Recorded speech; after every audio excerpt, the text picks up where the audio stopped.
It started getting more on a professional level around that time. I got a call from a group named Blessed from down here. I remember them. Yeah. And we want to tell you, like, man, you're going to be working with Kevin Bond. Yeah. I'm like, whoa. I'm like, really? That really ignited a fire in me because I actually had an opportunity to like talk with him. He would ask me like, you got any questions about anything, like anything you want to know? Yeah. So I asked him, you know, like, what do you do about it, man? And of course I hit my lows, you know, where I'm figuring I'm trying to think like what's going on, what am I doing, what's happening? Yeah. We always see the glory, you know, of everything. We see the end result. We see like the plaques on the wall. Right. You know what I mean? The awards and all of that stuff. But what have been some of those struggles? Absolutely. Man, you know, my biggest thing was... So you got a C3, then somebody traded you for a B3, and then it became a free 3. From now on, that's what I'm going to call it. Hey, man, I'm going to get on my free 3. Your free 3.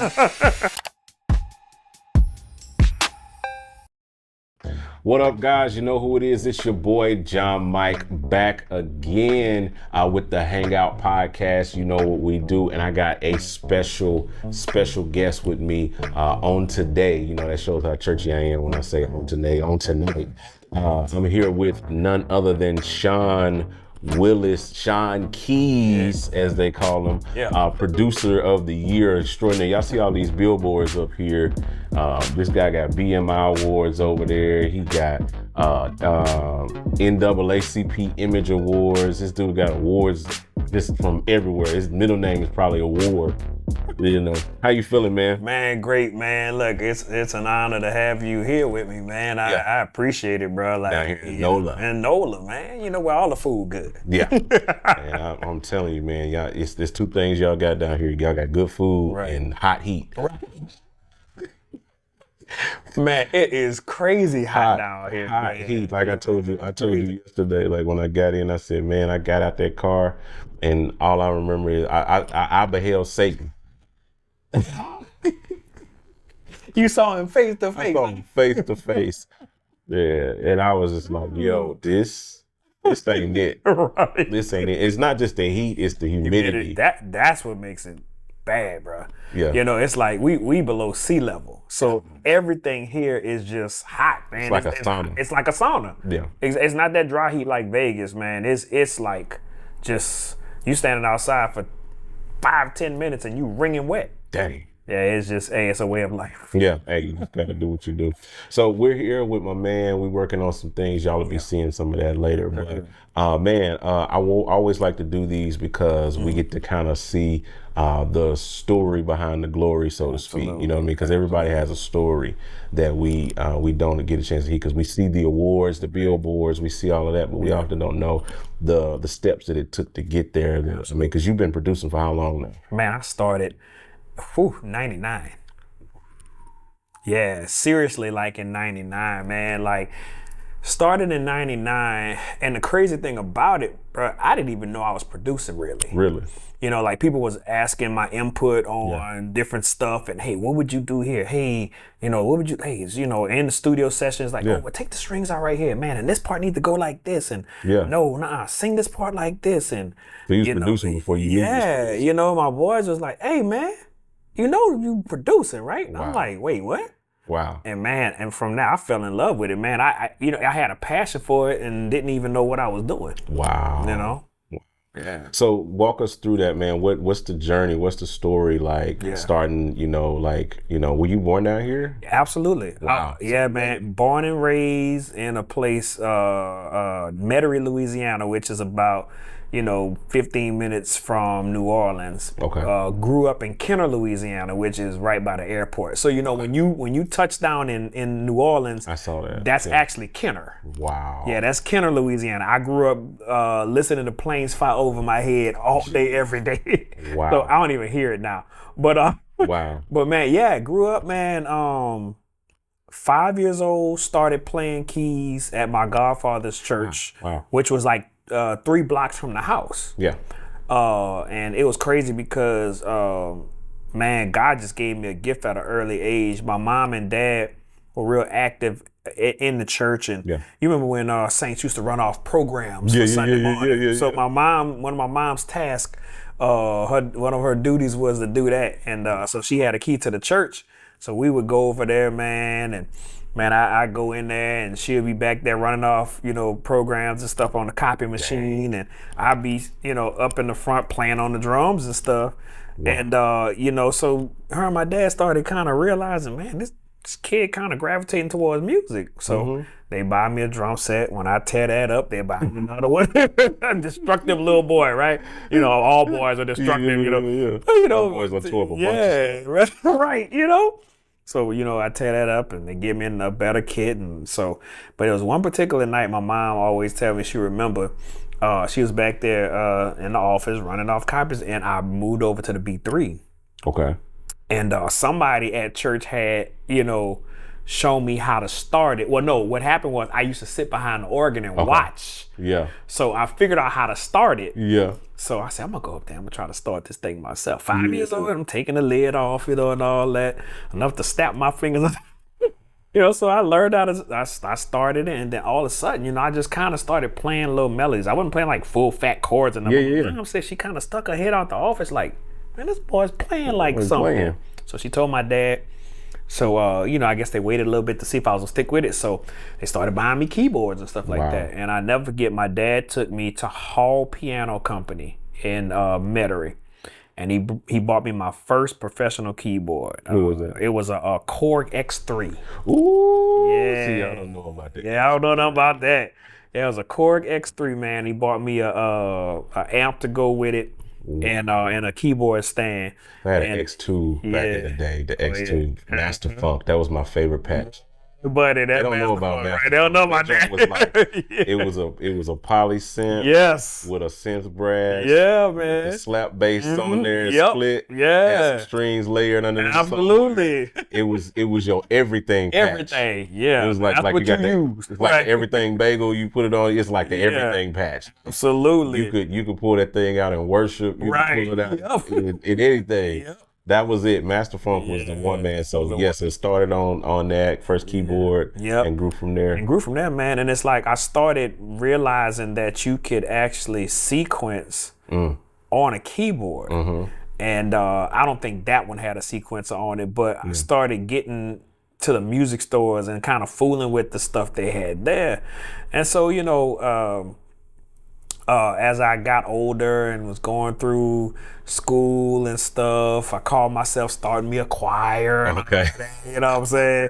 Singing and stuff and, trying to, be over the choir and all that. But it kind of worked out all, together, because from there I was over the high school gospel choir. And then when I got to college, this guy that used to sing with John P. Key and New Life, he was from Hammond. I went to college at Southeastern in Hammond, Hammond, Louisiana. So he came home because he was going to start his own group. So he came home and did a workshop and did a live recording at the end of the week. See, they don't know about that. Right, they don't know about that. That workshop. See, that's where all of us, it's a certain, when you say workshop, see, cats don't understand the workshop vibe. Learn all those songs during the week, because we was going to come in on Friday and do a concert. Exactly. Or something. Yep. Yeah. Yeah, man, it was crazy. So at that time, like I said, I had a group. And we were all kind of scattered. We were getting older. Everybody was going to school. So we were kind of like going our separate ways. But there was a few of us that were all kind of going to school together. So I said, hey, man, I'm going to go check out this workshop. And I want y'all to come. And by the end of the week, man, I don't know how it happened, but I wound up directing for the recording. I was directing the choir for the recording. Wow. So, started doing that. And the guy, his name's Lamont Jackson. He's a pastor in Hammond now. He actually made an announcement that he was going to keep the choir going. So for those that wanted to be a part of it or whatever, it was real dope though, because man, like for the actual session that night, Michi was the MD. Yeah. Big Mike Robinson, rest in peace. Yeah. Played organ. It was Coon on drums, Calvin. Napper played drums, who actually has done records with me now. Wow. Calvin Napper was on drums, Maurice Fitzgerald on bass, and Eric Bryce played guitar. So it was basically John P. Key's band. Man. Yeah, they came and did the session, and we got a chance to hang out with them cats and stuff. And you know, Lamont said he was gonna keep the group going.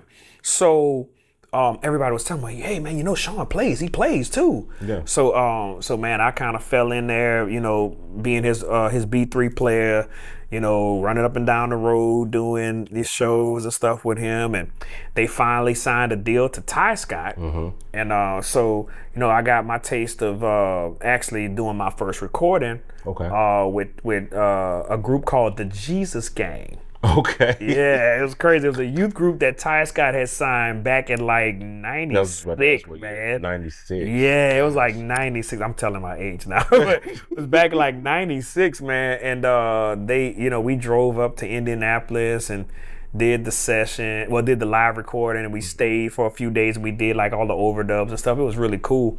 And so, you know, went through that whole ordeal and just kind of got a taste of what recording was like and stuff like that. So that was all kind of developing my love for what I was getting ready to get into.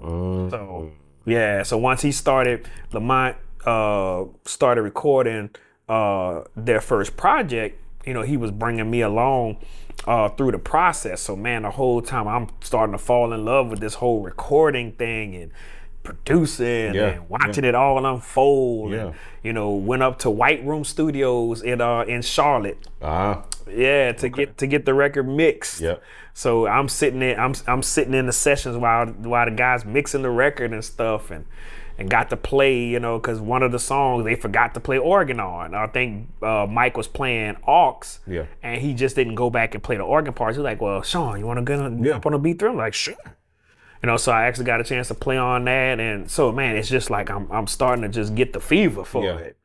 And so you know, that went along, and they started working on the next record. And during the process of this whole group situation, Lamont would be writing songs, and he would come in.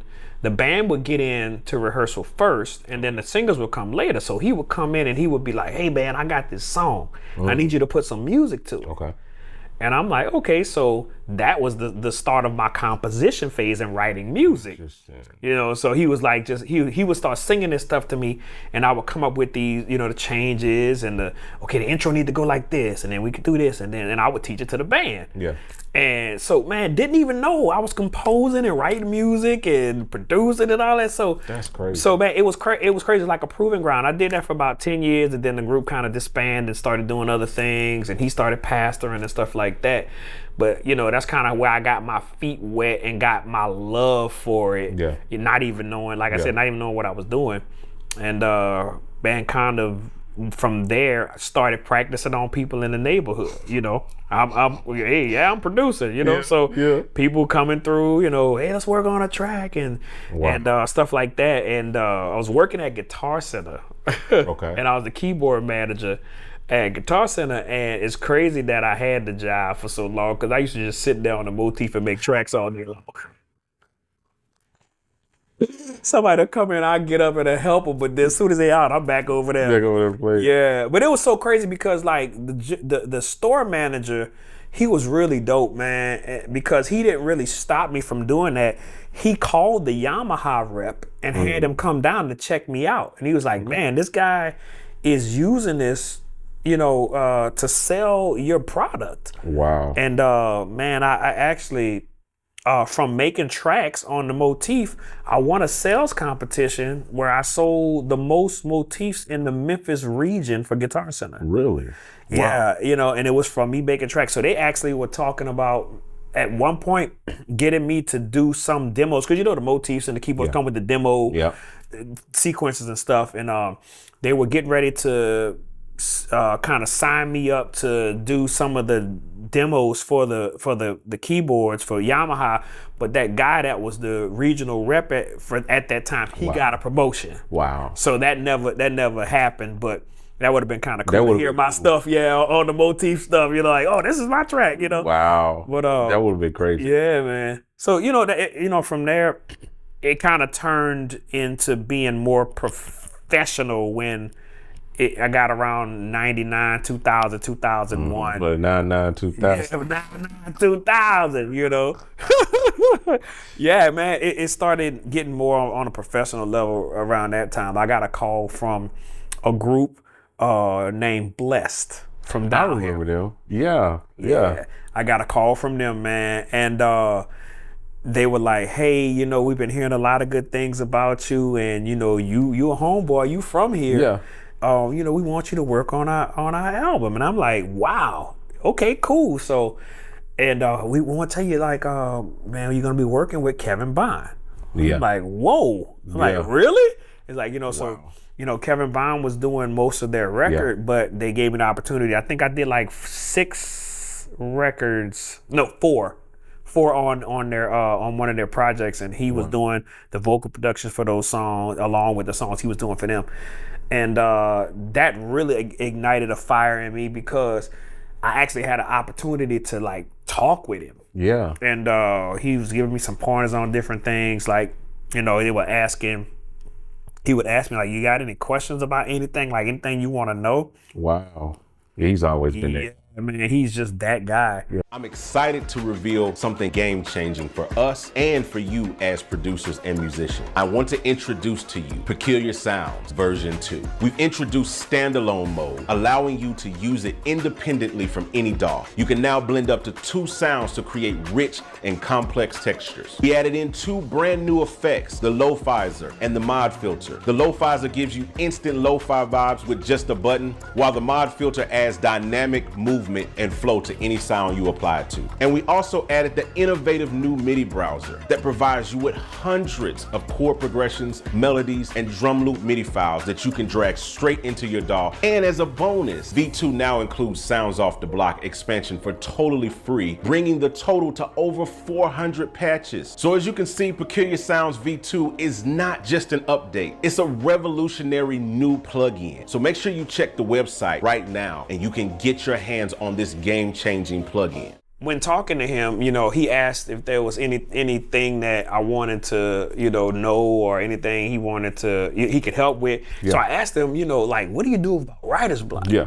And he was like, well, man, I'm gonna give you something really practical and simple, and I'm telling you, it's effective. Mm-hmm. He said, when you sit in a certain spot for so long, your brain gets used to the things that it sees around you. Yeah. So get up and change your surroundings. Take your MIDI controller, take your laptop, your hard drive, and go in another section of the house or go somewhere else, go sit outside and create. And man, I'm telling you, that advice has helped me out to this day. Wow. I ran into like a little writer's block actually during Keela's album, and one of the first song on the album, as a matter of fact, she sent me a voice note and I just could not get it. And I remember what Kevin told me. Wow. And I picked up my stuff and I went and sat in the living room and wrote the whole record. Wow. I mean, there's something to that though, because I've been in that space before, like you said, and it's, it's something to that knowledge of just doing that. Cause like I'll go sit out on my back deck sometimes, or, get in the truck and just take a drive on the interstate. Yeah. And some of the best ideas, some of the best products, best things that I've done over the years have been out of the normal creative environment. So I think there's some kind of merit to that. And then I was just talking with D-Lo, like I was telling you about D-Lo last week. He's producing in his kitchen. Like now he's got a whole studio set up just like this, all ready to go. But he said that like he came in from the road off of a tour, off of a date, and he needed to knock out some stuff, and he it's some stuff that he had been behind on. He's like, man, I've been trying to find the inspiration to do it. And he said, and I sat down in the kitchen and I just set up my keyboard real quick to kind of, just knock something out real quick. And that one thing that I sat down to knock out ended up turning into the next 20 records. And he said, so I produced like James Fortune, I've done DeAndrea John. He said, I've done all of this stuff here in the kitchen. He said, I still got a full setup upstairs. He said, but when I get in there, it's like, I'm distracted. I don't get no work done. He said, but then I'll go sit down here in the kitchen and it's like, everything just snaps into place. Yeah. Crazy. It's crazy, bro. And the other thing I figured out on my own is, and you know, those of us that have drive like you and I have, and like people like D-Lo and other people, like, you never want to take a break because you feel like you're going to fall behind. Exactly. But man, I'm going to tell you, and my wife can tell you, it's been times I just took a week off. Yeah. I'm not touching anything.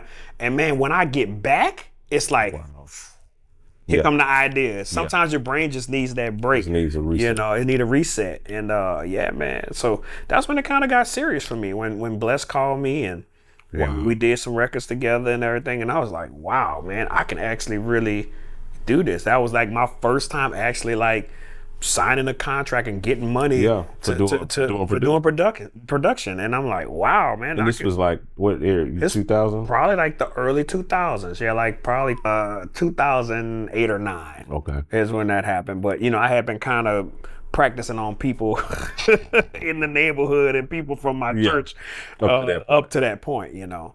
Yeah. So that's how I got into it, man. And from there, man, it kept going, man. And of course I hit my lows, you know, where I'm figuring I'm trying to think like what's going on, what am I doing, what's happening. I'm thinking I should be further along than I am. And you know, God had to politely tap me on the shoulder and be like, bro, I got you just where I need you to be. Watch what I do. Wow. And so just kind of speak to that a little bit, because I think like, you know, it's always we always see the glory, you know, of everything. We see the end result. We see like the plaques on the wall, right? You know what I mean? The awards and all of that stuff. But what have been some of those struggles, some of those things that you get? Because I think that opens up it just opens things up a whole lot more when you can understand how people process problems, how they process through you know, different areas of their life, and able to, you know, to still come out on top and, you know, win. So what has been some of those things that you said that you had to overcome over the years?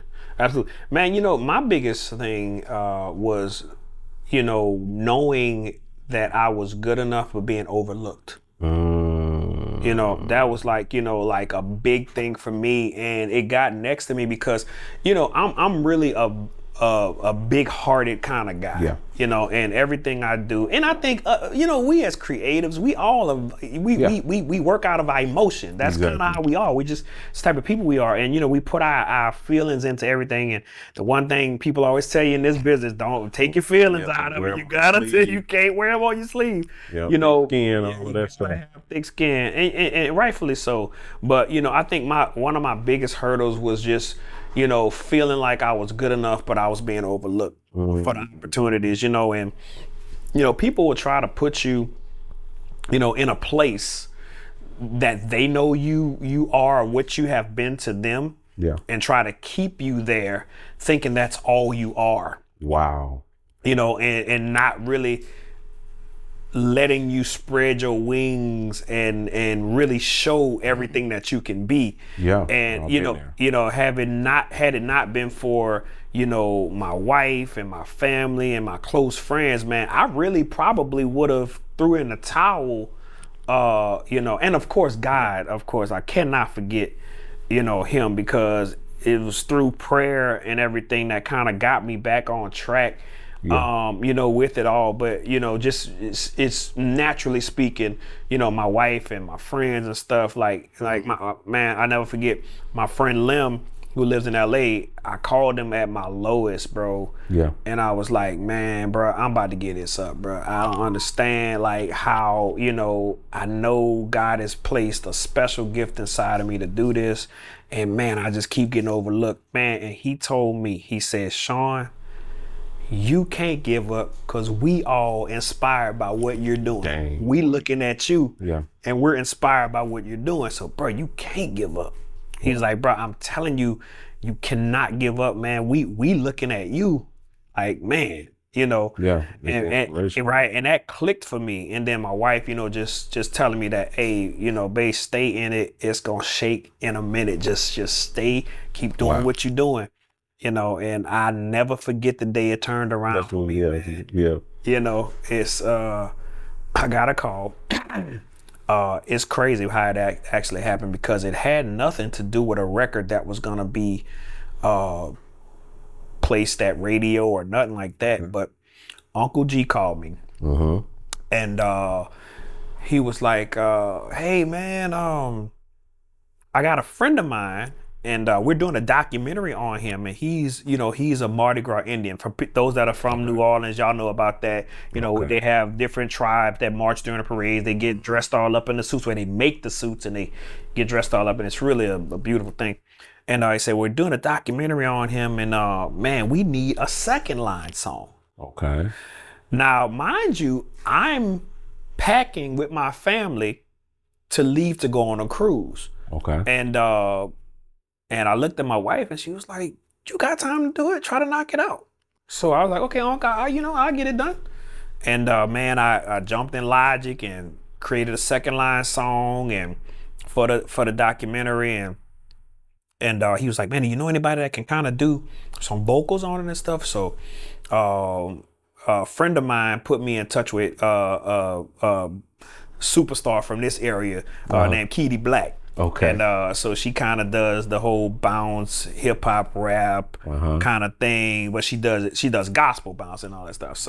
So we linked up with her. She recorded it and sent it back to him, and he was just blown away about how fast I turned it around, how I was packing to go on vacation and I stopped to do it. And then he asked me, "Hey man, how much I owe you?" And I told him nothing. Wow. And he was totally blown away, not even knowing that God was opening a door for me to do things on a much larger scale. So wow. And he tells me to this day, he said, "Nephew, that's what sold me on you. You were professional, you turned it around fast, you stopped what you were doing to do it, and then you didn't charge me anything for it." And I was like, wow, never. It was being, it was just being led by the Holy Spirit, honestly, because I couldn't have thought to do any of the things that I did. And so fast forward, maybe a year or two later, Sunday Best comes on, and there's this girl, Keela Richardson. Yeah. She up there killing, and I watch the show I've watched the show from the beginning of the time. And she killing, and I'm like, man, she dope, and I'm thinking I'm like, man, she's actually, to me, she's better than all the rest of them that are there. And so I'm watching, and my phone rings, like the episode that she got sent home. Okay, yeah. And my phone rings, and it's Uncle G, and I'm like, okay. And matter of fact, he texted me right now. What's up, Unc? I'm in the interview. He called me. He's like, "Hey nephew, wanna tell you something." I'm like, "What is that?" "I signed Keela." Wow. And I'm like, "What?" I'm like, "Okay, cool." He's like, "Man, I wanna get some music on her, man. And man, I gotta tell you, you just really impressed me by your work ethic and what you did and how you turned it around, man. I want you to work with her." Wow. And man, he came down. Keela came down from Pensacola. He came down from Houston. He's from New Orleans, but of course he lives in Houston now. Came down, and we got in the studio, and the rest is history, man. It's crazy, just like that. Billboard hit after Billboard hit. Yeah, and it's and it made me think back. And I know it was God putting in my spirit, like, remember you was getting ready to give up. Yeah, that's what I'm saying. And I told you I had you this whole time. Wow. Yeah. That's crazy, man, to think about like that. Like you said, not giving up right at the point. You were right at the point where you was about to let it go. Yeah. And here comes the light at the end of the tunnel that says, "Don't do it now." Right. Yeah. And then you're able to you're literally right there. So it makes you think, like, and hopefully that's encouragement to anyone that might be feeling that same pressure. We've all been there. We all get there. I told you earlier, like, there's days I wake up and I'm like, what the heck am I doing? Like, right. Yeah. What am I doing? Yeah. Like, okay, I've done this, I'm doing this, I'm doing that, this is going on, this is going on over here. How does all of this make sense? Right, absolutely. Like, where's the what is the yellow brick road that I'm following? Right. Where's the Wizard of Oz? Right, exactly. Right. Which character am I? Am I the monkey? Am I the scarecrow? Right. Am I the Wicked Witch of the West? Which one? Who am I in this story? Yeah. And how does it make sense? So man, that's crazy to think. And I love to get those perspectives, from everyone that we talk to, because it's not all, this journey isn't all, especially as a creative, as a producer, and being able to do this thing full time. Absolutely. Etch out a full-time career in it is not easy in music, and all of that stuff. And you've been able to over the last decade or so build a career in this. Absolutely. Have successes and work on some really iconic music and records with some iconic people. Yeah, man, it's been a blessing, bro. Like, just person after person. And man, it's crazy, man. God has allowed me to really be a part of a lot of people's firsts. Wow. Yeah. And I don't take that lightly. Of course, I would love to work with the iconic people, that I do. But man, it's like those first, like those people. This is my first record. This is my first single. Yeah. I want to get into the game, and I want you to, man. And it's like I've watched God take those instances and turn them into something special. Wow. You know, and man, I love it. Like, a lot of people kind of shun away from, doing the indies thing, but man, I actually love it, because I actually use it as an opportunity to educate as well. You get to build with them. Yeah, absolutely. Introducing the revolutionary plug-in for the 21st century, the ultimate solution to all your creative needs. Question: are you tired of hitting roadblocks in your creative process? I know I was. Do you yearn for sounds that would take your production to new heights? Well, I'm here to tell you, look no further. With my cutting-edge plug-in, your brain will be firing on all cylinders, unlocking a world of endless possibilities. Imagine effortlessly finding drum patterns with the perfect melodies, effortlessly creating live arrangements that leave a lasting impression on your audience. And let's not forget about this heartfelt chords that tug at the heartstring. This plugin is not just any ordinary tool. It's a game changer that will revolutionize your music production experience. With this intuitive interface and powerful features, it's like having a personal assistant dedicated to taking your music to the next level. Yeah, new heights. So I ask you today, are you ready to unlock your full creative potential? I know I am. So I say, don't settle for anything less than extraordinary. Get your hands on this plugin. It's the future, and watch your music soar to the new heights. The possibilities are limitless. I give you the world of Juice by D-Lo.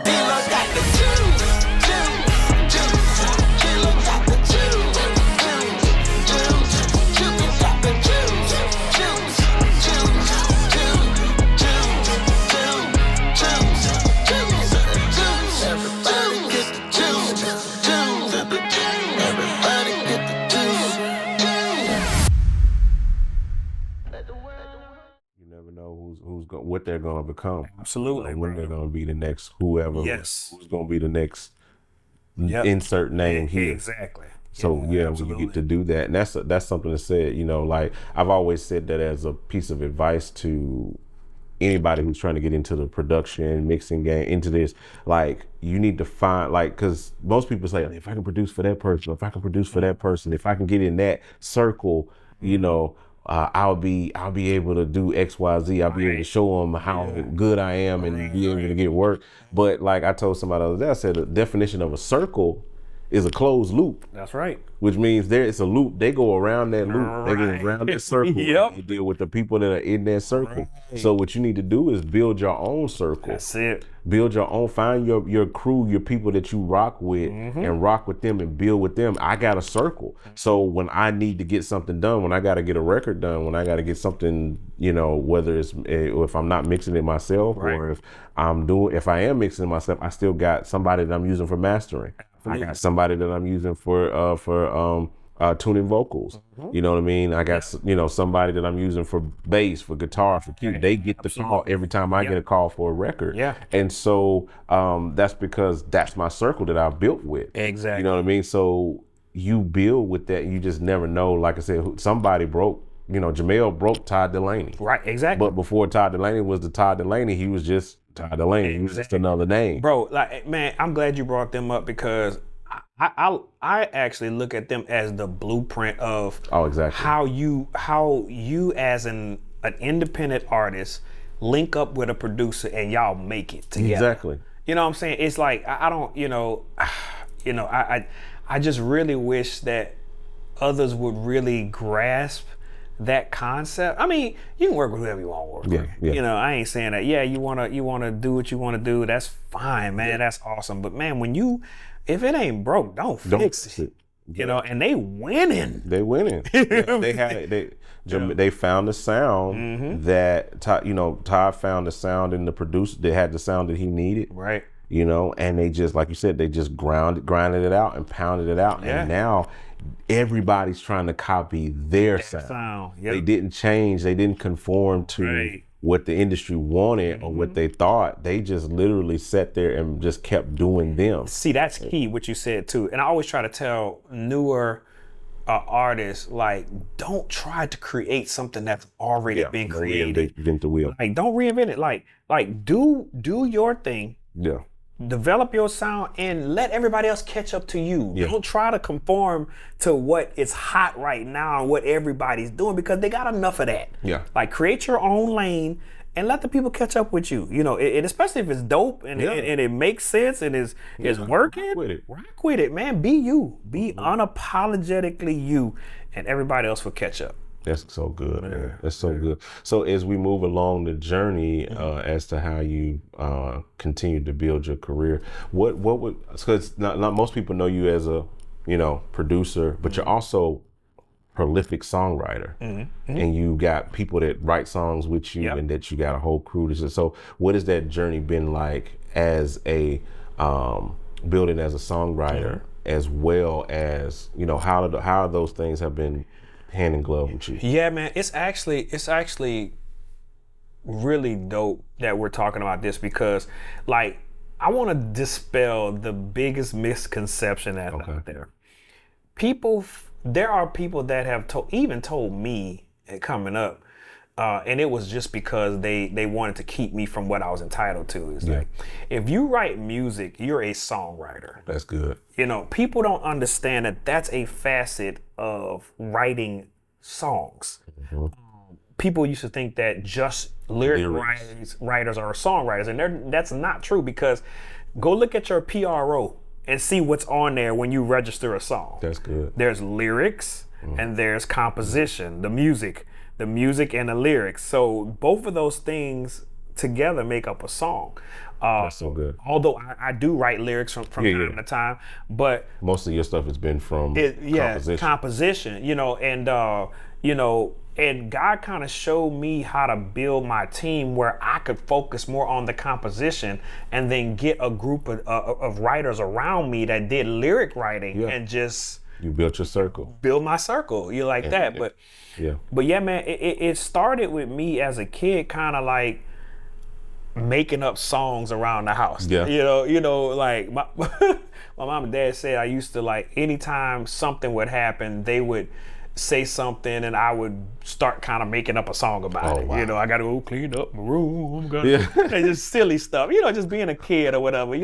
But from that, I would always find myself like making up songs, just about whatever was going on for the day. Yeah. And then once I started kind of playing and stuff more, I would actually hear, man, it's been times I would wake up out of my sleep and I would heir like, something, and I have to quickly go, because if you don't get it, that boy, it's gone. Right, it's gone. It's gone. So I would have to get up and so as a kid, man, I would sleep with my keyboard right next to my bed. That's dope. You know what I'm saying? And if I got something and this was before you could put voice notes in your phone and stuff, because these wasn't out. So, I would literally get up and try to record it in my keyboard. Wow. And so when I get back up the next morning, it would be there. But yeah, man, you know, that's kind of how it started for me, man. And I was really big on listening to all types of music and not just listening to it just as a consumer, but with the intent of studying it. Yeah. And I think that's how I got better at writing songs and the structure of songs. Like I would always listen to a song like, okay, this is the intro. Like, what is gonna happen next? Oh, okay, this is a cool little part. Oh, this is a bridge. Okay, so, you know, I learned the structure, and I think that's what helped me turn into, you know, the songwriter that I am today. That's good, man. Yeah. So what advice, because I think this is a big thing that I think a lot of us as producers, as composers, arrangers, that we leave it on the table. Can you talk to the importance, or first of all, like just how, because most of us, we're just used to, especially in gospel, we're horrible about publishing and the actual business of behind making the music, to where we're not educated enough. We just get in there and and I'm guilty of it. We just get in there, we just press record. Right. And we just do it, and we put it out. DSPs and all that, they make everything so easy now, where it's literally, if you got an idea today, you can record it tomorrow and it could be out by Friday. right. You know, it's just the way it is now. But so most people don't take the opportunity to understand the structure behind this whole thing, and how it really works, how they can really not just win with the one off getting paid to do that. How does that give me a little insight? If you can just do it for me, if it ain't for nobody else. Absolutely. Like, what is that like? How do you structure, like, how do you approach a situation when somebody calls you to produce or write, or how do you make sure that you're getting the most impact out of that? Absolutely. Well, let me start off with this saying that I've created. I always say, get the business straight, or the business will get you straight. Ooh. That's good. Get the business straight, or the business will get you straight. So when somebody calls me, and thank God for my wife, because so my wife has an MBA in business administration, right?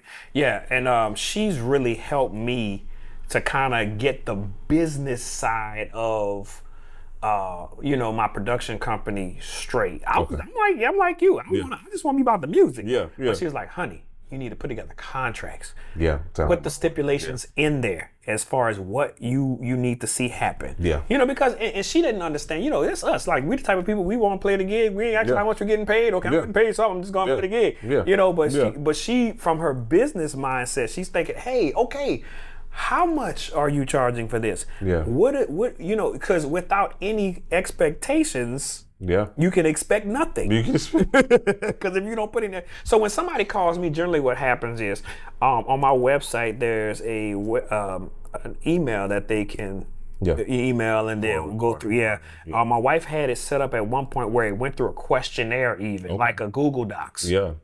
And like, what are you trying to do? You know, what are your expectations, or what do you plan to achieve with this? You know, that different things like that. So I can just get a feel for what the person wants to do. Then from that point, once we talk, then I send the contract over. This is how much it's gonna cost. This is how much I'm gonna require if I'm doing this.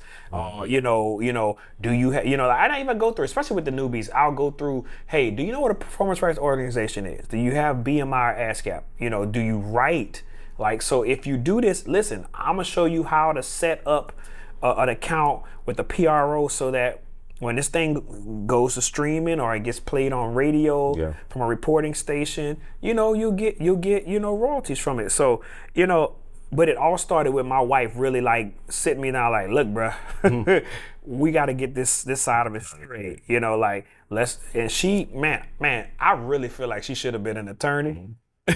Because, man, she got it down pat. She knows where to find stuff at. She drew up my whole contract to the T herself. Wow. And we just, honestly, bro, We really just got on YouTube University And just figured it out. went for it and Look, figured it out, bro. That's where it's at, man. Yeah, man. That's and like, shout out to the wife, man. Like that. Yeah. My wife is the same way. And like I said, the Bible says a man that finds a wife. Yeah, finds good thing. Yes, sir. You know, so yeah, when you can have someone that's that locked in, step with you, that holds things down over here or provides that space for you to be able to grow. It's not like she's literally upholding and pushing you up to where you are. And that's rare to find in this day and time, especially us as creators. And we don't talk enough about that, about the importance of, you know, it's not just about, you know, our talent, our skill, you know what I mean, what we do, but it's also about who we connect with. Absolutely. You know, my dad he had a saying, he say two things, he said, boy, two things you don't want in life. He said, one is a no good car, and the other one is a no good woman. He said they're both, look, he said they both cost you money and put you down. Facts. All facts. All facts. So when you can find a good wife, a good woman, a good person, you know, to do life with, spouse or what have you, husband or wife or whatever, to do life with. You know, that's going to determine where your success is or your failure is. Absolutely. You know, and so it's not just as important about what you do or how talented or what your gift is or how creative you are, because all that could be sucked out of the window if you connect with the wrong person. Yeah, man, I've always said, bro, if you connect with the wrong person, it can bring the good or the bad out of you. It can show you how great a person you could be, how much of a jerk you could be. That connection thing, bro, is so important, bro. And it's the same thing in the industry, relationships, bro. Like, people don't understand this thing is about relationships. And so that's why I don't understand some artists or some producers that say they don't like people. Like, how? Like, how in the world can you say that? This business is the people business. You know, even the people you come in contact with that's gonna consume your record. You know, it's people. Yeah, it's as I say it's work business is literally 10% work and 90% dealing with people. That's it. Like, that's just dealing with people. Me and my customer service rep talk about this all the time. It's the making the products, creating the stuff, you know, doing all of the things but we have to, on the other side of it, we have to deal with the people. That's it. You know, and we always talk about that. So it's just amazing to keep going. So you always teach people to get a performance right. Especially if they're writing their own music. And I try to teach them about that. I try to point them to a bunch of different instructional videos on how it works, how publishing works, how do you get published. Even I've started pointing artists to Sound Exchange. You know, so even if you don't write, hey, guess what? There is something that has been created for you as the performing artist on this record. So yeah, man, I try to make sure that, you know, people are versed on, like, matter of fact, Danielle Stevens is a brand new artist. She's doing amazing, man. She got out there at the Stellars and hustled and, you know, and did some showcases and was hobnobbing around there, getting in the flow of things. And you know, I started kind of talking to her just about the business, about how people, you know, may try to come to you and present you with something. They don't have a contract. They don't, you know, and she actually, man, the greatest thing was she called me the other day. She's like, man, you taught me well. Somebody asked me to do a feature and they were trying to, you know, ask me to do it. So I asked them, okay, so do you have the contract? How much is this going to be? Blah, blah. She said, you should have heard. I was just, and it made me feel good because she was actually listening. She was listening. She was listening, you know, so yeah, I try to do that with everybody that's uneducated about it. Try to walk them through, hey, this is what's gonna happen in this stage. Okay, we're writing this song together, so hey, guess what? I need you to get with a performance rights organization. I need you to do this so we can, you know, I'll even walk them through how to register the song and all of that. And that's something that you get with me that you may not get with a lot of people. I'm with you from giddy up to whoa. Yeah, it's just not yeah. I'm gonna use that. Yeah. I'm gonna use that. That's a good one. That's a good one. So yeah, you it's not just a check. It's not just a gig. It's literally like you put your space and your whole heart into it, and making sure that it's like it's a relationship. Absolutely. Yeah. So what are I always like to ask people these questions, like what are some pieces of advice if you had to give, like just give me 3 big shots of advice that you would give to up and coming producers, even people that are still in the game. Like what are those 3 important things to you that you would say are important to know, or you wish somebody would have told you 10 years ago? Yeah. The first thing I would say is don't chase anyone else's sound. Create your own and trust your own sound and stay in your lane. Don't let anybody make you feel like you have to create records that sound like the records on the radio. Wow.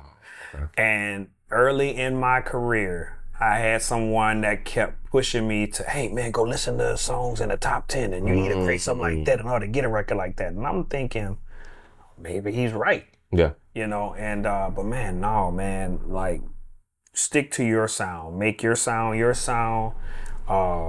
Be good at being you. Yeah.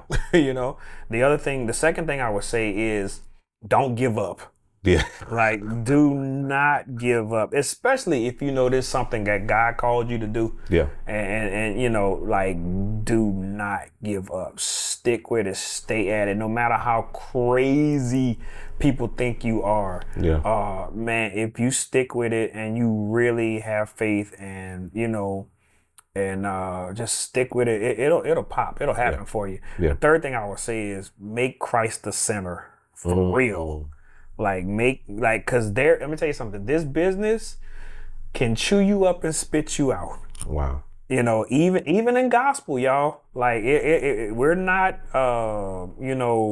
we're not like above being, it's still the industry. Yeah, it's still the music industry, no matter what, So make sure Christ is the center and that's your focus for doing it. Yeah. Because, you feel like it's your gift. And that's pertaining to any music that you do. Just make sure Christ is your focus and your center of it all, because it's going to get hard out here. Yeah. And you're going to need to have somebody to lean on to get you through some stuff you ain't going to be able to understand when it comes to this business. So that's what I would say. Those are the three things. Three main things. Yeah. Wow. Yeah. So a couple more things, I'm going to leave you alone, man. We got to talk about this setup that you got. Oh, yeah. This home setup. Yeah, man. You got everything kind of laid out now. Most people don't know you got a full on, what is it? B3. B3. You got a B3. Now what's the specs on the B3? This is a 58, I think, B3. And I got a 147 Leslie. Wow. And man, it sounds great. It kicks. I know my neighbors hate me. That's what I'm about to say. I know you said earlier, you said when you got a cut, you send the wife and them away. Yeah. Like y'all go to the mall or something. Here's some money, y'all go to the mall. Yeah. Or either I do it during school time. I'll do it when the kids are at school. Yeah. My wife works from home, so she's in our office across the way. So I have to wait until she's not on any kind of conference call. Yeah. To be in the middle of a call. Right. Like, so yeah, man. But I love it, man. Man. Like I said, I was an organ kid coming up. Yeah. So for me to have one in my home, and my wife loves it, which was crazy because I don't want that big old thing. And then she saw it, she's like, oh my God, it's beautiful. Yeah. It matches the decor. That's funny. That is so funny. So yeah, man, she loves it. And my kids always like me to get on there and play, every now and again. Like, they like, hey, just play it, especially my girls. That's so cool. But yeah, man, I got the B3. I got a you got actual, you got a 73? Yeah, 73 Mark 1 Rhodes. Love it. And you said you paid how much for it? $100. I'm so mad. So let me tell that story, Chief. Tell that story. The church I was at formerly before where I am now, the sound engineer was like, hey man, we had it set up where my talkback, he could hear me in the booth and he had to talk back to me in my ears. And like the band could hear him, they could hear him and I could hear him and we would talk back and forth. So one Sunday, during the sermon, Probably shouldn't have been talking. But anyway, he was like, hey man, you know anybody want a Rhodes? Dang. And I'm like, he's like, I'm trying to sell mine. Dang. And I was like, huh? I was like, okay, so I said, hey bro, let's talk. Let's talk. Yeah, after let's talk. church. Let's talk. So he came down from the booth. He's like, yeah man, I'm trying to sell my Rhodes, man. I was like, I said, what kind of shape is it in? He said, bro, honestly, all I need is a sustain pedal. He said, I just don't have a sustain pedal. It's in great shape. I said, all right. So I didn't even ask him how much he wanted for it because I'm like, I know this dude about to say every bit of $1,500. Yeah.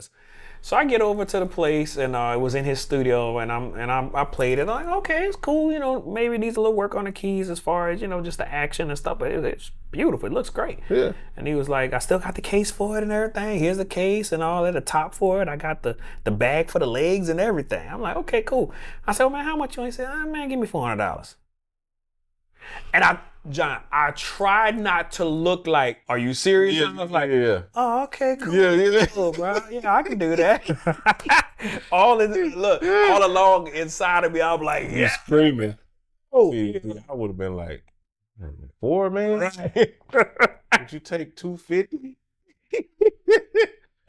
About 250 right now, see, I think he kind of knew what he had, but I think he just kind of took a liking to me. Yeah. You know, he's like, man, I'm gonna hook him up, and he was really trying to get rid of it. So he was like, man, $400, man, I'll let it go. And I was like, thank you, Jesus. And I had my at that time I still had an SUV. Yeah. And so I came up, let my seats down, and gave him his $400. Rolled Took down, it home. Took it home. and got home and I started playing it. Yeah, of course I had a little work I had to get done to it. Yeah. You know, with the electronics, just getting it all soldered and back together. But man, since then I've been loving it. Every song, every record you hear with Rhodes on it, it's real Rhodes. Wow. It's that one. That's crazy. Yeah. That's crazy. Then you got the actual NS10. Yes. You ain't got the fake one. Yeah, man. You ain't got you got the actual NS10. Hence the Crown Power amp, you know, because I don't have the, So, man, those were gifted to me. Really? Yeah. It's crazy, man. Like, all my friends hate me for this because, like, everything, they always, matter of fact. Next thing you're going to tell me you got this B3 for like. Well, I did. Yeah. You got the B3 free? Well, almost. So what happened with the B3? On, let me go back to the B3. When I tell you the blessings of the Lord is on my life. Come on. So let me tell you what happened with the B3. So, honestly, I bought a B3. Oh, I'm sorry. I bought a C3 from a church that I played for. Actually, I still play for them. That's right.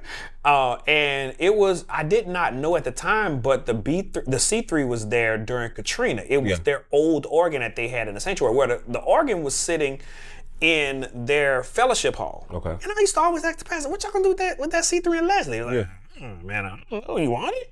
Dang. And man, he told me, I asked him, I said, well, Pastor, how much you want for it? He was like, make me off. I was like, wait, what?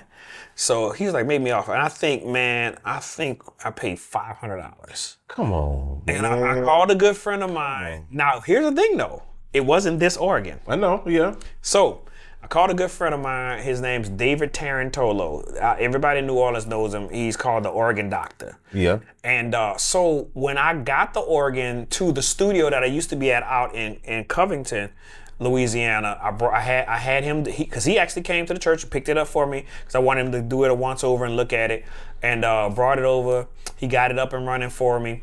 And he noticed that the Leslie didn't have a bottom rotor in it. He was like, man, this thing been sitting in water. This was actually in the church during the control. I was like, oh, shoot, I didn't realize that. Yeah. So he said, look, I got another Leslie on the truck. Let me just bring it in here. We'll hook it up, get everything working. So, you know, playing it and stuff, and we couldn't get it to get loud. And so he's like, I don't know. So he took the back off. He started looking. He's like, let me take the preamp on with me and try to work on it. So he brought the preamp back. And he's like, okay, I got the preamp fixed, put it back in. It still wouldn't do anything. So at this point, the studio was closing, so we were moving stuff out. So he said, look, I'm gonna do this. I'm gonna come back and get the organ and the Leslie, and I'm gonna bring it to the shop and I'm gonna try to work on it. He said, in the meantime, I'm gonna bring you another one to your house that's sitting in the warehouse, and you can use that one until I get yours fixed. Okay, cool. So he comes and brings it. COVID breaks out 2 weeks later. So COVID breaks out 2 weeks later, and it's like, he was like, hey man, look, the church I had that was gonna get that organ, I don't know what happened to him. God bless you. Have a great day. Wow, man, come on. So you got a C3 For $500.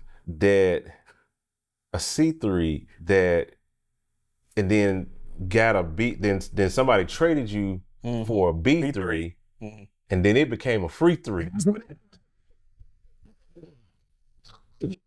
From now on, that's what I'm gonna call it. Hey man, I'm gonna get on my free 3. Your free 3. God, man, that's so crazy. And it's immaculate, bro. It's in great shape, man. Like 0 scratches on it. Yeah. You know, so yeah, and it sounds amazing. Like everything, you know, y'all heard with B3 on it, that's that. That's so crazy, man. That's so nuts, man. So you build that. So what are your, I see you got a Planet Fat module. Man, it's crazy. Yeah, man. I got the Planet Fat and the MoFat, and honestly, I only pulled them out when the record calls for it. Okay. You know what I'm saying? Like, I have them in the rack. I don't even have them on right now. Yeah. But man, every now and again, if I'm doing something urban-y, or I want to go back to the 90s or something like that, or the early 2000s or wherever, you grab them. I grab them. You know, and use them. Yeah. So yeah, you know, I still like, you know, I like the in the box stuff, but man, every now and again, you gotta go grab something. Yeah, go grab something like that. So as far as like in the box, so you produce with mainly what, Logic? Logic is where I start. Okay. I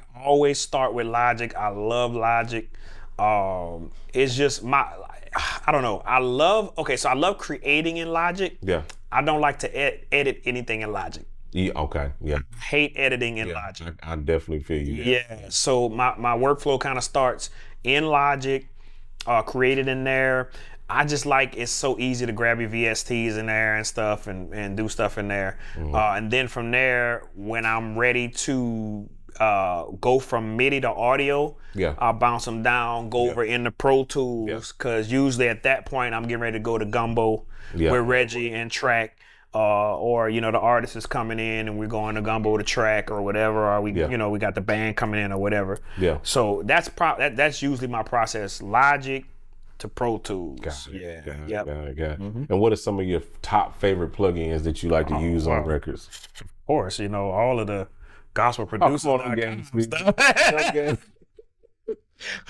But no, seriously, loop elements, you know, the doobie stuff, Curious Sounds is crazy, bro. Like, literally, like, I can hear stuff that I want to do instantly just pulling up sounds and starting to play them. That I'm big on the contact stuff with you know, the virtual, not the virtual, the Native Instruments stuff. Yeah, Native Instruments. Yeah, like their stuff is dynamite. Spectrasonics is amazing. Atmosphere and Keyscape, I love y'all. Yeah. I use them live in church. So that, you know, that's some of my go-to ones. Like the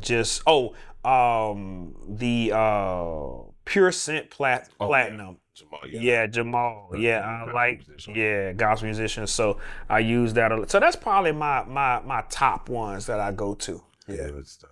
Yeah, good yeah, stuff. man. I always gotta ask those questions, man. Like I'm always curious about what people are using and why they're using it. Yep. All those things like that. What Mac you got? I actually still have a trash can. Really? Yeah, I got a trash can, but 2013. But I bought it after 2013, and I got it like $200. No, actually, no, not that. No, I paid for that. Trust me. No, I paid full price for that, Jack.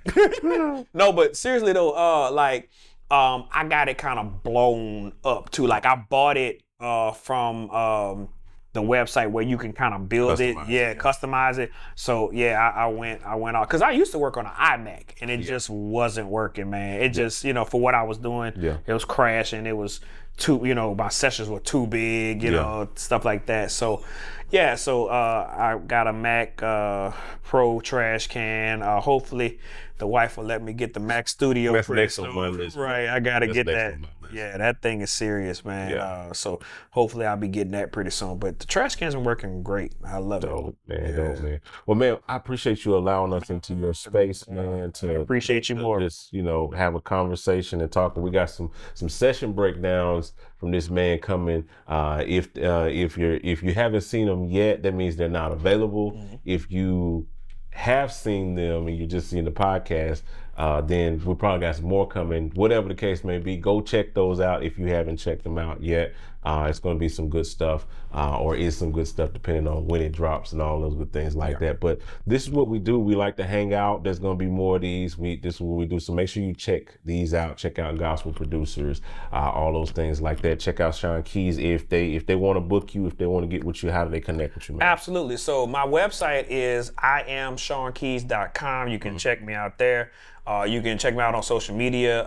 Instagram is probably my main platform, but I'm on all of them. Yeah. On Instagram, I am the smoothest. Let me spell it for you.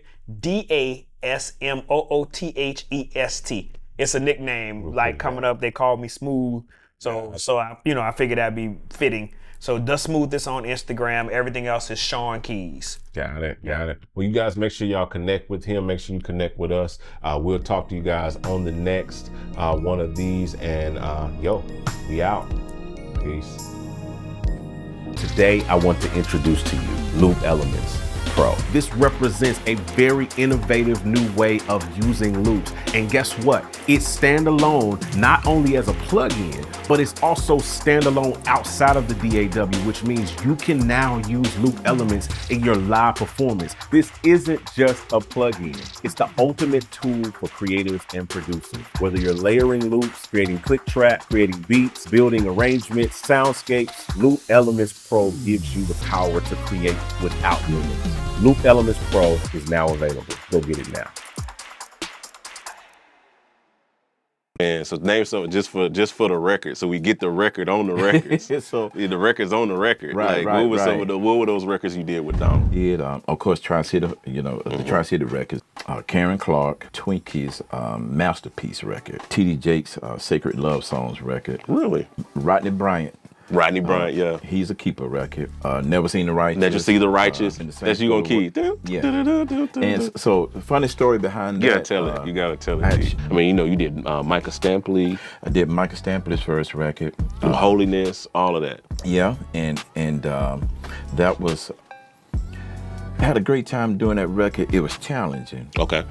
The reason being because he sounded so close to. We did Marvin Sapp's Perfect Peace. That next morning they called me and told me that I immediately need to go to the emergency room. That I needed to get several pints of blood. So I remember being discharged from the hospital. I remember going to the grocery store, and I received a call, and it was the doctor was telling me that what they found was.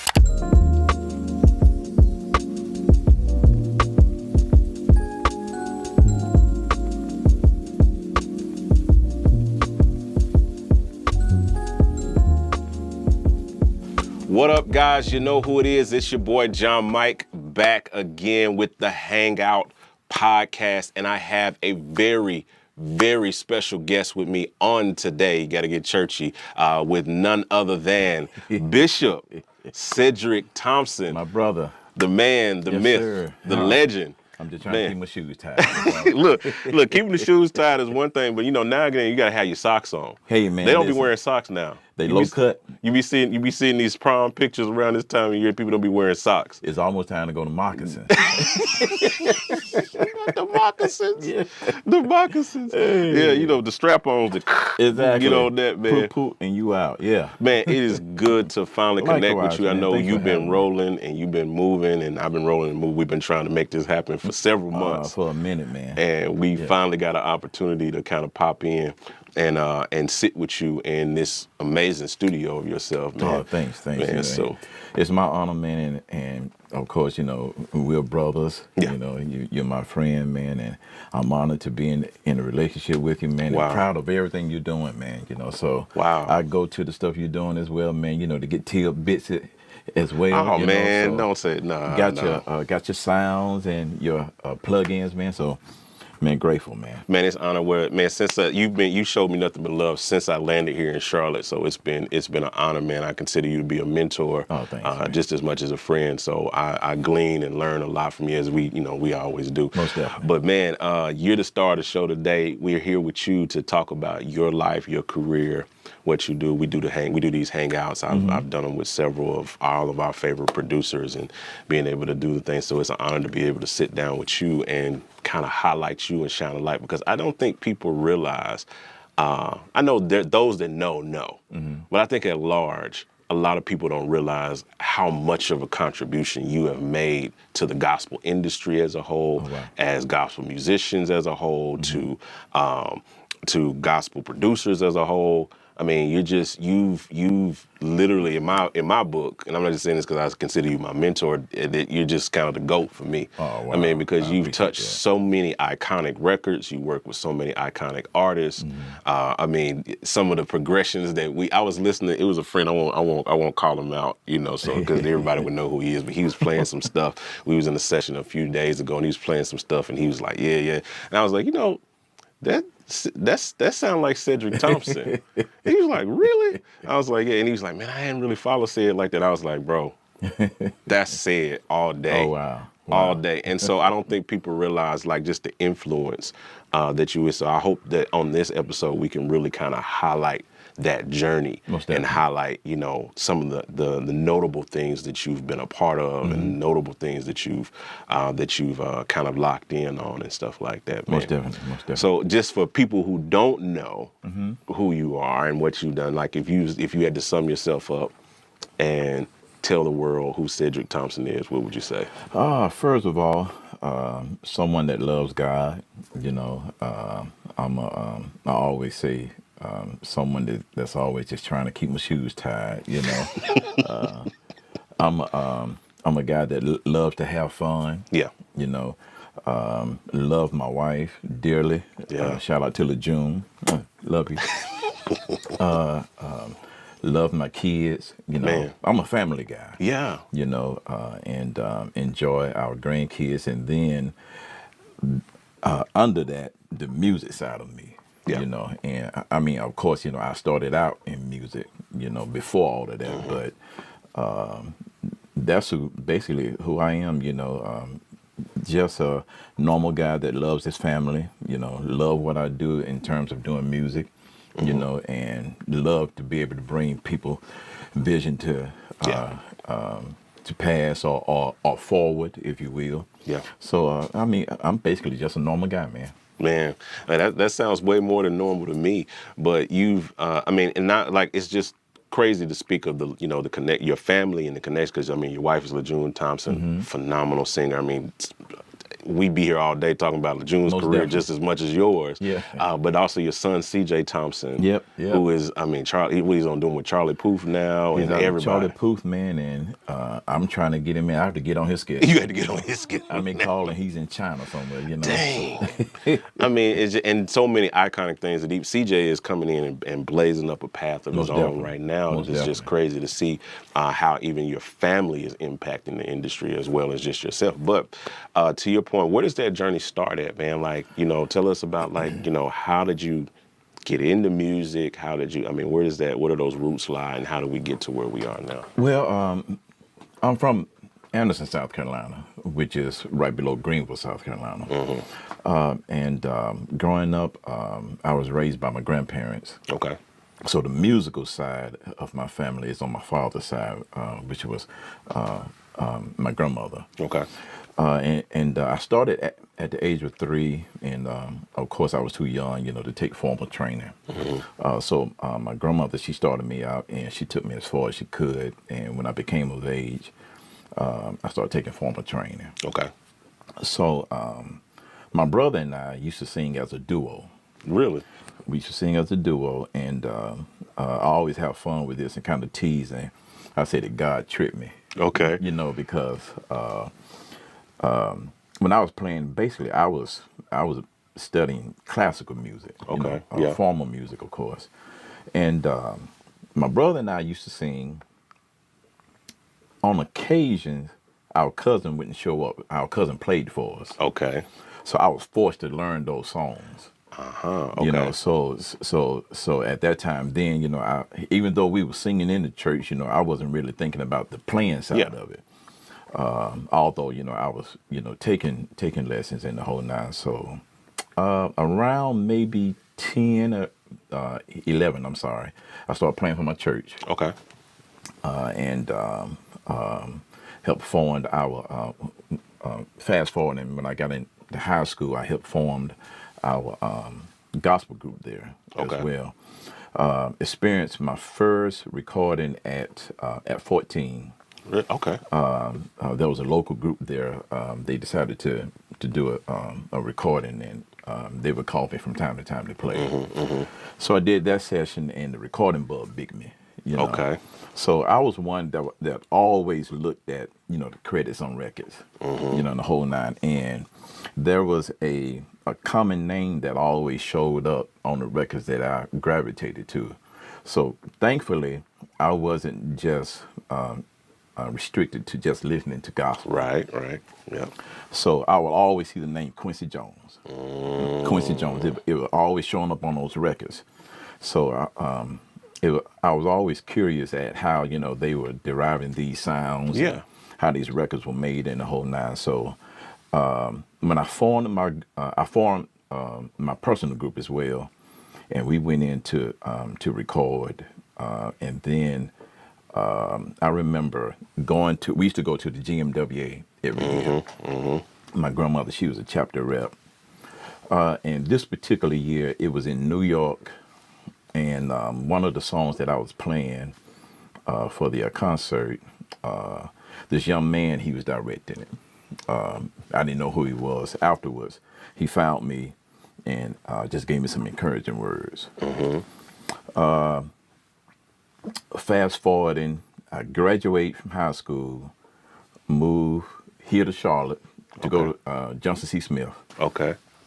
While there, I started playing for the gospel choir. We rehearsed on Thursday nights.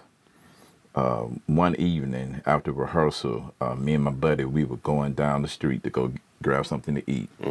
I heard this rehearsal. I heard these people singing, and the closer we got to it, I was like, man, this guy, whoever this guy is, sound like John P. Key. When you got one of those modes where I don't know what to do, I'm stuck. You're right. All I do is listen to something like that, and it's like, okay, now Whoa. I got something. Exactly. I have like every single plugin, but some plugins you be spending like hours just trying to find that one sound. You took the time to really curate and find like a group of like sounds that's really usable, that get straight to the point. You're giving them enough to get started so they can walk into a room with someone and be like, all right, man, what am I missing? I love the plug-in, man. I think it's incredible. I think people are gonna be like, wow. I mean, you got the sounds, people looking for sounds like that. Now they just get the plug-in. You know what I mean? So you literally can just cook a complete record, like just from this plugin. And for me, it's like not about a whole bunch of sounds, it's about production. He gonna come out the gate sounding legit. Yeah. Out the gate sounding legit because of something like this. So I'm telling everybody, man, get the juice pack. It's the truth, bro. I got to have it. It's fire. It's definitely juice. D-Lo got the juice.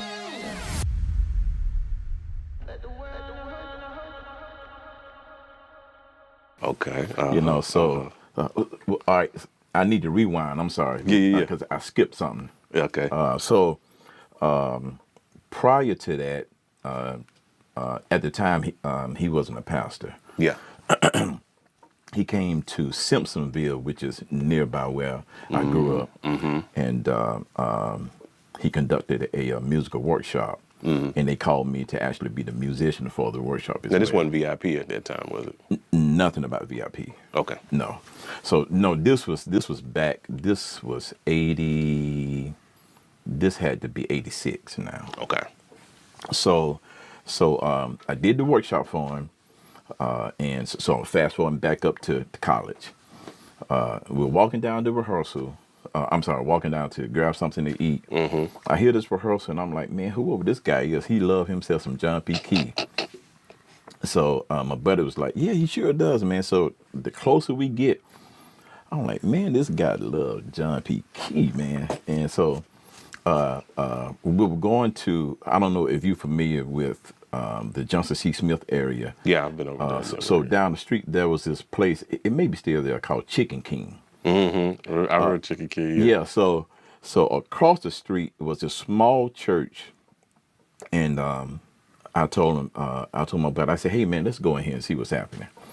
So they were rehearsing with the doors open, and I stood there and I was like, man, this John P. Key, and I never put him being here in Charlotte. Yeah.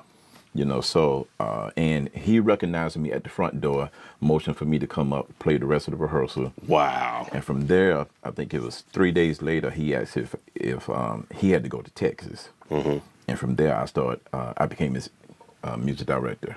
Wow. And so, long story short, from there, you know, that's how my musical journey began on the professional side. That's crazy. Walking into a rehearsal.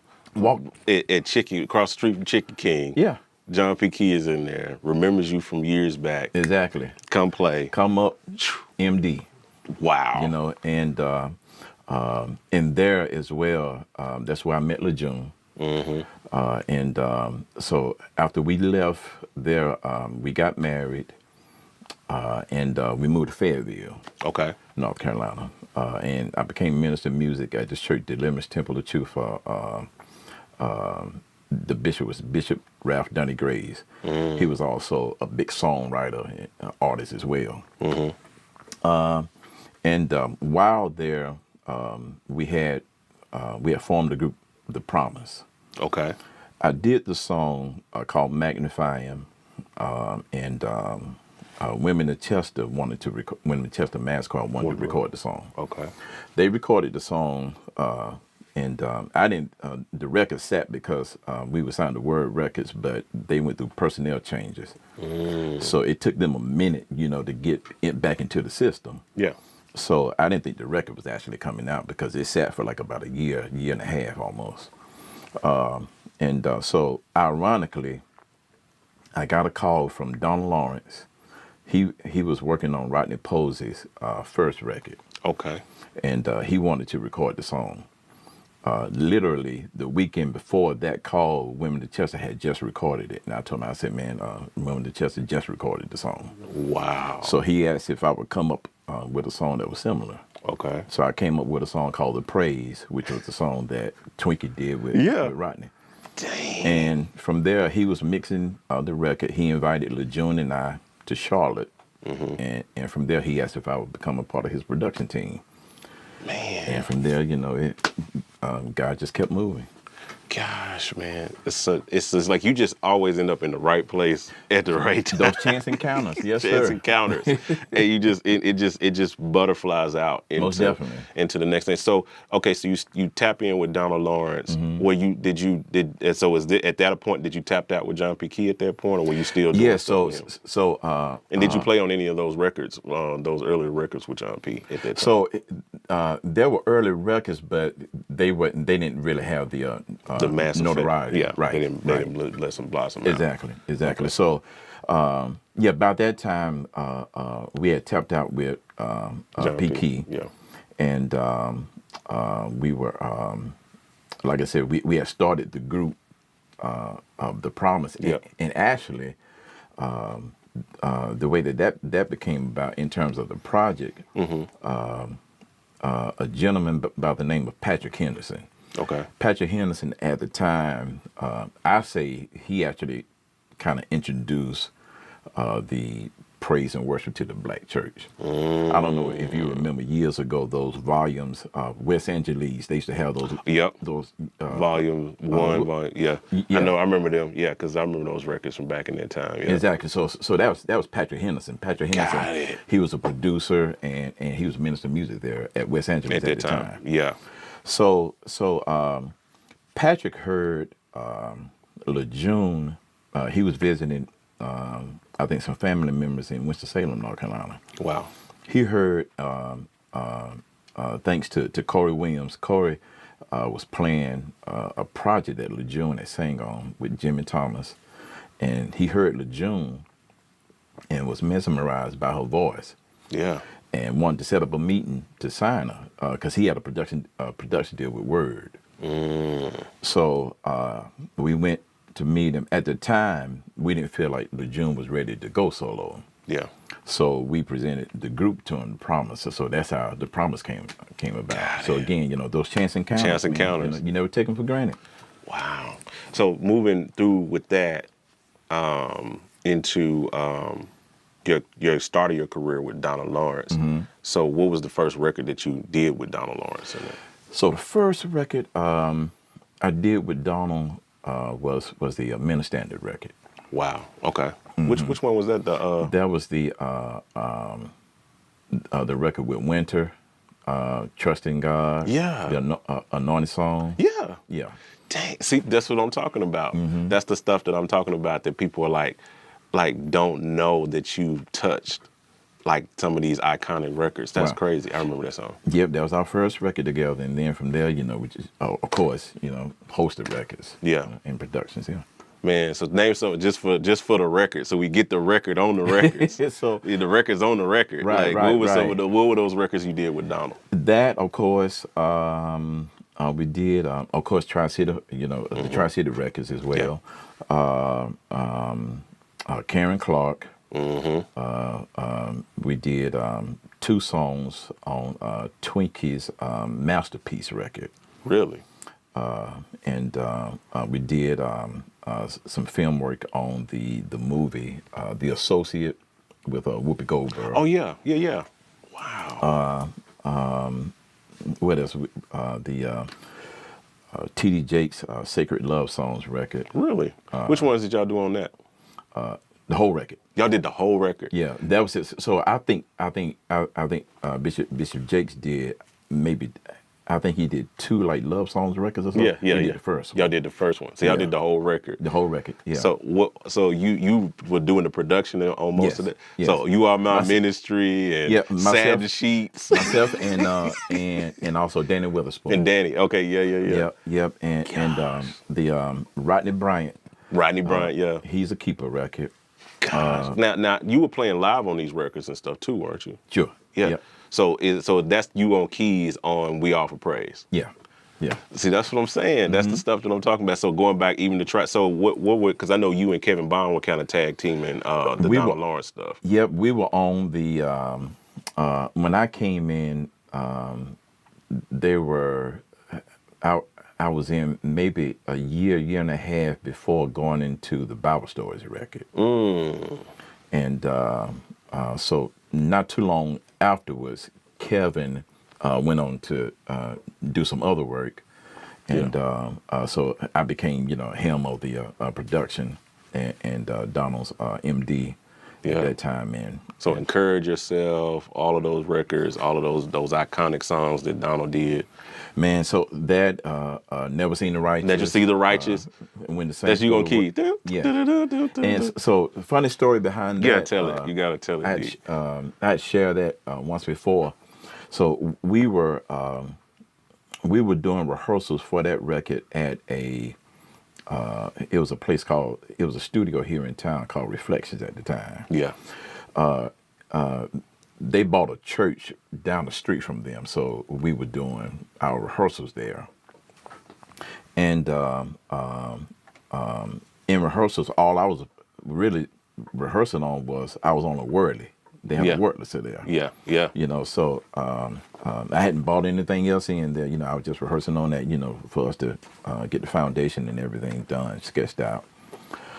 So while going over the Never Seen the Righteous, Donald said, he said, I need you to give me another intro.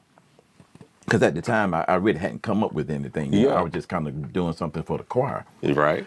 So because of the way I came up with the intro was the influence of the sound of the Wordless, you know, because it made me play that way. Right. Right. So and that became the intro. You don't understand how, because let's see, when this song came out in when? 90. I know it was 90s. Yeah. That was, what was it? Was it 98 or something like that? That's what I remember. High school. So I was in high school. That intro probably changed that whole song probably changed my entire perspective on like gospel music at the time. I remember as soon as I heard that, when that intro would come in, I was like, oh, we doing that for offering this Sunday. We doing that. That's the offering song. We playing that. I don't care if the choir know it or not. We doing that. We doing that song. So I'm gonna give you another tidbit then. So in doing, I don't know, are you familiar with the song Heaven that we did on Karen Clark? Yeah. So initially, we really wasn't supposed to do that song. So I think Donna was actually saving it for Tri-City. Okay. You know, we had already learned it and you know, been rehearsing it in the whole nine. So that song, we really just kind of did that song as a fill-in in the break for Karen to do her change. Okay. You know, so which is why those that got the video, it's not necessarily on the video because she didn't sing it that night. You know, so and in that, I said that because I brought that up in relations to the Karen record. Yeah. And it's the one that was Finally Karen, right? Finally Karen. Finally Karen. And we actually ended up doing 2 or 3 of Karen's record. But I always vowed my inspiration as it relates to playing style is from Thomas Whitfield and Oscar Peterson. Yeah. And I know I hadn't mentioned Karen, but I'm coming back to that. Yeah. So the way I was turned on to Thomas Whitfield, this particular song, Nobody But Jesus, I had already heard the song at the GMWA. The songwriter, Stephen Roberts, he presented it to the choir that year and they recorded it. So every morning getting up for school, I'm in high school at the time, I would always have the radio on the gospel station, you know, getting ready. And I heard this intro, boom, blah, blah, blah, blah, blah, blah, blah. And I'm like, okay. So then I heard her started singing, and I'm like, wait a minute, this song sounds familiar. But you know, I'm not familiar with this arrangement. Yeah. So I was in awe. I called the radio station. I remember at the time that they called them DJs. Yeah, DJs. Yeah, radio. Disc jockeys. Yeah, Mr. Willis H. Crosby called him, and I asked him who was playing and produced that song. He pulled the record out and told me it was a guy by the name of Thomas Whitfield. Wow. I remember after school, I went to our local record store. Record store, yeah. And bought everything that had Thomas Whitfield name on it. Wow. You know, and from there, you know, like I said, you know, that inspired me. And of course, you know, I was on to Oscar Peterson. So having said that, back to the Karen thing. So I had always vowed that if I was doing like a whole project, if I had room out some way, I'm going to pay homage to Thomas Whitfield. Dang. So as it relates to Bomb and Gilead, yeah, that was my so Whitfield, even though it doesn't necessarily sound like it, but my inspiration behind the groove to that as well was behind Thomas Whitfield. I can hear it now. You know, the boom, boom, boom, boom, you know, that's Whitfield. Yeah. And just put a groove to it, you know. Yeah, so I mean, like I said, so many, and then y'all did what? Acknowledge Your Presence. We acknowledge your presence. So now, yeah, and that was on her Heavens Are Telling record. Heavens Are Telling record, yeah. Yeah, the one with Mary. Dang. And that's what I'm saying. So this is the crux of the meat of what I wanted to get into. I mean, Praying Spirit. Yeah. You don't understand how these records shaped not just gospel as a whole, but even as me, like how you were listening to to Thomas Whitfield, we were listening to y'all guys and what y'all were doing. Wow.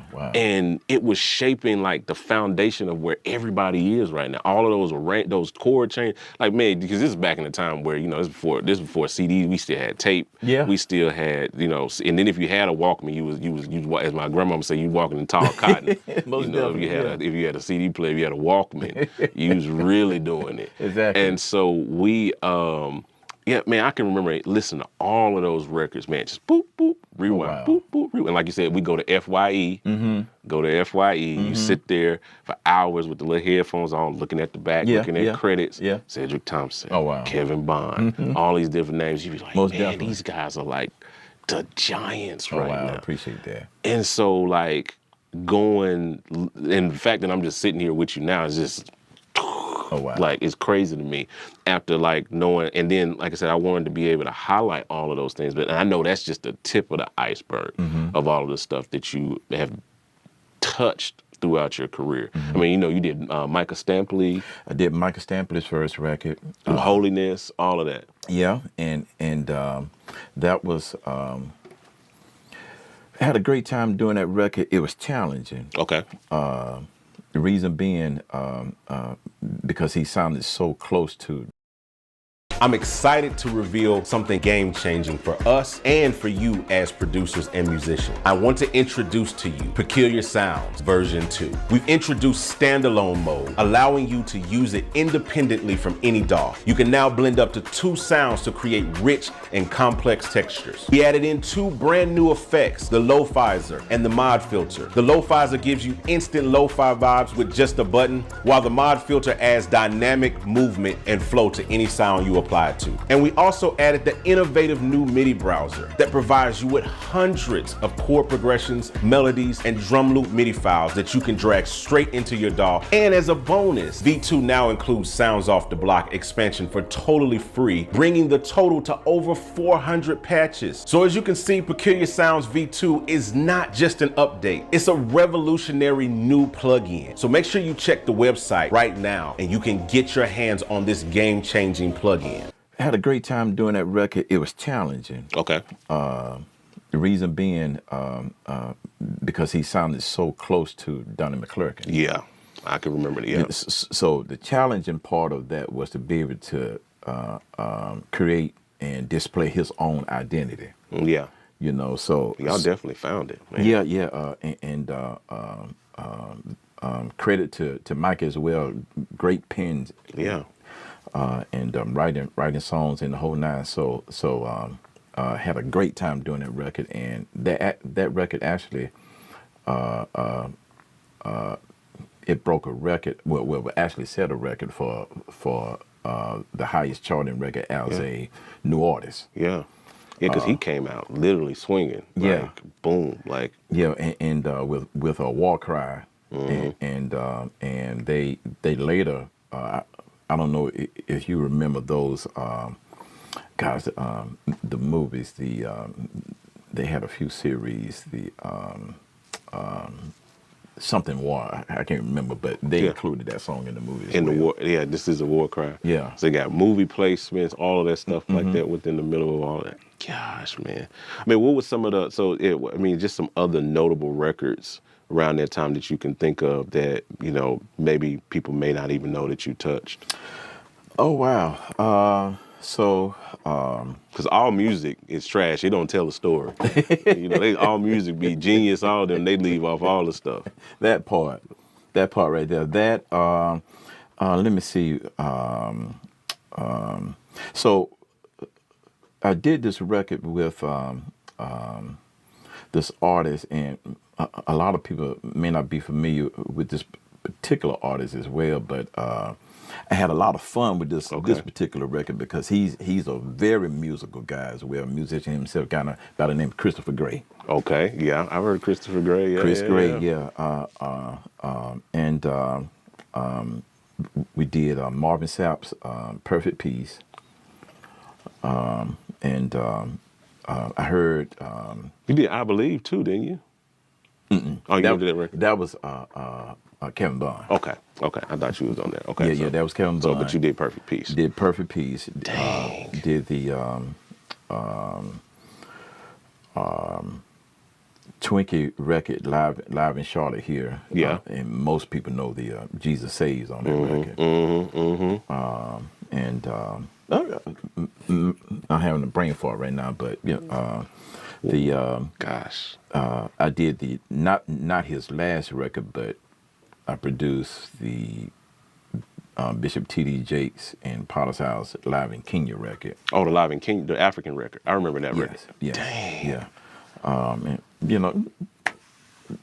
had the pleasure of working on this project. As a matter of fact, won the Grammy with this project. It was called the Oh Happy Day record. This company by the name of Vector Management, they have on their roster a host of A-list artists. They had this idea for some of their artists, to do traditional songs, gospel songs. Yeah. And the idea was to pair them also with either a well-known choir or group. Yeah. Also. So they signed to EMI. EMI gave me a call to produce the record. And on that record, just to name a few of the artists, was Queen Latifah, Michael McDonald, Mavis Staples, Bon Jovi, a host of people on that record. And so grateful for that. And another record that won the Grammy was Hell the Headless record. Oh, yeah. Dang, yeah. I forgot you did that. So, I mean, God's blessed me, man. Man, one day I'll be able to sit back and not remember all of the stuff that I worked on. that'll be a moment to sit back and somebody be talking to me and they be like, yeah, you did that right. Oh yeah, I did do that. Maybe one of these days that'll be my testimony. But that's but even fast forwarding to like now, in this current, these last 5 to 10 years, you're still working on work like you did. I Made It Out with John P. Key, right?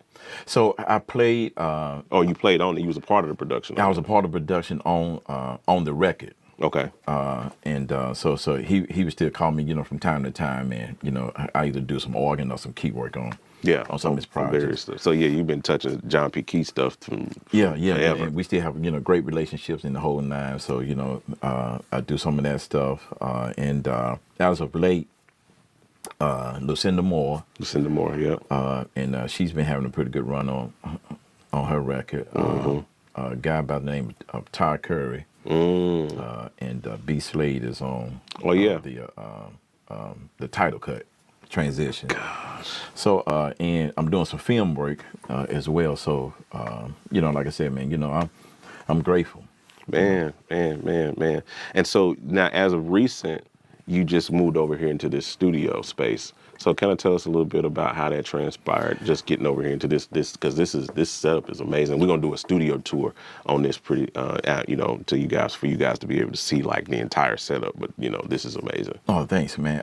So props up to Tim Campbell. I was actually. It's ironic. I mean, well, again, it's those chance encounters. Yeah. And that's what we're gonna title this podcast. We're gonna call this podcast Chance Encounters. So I was at the point where I wanted something different because I was kind of tired of the traffic coming through my home because I had decked out my garage and into the studio. But the problem that I ran into was HOA wouldn't let me do anything else to the home. I couldn't add.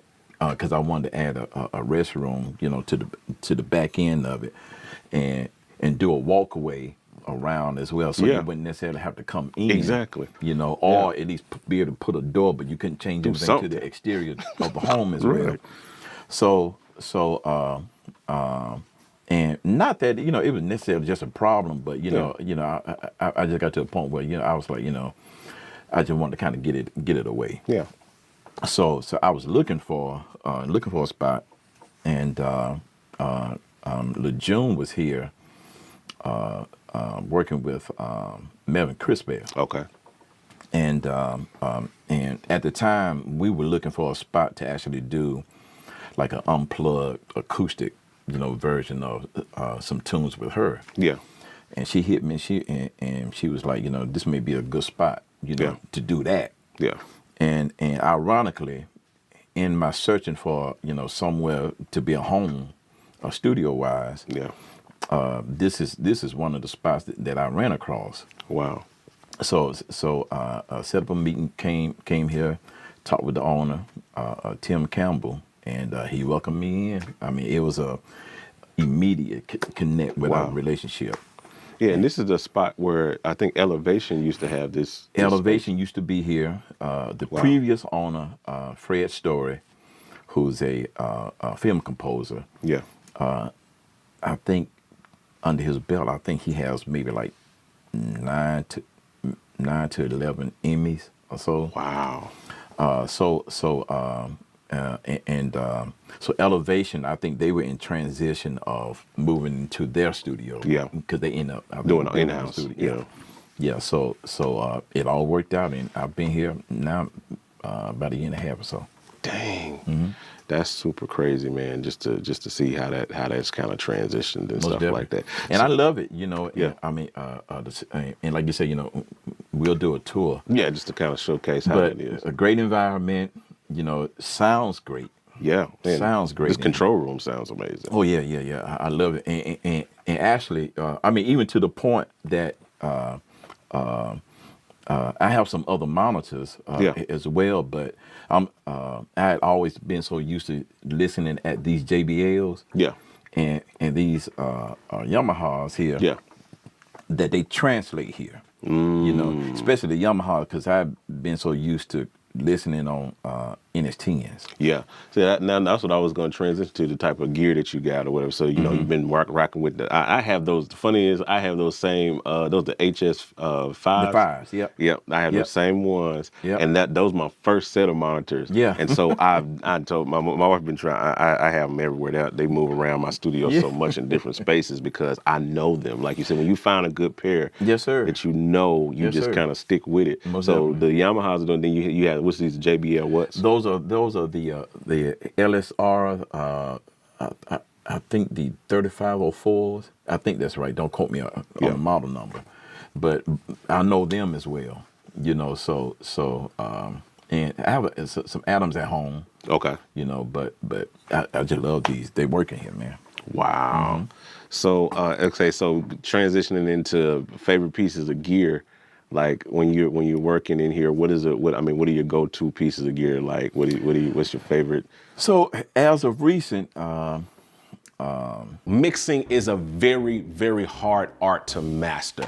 I know because I've been trying to master this art for several years. That is one of the reasons why I do Mix Mondays. It's a learning environment, and every mix that I do, I learn something new. And I've taken everything that I've learned over the years and we have poured it into our mixing templates. Mixing templates are a great starting place, and we have created several templates that allow you to get up and going quickly, and we have created them for Logic Pro X, we have created them for Pro Tools, for Studio One, for Ableton Live, and so many others. So if you're interested in taking your mixing to the next level, or even just getting started, make sure you check out these links down below in the description of this video and grab your template today.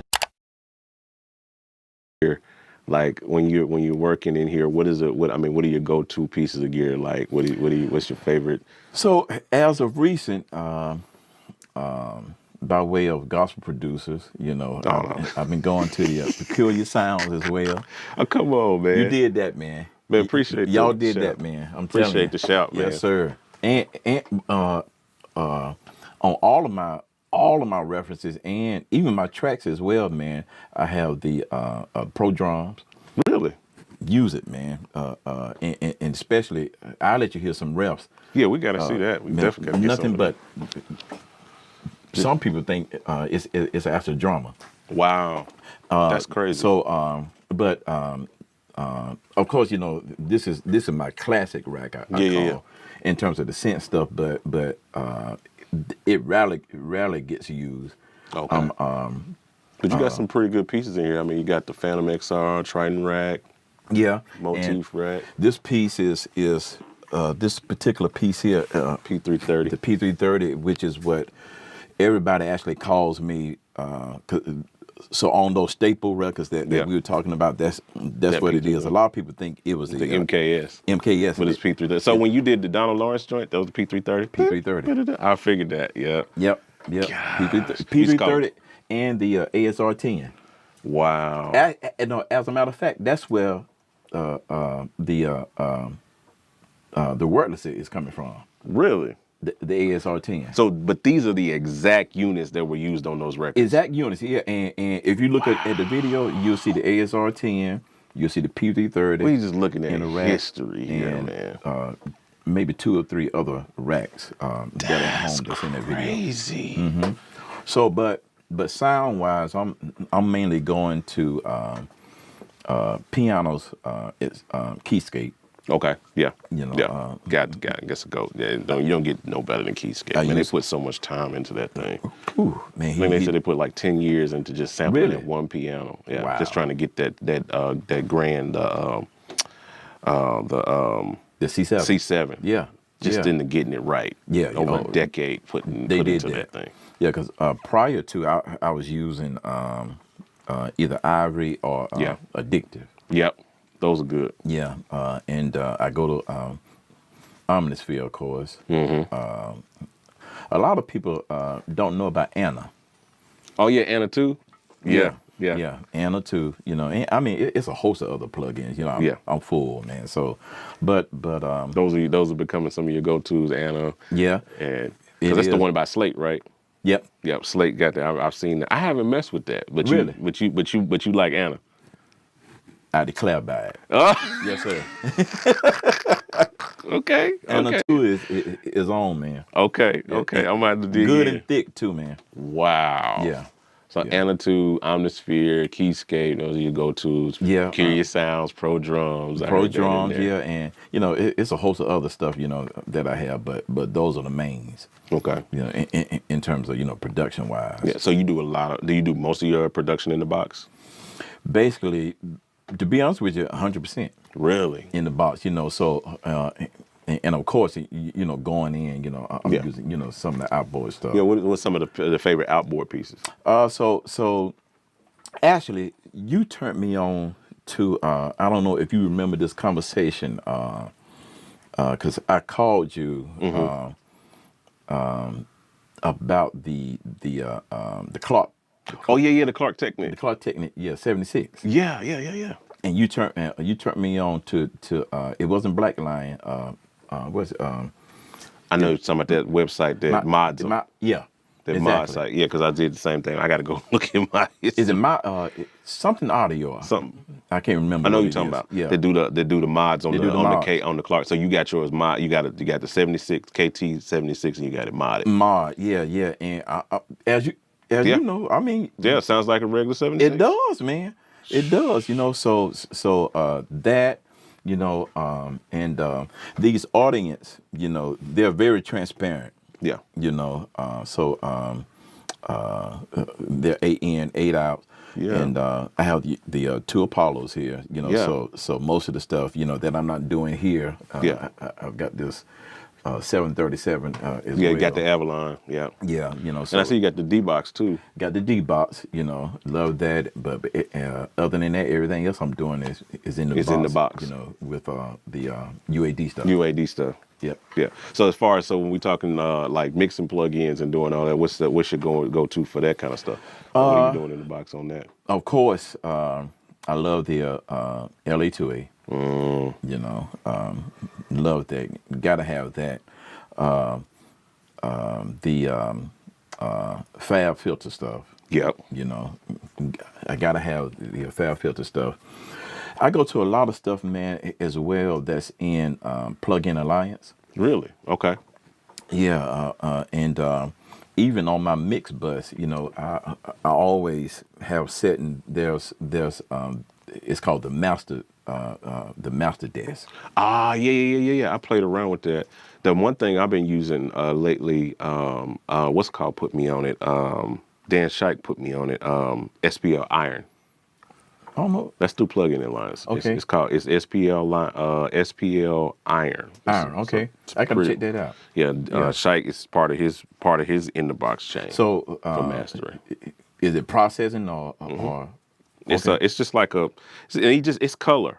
He's not even. It's a compressor. You know, it does compression and all of that. Yeah. But what he's primarily using it for, at least when we were sitting, and he was showing it to me. It's just there as a part of the coloring part of the chain. Okay. You know what I mean? Like it comes out. He's doing his surgical EQ. He's doing his hardware, and he's going in the box. Yeah. And he's got a few things in the chain. We have a video on the channel where he's showing it actually. But SPL is right in the chain. It's just like a part of it. So when I saw him use it, I'm like, okay. Yeah. But that's one of the only things I think I'm using from Plug-in Alliance. Okay. And I go to the slate stuff, the VMR stuff. Mm-hmm. Now, I used to, in terms of saturation and getting the tape emulation, pull up the Studer. Yeah.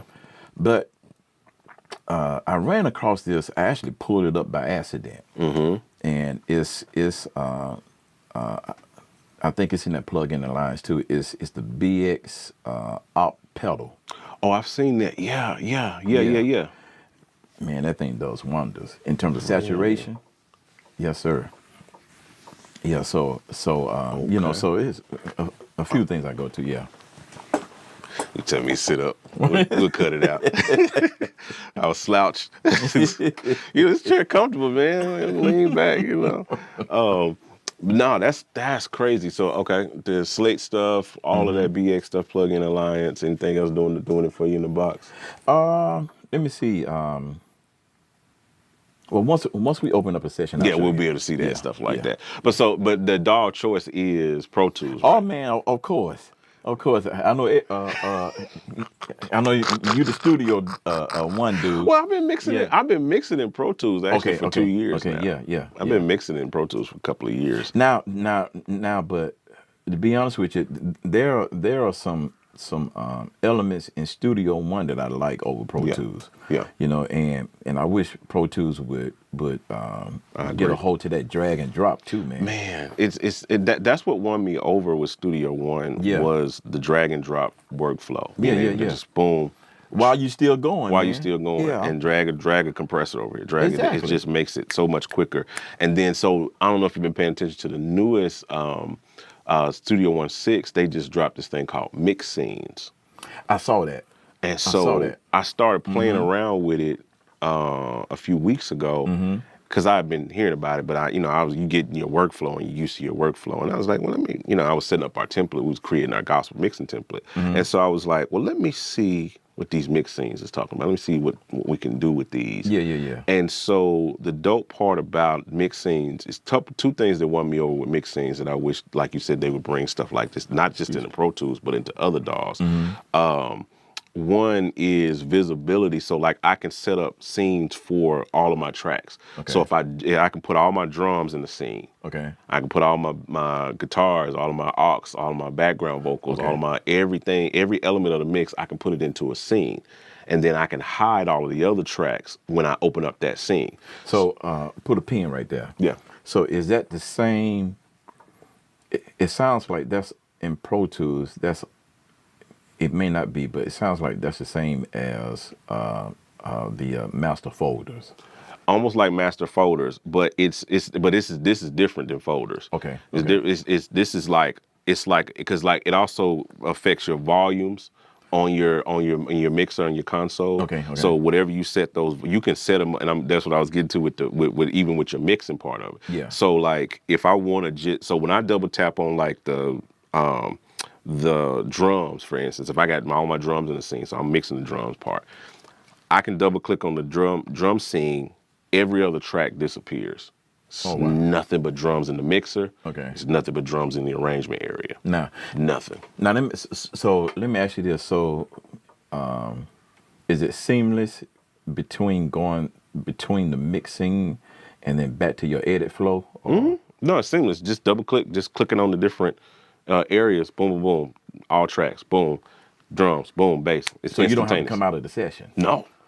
No, it's not coming out. And so speaking of coming out of the session, here's the part that really won me over. So you know how when we're mixing, we do mix revision. So it's, R1, R2, R3, R1. And typically we save a brand new session for that mix or what have you. Right. So when we send off the draft to the artist, they listen to mix 1 and then they say, okay, I want this change, this change, this change. So we open up a brand new session and it's mix 2. So we need to go back to mix 1. We got to jump back into mix 1, do X, Y, Z, and then, bouncing between sessions. And you know how Pro Tools is. You gotta close the entire, it closes the entire thing and reopens it again just to change the interface. You just trying to change the interface, you gotta close Pro Tools. If you go into a different session, you gotta do the same thing. Well, within Studio One, with mix scenes, you can actually, so I can set up all of my, because it remembers all of your faders, where you had your faders located. So this that mix, everything about that mix, I can say, I can create a scene that just says mix 1. And then I can send it out to the artist. Yeah. And then when they ask for whatever revisions, whatever, and I can go in and create a new scene that says mix 2.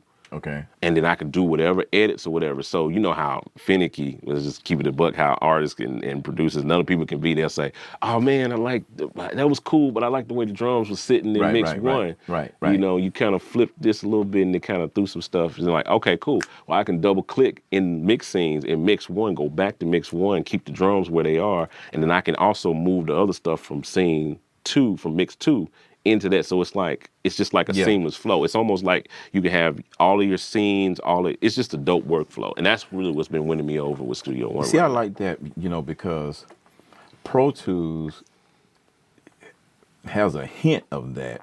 Yeah. By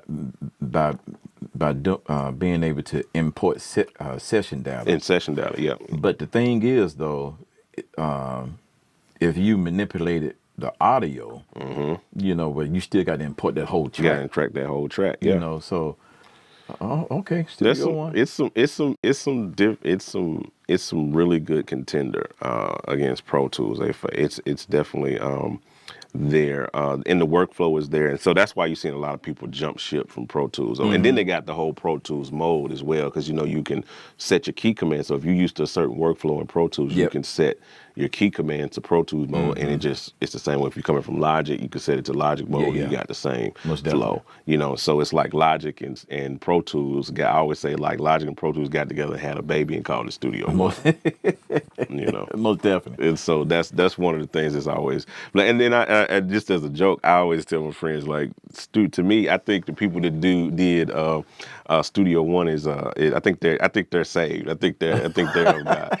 Because here's the funny thing. Here's something that probably nobody ever paid attention to. So if you look at the word just Personas, okay, yeah. If you take their logo, Personas, it's pre, right? And then they have the Son, S-O-N, okay, capitalized. The Son, the S in Son is capitalized. Okay. Okay, right. So it's pre and then Son, and then it's us. Now, if you take that and even you be spiritual with it, pre means before. Son being the Son of God and us. So Personas literally means the Son is before us. Come on. You put it together.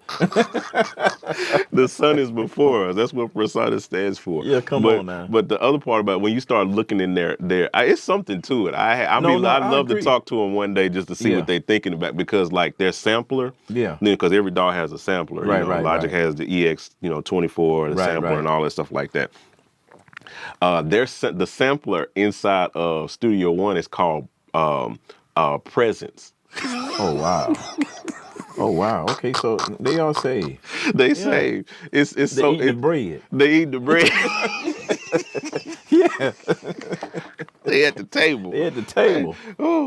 So it's something about that. We have to explore. Now I hope one day I'll interview those people. Yeah, let me know, so man. they'll be able to tell us. Yeah, we actually secretly Christians and we try to sneak the gospel into. It's called Studio One. Yes, sir. He is the one. Yes, sir. So it's something to it. He is the one. It's something to it. I don't know what it is, but they got some sauce over there. So okay, in the box, you're doing those things like that. What are some of the things that you're working on now? That's what's on your desk, on your table right now? What are you moving into? What's the projection of what you're doing in these next? Now, actually, so I'm preparing for a live recording local artists, Mitchell Johnson and Rehoboth. Okay. Wonderful choir. I'm in pre-production. Well, I'm on the back end of the pre-production stage for that. Preparing for, I did the track for the scene that's going to be at the Gospel Superfest. Oh, wow. Okay. In Jacksonville, Florida. So Lejeune and I, we're performing that as well. Wow. There. So I'm preparing for that. Preparing for Lejeune's record. Yeah. You know, and like I said, you know, I'm into the film thing. So, you know, just trying to keep it all moving. And really what my heart is more into the mentoring. Yeah. The mentorship as well. So I'm getting ready to launch that. Nice. I'm calling it Said Talks. Come on. So, you know, so those are some of the Just things. building. Yeah. Wow. So, okay, so a couple of the other dynamics I want to dig into before we kind of close it out. One being what is that dynamic? Can you talk to that dynamic a little bit? You know, I think we did a podcast on it years ago, but I want to kind of refresh with it with being married to Lejeune, who's also an artist. Yeah. And then you guys having to do ministry as well, and then raising a family as, you know, you being what has that been like, raising a family, both of y'all being in the industry and in ministry at the same time, and then raising, I mean, Cedric Thompson and all of these people, you know, what is that family? Can you speak to that a little bit? Yeah, most that definitely. Dynamic. You know, so we, Because y'all been married, what, how many years? It'll be 35 years, December 17th. Wow. It'll be 35 years. And thankfully, you know, the both of us were already in the music, you know, industry. So that level of understanding, you know, I guess if you would say almost kind of grandfathered in. Yeah. You know, in terms of, you know, the movement and you know, scheduling. Yeah. So you know, our thing has always been to focus on family. Yeah. You know, even when one of us are away, you know, especially while the kids were in school, you know, they were very active in sports and different activities. So we always made sure, you know, that at least one of us, you know, was always present. And that's so cool. Also, to give you a story, and I'm sharing this because I've seen how music in the music industry, you know, can tear up families. You know, I was this time I was pretty heavy in travel. Okay. And so I remember I was coming off of a tour. Get ready to go to do I think a Bishop T.D. Jakes record. I came in enough time, you know, to wash clothes, get a couple hours of sleep, see the kids off. As I went in to go see my kids off before they, you know, was going to school, my youngest, he was 10 at the time. Was it CJ? This was CJ? Chandler. No, Chandler. Okay. And he said, "Dad, what are you doing here?" He said, "I didn't think you lived here anymore." Hit me like a ton of bricks.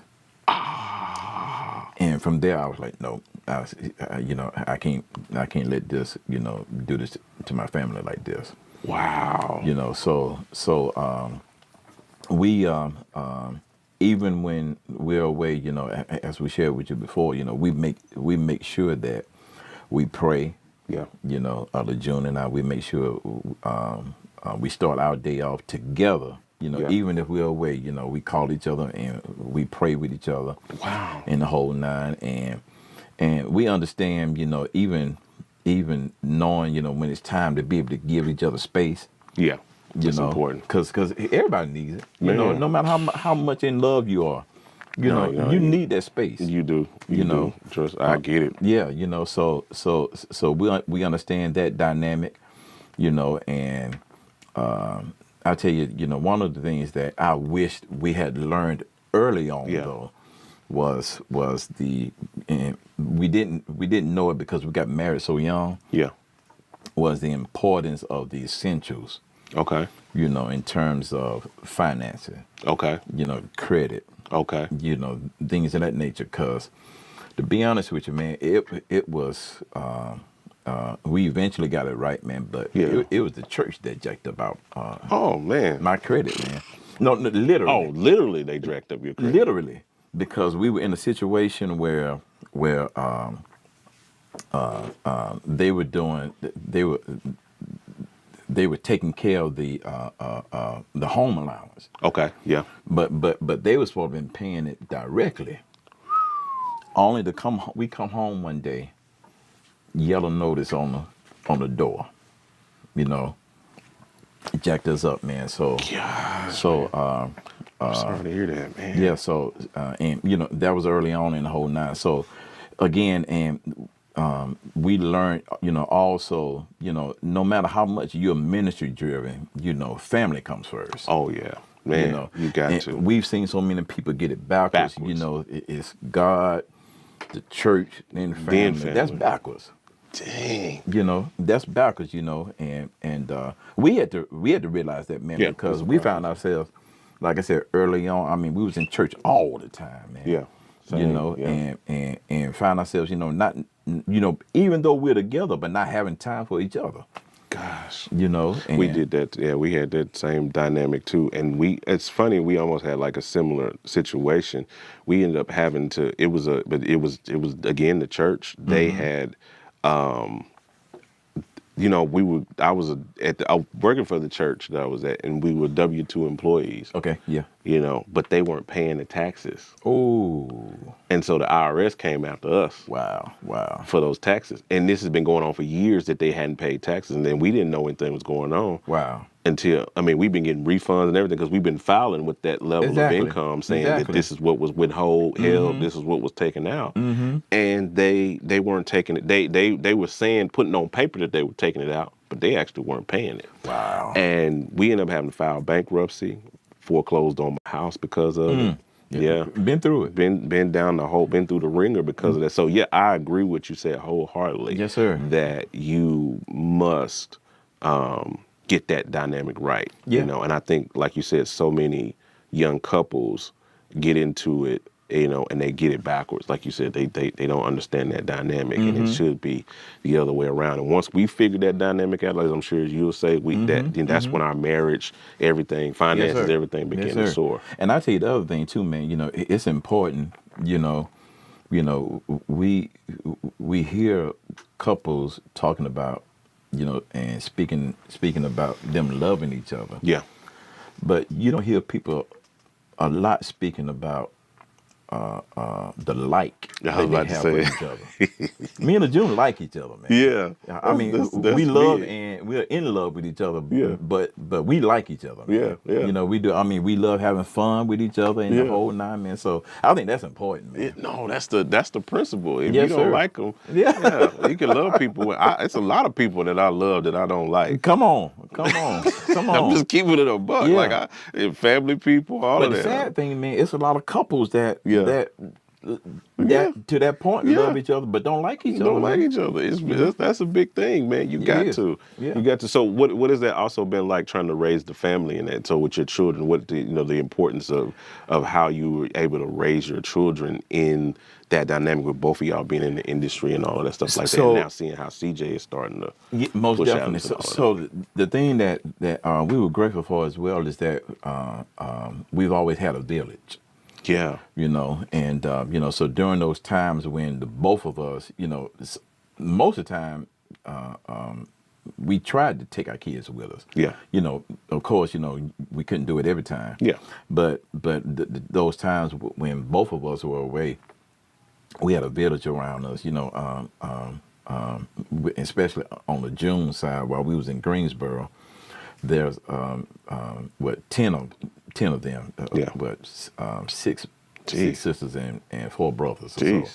So that's a literal village. Yeah, literally. So a few of the sisters and friends, you know, we've just always been able to have that village. That's good. You know, and but we make sure, you know, that they were raised with the fear of the Lord. Yeah. You know, the whole night. The one thing if I would be totally honest, that I do regret. Okay. Is that working in the capacity that I do, and Lejeune as well. Yeah. Having to work so closely with those in the industry. Yeah. They've seen that dark side. Oh. You know. Yeah. And we had one of our sons, our middle son, you know, one time, because Chris, great singer. Yeah. Great singer. But because he had seen so much, the negative side of the gospel industry, he didn't want to do it. Wow. You know, Yeah. didn't want to do it. So that's the part of it, you know, yeah, that people don't see. That Stuff that people don't tell you. That they don't tell you exactly. And then, like I said, you know, because we work so closely with people, you know, our kids, you know, they experience, you know, some negativity, not necessarily with us, but you know, just seeing, you know, the character of others and you know, That's unnecessary, real. you know, That's real, man. chaotic stuff, you know. But other than that, man, you know, we've always, you know, just made sure that, you know, we were there for our kids, you know, and never pushed, and especially even with CJ, never pushed him into, you know, doing this music thing, you know.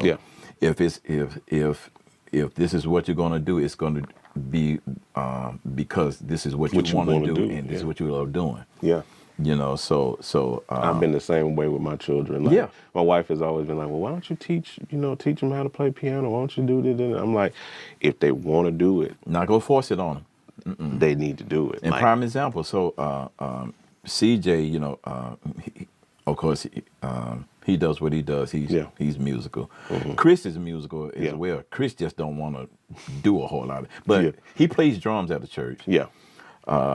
Chandler, our youngest son, Chandler don't want anything to do with the music. He said, you know, so I'm good. Yeah, he's all about going to get that.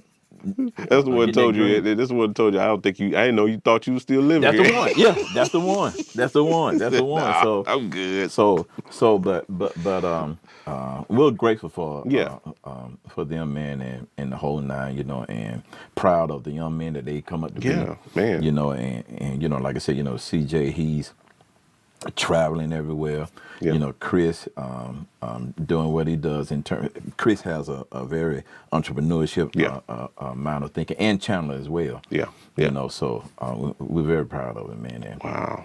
That's amazing. So one other thing I want to speak to is, I know you had a health scare recently. I did. And you kind of went through some things with that.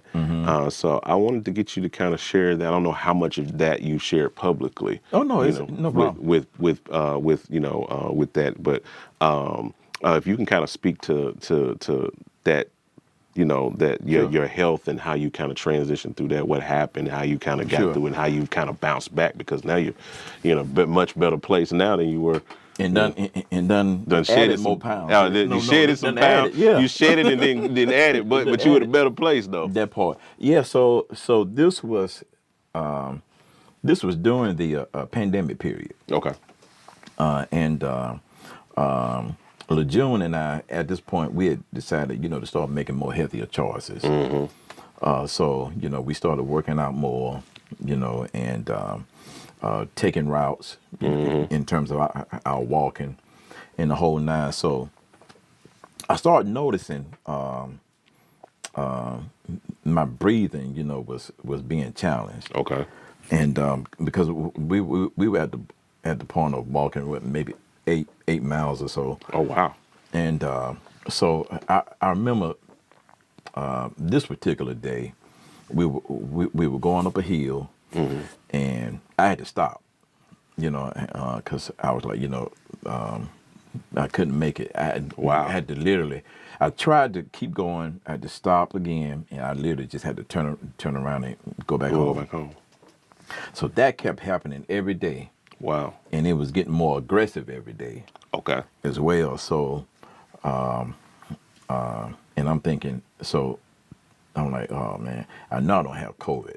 You know, so that's first thought. First thought. Yeah. You know, so got tested, wasn't COVID, but I'm still having problems, man. And so now it has gotten to the point that I would go in and even try to sit down, do some production, do some work. Couldn't even get through that, and just end up going to bed. Wow. You know, having to lay down, and I was just that weak. Then it got so during this point we were at the church. We were just doing virtual. Yeah. So we would still go to the church, but it was just myself, praise and worship leader, and the pastor. It would take everything within me just to go from my door to my vehicle. Wow. I would get in the vehicle, sit there, maybe 5 minutes just to gather myself. Dang. You know, drive to the church, and would literally have to prep myself to get from the church, get from my vehicle inside of the church. Wow. I would get inside the church, sit on the keyboard, and just kind of be there for a minute. Wow. To gather myself, because I feel like it literally just feels like I'm about to just pass out. Jeez. So that goes on for several weeks, and one of the services, the virtual service that we were doing, I remember sitting at the keyboard playing, and I feel like I got this feeling I'm passing out. Yeah. And I could feel myself fading. Wow. You know, and I'm thinking, okay, well, maybe, you know, because these lights too. Mm-hmm. So I had to get up, go to the bathroom, gather myself, come back. I remember, and I guess this may be the male side of us. And well, I'm not gonna put every male in this category, but you know, most of us males, we wait until it's you know to the point of having to go to the doctor. You know, so them having to take us to the doctor. Take it to the physically, we can't do it ourselves. Exactly. So I'm at that point now. Wow. You know, so and it's at the point that someone has to watch me 24/7. Jeez. So Lejeune had to go to Chicago to do a virtual. Donald was doing the McDonald's Gospel Fest virtual. Okay. Mm-hmm. So he did it in Chicago. She went there, and Chris, our middle son, he stayed with me. I went to the doctor, you know, to check out everything what was happening. Mm-hmm. That next morning, they called me and told me that I immediately need to go to the emergency room. That I needed to get several pints of blood.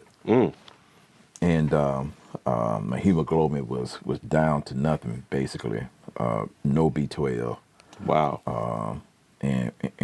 So I go to the hospital. They give me several pints of blood, and they keep me. And I was there for about 2 weeks or so this time. Jeez. They're running all kind of tests. Can't find anything. And asking me, you know, whether, you know, have I noticed any passing of blood? Hadn't noticed anything. So they actually told Lejeune that they called it idiopathic. Okay. Because they didn't know what it was, couldn't find anything. Interesting. So I remember being discharged from the hospital. I remember going to the grocery store, and I received a call, and it was the doctor was telling me that what they found was cancer. So I called Lejeune, told Lejeune, and literally, even during this time, I thought I was out of here. Yeah. You know, but and ironically, even before that, Lejeune, I didn't know why she was doing this. Yeah. But I would find her like 3 and 4 o'clock in the morning, laying on my stomach, just praying. Wow. You know, and she told me that the Lord just started directing her to lay on my stomach and just pray. Gosh. Didn't know why. So they said that they found a tumor. Okay.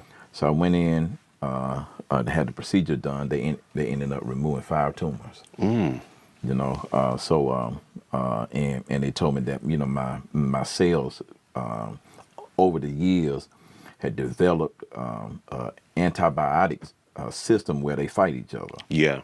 Yeah. You know? Yeah. And it formed cancer. And but you know, this December past, I had my checkup, doing fine. I have to get B12 injections. Yeah. But other than that, I thank God, you know. Wow, man. That's amazing. And then even thinking back to what you just said about with June, that's where a place where it matters who you marry. Come on. You know, it really does, man, because like, I mean, it's some women that would have, you know, especially some of nowadays women and stuff I be seeing out there, they just would have waited for you to get up out of here and collect the check. They would have. And I mean, I can honestly say that LeJune is a prayer warrior, man. Wow. You know, she's always been that. Yeah. You know, yeah. So I thank God, you know, for having a virtuous woman. Yeah, man. That it matters, man, and it's good to speak to that because, like you said, a lot of us won't. We don't take our health seriously until our health becomes serious.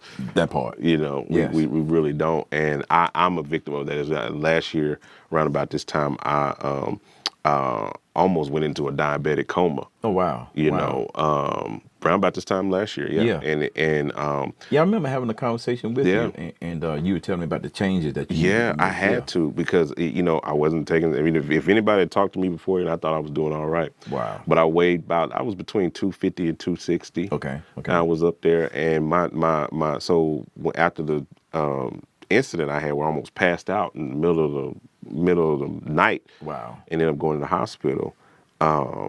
My A1C was 12.1.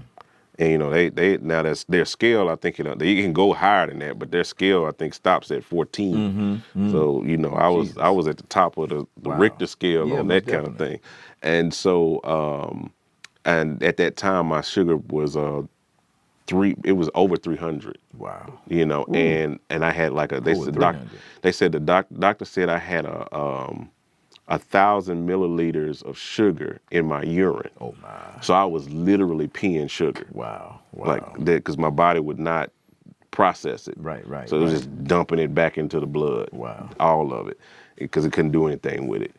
And so, so you know, of course, that makes your kidneys work harder and all of that. So you're peeing. I remember that's the only thing I can remember that was a symptom of what I was going through. I was peeing. It felt like every 20 minutes I was going to the bathroom. Wow. And that was why, because it was just so much sugar in my system. And people think I wasn't eating crazy. I wasn't eating honey buns and, you know, cakes every day. I was you know, but I had a lot of processed carbs, a lot of processed food, a lot of stuff that people don't know that stuff converts to sugar when it gets in your body. Exactly. And so, I had a lot of stuff. So I had to overhaul my diet completely. Wow. And within a year, I've lost about 50 pounds. Oh, good. And pretty much turned my A1C is, I think, 5.5 now. So it's almost 5.4 is normal, considered normal. So I'm right on the edge. Yes, sir. Oh, normal. So but I had to get to a point. And all I did was take walks, change my diet. I'm eating just basically fish and chicken, you know, just keeping my diet simple and just walking, and lost that weight and started taking but now I look back on it, I think about like all of the people, you know, some big musicians, big producers that we done known over the last couple of years that have just checked up out of here because of even now, you know, there's a few of our colleagues and whatnot, you know, that are going through dealing with some health challenges here. It's you know, and it's simple things that I think if we, like you said, took our health seriously, go to the doctor. You know, if I went to the doctor, so when I went to the hospital, that was the first time I had been to a medical facility of any kind. Okay. In probably 10 years. Wow. You know, and because in my brain, as the man, I'm all right. I'm okay. Yeah. Give me a couple of days. Yeah. I'll be all right. Whatever this is. And to that point, I didn't mean to cut you off. No, you good. But to that point, because I had always had the signs, you know, and I remember explaining to the hematologist. Yeah. He kept asking me, you know, to describe what it was I was feeling. Yeah. And in describing it to him, you know, I was thinking, you know, I've been having this symptom all along, and it always felt like, you know how, but I don't want it to be vulgar. Yeah. But you know how it feels like if you have to have a bowel movement. Yeah. And a hungry pain. Yeah. I would get those consistent. Wow. You know, it felt like both of those at the same time. But it was a few years I kept feeling. I mean, but it would happen sporadically. Yeah. You know, and I was like, you know, I just kept putting it off. Yeah, that's what we do, and we normalize it. And I had my own father had some health issues and stuff that happened over the last few years, and I remember we were talking, and he was telling me, you know, and I was like, well, did you have any indication, that this was happening or whatever? And he was just like, he said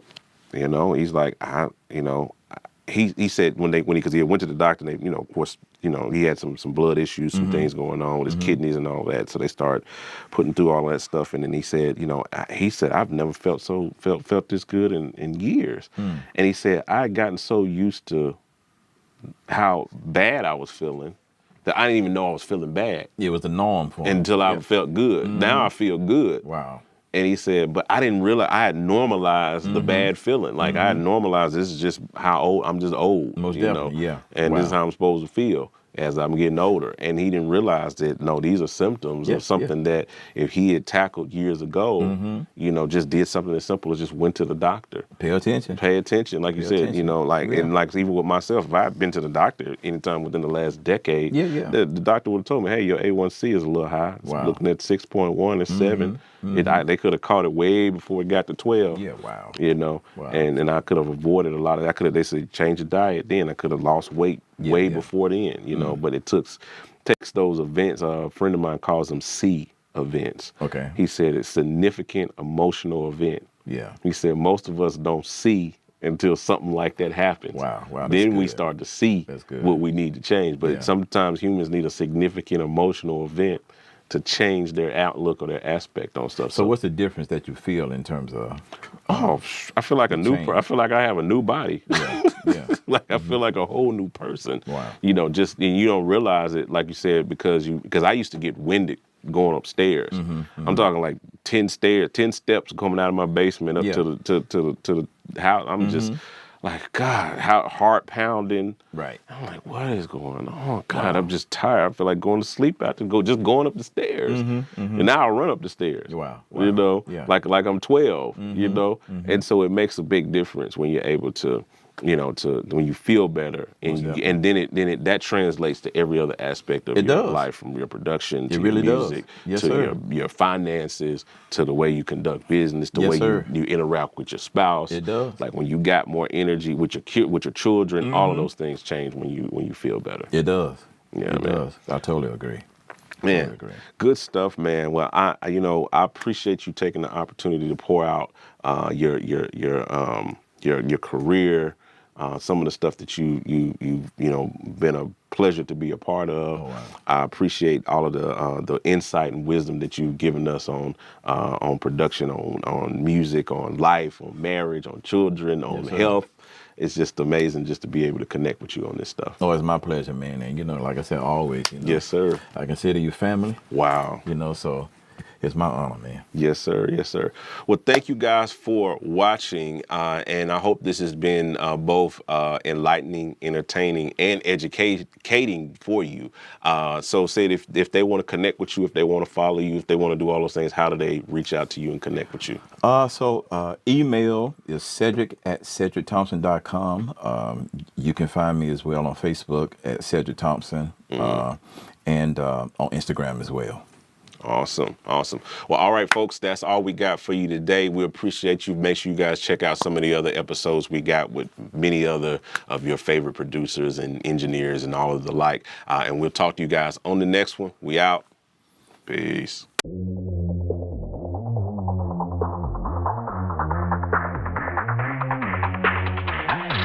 GospelProducers.com.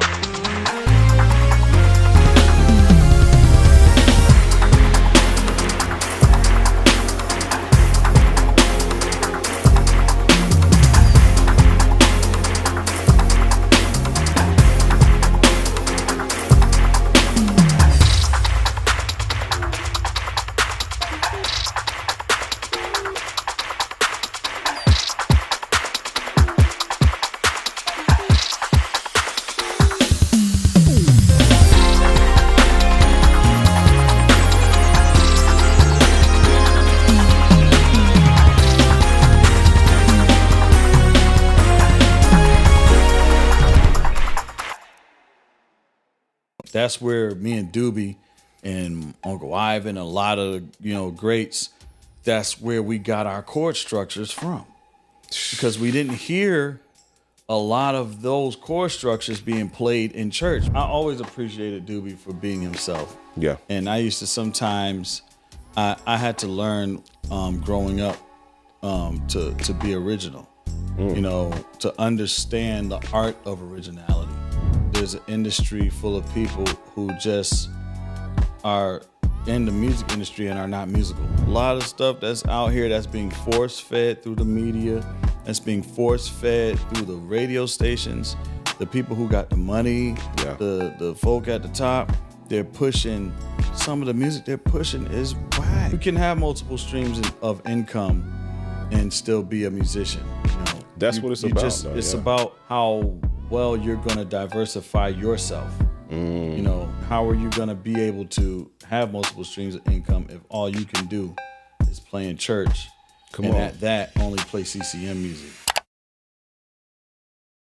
What up, guys? You know who it is. It's your boy, John Mike Juan Miguel. We are back again with the Hangout podcast, where we just hang out and we talk about things that are relative to us as gospel producers, as musicians, as just people in general and what we like to do. But today I am hanging out with a very, very, very special guest, and it is none other than Deacon, Elder, Bishop Kevin Powell.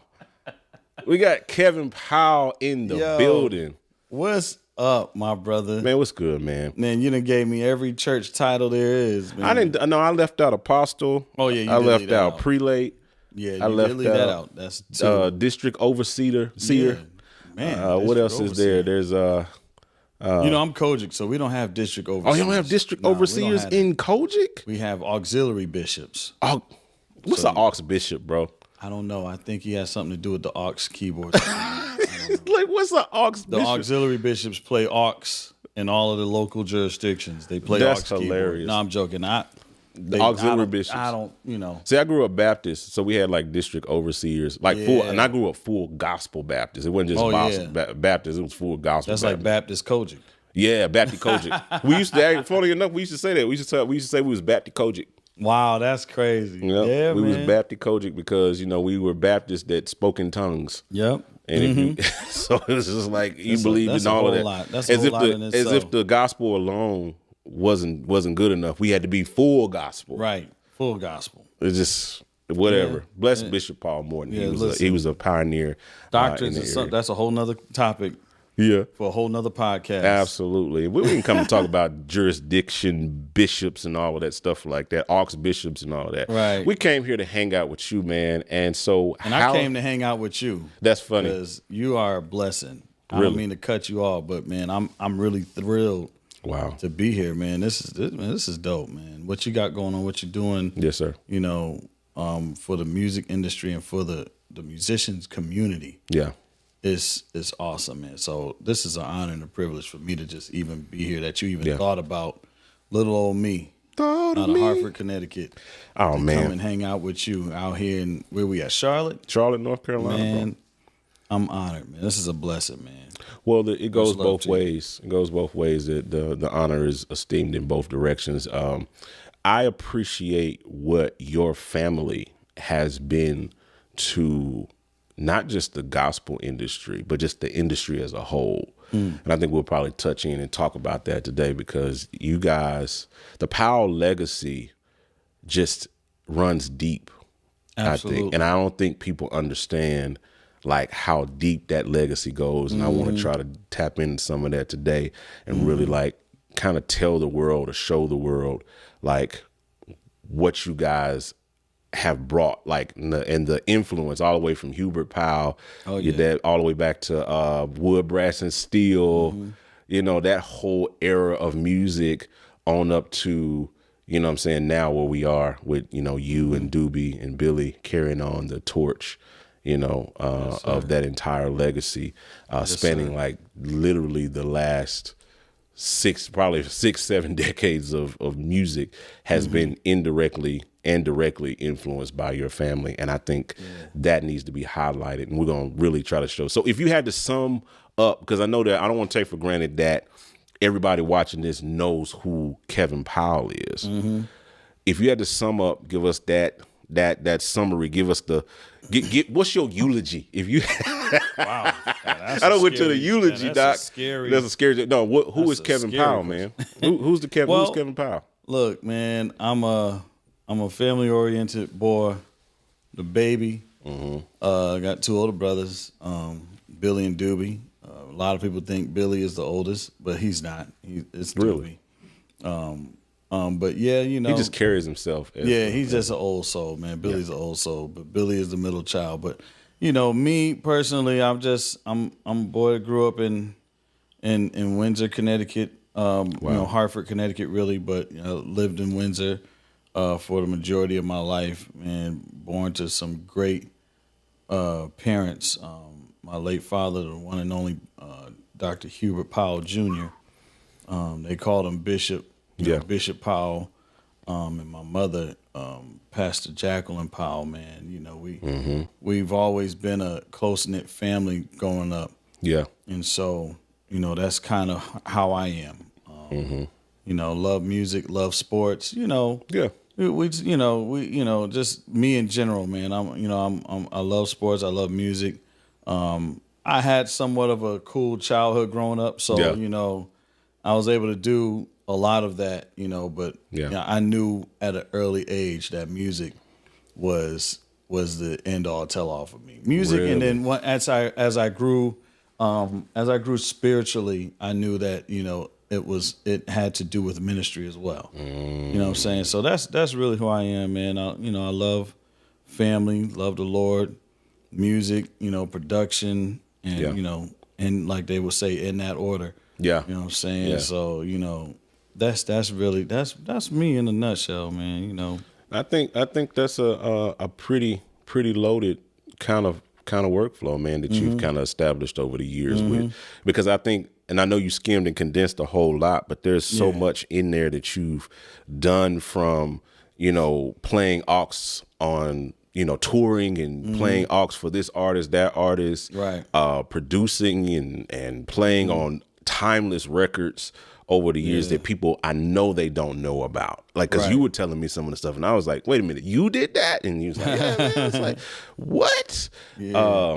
So playing on those records, producing on those records, you're always playing somewhere, you're always out, Nord artist, all of those things. This got us kind of enamored with what you do, and seeing what you do out in and outside of the music industry, the church world, all of that. You just kind of flow. You're like an amalgamation, word of the day, of just what we do in the industry, man. And I think that's super, super dope. Hey, man, I'm honored, man. Anywhere I can, you know, my motto is, I like to try and find anywhere that I can enhance whatever I'm a part of. I want to be able to enhance whatever, you know, situation I'm a part of. I don't care to what magnitude. I don't care what that is. If it's, you know, better leadership, if it's better just, me playing organ and not being the reason why rehearsals held up. Whatever it is, I just try to find a way to enhance it. And I believe that's one of the things that has helped me to kind of stay, busy or stay focused and, be able to continue to work in the industry. Yeah. Is being somebody that's, easy breezy, that ain't in the way. Exactly. I pride myself off of that. I don't want to be the inconvenience. There you go. I love that. You know what I'm saying? So, that's just me, that's just my work. One of my work methods, work ethic, and ethics. Yeah. My work ethics, is just to, stay out of the way, man. Do what you need to do what you have to do, and then be the reason why it's enhanced. Be the reason why they hear it differently. Yeah. So that's that's why you keep getting the calls. I mean, it's just that, man. It's like obviously what you're doing is working, and it's so the that's favor of God, man. Because look. These musicians that are out here today are just mind blowing, man. These guys out here they're trying to retire me, literally. Like you think you hear some of these young guys, and it's like they're so good, it's almost discouraging. It's like, why am I still playing if they doing all that and I can't do that? Yeah, I gave up years ago. That's why I decided what side of this I wanted to be on.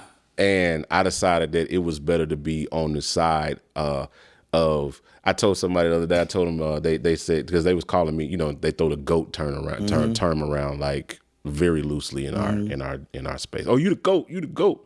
You the GOAT. Somebody hit me, said something. Yo, bro, you the GOAT. I said no. I said I'm not a GOAT. I'm not an animal. First of all, I'm not a GOAT. But I said what I am is I'm a goat herder. Oh wow. So you're like, I decided to be in the company. I decided to be the guy, or wanted to be the guy that was the influencer to the influencers, the connector to the connected. You know what I mean? The people that the guy that could be the bridge to bring people together or to influence the community in that way. You know what I mean? Like the behind the scene. I want to be behind the scenes of the behind the scenes. That's good. I want to herd goats. I want to create the next generation. Every scene has that scene. Yeah. Every scene has the behind the scene people Yep. who are really making it happen. Who are really like not even so much pulling the strings, but they're the ones that are, making sure everything is bridged together. Everything is in sync. The industry always needs people like you, that understand, that get it. Yeah. That stuff is so important, because without you, there's no this. Yeah. What we're doing and even what you're doing with your plugins, it's just somebody has to be on the other side of it. Has to be on the other side of this. And that's what a lot of musicians don't understand. Cause see, I heard you in there playing. Nah. So you was doing some stuff. We was messing around. You was messing around with the sounds and messing around with the peculiar sounds and everything. And you was sounding real smooth on that Rose. But a lot of musicians don't understand that it is completely fine. Yeah. And one thing I've been praying about is multiple streams of income. There you go. Yes. You can have multiple streams of income and still be a musician. That's what it's about. Though, it's about how well you're going to diversify yourself. How are you going to be able to have multiple streams of income if all you can do is play in church at that only play CCM music? You know what I'm saying? So you gotta be able. You got that button. You know what I'm saying? There's a whole lot you can unpack in that one statement. Just in that one statement, that's loaded. There's so many people that want multiple streams of income, but they're not doing the necessary things, or they don't have the necessities to have multiple streams of income. They don't have the creative drive, to say, okay, I can do this, but let me also do that. I can play in church, but let me get more into production, so that when people call me and they need production done, I can actually do it. Yeah. And not just make beats, but I can actually edit vocals. Wow. I can actually, they need somebody to edit drums. I can do that. These guys, a lot of people just don't understand that facet, or even just getting into the technical side, like what you're doing, which is, like, again, you're doing a great job. Yeah. But, getting into the technical side, that's a whole nother monster, because without that side, there's no this. What do you do without plugins? Who's making them? Who's troubleshooting them? Yeah. So those are the things that, as you mature in this industry, you understand. You want multiple streams of income, but you gotta kind of work. You gotta kind of get into it. Yeah. Get into whatever it is that you're not into that you probably should get into. Because a lot of people think it's just gonna happen naturally, and they just take it for granted. Like, it's just gonna happen. Well, I'm intelligent, or I'm talented, so it's gonna happen some way. No, it's like, you gotta work for it. You gotta work for that, man. Get out there and find your niche and stick with it. I realize my niche is production. I love doing production. I love getting in the studio with different, choirs or groups, different artists, and pulling out something that maybe they didn't even know was there. Wow. One of my, besides my dad and my brother Doobie, one of my biggest influences as far as studio production and vocal production is Alex Ward. Oh. Ace of Ward. Ace. I had the opportunity of watching him work a few times. We did a couple records. We did one record we did that I was totally studio was Micah Stampley's Love Never Fails record. Oh, really? And, wow. We did that in the studio. We spent like a week. And where were we? Atlanta, yeah. We were in Atlanta. Spent like a week in the studio. Me, Alex Ward, of course. Yeah. J. Drew Sheard on drums. AJ Brown on bass. Wow. Tim Mold, guitar. Yeah. And Eddie Brown on keys. It's like the Avengers. It was crazy. I mean, it was a crazy week. Like, it was crazy. Like, we was wilding out. But, like, what was happening was they had a unique schedule, and Alex was sitting in there. We would play the song down. Yeah. Play like 2 takes of it, and then he would bring the backgrounds in. Yeah. Right in the studio, and just immediately start working on them and stacking them and just editing them, flying them over. Yeah. And it was crazy. And I was like, man, this is what I would. This is what you want to do. I want to be able to do this, because I couldn't do it at that time. Yeah. I was still stuck on. I'm gonna just make money playing everywhere, and the Lord was like, no, dig deeper. Wow. And Alex was like, man, sit next to me. He made me sit down next to him and watch him like work Pro Tools. Now I still don't know how to work Pro Tools. Yeah. I don't know how to work Pro Tools. I'm not a Pro Tools guy. I'm a Logic guy. Yeah. And Reaper. They're still trying to get me to use Ableton, but I don't like Ableton. Yeah. So y'all pray for me, those out here. But no, those of you that know the words of prayer, pray my strength to the Lord. No, stretch your hands towards Kevin. No, but no, like, because God is able to. He's able. I know. I know able. y'all want me to get on Pro Tools and all that mess. That's a mess. Demonic. No, I'm joking. I'm joking. No. I'm excited to reveal something game-changing for us and for you as producers and musicians. I want to introduce to you Peculiar Sounds version 2. We've introduced standalone mode, allowing you to use it independently from any DAW. You can now blend up to 2 sounds to create rich and complex textures. We added in 2 brand new effects, the Lo-Fizer and the Mod Filter. The Lo-Fizer gives you instant lo-fi vibes with just a button, while the Mod Filter adds dynamic movement and flow to any sound you apply to. And we also added the innovative new MIDI browser that provides you with hundreds of chord progressions, melodies, and drum loop MIDI files that you can drag straight into your DAW. And as a bonus, V2 now includes Sounds Off the Block expansion for totally free, bringing the total to over 400 patches. So as you can see, Peculiar Sounds V2 is not just an update, it's a revolutionary new plugin. So make sure you check the website right now and you can get your hands on this game-changing plugin. But Alex was like, man, sit next to me, man. I watched him, work the vocals and just, have them, it was amazing. Man. Yeah. Would you say that was a moment that you can pinpoint that changed your directory? Kind of changed the trajectory. Like, the trajectory was like, yo, I want to do this at a deeper level. Wow. Like, I want to be able to do what he's doing. I want to sit in the engineer seat and do this. You know what I'm saying? So even watching my brother Doobie, who's like, I call him the one-stop shop. Oh. Because Doobie literally will go in the studio. He will lock himself in the studio for like weeks and then come out with a completely finished record. And it's like fully edited, fully mixed, you know, mastered, and it's just like ready. I call him Mr. Miyagi. Yeah, you know, he'll hit me up. Hey, my new record's on, you know. It's out. It's out on iTunes. It's like, when did you do this? You know, a couple weeks ago, you know, and he's like, he's a one-stop shop because he can sing, he can play, he can produce, he can record, he can track, he can mix, he can edit, he can do all of that.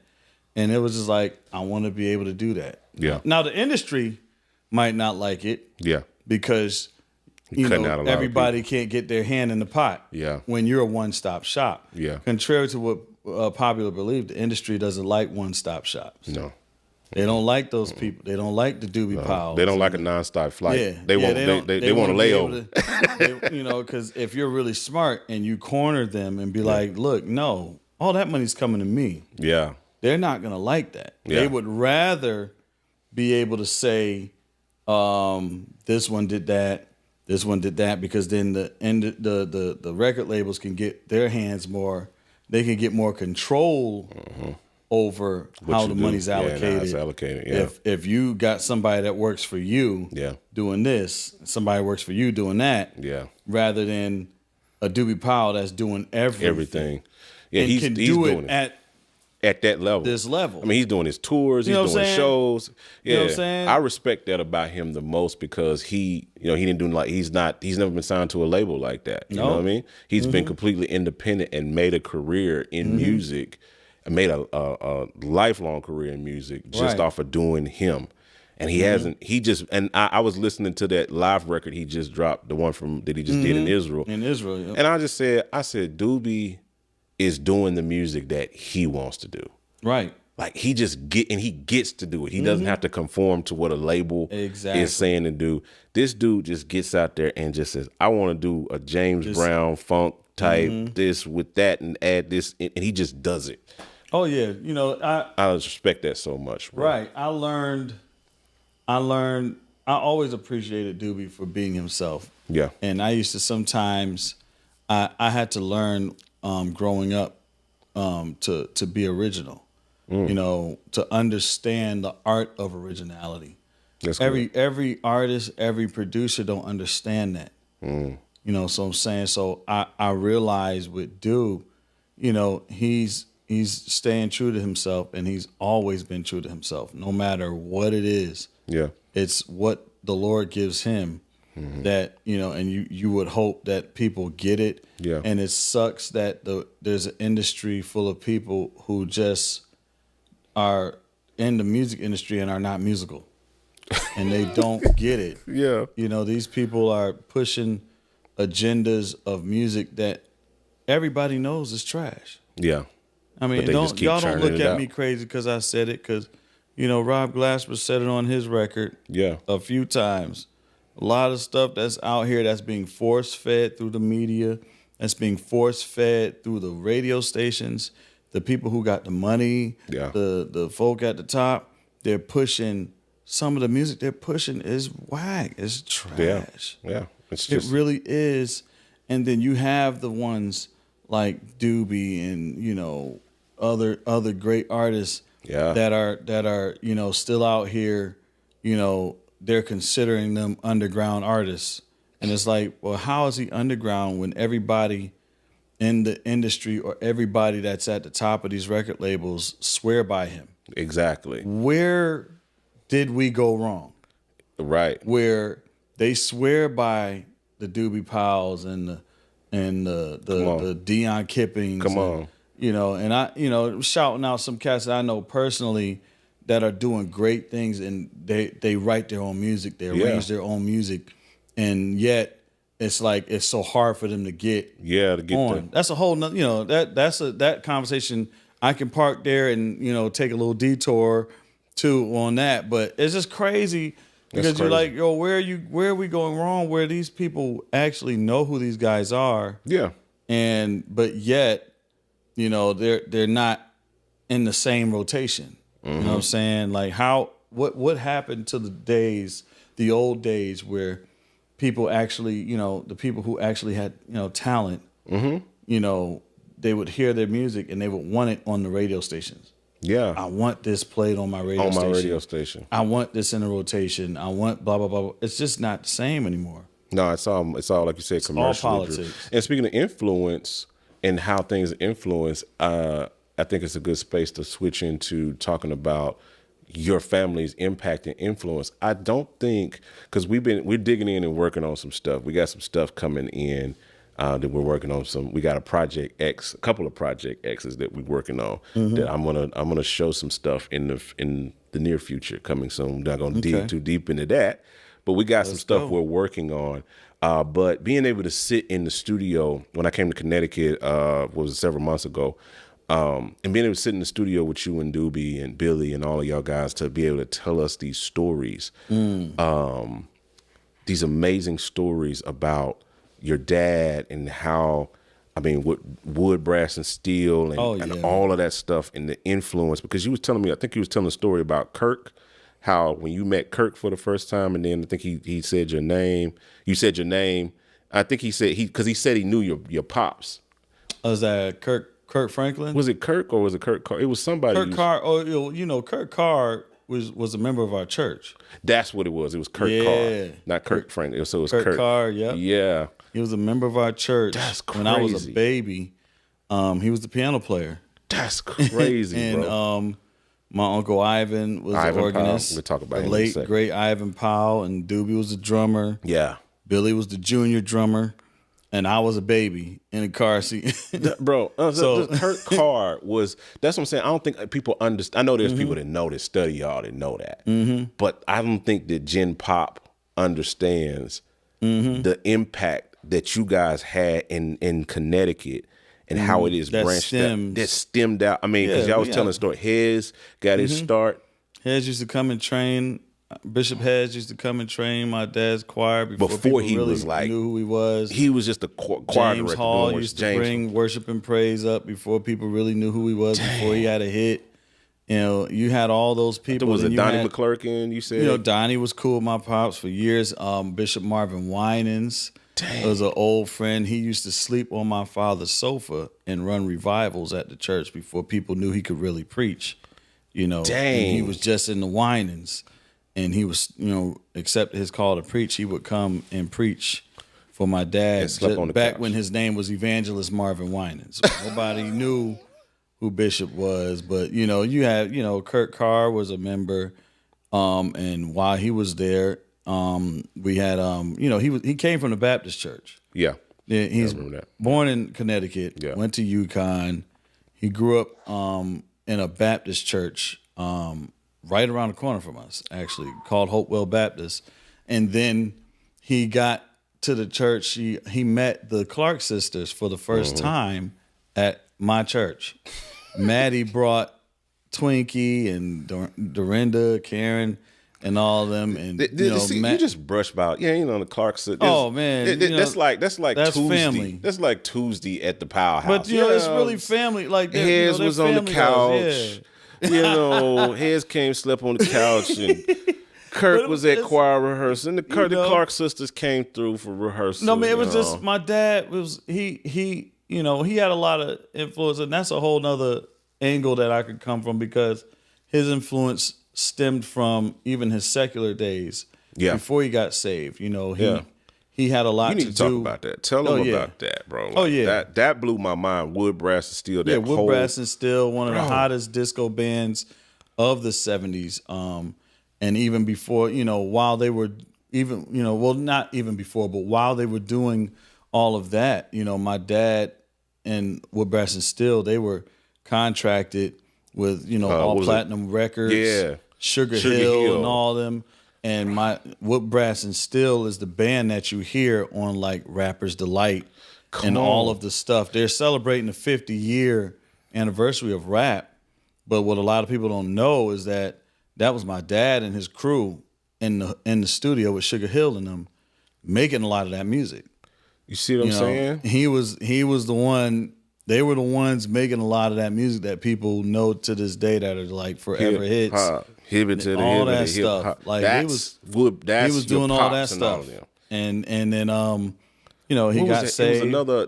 What's the skate? I always call it the skating song. I can't think of it because it's I can't. I'm gonna think of it in a minute. It just because I heard it in my head and then but that was all under the Sugar Hill. That was all in that same thing. Like pop culture, music was influenced. Like you said, all of the hip hop stuff came out of that whole shit. All because all of the rappers sampled all of that stuff. They used to bring my dad and them to New York.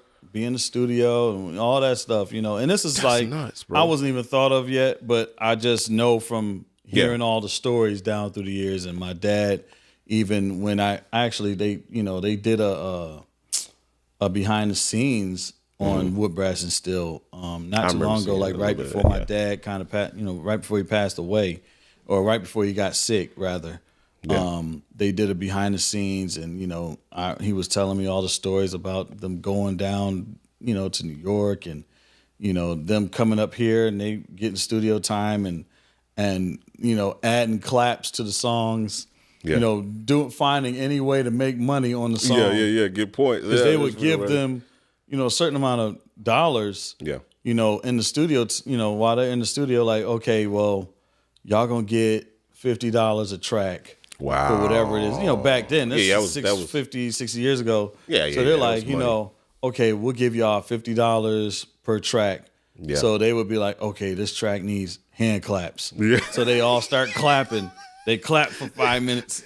Trying to get $50, trying to get that money. All right, let's get another 50. All right, this song need a cowbell. And then somebody get a cowbell. And this song needs such and such.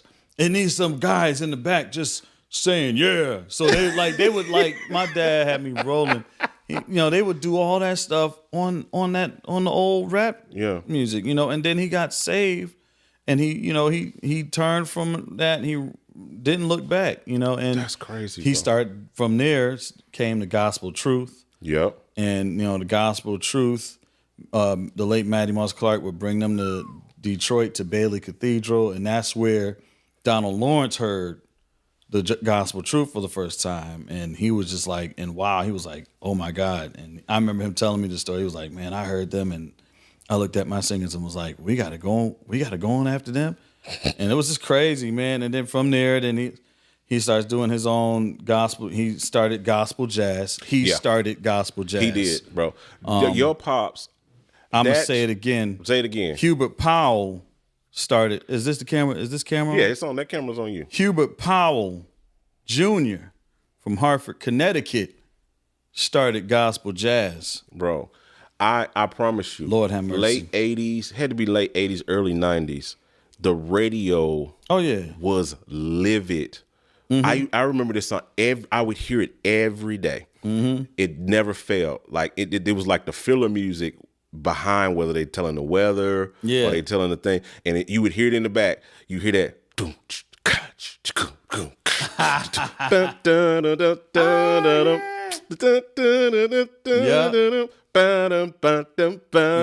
will go, bruh. Yeah, Doc. That was our offering song. We would play that thing for offering once because I studied that. I remember studying that like intricately. That was like probably in that realm, one of the first songs I learned how to play. That was from Keep Pressing On. Bruh. That was the Keep Pressing On record that he released in, I want to say 93 or 93, bro. But he did like 3 records before then. So like, you know, he had been doing it for a while. And you know, he was. I just found some pictures. I probably have to get them to you. Yeah. But he had, you know, we found pictures of him in Memphis at Holy Convocation. Wow. Hanging out with the late Willie James Campbell. They were like brothers, and he had his cassette tape table. Yeah. And I think it was. That one was Thank You For Your Touch. I think that was the record. And For Your Ears Only. Okay. He was selling I remember For Your Ears Only. And yeah, so I remember that one. I fast forward really quickly. A couple years ago, I was doing something in New York, and I bumped into Warren Campbell and Erica Campbell. And we're at this rehearsal spot, and she starts going in. And she was like, I was a teenage girl, and I was in Memphis, and I brought this tape For Your Ears Only by Hubert Powell. And that's crazy. I listen to that tape all the time because, you know, my mother was holy. We couldn't listen to all types of music. Bro. And so like she would listen to that all the time. Like, and she was telling me about how she would buy that tape. But yeah, you know. That's what I'm saying, bro. Like that was like, it's like y'all were like the Powell family, just in my honest opinion, is like the Forrest Gump of the industry.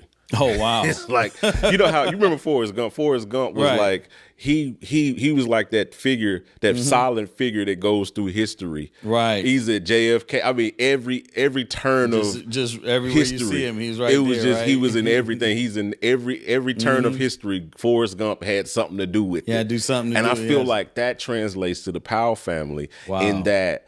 If you look at from the secular, because you think about the Wood, Brass, and Steel to Sugar Hill Records to all of that stuff and how it like coincided with the hip hop and the rise of that, and to know that this band was like the centralized thing and they didn't get the credit for it, they didn't get the light shined on them, and they were literally the bed that the whole industry laid on, which is the music, and they weren't. You know what I'm saying? And so you got that level of influence that your pop was a part of that whole regime that influenced that to go straight into, now he flips into gospel and gets saved, becomes a pastor, gets into that world, and now he's influencing every gospel artist. A whole nother genre who really didn't even know what his influence was before then. Because see, a lot of people in gospel, they talk about the gospel truth. They talk about the For Your Ears Only, his earlier, you know, solo records where he was jazz and everything, you know, gospel jazz.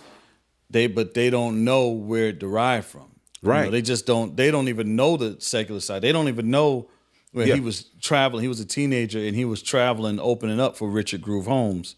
And they traveled with 2 organs. Wow. And, you know, Richard Groove Holmes is who Joey DeFrancesco. Yeah, Joey, yeah. You know, Joey DeFrancesco patterned a lot of his playing. Joey McGriff and Richard Groove Holmes is who, you know, Joey was, you know, like, that was he was studying. My them. dad traveled with Richard Groove Holmes, and he would open for them, and then sometimes they would go back and forth on stage. Nuts, bro. You know, and so when he finished doing all that and he got saved, you know, he influenced a whole nother, you know, side of the music industry who really didn't even know. A lot of them didn't even know because they really wasn't hip to that side. They didn't know that, you know, he really came off the road, like quit the band. Yeah. New Year's, you know, his New Year's resolution was, I'm quitting this band. You know, they had the highest paid gig of the year. Yeah. And he just said, I'm all out. about to drop it. He said, this is my last gig. I'm out. I'm going home. And he went home and immediately started influencing a whole nother side of the music. That's crazy, industry. bro. And that's, you know, that's the favor of God. But what I think with my dad, you know, one of the greatest things about his story is that he didn't compromise. Exactly. You know what I'm saying? When he was influencing them, he didn't compromise. You know, he didn't try to find ways to justify. You know, he would often say, when I was doing this and I was doing that, I knew I was wrong. You know, and this ain't about, we ain't talking about what's right or wrong, because everybody got their opinions and whatever you want to do is what you want to do. But, you know, at the end of the day, there's only one way. Exactly. So my dad, and, you know, I'm talking to those that believe, of course, you know, I'm talking to the believers, you know, but at the end of the day, my dad was like, you know, look, when I was playing in the clubs with a cocaine spoon around my neck, I knew I was wrong. I ain't try to justify it. So, you know, I say that to say he really honed in on, you know, making a difference. He really honed in on, like, look, I'm not about to compromise. This is it. I'm not doing that no more. I'm doing this. And then the Lord gave him the, you know, one of the inspirations or the revelations to really infuse what he loved the most, which is jazz music, you know, and do gospel his way. That's where me and Doobie and Uncle Ivan and a lot of, you know, greats, that's where we got our chord structures from. Because we didn't hear a lot of those chord structures being played in church. Before him, it wasn't a lot of that being played in church. Bro. Nobody knew how to play. Yeah. You know, I will make the darkness light before the like what he was doing. Nobody knew how to do it like that before him. Nah, bro. So it was just like that's why I say even that I'll go in Jesus' name flipped it for me because like I remember the original version and then when I heard Bishop Hez because I remember hearing it because you hear Hez version you're like I will go in Jesus' name you like that but then it's like when you hear that boom and you like yo and then I like didn't know the reharmonize I will go in Jesus' name. He was doing some crazy. You know, it's like when you hearing that stuff, you like I didn't know that those chords existed. You never you never thought about that. You didn't hear it like that. You didn't hear it in that way, and that's just know. And that was his step. But but here's the thing. For me personally, I didn't know that was Hubert Powell until you guys started popping up on the scene, like you know, you and Doobie, and I really started tapping into what y'all were doing, and then I finally made the connection. Okay, the pops is Hubert Powell. Boom. Blah, blah, blah. One day, I don't even know when this was. Probably I don't know, several years ago. I'm just randomly searching the internet, and I'm typing in because I'm curious. If you going down the pipeline, Doobie Powell, Kevin Powell, Billy Powell, Ivan Powell, Hubert Powell. Who's Hubert Powell? And I type in, and I will go in Jesus' name pops up, bro. I just. Yeah, he was nominated for Stella and the Dove Award, I think, for those records. And he went up against what we consider him his like protege, which was Ben Tankard. Yeah. You know, they went up against each other, and I think Ben Tankard beat him by like a cat's hair or something. Yeah. But my dad never let. He was happy because even it's crazy to think that even at that time with that record, my dad had been pastoring almost 10 years. Wow. So he had actually retired from, you know, he did the gospel truth stuff. Yeah. He kept doing music even, you know, when he had started pastoring, but he really knew that his call was to pastor.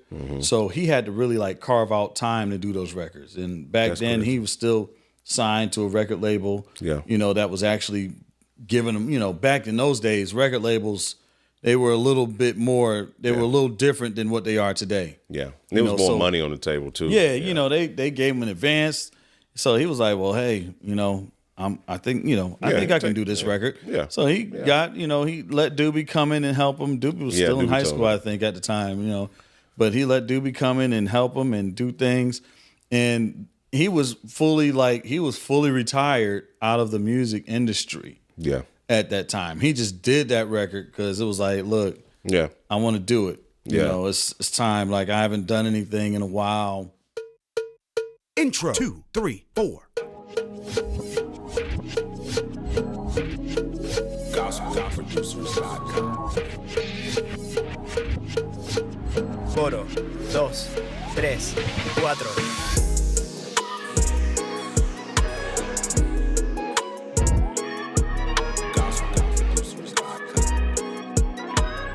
To the top, 2, 3, 4. Repite, 2, 3, 4. Praise break, 2, 1, 2, 3, 4.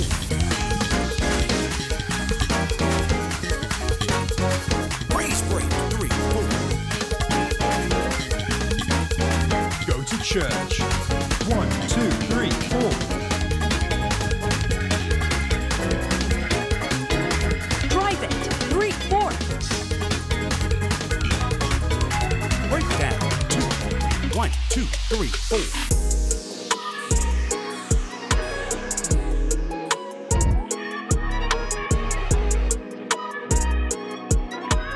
Outro, 2, 3, 4. Chop it. Take it out. Stab the 1, 1, 2, 3, 4.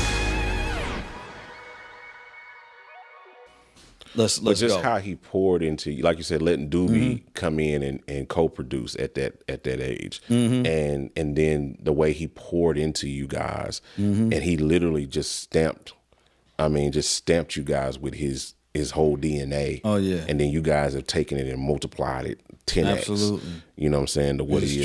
Trying to continue the legacy, man. Oh man, no, y'all. And the legacy, you know, and like I tell people all the time, a lot of people don't know my mom is so mild mannered when it comes to music. But you know, she studied. She studied piano. I heard Jay. She wasn't no slouch. She ain't no slouch. No, I mean, when she married my dad, she knew she didn't have to worry about playing. Yeah. But she went to college. You know, she could sight read at one point, and you know, of course she's an amazing singer and all that stuff. So like, we pick up a lot of that musical geniustic ways from my mom as well. That's crazy. She wasn't no slouch. She ain't no slouch. You know? Yeah. She be acting like she can't sing now, but you know, because she feel like she's got a few years older. Nah. But listen, my mom is still a powerhouse. Wow, you know, bro. Whenever she feel like it, she's a powerhouse. But yeah, she, you know, it was in her too. So you know, it still is in her too. So it's just like, you know,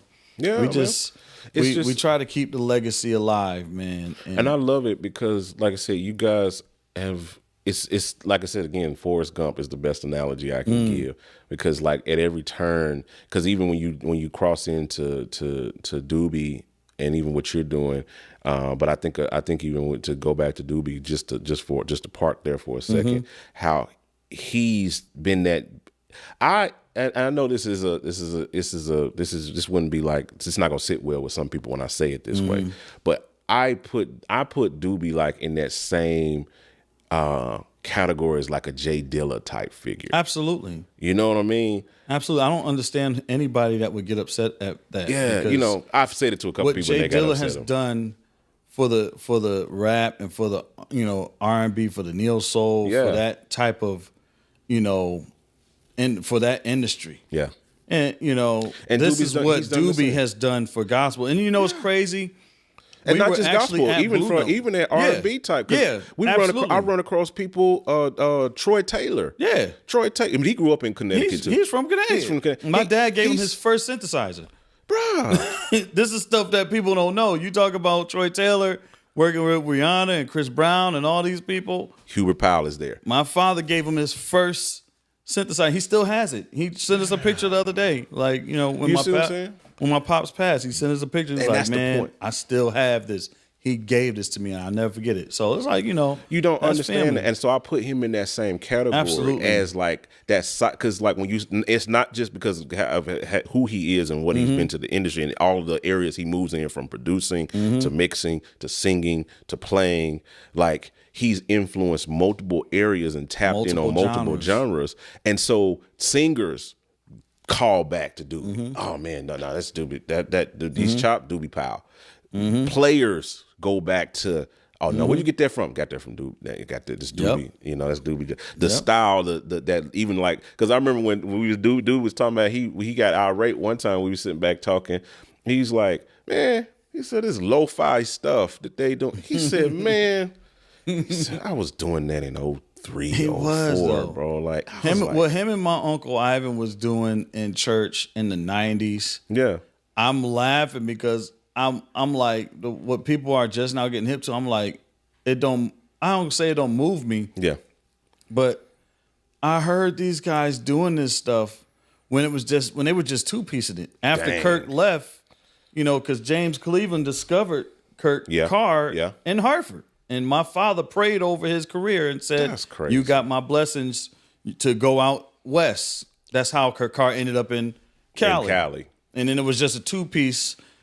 Forrest Gump, bro. It was just a two-piece band. It was my Uncle Ivan on organ, Doobie on drums, and the stuff they were doing back then was like, And I'm growing up, I'm a kid, so what was normal for me, I didn't know it wasn't normal for other people. Yeah, this was life. I didn't know this was like Tuesday. Oh yeah, Uncle Ivan, that's a drop. That's a drop. He's dropping us out the sky in the 90s.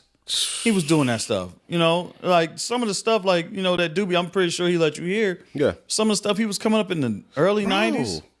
It was like, I just grew up hearing that stuff. I didn't know it wasn't normal. Yeah. Until no, he said he played something that your pops did. I can't think of the record. I don't even think it was a release record. It sounded like a rehearsal recording or something that he played for me when I was in Connecticut the last time. Okay. And I was like, "Yo, what's this?" He's like, "That's my pops."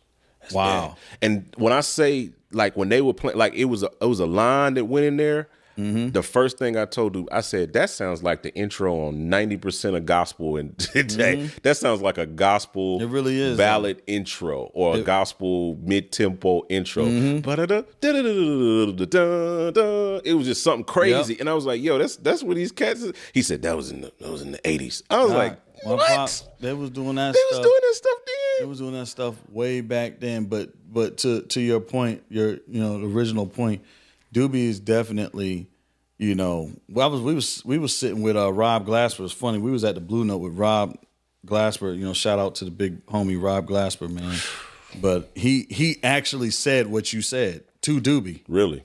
He said this. He considered Doobie like a Jay Dilla, for gospel, and then how he's impacting all these genres because these people are listening to him, and you're seeing a lot of people who have literally tried to imitate his style. Exactly. And they're going and doing stuff and not giving him the credit. Exactly. We've been places where Doobie was on the same concert and we were down in the church basement, getting ready to pray as a unit. All right, y'all, let's pray before we go up in there. Yeah. And the band that's on starts playing Doobie's whole intro to one of his songs, and we're like, and Lord bless us. Hold on, Lord. What was that? Right.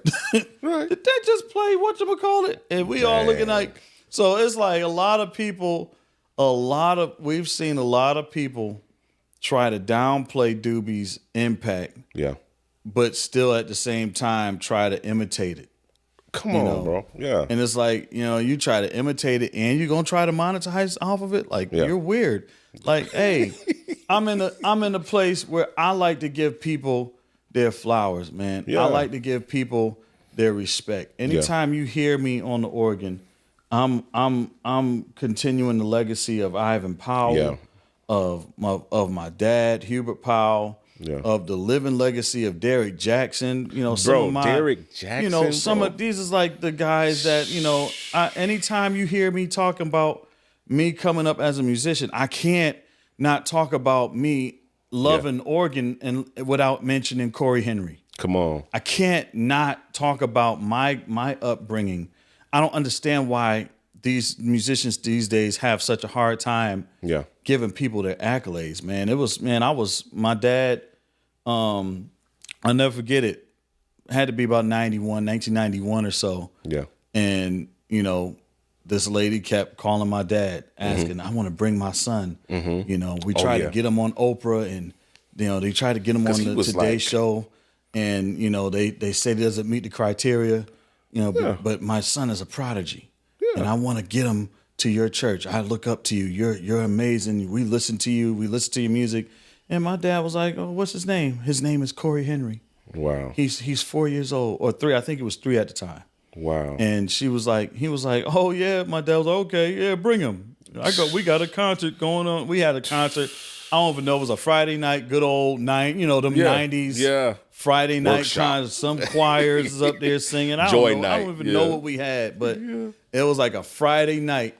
And Corey and his late mother, she brought him to the church, and I never forget, my dad stood me on his he had like his preacher seats in the pulpit. Yeah. We had one of them old school churches with the pulpit and the podium, the choir stand up there. Yeah. Old Kojic church. I got a picture. I'll show you. Yeah. But he sat me, he was sitting in his seat. He had a seat like that. Yeah. He stood me on the coffee table. Wow. His little drink table. He said, "Kevin, watch this." And he just picked me up and he stood me there, and I'm like, "What?" And they said, "Give it up for Corey Henry." And I seen this little kid, because I'm older than Corey. Me and Corey was just joking about this because I was calling him my hero. Yeah. I said, even though I'm older than you. Yeah. We were literally just joking about this like 2 days ago. That's crazy. At NAMM. And he stood me on there, and I seen this little kid with a part in his hair get on the organ. Yeah. And he just got on the organ and started blazing. Playing every key. was only like 4 years old. And I think I was 5 or 6. Yeah. And I didn't know nothing about no child prodigies. Yeah. I just said to my dad, I was like, well, I want to play the organ too. Yeah.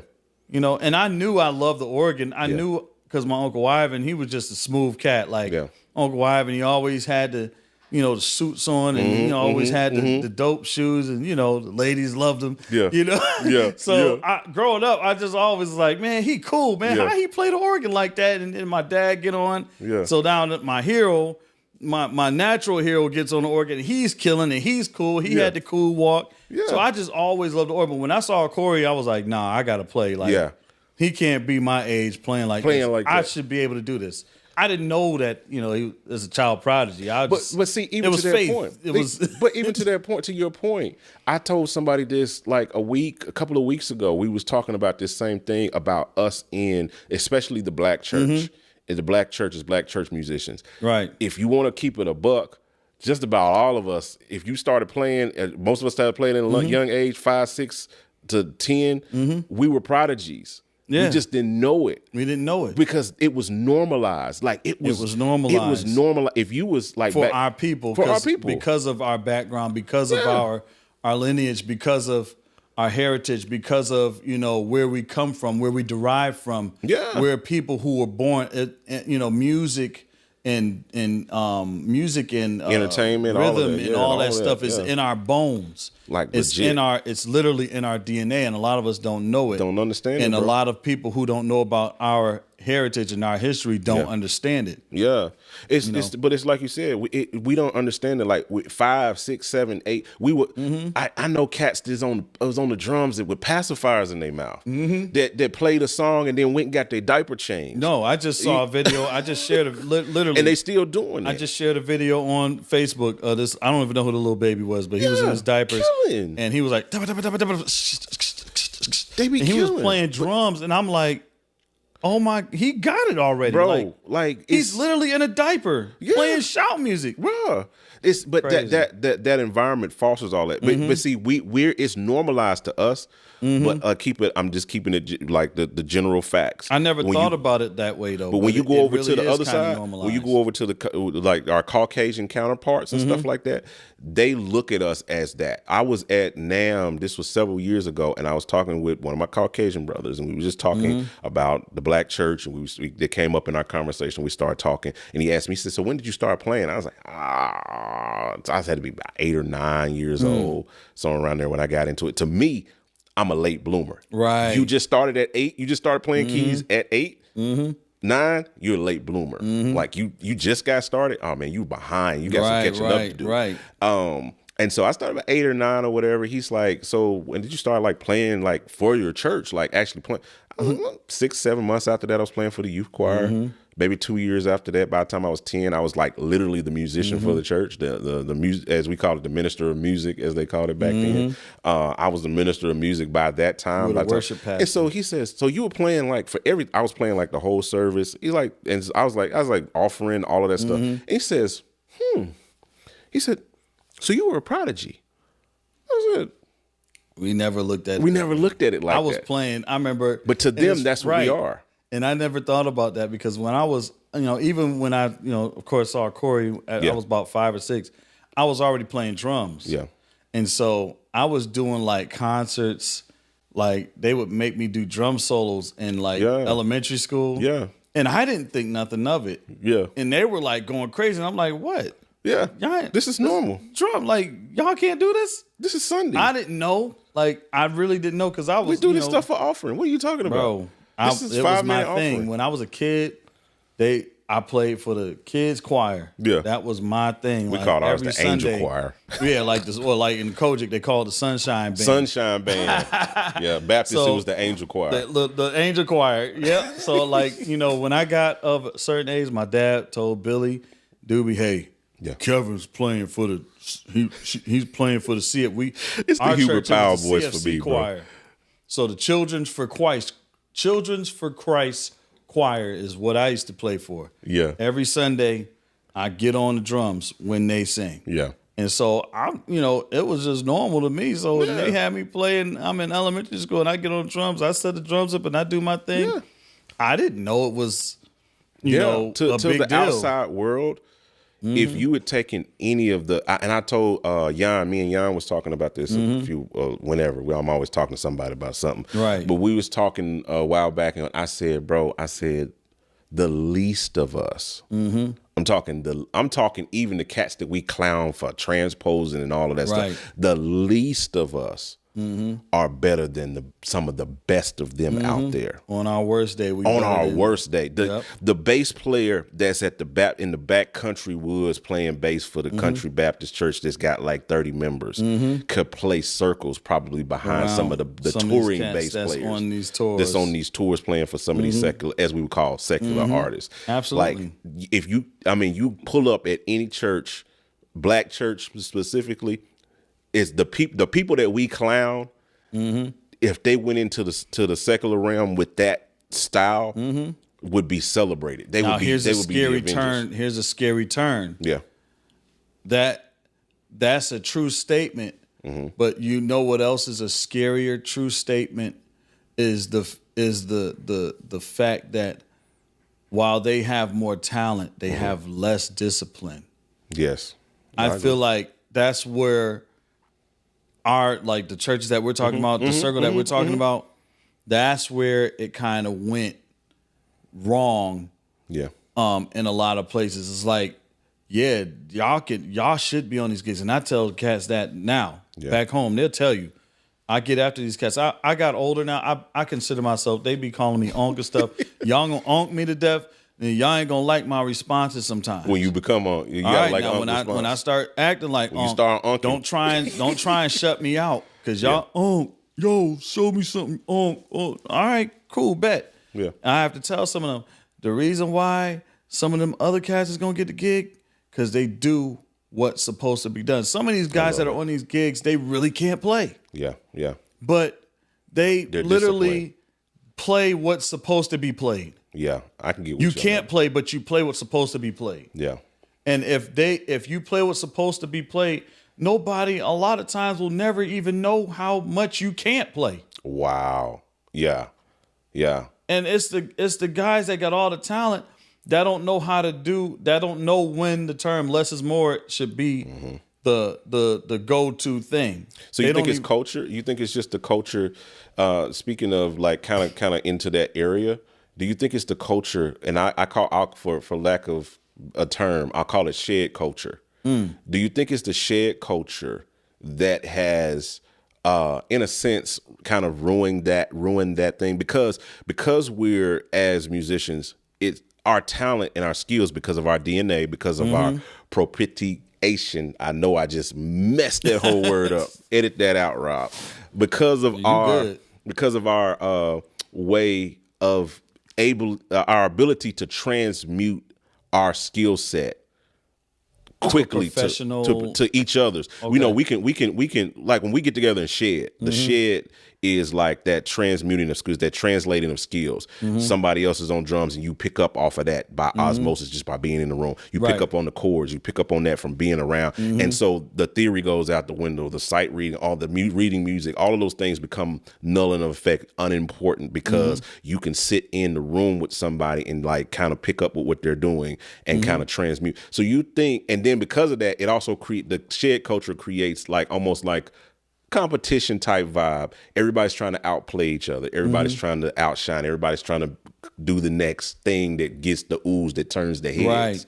Do you think that shared culture has kind of bolstered that, so to speak, in our community? So it puts every time you see somebody out here that's trying to play something, they're trying to. The discipline goes out the window because they're trying to go for the wow factor. Well, it has a lot to do with their purpose of shedding. Okay. I think, and Doobie has said this even in other times, in past times. And my brother Billy too. Yeah. You know, I think a lot of times, and a lot of drummers who have actually shed with Billy, knows that Billy is like, you know, and I'll talk about Billy real quick. He's one of those drummers. He's more concerned about what you're gonna do when you get that call. Yeah. He's more concerned because some people have gotten those calls and they've ruined them. Yeah. They blew it. Yeah. Because they thought those people wanted to hear what they've been shedding and not what they've been learning. Yeah. You know what I'm saying? Because a That's lot what of I'm times saying. you can shed and not learn nothing. But see, you guys have the benefit of the shed being more like concise and direct, and it's structured. I mean, we sat in the last shed that we did, and I watched Sput basically give a master class, on just how to just that he just laid it out so eloquently. Right. And he didn't say 2 or 3 words, but what he said made sense in the moment, and it helped the craft and the overall function of when somebody got pointed to, they knew what to do. And it was more structured there, and it was just the way that it's built versus some of the sheds that I've been to outside of you guys. It's a little bit less structured, and it's more about the showboat. It's more about the plans, more about the shine. Yo, I hope you enjoyed this conversation with Kevin Powell. This was a part of a well over 3-hour conversation that I had with Kevin that day. And we're going to be sharing more episodes from this conversation real soon. So make sure you grab the subscribe button so you don't miss it when we drop it, okay? And we'll talk to you guys on the next one. I'm out. Holla at your boy. Today, I want to introduce to you Loop Elements Pro. This represents a very innovative new way of using loops. And guess what? It's standalone not only as a plugin, but it's also standalone outside of the DAW, which means you can now use loop elements in your live performance. This isn't just a plugin. It's the ultimate tool for creatives and producers. Whether you're layering loops, creating click track, creating beats, building arrangements, soundscapes, Loop Elements Pro gives you the power to create without limits. Loop Elements Pro is now available. Go get it now. 100% of what you heard on the very first release, demo, like Keybase from Logic, guitars from Logic. So you're saying the version that's the first version that's hit the radios, that is the scratch track, basically. That's a scratch track, bro. When y'all came out with that, that forever changed the sound. I ain't heard a gospel record in 7 years that didn't have that in it, at least 2 of the songs on the album. Absolutely. And it hurt. It used to hurt me, know, for a while. And so I had to call my mentor, Aaron Lindsay. So I called him. I mean, I can't tell you what we said and what he said to me that got me straight. What did you walk away with? What I walked away with is I was ready to call every artist I knew and go off. Say, I'm the reason you got this and you won't want to say my name. Wow. And so God told me. What up, guys? It's your boy, John Mike Juan Miguel. I am hanging out down here at the Hangout in the living room with my special guest today. None other than the man. He is definitely a myth and he is definitely a legend. None other than Jamel freaking Kimbrough. Man, what's going on with you, bro? What's up, Mike, man? Good job. I always call you Mike, bro. Well, see, you know, it's tit for tat because you remember I used to call you Jamil. You did. And then I changed my name to Dantaniel. Yeah, now you Dantaniel. That's my first name. You know that's that, your actual name. Yeah, that's my first name. Dantaniel. Dantaniel Jamel. Like Kimbrough. Daniel, but with a Don on the front of it. Exactly. Yeah, so people always screwed it up, man, because they would call me Donatello. Because I used to wrestle. I played football, I wrestled, and so I was a little strong. But you wasn't bald-headed. I wasn't bald in, but okay. I was kind of stocky looking. Yeah. And he's like, yeah, that's Donatello from the Ninja Turtles. Because they couldn't get my name right. It was either him or D'Artagnan. Oh, wow. From the Three Musketeers. So I'll take that. Wow. Nah, see, you had me calling you. We did a whole people don't know. You can go back and find this in the internet archive somewhere. We did a podcast way back. It had to be like 2017, this is when I first got into podcasting. Yeah. And so it's floating around somewhere on the internet. And that whole pod, I think I listened to it a while back, but that whole pod, I was calling you Jamil. And you never corrected me. I don't. You did not correct me until I came out to your crib in 2018. And we was sitting there and we was doing the session.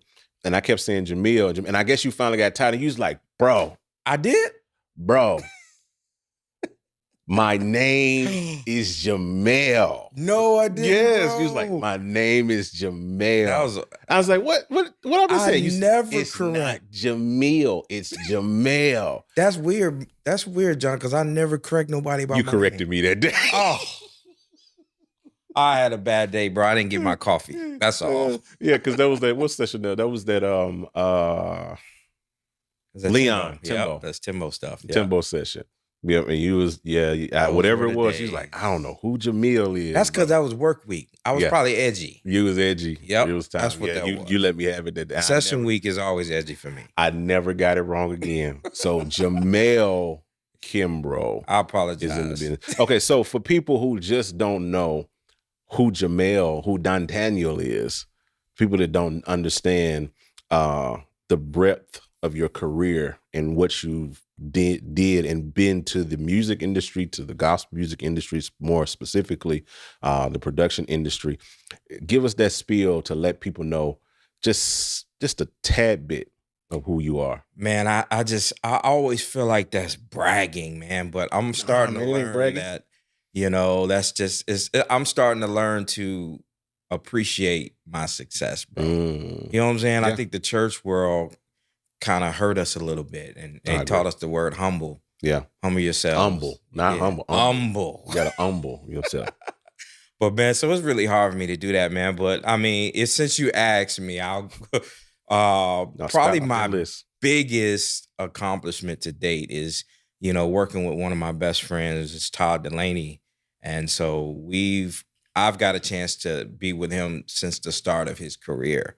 Wow. Before anybody knew him or even me, because, making it in your city is hard enough to make it in Chicago because there's so many greats in Chicago. Wow. But making it outside of your city, that's hard to do for anybody. Crazy. You know what I mean? But I got a chance to build with this guy, man. Like, he trusted who I am, and we got a chance to write some great music that I'm still receiving great residuals from. I bet.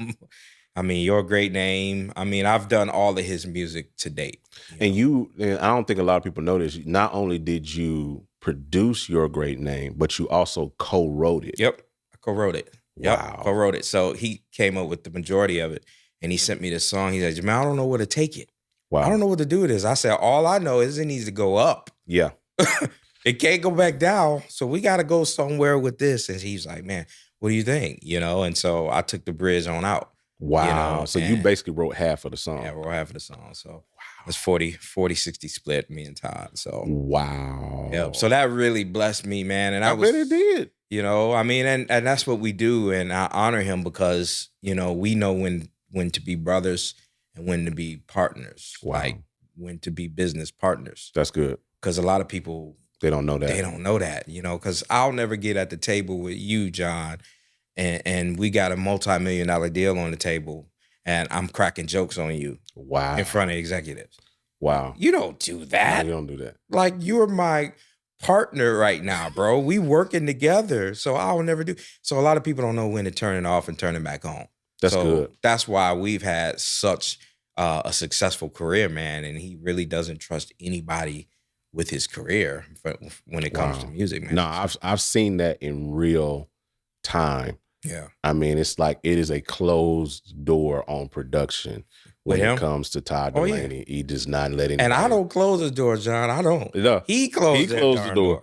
It doesn't matter. I mean, it doesn't matter who it is. And I honor that, man. He is like, nope, Jamel is the guy you're going to report to. Even if Jamel don't do nothing but play a bell it's coming in to one me. part of this song, he's going to be the last person that touches it before it goes out. Absolutely. And that's dope. So outside of Todd Delaney, who are some of the other notable artists that you've had the pleasure and records that you've had the pleasure to produce? I just got a chance to work with a GOAT, man. They call her a GOAT because her family goes back to history. So you talk about the Clark sisters. Wow. You're gonna you know them all. Yeah. You're gonna talk about Karen, you're gonna talk about, Dorinda. And so I had a chance to work Dorinda's project currently. Wow. It's not out yet, but I just did her newest single. And I mean, it's just Dorinda, that's royalty, bro. Yeah, that's so royalty. that was a bucket list artist. Another bucket list artist, Tamla Man. Wow. Tamla, I hit the floor. Which one on which Tamla record did you do? So Finished Work is what I did on her last album. Okay, yeah, the one that featured Todd. The featured Todd. So that's the first one on the record. Yep. That's the very first came song. out. Yeah, that's the first one that come out the gate. So we try to come out swinging. David was like, man, make this thing rock because it's the first song coming out the gate. And, I was hoping it would be a single, but, that was a fairly new style for Tamla. Yeah. And so she was comfortable with doing the song, but, the consistency of her music is not that. Yeah. No, definitely. But yeah, Tamla, that was huge. PJ Morton. Wow. Just did Melvin Crispell's last Oh album. yeah, I was coming for that one. Yeah. The God Is. Yeah. That thing's millions on millions of views on YouTube and all of that right now. Yeah. That hit me, Mike, John. See, I called you Mike again, but that's good. I was searching, gospel producers on YouTube, and just happened to come up with Melvin Crispell, and I saw like 3-point-something million views in a year, and I'm like, man, that's beautiful, man. No, you are killing it with that, man, because that song. Almost every time I get in the car and the wife is playing like the radio, she's listening to the gospel station or she's listening to the Kirk Franklin praise thing. Yep. That song is heavy in the rotation. Man. I hear that song at least 2 or 3 times a week. And that's your work. That's my work. Now you did the whole album though. I did his whole album. Yeah. Wow. His label reached out and it's like, I got a project I need you to work on. I was like, sure. Who is it? Because I don't say no to most work. If I got the bandwidth, I'm going to do it. Because exactly. First of all, you got to love what you're doing, but then when you get an artist like Melvin, that's like from outer space when it comes to vocals. I was like, oh. And he's part royalty too with his father and all of that. 100%. They're out here. They're Charlotte, charlatans. That's your people, man. That's our people out here, man. And it's crazy. His dad was a really good friend of mine. Wow, really? Yeah, me and his dad go back for years. So that's a full circle moment. Full circle moment. I told Melvin that, and he didn't know because Melvin was a baby. And so he was walking around in almost diapers when me and his dad was in New York, in 3 o'clock in the morning in church playing organs and exchanging chords. That's crazy, man. So, full circle, man. Yeah, that's crazy. So Melvin Crispell, Dorinda Clark. Yeah. I know you did Bree Babineau. I did Bree Babineau. I love my little sister. I did her last live album. She wanted to do a lot of people call me for like live projects. You know, that's not all I do. But I get it. I've got my feet wet in that. Isabel Davis. Isabel, I remember. Isabel, I love Isabel. I did her live project. Let me think. Let me see. Benita Jones. Oh wow. Yep. Yeah, I remember that one. Yep, I remember that one. So, man, I see one day I'm gonna be sitting back thinking about all the records, forgetting all of the records that I did. That's it. Crazy. That's it. That's crazy. You gonna forget because you working out here, man. It just, you don't think about it. Like you're just working. It's just Tuesday. When that record come out, man, I'm over it already. Before y'all even hear it. Wow. I'm done. Wow. Like when any record of mine come on the radio, I literally turn the radio down. Because you heard it ad nauseum at that point, because you're talking about 100%. All the production from the root all the way to out. Yeah. And I'm going to tell you what it is. What gets me is because I know the mistakes I let slide. And it's coming. 3 minutes, 22 seconds. Wow. I didn't do what I should have done on that part. So you had that regret. Yes. And I don't want to hear that. I was like, let me turn the song off. Because that's every song. Yeah. You know that. Yeah. It is, Yosh told me this several years ago, and it's a thing that I think I never forgot. He said most songs, you never finish a song. No. Songs are never finished. He said they're abandoned. Absolutely. He said you just get to a point where you just abandon it. Yeah, you never finish it. You just abandon it. You just walk right. away from it because, like you said, you at a point you have to marry yourself to the flaws. You have to marry yourself to what it is. Yep. So all of these notable lists. I mean, now several awards and stuff. What are some of the awards that you've been blessed to tap in? Man, NCAA, ASCAP awards. I think I got about 15, 16 maybe Billboard #1 songs. Wow. And that's crazy. Number ones. Not top just 10. top 10. Number Top 10 is great. Top 30 is great. Yeah. You know what I'm saying? Just to get on the chart is great. But Yeah. to hit number one, and so it's crazy. I think it's 6 or 7 consecutive number ones with Todd. That's what I was just about to ask. How many of those were Todd records? Yep. Like You guys just have the Midas touch. It's just something about it. I don't know what it is, but it's the Midas touch. Let me give you a story. Okay, so that's where I want to get into the roots. Because we met at a label we both were signed to. He was signed as an artist and songwriter. I was signed as a producer and songwriter. Okay, which label was that? It was called Gold Street. Gold Street? Yeah, Gold Street Gospel. Okay. And it was based out of Chicago. And so Now, what year is this? This was probably 2010-ish. Wow. Something I can't, man. I'm bad like with numbers. yesterday, though. It do, bro. But when we in 24, we talking 15, almost 15 years ago. Absolutely. And it just like yesterday, I remember it. I remember what truck I was driving at the time, everything. I just remember it all. Wow. But yeah, so we were working on a publishing catalog. Okay. And so there was a few different producers and songwriters signed, and we would all pitch our songs to the catalog and blah, blah, blah. So it would be music. The majority of it was music, composed music, and it went to a catalog. Mm-hmm. And Todd would get access to it. And he would pick out of all the music that was in that catalog, mm-hmm. his ears gravitated to everything that I did. We hadn't met yet. Interesting. He didn't know me. I didn't know him. And then I would come back to the studio and I would listen to the demos he did to some of my tracks. I'm like, who is this? And he like, who's this dude tracks? Wow. And I'm like, who is this dude write to my tracks? Wow. It was crazy. And then one day we just happened to catch up at the studio. We happened to bump into each other at the studio. I'm like, you Todd? He's a you Jamel? Wow. Bro, and it was history from that moment, bro. Like, you know, we have the same ear, and I would just put it at that. Wow. We think the same. So where did that inflection point? Because I know what was those some of those first moments, those first songs where y'all wrote and y'all put, because I know there's everything is a hill. Yeah, I always see it like 100%. That. Like we most of the time we meet people here at the apex. Yep. You know what I'm saying? We meet them at the top of the hill, and they're like, and like you said, it's that, who is that? And it's like this new person. But there was probably 37 things that happened leading up to that point, ups, downs, turnarounds, all of that stuff like that. In the valley. What was that valley like with you guys? Man, I would say, man, it was crazy because when you're a new artist, nobody really wants to put the budget behind you. Right. You know, and they didn't want to put budget behind him. And so this is why I learned how to be a producer, is a producer needs to learn how to produce. Whether the budget is good, great, or none.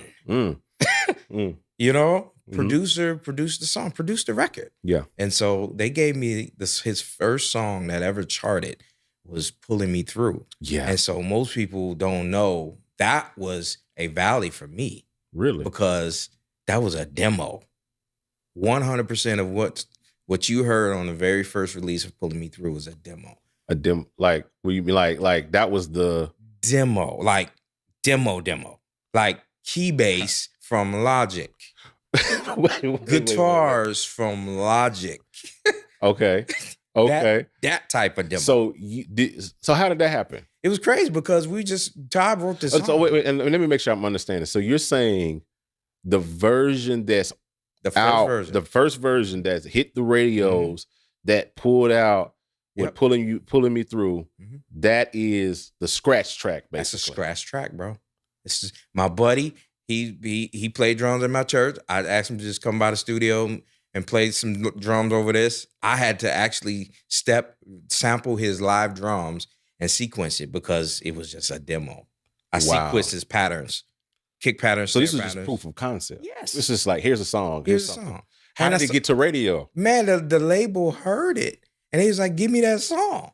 I said, yeah, give me a budget so I can call a band and we can finish this record. Yeah. He ain't got no budget. I said, and so we actually kind of fell out. Me and the label, we fell out. They took those files from me. Oh, they took them? Yeah. He said, give me my hard drive. They my songs. I said, all right, well, take the song. So he took that hard drive and he took it to go get mixed and and then I turned around and I heard it on the radio. So what was the thought? I cried. Before you even asked, I cried.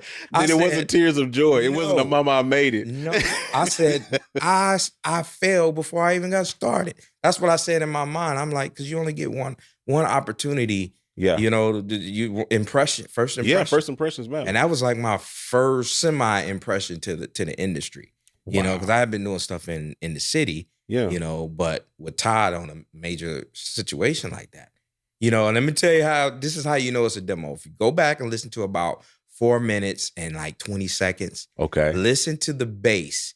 It just stopped playing. Because you know when you get to the song, you know, I'm gonna be faded out by certain time. They didn't even fade it out. Yeah. So the drummer kept going, bass stopped. I remember, because we used to sing that song in church. So I remember, I thought that was intentional. No. We would make the bass player stop playing. Oh my God. Because you're not supposed to be playing right.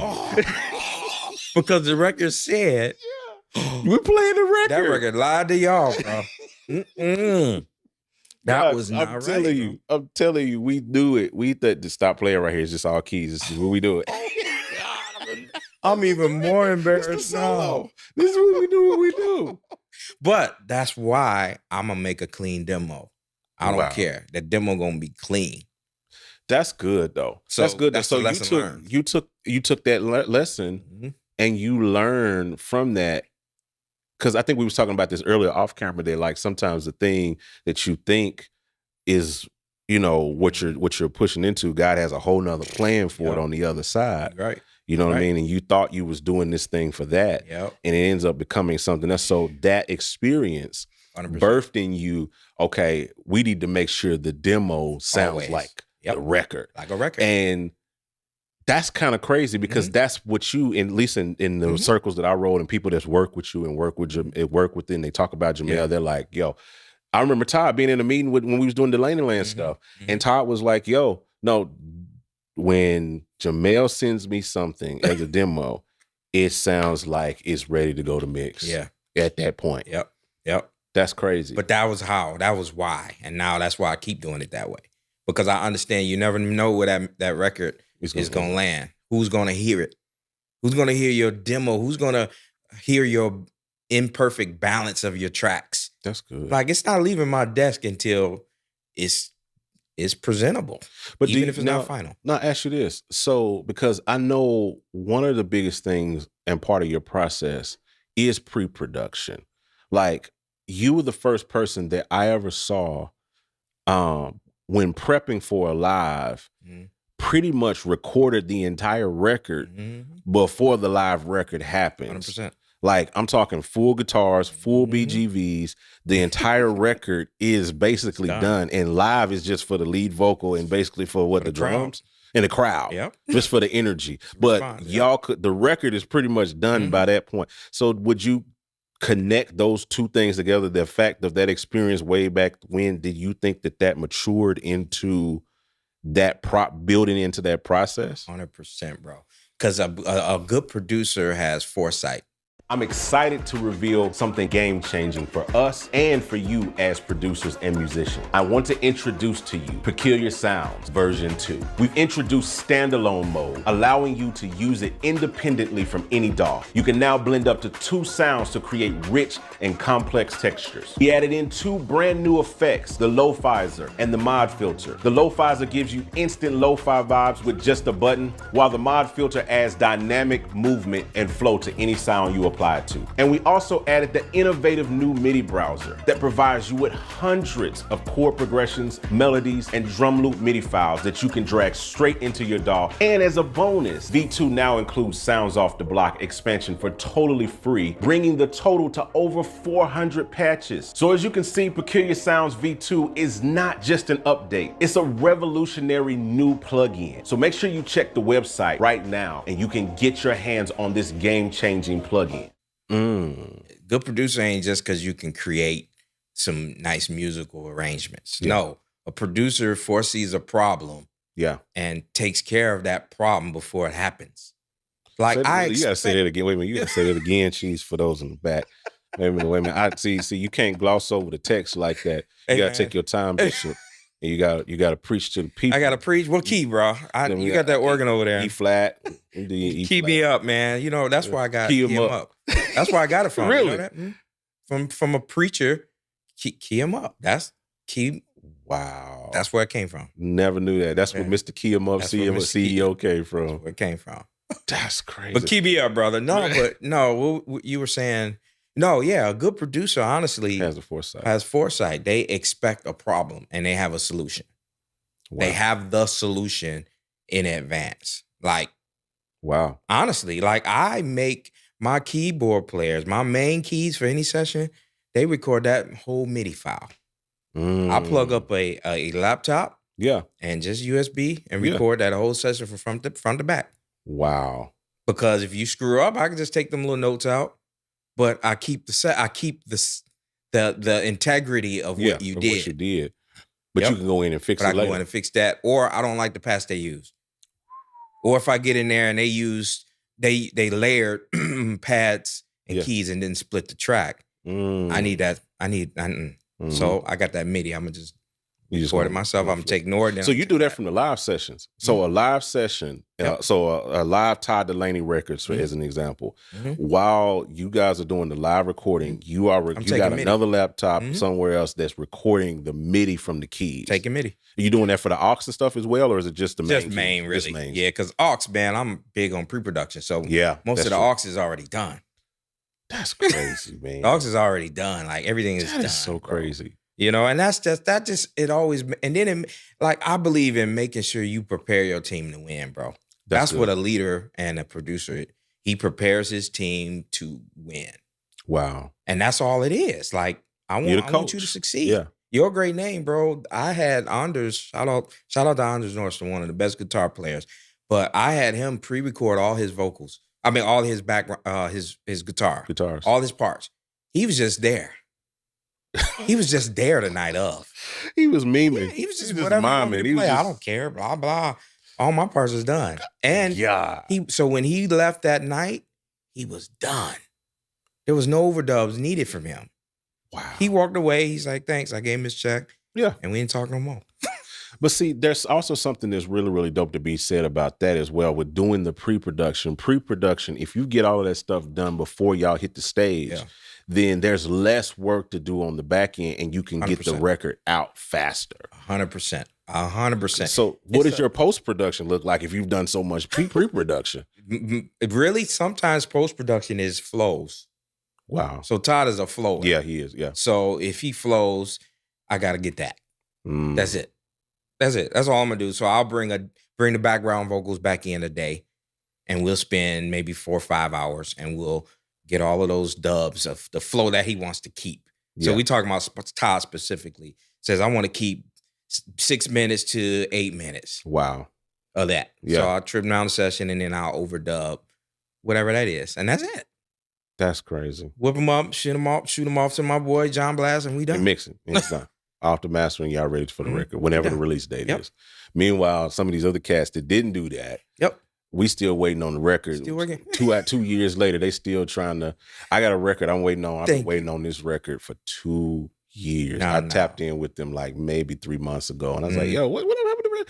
Man, dog, we see, still, and then they don't realize, John, is sonically the conversation has changed. Oh man, and how you say it and what you saying. So you want to wait that long when God gives you something to say and you don't say it right away? You can't say it later. You forfeited your time. Man. You're done. We're not saying that no more. Yeah, so yeah. Think about it, man. Like, this is what I tell people when they chasing a top 10 record. Yeah. That you hear on the radio right now. Yeah. If you're trying to compose something like that, you're already a year and some change behind. Wow. Because you got to think about it. When that album was conceived, was produced, written, it was before radio got his hands on it. And that's true. How long does it take to get through a system through radio? 9 to 12 months before you start hearing it. Wow. So that record is old.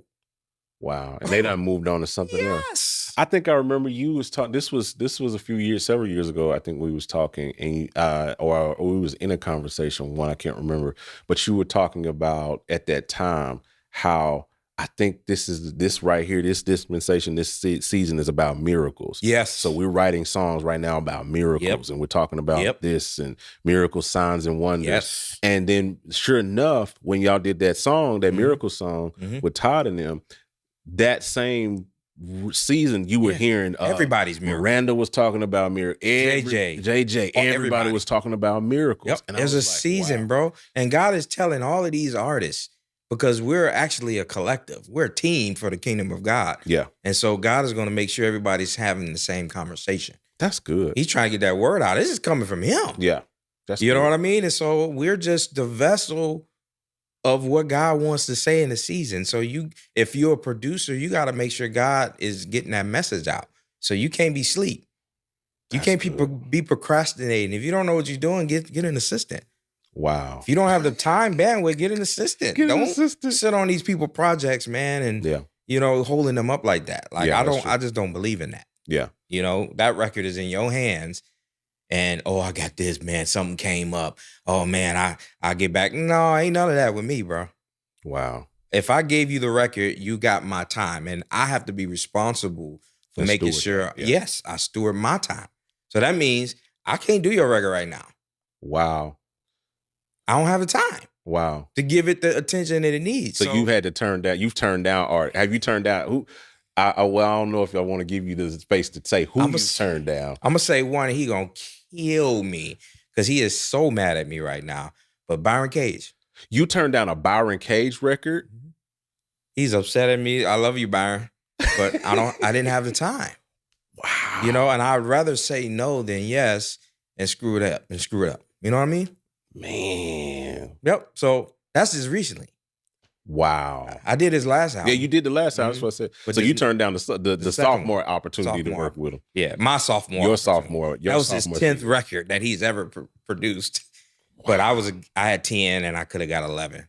So yeah. God. Yep. So I mean, I don't know that, and that's what. Well, I can see. Well, you already work with him, so you already kind of checked that box. Yeah. So it's like, I could just say, I got you. I'm thinking the, but then I had to think, okay, yeah, that's right. He did do the previous record, so yeah, he'd already ticked it. So it's not so bad that you not turned so down bad, the but second. for him, he's Now, like, if you turned it down on the initial, I'd be like, right. You still got his number? I'll take it. to me, big dog. I will take the record. I'll take it. You know, but he's like, we built a good working relationship. He loves the way I work. He's like, Jamel. I was like, I wasn't answering his phone call. I was like, I told you, bro, I'm not available. That's crazy. I'm sorry. I know and I love you, my bro, but I just don't have the bandwidth. And we have to be honest about that. Yeah. Yeah. You know, because you're gonna essentially hurt yourself by taking something you don't have the time to do. That's so good. That's so good. So I do want to kind of speak to your process a little bit in what you do. Your great name, in my mind, when did that come out? 2018? Man, I think that was 16. 16. Okay, man. So we almost a decade in on that record. That's kind of crazy. We're talking 2 years shy of a decade. A decade. So you and Todd, but I'll specifically use you because you wrote that back end of that song you said. You guys changed the conversation musically for the entire industry in that moment. When y'all came out with that with the cymbals, that forever changed the sound of it. Ushered into I ain't gonna say it's gonna be forever, but it ushered in the dispensation that we are in gospel at this moment.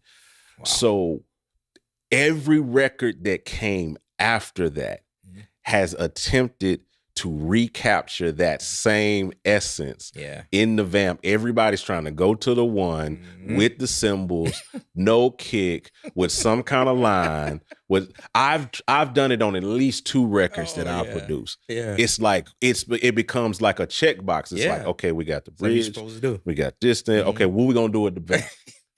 What you got for me? What we got? We gotta come up with a line. Gotta go to the next level. We gotta do it. So how did what put y'all in that mind frame, and what brought that in, and were you surprised what has your response basically been to that since seeing how it changed and shifted everything? Man, I'm so glad you asked me that because that burdened me for a while. Really? And I can't lie. Because I'm like, nobody was doing that. Yeah. And I'm like, now they're doing it. Everybody's doing it. I ain't heard a gospel record in 7 years that didn't have that in it in one, at least two of the songs on the album. Absolutely. And it hurt. It used to hurt me, you know, for a while. And so I had to call my mentor and he had to put me in check. This was Aaron Lindsay. So I called him and I said, bro, because he did it before I did. Okay. You know, he changed the sound of gospel. Oh, yeah, changed the sound of gospel. Yeah, definitely. Aaron Lindsay was an era, yeah. He did that. It wasn't his era. okay to do worship songs in gospel church. No, it wasn't. He made it okay. Not in gospel, Him and Is. Yeah, they changed. They shifted. Was the combo that did what Todd and I did. That's crazy. So I said, who can I call to help me with this conversation? That's crazy. And Aaron. I mean, I can't tell you what we said and what he said to me that got me straight. Oh, man. You know, because we shouldn't say, but he's a pastor. So number one, he was going to shepherd me. Yeah. He's going to shepherd my heart. Yeah. And then he was going to tell me, okay, here's some tangible experiences. You know? So you can't tell us exactly what it's about. What's the concept? What did you walk away with? What I walked away with is my fingerprint is my fingerprint. And nobody can duplicate my fingerprint. I don't care how much they try to trace it. It's true. Still not theirs. It's mine. True.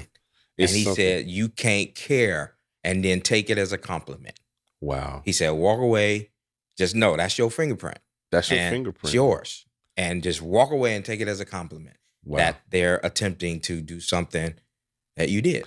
I'm saying, but even it's a facsimile. Everything that we hear is a facsimile. Yeah, we right. know in our minds the root of where it came from.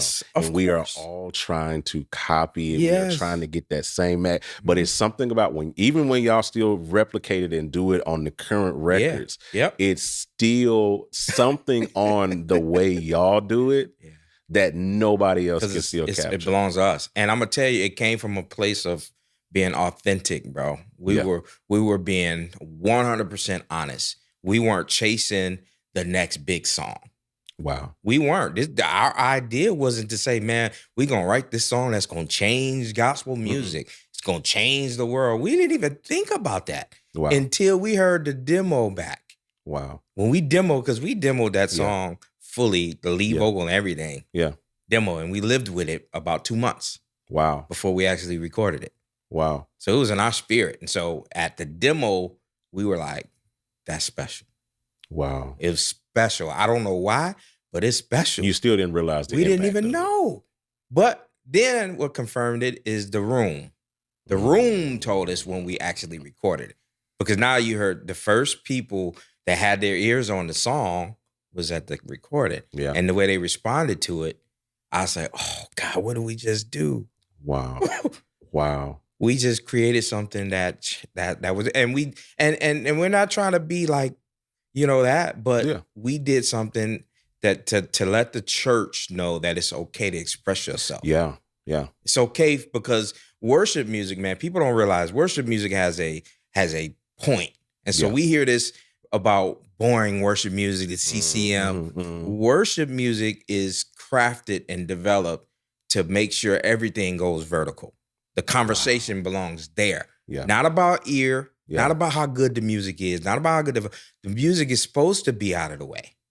That's so good. That's the point of worship music, is to be out of the way. So you got to do things to complement that. So it's not so boring in a sense. Because I'm a musician, bro. Yeah. Oh, yeah. So it's like, I get bored when I do that stuff too, but I understand why. Wow. It's a purpose for it. Now, just like it's a purpose for gospel music, it's a reason why it's so expressive. That's the point of gospel music. So don't talk about what worship music ain't, because it's not gospel music. Yeah. They're two different things. I hate that conversation when people talk about, I hate worship music. That means you don't love God and you're not intimate enough. Ooh. You don't have no relationship with him. Ooh. Yeah, I mean, I feel like, man, if you feel like worship music is boring, then you don't have a personal connection with the conversation to him. Wow. That's what it is, because if you talking to him, I can care less how bored I am. This is not about me anyway. Exactly. You know what I mean? It's so, but gospel music is different. I need that. That's so, and I hate that conversation as well. Like I said, it's a debate, and I understand, don't understand, because like you said, for the same reasons that you said. But I almost feel sometimes like there needs to be like a separation between almost like what we deem as gospel now. Some of the in that same vein, your Todds, your Todd, both of your Todds, Todd Galvin, Todd Delaney, and you know that's Travis. Not gospel music, bro. Yeah, that's in my mind, that's called urban worship. That's urban worship. Like I think it needs but in the industry itself, it needs a separation. It does. There needs to be a separation. Yeah. Like this is gospel, because there are some people that have in their mind that gospel is choirs and quartet, and it's like the down home from the South with an F. It's the big choirs. It's Hezekiah Walker. It's John P. Key. It's what we grew up on in the 90s. All of those things. That's gospel. Right. And then we're coming in with this style, and they're infusing it because it's black people singing it. And so it's like, it doesn't really fit. It's too musical to fit in CCM. Now you get into a good conversation. It's too musical to fit into CCM, but it's not churchy, for lack of a better words, enough to fit into the gospel. With it can't be in the same conversation with black gospel, with a Ricky Dillard, with a with one of those, with a Vincent Bohannon. Yes, it doesn't fit into that conversation. So it's in this weird middle space, but they lump it in with gospel. Because let's just keep it honest, because we're dark complected. They don't know what to do with it because it's too musical to be that. So I feel like we need another Christian, like CCW, Christian contemporary worship or something. We need something else. If you guys can put it in the comments on the video or something, let us know. We need another genre, and I think people would be less hostile towards it if it's if they wrap it in their mind that it's a different style. This isn't church. This isn't shouting. This isn't the emotional. This isn't the CCM wash the feet of Jesus type stuff. It's in the middle, and it's 100%. Its own class, but we haven't defined that class yet. That's good. Yeah, that's good. What's Don Jackson? If you're watching this, give us a category. Give us a category. Put it in the chat so we can stop that argument. Stop that argument. I get it though, and I understand, because I am a musician. You're a musician, and we do want to have fun, because a lot of musicians can't sing. So the way we worship is by being expressive. Like anytime I'm not playing and I'm in the congregation, I'm definitely, what do I do with my hands? Yeah, what do I do with my hands? It just feels weird. Me too. Like, my hands be in my pocket. Right. I'd be like, what am I doing? What am I doing? I was somewhere with a pastor friend of mine, and the preacher was up. He's like, man, lift your hands. You know how church do. Lift your hands. And I was sitting there, and he looked over at me and said, why didn't you lift your hand? I was like, I don't know. But that was before I built a personal relationship with God, man. Wow. Because now I know how to talk to him. That's good. Off of my instrument. I know how to talk to him on my instrument.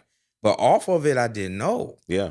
And that's a process. That's a process. That's a process. I mean, personally, I haven't played in church. I stopped in the pandemic. I literally stopped playing 3 months before the pandemic hit. I stopped playing in January of 2020. Yeah, that was the last time I played in church. And then literally 3 months later, the whole world fell apart. Jeez. Because God had told me to just break away and put my time into the business. Wow. I had no clue that that's what was about to happen in the world. Had no idea. Had no clue. And I walked away and pushed it. But that was the last time that I was actively a church musician. And that process over these last 4 years has been eye-opening in so many reasons, because I've been able to learn what it's like to be on the other side of the stage. 100%. Yeah. You know what I mean? And all my life, since I was like 7, 8 years old, all I knew was the stage looking at the congregation. I never was the congregation looking at the stage. And I never could fathom that feeling. And so, yes, it was weird for a few years of like, what in the world is this? This is a new, like having to turn your brain off. Yes, that's good what you're saying. I call that getting out of the weeds. Man. Get out of the weeds and you have a better vantage point. That's know what I'm so saying? good. Because what makes you a good producer is you know what it looks like and what it should sound like on the other side of the weeds. That's good. You know what I mean? It Get gives you a out better of, get off the stage, you know, be a consumer, be a congregant, you know, That's and good. what is distracting you? Yeah. That's the what I look at. Yeah. If I'm on the stage, I have to think about what can be a distraction to a congregant that is good. not musical at all. That's tone deaf. Wow. You know what I mean? Like I know I'm in the way. If I'm going crazy, they like, I don't know what to do with that. Yeah. And most people don't. You and I, and we gonna appreciate it. Yeah. But the ones that don't know, they be like, yeah, I think he did something good or she did something good. I don't know. Yeah, that's why my wife is totally like non-musical. I mean, I don't even think she's even ever been in a choir. Like she's never been engulfed in it. She doesn't play an instrument. She doesn't sing. She doesn't do any of those things. She is your run-of-the-mill, average Joe Smo, and what she likes, she likes. What she doesn't, she doesn't. So when I'm producing, when I'm mixing, when I'm doing something, even video, all of my creatives, I run it by. I was like, what you think about this? That's right. And she'll be honest with me. My one thing about my wife, she is very literal. She's straight to the point. She would tell you, she'd be like, I mean, it sounds good. What's wrong with it? Why does his voice sound like that though? What's that noise? What is that? It sounds like what is that? Well, I was trying to tune his vocals. That don't sound good. That don't sound good. Maybe you should just let them record it again or something because that ain't it.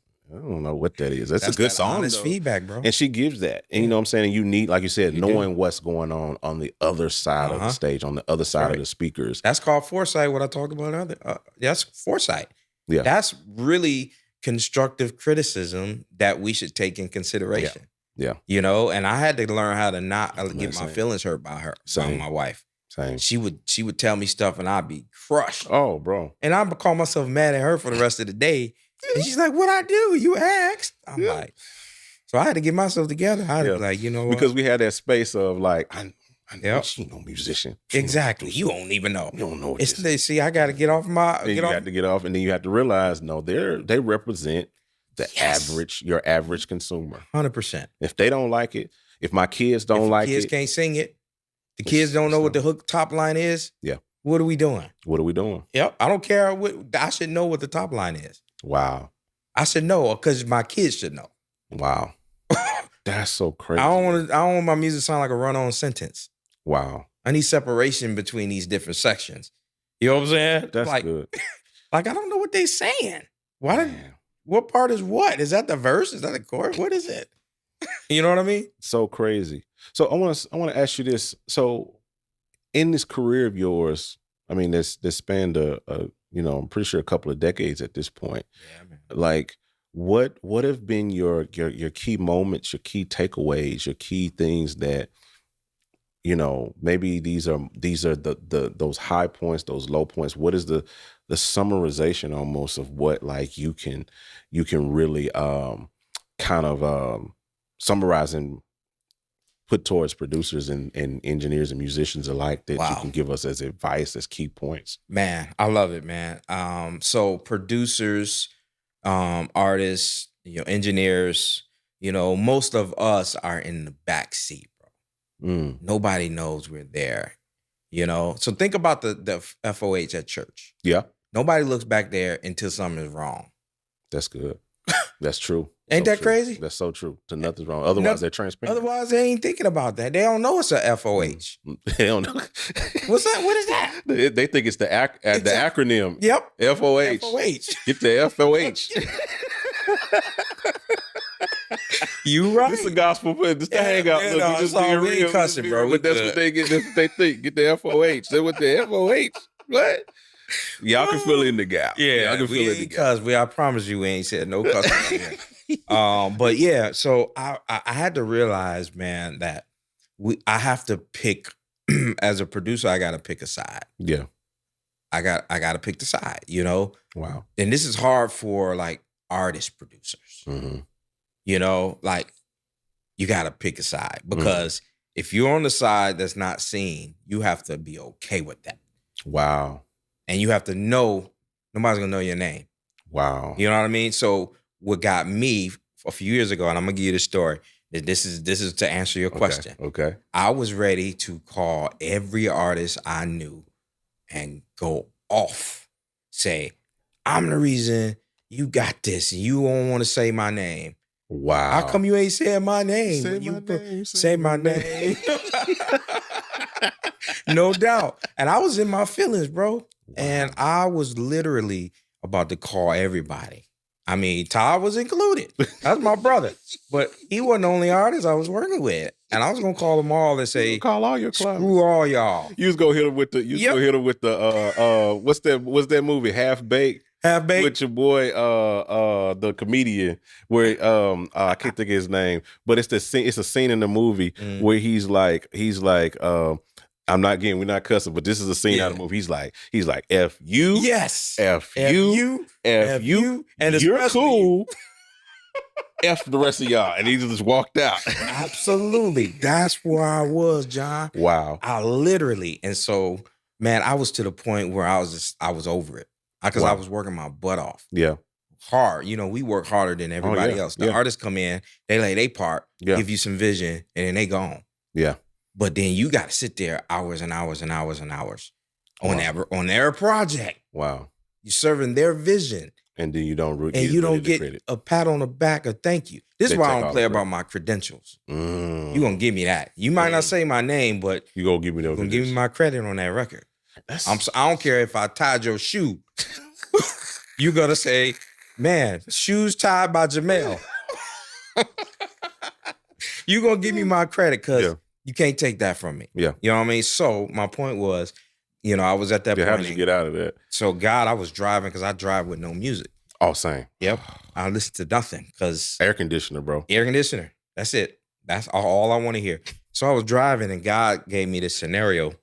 And, you know, being in silence, man, is the best time to hear from God. Yeah. You know, like the shower. Like that's when you get all these ideas. All of them, bro. So silence is everything. So I was driving and God gave me this scenario in my head. Like I just dreamt up this thought of a woman when a woman has their child, right? And they show the world this baby. Look at my baby. My baby is so beautiful. Look at her. She looked just like me, look just like her daddy, blah, blah, blah, blah, blah, right? And never once do you hear them say or mention the doctor that delivered that baby. Right. They don't get no credit. Nah. All the credit go to the mama and the daddy and the grandparents because they look like them. But but that doctor was the most important person in that room. Wow. Because the baby couldn't have survived or the mama if it wasn't for that doctor in that room. Wow. And so God told me, shut up and deliver them babies. That's your job. That's good. Intro 2, 3, 4. GospelProducers.com. Coro, 2, 3, 4.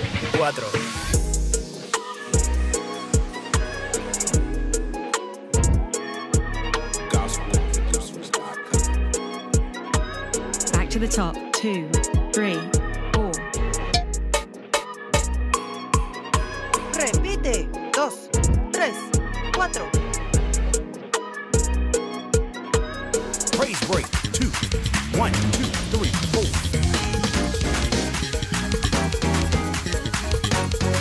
Praise break. 3, 4. Go to church. 1, 2, 3, 4.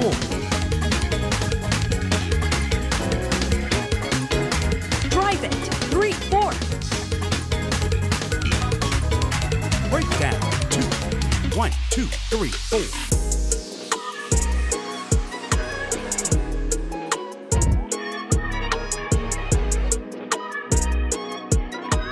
Outro. 2, 3, 4. Chop it. Take it out. Stab the 1. 1, 2, 3, 4. Bruh, I cried. I was going to the city. I was going to Chicago. Yeah. I live outside Chicago, but I was driving to the city. Joe, I cried and cried and cried. Because I was like, I was going to call them artists and cuss them out and screw my career up because I was in my feelings.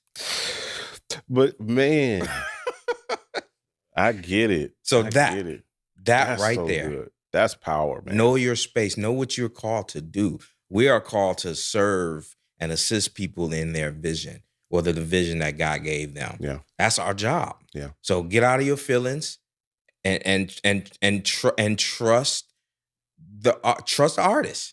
Trust what they're trying to say. Get you out of the way, man. Like, I'm here to serve you. We're in the business of service. That's good. So we're here to serve you. What do you need? Get you out of the way. Yeah. Because a lot of guys, they will get artists that I had a chance to work with and be like, man, I get to show the world what I can do. Yeah. No, show the world that you can take care of an artist. Because that's what's attractive. It's like the scripture that comes to mind of the servant. The greatest among all of these is the servant, the one who serves. Because they are all fighting for the key position, for the seen position. Who's going to be at the right hand? Who's going to be at the right hand? Who's going to be seen? Who's going to be seen in the place of power? Jesus is like, nah, bro. It's not that. It's not him. It's the person that's serving. That's serving. That's right. what I'm looking for. And that's a hard pill to swallow. Bro. It is. It's a hard pill to swallow. And most people don't have the foresight. They don't have the humbleness. Humility, bro. Humility. I done made up a word. Humbleness. Humbleness, I think it's a word, bro. It is a word. Humbleness is a word. They don't have the humility. Yeah. That's the proper usage. They don't have the humility to be able to do that, to stand in that place and give, you know what I'm saying, be that. Because I had a friend, we was having a conversation about this very thing, about the chasm between the artist profile on like a social media on the Instagram and the producer profile. You know, the artist profile, 575,000 followers. And the producer that made it all, 5,900. 2,000 followers. 2,000 followers, man. And like you said, you don't get a shout out. You don't get a nothing. It's like, you be thinking, I know from a fleshly standpoint, you be thinking like, man, if you just like you said, just say my name, man. Just say my name. Because, and let's be realistic, bro. Yeah. If you say my name, that's going to give me more work. And I can take care of my family. Yeah. If you just say my name. Just say my name. I'm still going to work for you. I got you. I got you. Just tell somebody about me. Just tell somebody about me. So send some followers, man. Send some followers. Send some followers over here. I got some great stuff going on. I want people to see what I'm doing too. You just you drinking. You posted a picture. You drinking water with 10,000 likes, man. I want to. It's like, boo, that water, man. You made that water look so good. I just want to show on my keyboard, man. That's right, bro. I just want to get some likes, some shares out here. That's right, man. But no, what you said is the PowerPoint though. As much as that's the vanity metric, as we call it. Yeah. The followers, the likes, the shares, the adulation of the people. Word of the day. All these big words. I don't word of the day. Word. That's good. I probably butchered it. Somebody in the comment gonna say that is not how you say that. Word. Well, they wouldn't have thought of the word. They wouldn't have thought of it. So they, but no, the praise of the people. Yeah. They as much as that, is what we desire in our flesh. The true place of power is always going to be in the place of service. Yes, sir. It's always going to be in the place of serving the client. And even as a business, as a business owner, as a person who runs a business, runs an online business, runs a brick and mortar business or any type of business, you have to put your customers first. Yep. Like you said, nobody cares about Walmart, the name, and who owns Walmart and who's the manager on the site at the point, who's keeping the whole thing running. Right. They care about, I need some socks. I need some socks. I need some socks. I need some socks and I need them right now. And Walmart is the place that has it. And they know where to go to get it. They know where to go to be served. And so you have to put your customers and your customer base first and foremost before everything. Because they're buying your product, bro. They're the ones that are buying the product. That's so good. We got to forget that. Forget us. Yeah. This the people that are making us rich. That's paying our bills. Exactly. So if we're not thinking about serving them, what do you need? That's how I approach my music. What do you need? Yeah, what do y'all need? So I'm going to give you that in what I'm called to do as a producer. Skip the creative community. I don't produce for creatives. Yeah. I'm done with that. I used to. Yeah. Yeah. Because I thought that worked. That does not work, bro. Wow. Because they just gonna steal from you. Wow. That's all they do. That's all they're gonna do is take your ideas. Wow. So skip that. Yeah. I'm serving the people. That's what matters. Not. Now I love my creative people. Yeah. But I'm not doing my music for them to give me a thumbs up or thumbs down. That's so good. I don't even care if you don't like it. It's not for you. Wow. It's not even for you. You don't have to like that. There's a lot of songs, John, that I just personally did not like that I produced. Wow. I didn't like it. Man, I'm gonna say 50% of the music I produce I don't like. Wow. And them be the ones that go 100%. It's always the thing. I'm telling you, there's things that I've made, products that I've created, classes that we've recorded, things. And it's always the thing I'm saying, this is the one. This is the one. This is about to get it. And And it's crazy. Like even with the Melvin Crisper record I did, when we were talking to the label about first single out, it wasn't God Is. That wasn't the one you was picking. Not in my mind. I was like, no, it's gonna be this one because this one rocking. Yeah. And so they used my opinion and they went with my first single. Yeah. And then the second single was God Is, and we blew that one out the water. Wow. It's like God Is should have been the first single. I'm like, gosh. But I didn't think it was the people loved God Is. Bro. Yeah. Yeah. It was nostalgic. It's nostalgic, yeah. And it was fresh, and it was like, whoa, I want that. That's so serve the people, bro. Yeah, and it speaks to the church. I heard a church online butchering it the other day, but they was trying to sing. That's okay. They was trying to sing. I get links all the time. They're like, bro, listen to this. I'm like, man, stop laughing at them people. Yeah. It's easy enough. It was sincere. Yes. It was so sincere, and I was like, they tried. They tried, and see, but that speaks to them. Yes. It goes back, going back to Your Great Name. Yeah. It was produced in a way that your bass player that works for ComEd or whoever your power company is, that he works 40 hours, 50 hours a week, ain't got time to learn that. It was written for that guy. Y'all even did a tutorial of it when it came out. I remember the tutorial y'all did. Y'all did it was on like Nash. It was E1 at the time. They Monarch now. It was on the E1. It was like it was literally you saying, here's the chords. Here's the chord. It's simple. But I mean, y'all laid it out. Just laid it out because I wanted to make sure that they understood. Oh, I can do that. Wow. I'm thinking about serving the people. That's so good. Not the people enjoying me, because I mean, there's a lot of great gospel music that cannot be like articulated well in church. Yeah. It's too complicated for your average. Most of it. Yes. You gotta have a session band in order to make that song come across. Yeah, and even then, stems, you need the tracks, all of that. You need everything. You need all that. Yeah, but and he still ain't gonna. What about the guy that's got 2-piece band? You know, and they don't know nothing about no music. Bro, I'm telling you, when I say at one of the last churches I MD'd at, Your Great Name, we wore that song out every other Sunday. It was at the top of the set list. And every time we sung it, it was as if we were singing it and playing it for the first time, and the people reacted as if they were hearing it the first time. Every time we did it. And I know we had a good 6-month run on that one song. Wow. And I was just like, this is kind of crazy. That's crazy, bro. It's like nobody's it never gets old. Yep. We might roll our eyes. What we doing is, Your Great Name. But then as soon as we get into it, it's like, you know what? Mm-hmm. Then we get, hey, flip the back, go to the 2. Go to 2, yeah. Make it yours. Make it yours. Let's do this. Yep. You know, it takes 6 weeks for the average church congregant to catch up to a song that we've been doing. Wow. It takes 6 weeks for them to kind of remember that song. Yeah. You know what I'm saying? So we got to think of it like that. Like, yeah, it's old to us, but it takes 6 weeks for the average congregant to say, I remember that song. I like that song. By that time, we done. Y'all don't move on the song? I'm sick of it. I don't want to touch that song no more. You know? That's just, we got to be servants, bro. That's so good, man.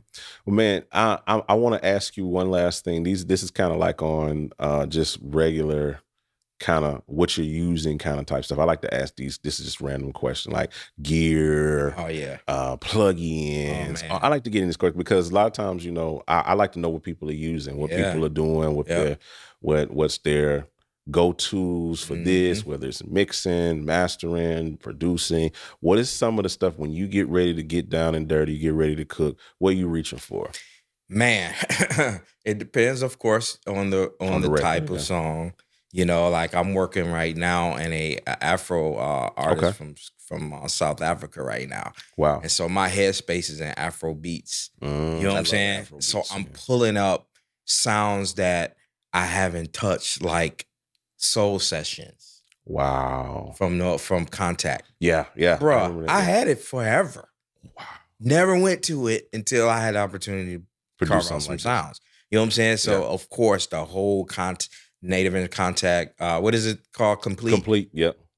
That's like, it's got everything there. Yeah. Of course, my friends over at Spectrasonics. Oh, bro, goats. You gotta have that, man. That stylist, I've been working that stylist for years.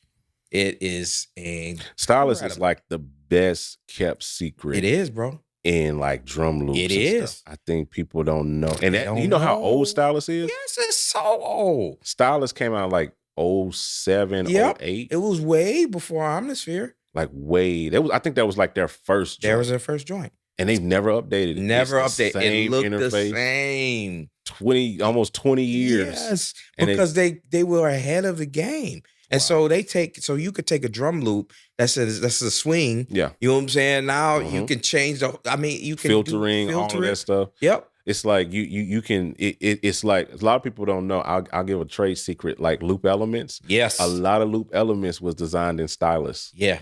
I'm gonna tell you how I hear it now. You hear it because I'm gonna tell you that's why I reach for loop elements all the time. That's crazy. That's why, because that's how I hear loops. Yeah. And that's where it went before, because I don't even do my loops no more, thanks to you. Oh, man. I add now. But it's the filtering. It's like taking because like, you can import your own audio and drop a drum loop in there from wherever you find it, and then you can just mangle it in a way to where it just doesn't even sound like it was a break beat before. Yep. Yep. And then you take that and then all of a sudden it's like reverb on it. Yep. 100%. And you're like, yo. And it's moving. You know what I mean? So you're right. So that's I used to take a lot of time building loops. Yeah. I don't take that much time no more. So if something I need to jump out to stand out, I'll program it. Yeah. But the majority of the loops, and I'll maybe add a shaker or something in there to kind of define the rhythm of the song a little more. Yeah. You know what I'm saying? If it's got a swing and the rhythm of the cadence of the vocals, I'm looking for that. I'm looking for that loop and that vocal cadence to marry. Yeah. I'm thinking about all that, bro. All right. So I'm just not going to take the loop and not make it make sense to the song. Yeah, you got it. You know what I'm saying? D-Lo says produce your loops. Produce your loops. He said produce your 100%. Loops. Yeah. Produce your, don't let them, you remember how the old school choirs, they start off. Yeah. That's the whole song. If you go to the vamp, you're going to hear that static loop. I'm like, yeah, man, that's cool. That's early 90s, late 90s, early 2000s. Yeah. But no, man, I don't really like my loops for you to really hear them. I like for you to feel them and notice that something, if I take it out or mute it, you'd be like, dang, what happened? Yeah. How's that loop that was sitting under there? Yeah. So if you listen to a lot of my music, the loops are not that loud. No. In the mix. Yeah. But when you take that joint out, there's a lot of instruments, man. You help me with the loops, but I can't never say this word right. For some reason, I can't say the word right, but this joint right here is always in my sessions. Peculiar. Peculiar. Yep. Okay, I said it right. As one guy said, because he tried to, you can look it out phonetically, he called it peculiar. Oh, peculiar. That's dope. That's like, what? Yeah. It's like peculiar. Peculiar. Yeah. I can see that. Then if you say it fast enough, you get peculiar. Peculiar. Yeah. I just say Doobie's joint. Doobie's joint. Yeah. Doobie's joint is always in my session because it's just got so many different options of like, for me, it's I'm not about paying him to say textures. This. I'm not paying him to No, not yet. It's all good, man. But it's benefited my records, man, like so much because it's got so many different textures to I'm big on like textures. Yeah. And frequencies. And so you got all of these different variety of frequencies I can go to, man. But I'm a third-party junkie too, man. Yeah. You know what I'm saying? I do a lot of third-party samples and stuff like that. I mean, Splice is a big deal Splice for me. Is just, Yep. On the creative, like urban and even pop stuff, I reach for that. Yeah. You know, what else, man? My main piano is the Ravenscroft. Really? Yes. The VI Labs. VI Labs. Wow. The Ravenscroft is my piano. I used to use it a lot live. I used to use it a lot live, but you use it, and that's your go-to in production. Pretty much. So Yeah. no If it needs Keyscape, none of that. Keyscape is great, but it's a computer hawk. Yeah. And so that's why I don't reach for it, because I ain't got time to be, you know, muting this and, you know, deactivating this plugin so I can use something Keyscape. else. Yeah. I don't want to do that, because pianos most time come last for me. Really? Yeah. You know, it comes last because now I got to get into the record. That's good. Play it like a piano player, not an arranger. You got arranger mindset, but now you got keyboard player mindset. You know what I'm saying? And that comes after the band is there and everybody kind of did their part. So, wow. But yeah, man, that, what else, man? No hardware, no different hardware. Oh, I've been into, this hybrid thing I've been into now, which you killing it around here with the hybrid. I'm trying, man. I'm trying to build I'm just getting my hands in because I'm with Warm Audio now. Okay. And so their stuff is incredible, which you know. And so I've been doing a lot of hybrid mixing and you know, outboard gear. Which pieces you using? So right now I'm, of course, the WA. Oh yeah. But then I also got the 8000, the mic. Okay. So yeah. That's the Sony. The Sony emulation. Yeah, Sony emulation. And it is actually the same mic. If you've ever heard the mic, there's like a slight 200 bump. Yeah. Slight in Warm's version. Yeah. But it's the same freaking mic, bro. That's crazy how they can get that so. Oh my God, it's incredible, man. I'm doing some summon now with my Dangerous D-Box. Okay. You know what I'm saying? And that's like, I love it because it gives you this whiff that you've been missing. I've been looking at a D-Box. I want to get one of those. Yeah, I sold my Neve Orbit. So I had a Neve 5057. Wow. And I sold it for my D-Box. Really? And who would trade a Neve? No, right. Who would do that? But it gives you the width. It actually does more for me than the Neve. So the D-Box is more of a it sums as well, but it's the A to D conversion. Interesting. You know what I'm saying? That's what you want. D to A. D to A. Yeah. That's what you want it for. So that's why I was like, oh. So the Neve capped me just at summing. Interesting. But D-Box keeps me at summing and D to A. Another one, Arc 4, changed my whole sound in my studio. Really? Arc 4 is the little speaker emulation joint from IK Moley Meeting. That just came out. Just came out. So you like that? I bought it. And it is incredible. Okay. Blew my mind. The only thing I was worried about would it get in the way of my D to A, because I was, but it's before that. So you good. Interesting. Yep. So those two things has changed what I'm hearing in my room. Wow. So I hear different now. And I thought I was hearing pretty decent until I put those two things together. Yeah, man. Interesting. I like to have those little segments just for the gear, because there's a lot of gear nerds, you know, and a lot of plug-in nerds and stuff. We just like to. I'm one of them. I like to know what people are using because, as I told you about the studio itself, like I always borrow everything that you see in the studio is an amalgamation of something idea I saw in another person's space that I walked in and I said, "That's good. I wonder if I can recreate it." And I do it my way, of course. But at the same time, it's like, what is this person using? Drawing What is it that I can? Yeah, this inspiration. Man, so the whole reason I got the basement studio is because I went to your house and saw you had. I was in a garage, in a 1-car garage, doing mixing, production, all that stuff, in a 1-car garage that we had converted into a room. And I went and saw your studio, and I came back after coming from Chicago. I had that good Giordano's, and I was like, you know what? Yeah, I need a basement. Yeah, and here we are. Here you are, and this is like incredible. Like you saying you drew inspiration from me, but what in the world? This is 10 times better than what the teacher has become, the master has become the teacher, the master has become the student. That's when you know. That's funny. They're ready, you know. But I remember, man, my booth was right next to my furnace that was wide open, bro. Like I would have to turn the furnace off to cut vocals. And then by the time it's time to go to bed at night, my whole family upstairs freezing. And I have to go back downstairs. I'm sorry, I forgot to cut the furnace back off. That's crazy. But now, man, I had a chance to build the house that we currently live in. And so it's spaced out like I needed to be. I needed separation. Yeah. But now looking at this is making me feel like I want this loft type recording environment. Yeah. all in together. You know, you got one space that you needed over there. Control room. But this is my flex space. I can pod here. We can podcast. We can do living room, what we call living room sessions, where we're doing like the vibe, almost like Nord type session vibes. Yes, we can. I can put a choir in here if I need to. You know what I'm saying? A full band. Yeah. I got 48 channels of audio that I can work with. More than enough. It's more than enough to do whatever I need to do down here. And everything is on wheels. Yeah. So it's modular. So that couch you're sitting on is on wheels. So if we need to set up for a living room session, I just wheel it out the way. And you got to break it back because we getting old, bro. Man, it's something. I'll be 50 in a few years, bro. I'm 46. Wow. Yeah. 40, about to be 42. About to be 42, man. So we can't be picking up the couch every time we have to do something. No. It's a young man's game. It's a young man's game. Well, man, this has been amazing, man. And I know your life, your career, everything you are is an onion. And I feel like we only got the first, like not even the first layer. We got like we like kind of peeled a little bit. Yeah. And then we broke that off and then we started, started eating on that, put that on the burger. But there's more to the onion that we got to unravel. So we got to get you back in. Man, we'll be here for hours and hours and hours. Cause I got stories, bro. I know, man. Life has been a bittersweet. But you never lose. Yeah.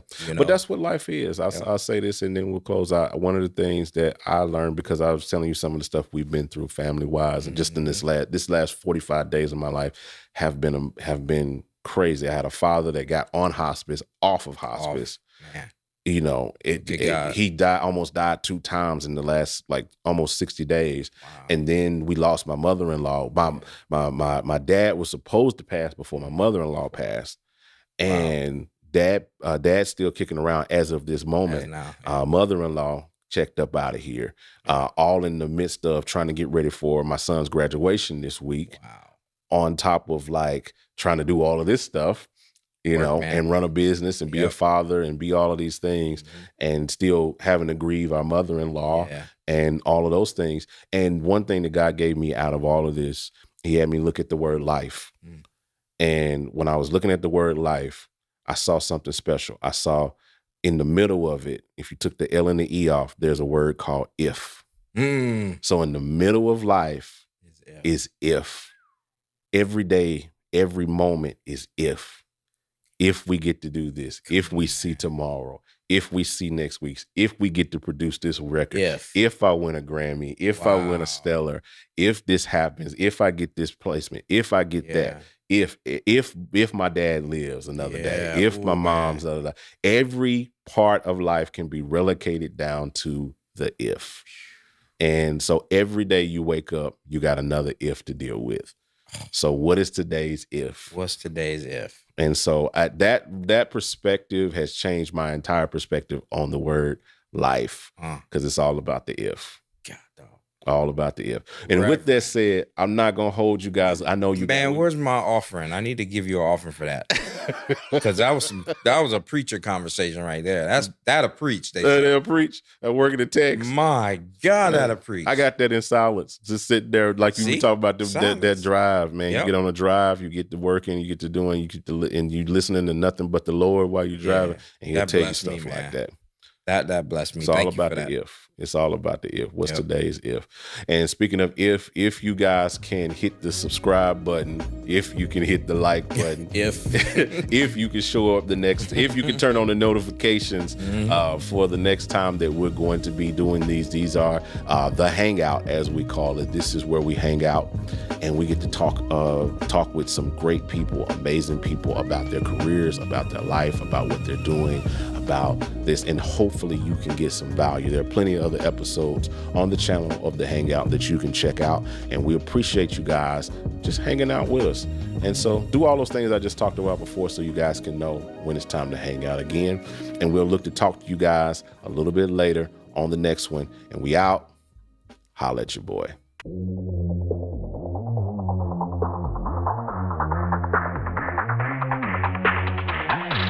GospelProducers.com.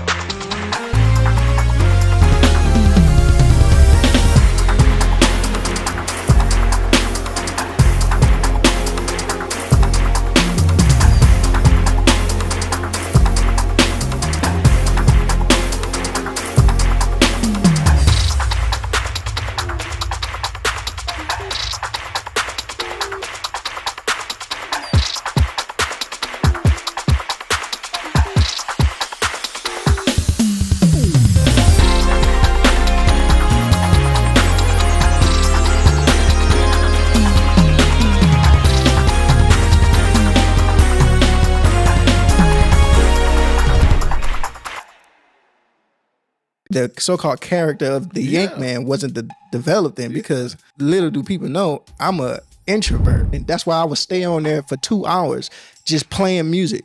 It was a way for me to vent, and I didn't have to worry about people saying, hey, just it's gonna be all right, and I understand your situation, and you know, these are things. I'm like, I don't want to hear that. Later that week we went to the court. The judge was like, he said these words. He said, I don't know why I'm doing this. Wow. You deserve to be going to prison. I had a lot of things going on, and I just felt like maybe I'm supposed to just do this preaching thing. Maybe I done did my time with the music, with everything that was happening. I'm like, maybe this is what I'm supposed to be doing, just preaching. Like, I'm not supposed to be doing music. I got an opportunity to go to, I got a job opportunity in Orlando. I didn't tell him it was a church because I was afraid if I said anything to do with a church, it was going to come out. So we had a great conversation. He was excited for us and everything. Got up in front of the church and told people that, and I thought he was playing. So I laughed it off. I was like, man, what you talking about? Yeah. He was like, man, one, you're not no real man. No smile, straight face. You're not a real man. You just play music. Yo, what up with you guys? You know who it be. It's your man, John Mike, and I am back again at the Hangout podcast here in the living room, and I'm here with my esteemed guest. I got a special one today for you guys. None other than the Right Reverend Yank City, Yank University, yes, sir, the doctor of all doctors, the bishop of bishops, the archbishop prelate. Yes, sir. I'm going to keep reading your resume. This guy, Warren Brown, boys and girls. So people's... Y'all give it up for Warren Brown, my guy from across the sky, man, coming all the way from Florida by way of, Savannah? What was you at before there? I was in Gulfport, Mississippi. Gulfport, Mississippi. Before that, I was in Augusta, Georgia. You was in Augusta. I knew it was part of Georgia. And then hailing all the way originally from New Orleans, Louisiana. New Orleans. Yeah. Home of the po' boys. I'm telling you, New Orleans got the best po' boys, Doc. I wouldn't know. You never had a po' boy from your own home state? When I was younger. When you was young, you can't remember. It's been over 20 years at this point, yeah. So you haven't been back home in 20 years? I've been back home, but I don't have the same eating diet as I had before, as I was young. Gotcha. So it's like you hadn't been home as a tourist. No. Gotcha. Now that makes sense, man. So we got you here, man. Now you are so many things. A musician, producer, all of these things that you do, live looper. I mean, you killing it at Deeper. Online personality, hundreds of thousands of followers, hundreds of thousands of millions of views probably across all of these social media accounts and stuff, man. Like, just amazing, man. Like, so if you had to, I know everybody just watching this pod, they watching it because they know who you are. But just in case somebody rolled up on this pod and they don't know who you are, what would you tell people about who Warren Brown is? Warren Brown is a husband, and a father, in these days first. That's who I am. But to where people probably have seen me in my element, I am a musician. Wow. I'm a musician, and I have a bad habit because I'm always doing content. Yeah, I always look towards cameras. So if every day you may see my eyes glitching back and forth because I'm used to just aiming straight at the camera. But anyway, we having a conversation. The Hangout. All right. So yeah, I'm a musician. I do music. I see myself one day potentially being some sort of a speaker. I don't want to say pastor because I ain't trying to give God no ideas right now in my stage of my life. Well, the Lord already got his ideas. Right. I ain't trying to, he knew. I don't want him to expedite by me saying being a pastor. He like, okay, let's go then. Now I see myself going there one day, but right now in this stage of my life, I'm full 100% full-time musician, man. Wow. I love music. Like I've a lot of people, I tell them, like, when I was growing up, I've always wanted to be what I considered like a normal person, because to this day, I'm 29 years old. Wow. And I've never worked a regular job. Really? Never did. You ain't been working at like Popeyes or like nah. Yeah. And I wanted TJ Maxx. No, and I wanted to so bad until I got an interview. So I was going to this church. I was going to this church in Georgia, and one of the people at the church, he was like very well connected in the working industry. I guess that's what you would call it, the work field. Yeah, see, that's how you know I ain't had no regular. I don't even know what to call it. Field of work. He was like, "Yo, I can hook you up." He was working for ADP. Okay. At the time, so he was like, "I can hook you." Or was it AAR? No, it was ADP. AARP. No. It was AARP. No. So he got me an interview, and I was psyched. Like I was excited because. Now, how old was you at this time? I had probably just got out of high school, so I'm like 18, 19 years old.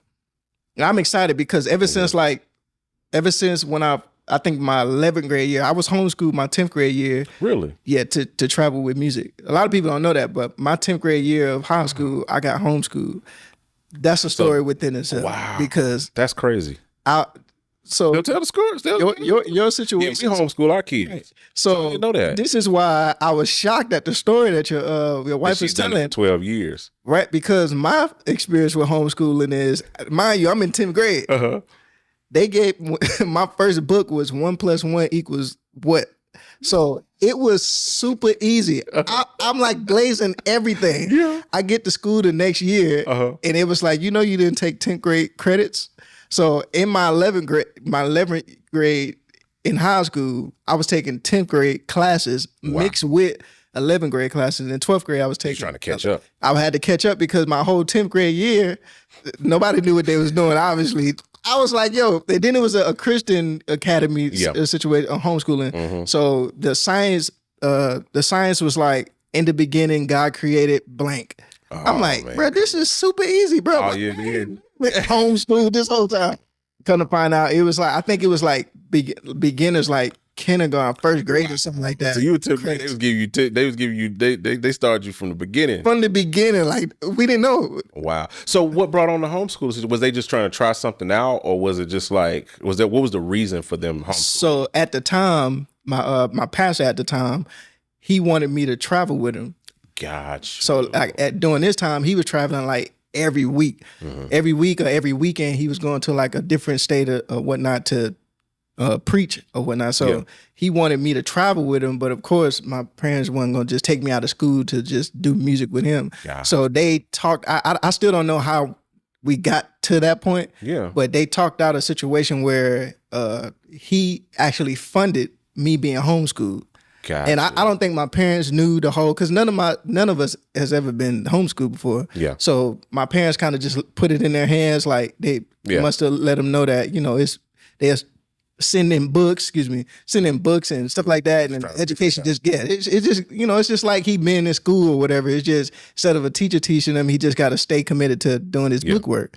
But yeah, man, I was like, I knew something was wrong when I was doing 1 + 1 = 1 × 1, and I was doing like basic fractions. I'm like, this is too easy. But I got to school that next year, and it was like, yeah, you didn't take. You got to start over. Yeah, right? Like, but I was saying all that to say, when I got out of, like, during that time, my 11th grade year, I wanted to, because I was doing music so much, I got homeschooled that year before. I wanted to kind of be like what's so-called normal. My friends at school was talking about like after school having to go to work, and some of my friends was driving at the time, and I ride in the car with them. They'll drop me off at my house, and then they going to work. So I'm like, all I know is music. So I'm like, man, I want to have like a regular job. Wow. So I gets to the interview, and they interviewing me. They asking me questions like, okay, what makes you qualified for this position?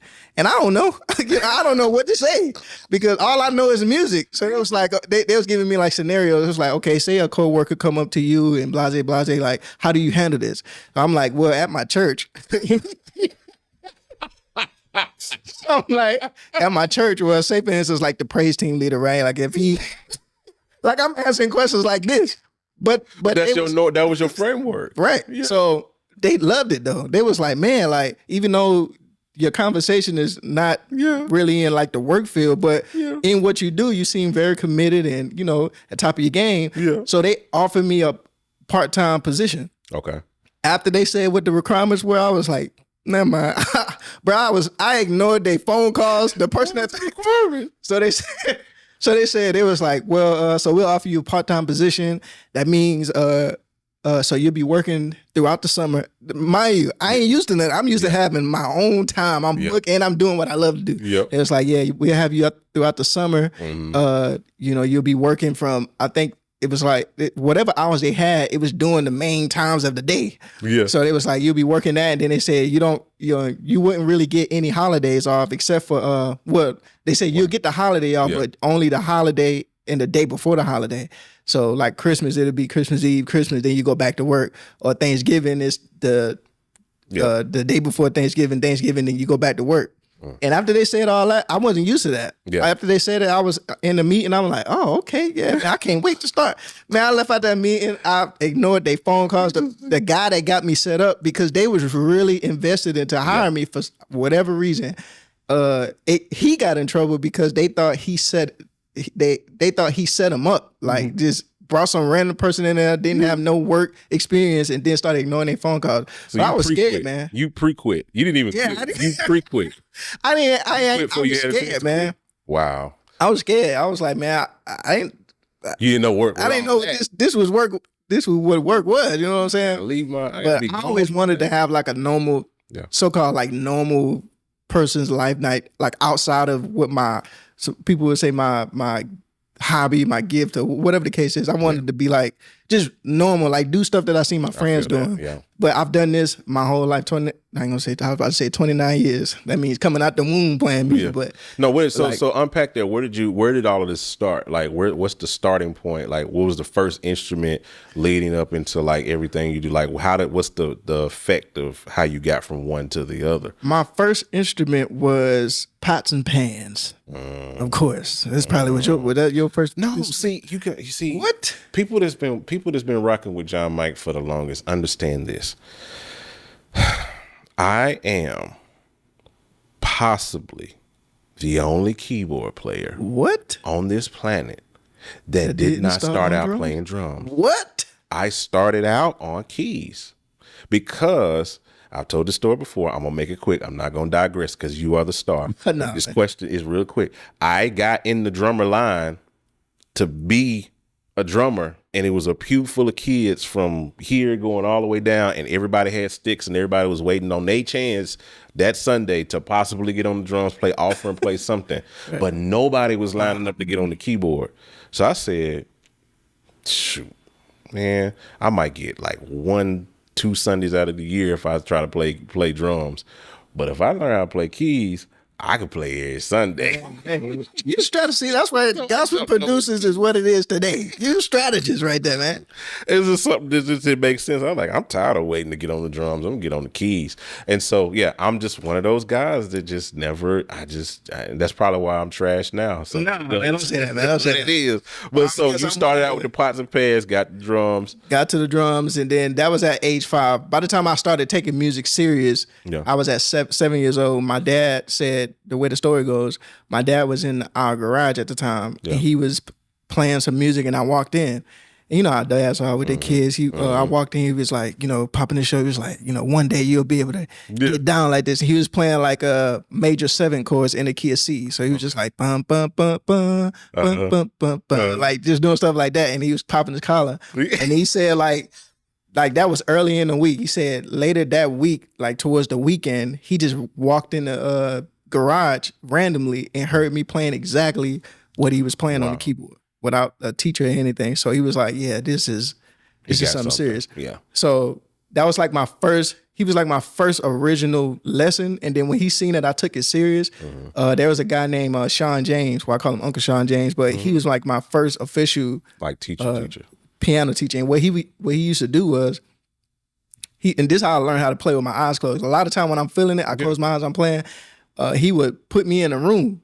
Like he would teach me a song like As the Deer. I think that was the first official song I ever learned outside of Mary Had a Little Lamb, stuff like that. He taught it to me in C sharp. Okay. D flat. Who want to take it the way they want to take it. But after I learned the song, he would turn the lights off in the room and tell me to play the song. And I couldn't see the keyboard. Wow. But I had to learn how to play that song in C sharp. In the dark.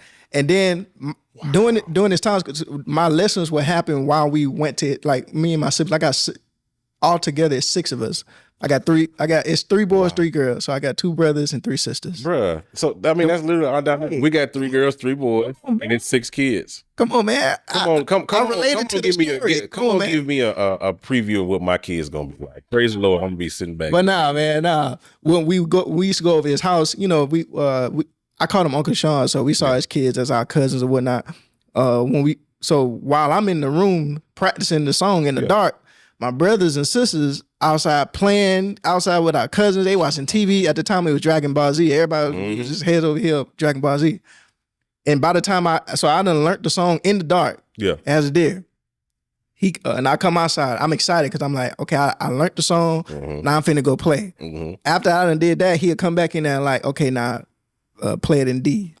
And I don't even know how to play. I don't even know what my scales are. I don't even know what the scale of C sharp is. I just know how to play this song in C sharp. Wow. And now you want me to learn it in D. And I didn't know what I was doing. He just said he would say play the chord and take every note and just bring it up 1 note at a time. Wow. So for like a couple weeks, I would just go over his house to the point I started hating going to his house because I'm like, I ain't gonna have no fun. By the time I finish, it's gonna be time to go to bed.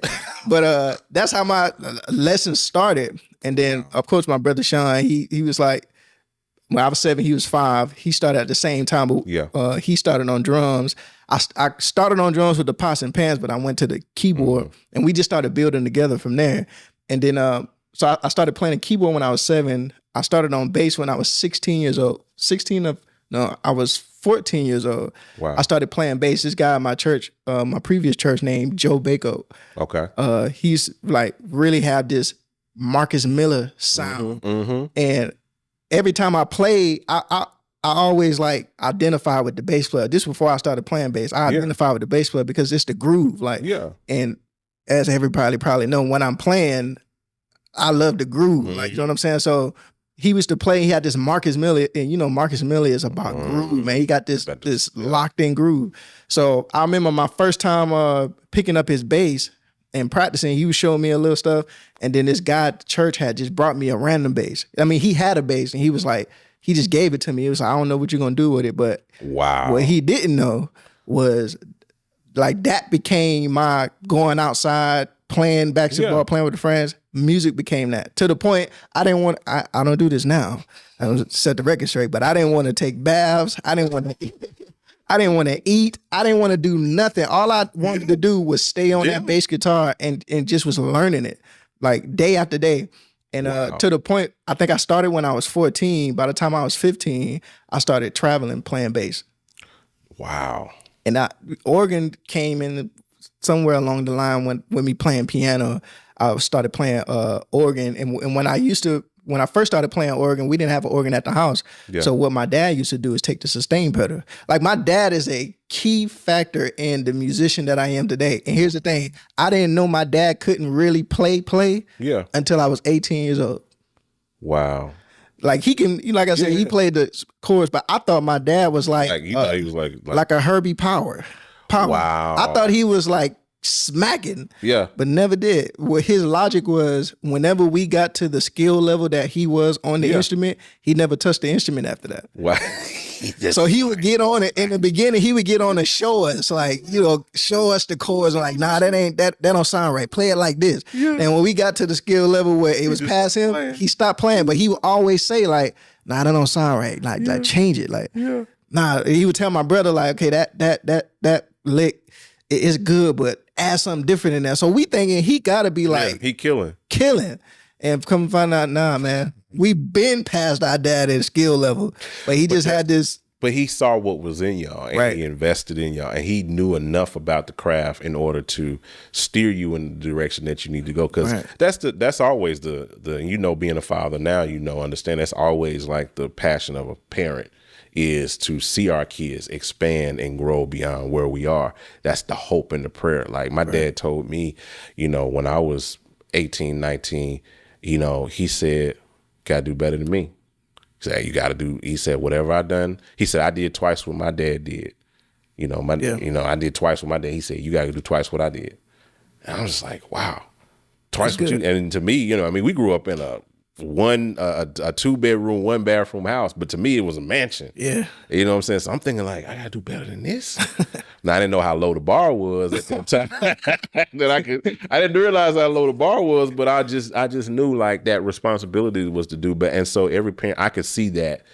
I can envision that from a father to his sons and looking at like, man, that space of how do you make sure that but he was smart enough to get out of the way so that he didn't discourage you, because you could always see him as the hero, as the person you can look up to, and you can continue to steer him, because we as human beings get in that space when we feel like we better than somebody, we like, oh no, get out of the way. You can't tell me. You can't tell me what you. What you talking about? What you talking about? You can't play. Right. What you talking about trying to tell me what this sound like? Now I can feel that. So you developed that, built that whole framework, learned all of these instruments over the course of all of those years, and so getting into your adult life. I mean, when is that? How does this all develop into like? I mean, the online personality, all of the stuff. Like, how does that journey continue to like fan out from there, like to where you? So, like the online personality is something that actually. Like when does it start? Like what was the first thing where you did like something online and it was like, and you just knew like, I want to pursue this? It was something that blew. Oh, I used to go live all the time. I think going live was a thing. Back in 2016, just go live. I used to be on there for hours. Wow. But when I did a video of a hillbilly shout bass line. I think I remember that one. The video went viral. To me, it went viral. It wasn't like as viral as now, but to me, it went viral. It was like overnight. The video just kept getting shared and everything. And it wasn't a video that I had planned to go on and do anything. It was just something of me. I was playing like a shout at the church.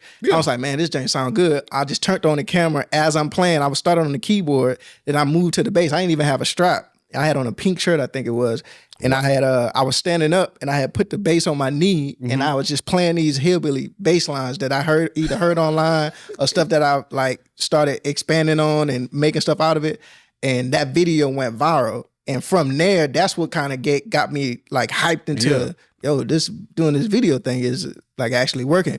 But it wasn't the so-called character of the Yank Man wasn't developed in, because little do people know I'm a introvert.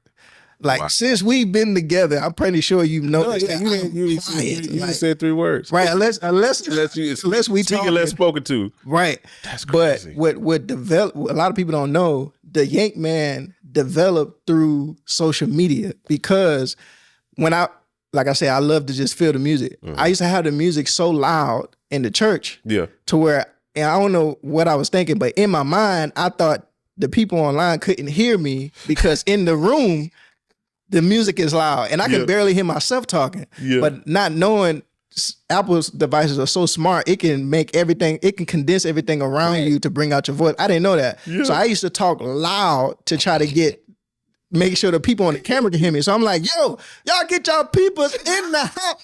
I'm screaming at the camera to make sure that they can hear me, because if you was in the building, the music was loud. That's why I was feeling the music like it is, because I got it loud to where it's like it's like consuming everything. So I didn't think the people on the phone could hear me. So I'm screaming at the phone, and I'm excited to reveal something game-changing for us and for you as producers and musicians. I want to introduce to you Peculiar Sounds version 2. We've introduced standalone mode, allowing you to use it independently from any DAW. You can now blend up to 2 sounds to create rich and complex textures. We added in 2 brand new effects, the Lo-Fizer and the Mod Filter. The Lo-Fizer gives you instant lo-fi vibes with just a button, while the Mod Filter adds dynamic movement and flow to any sound you apply to. And we also added the innovative new MIDI browser that provides you with hundreds of chord progressions, melodies, and drum loop MIDI files that you can drag straight into your DAW. And as a bonus, V2 now includes Sounds Off the Block expansion for totally free, bringing the total to over 400 patches. So as you can see, Peculiar Sounds V2 is not just an update, it's a revolutionary new plugin. So make sure you check the website right now and you can get your hands on this game-changing plugin.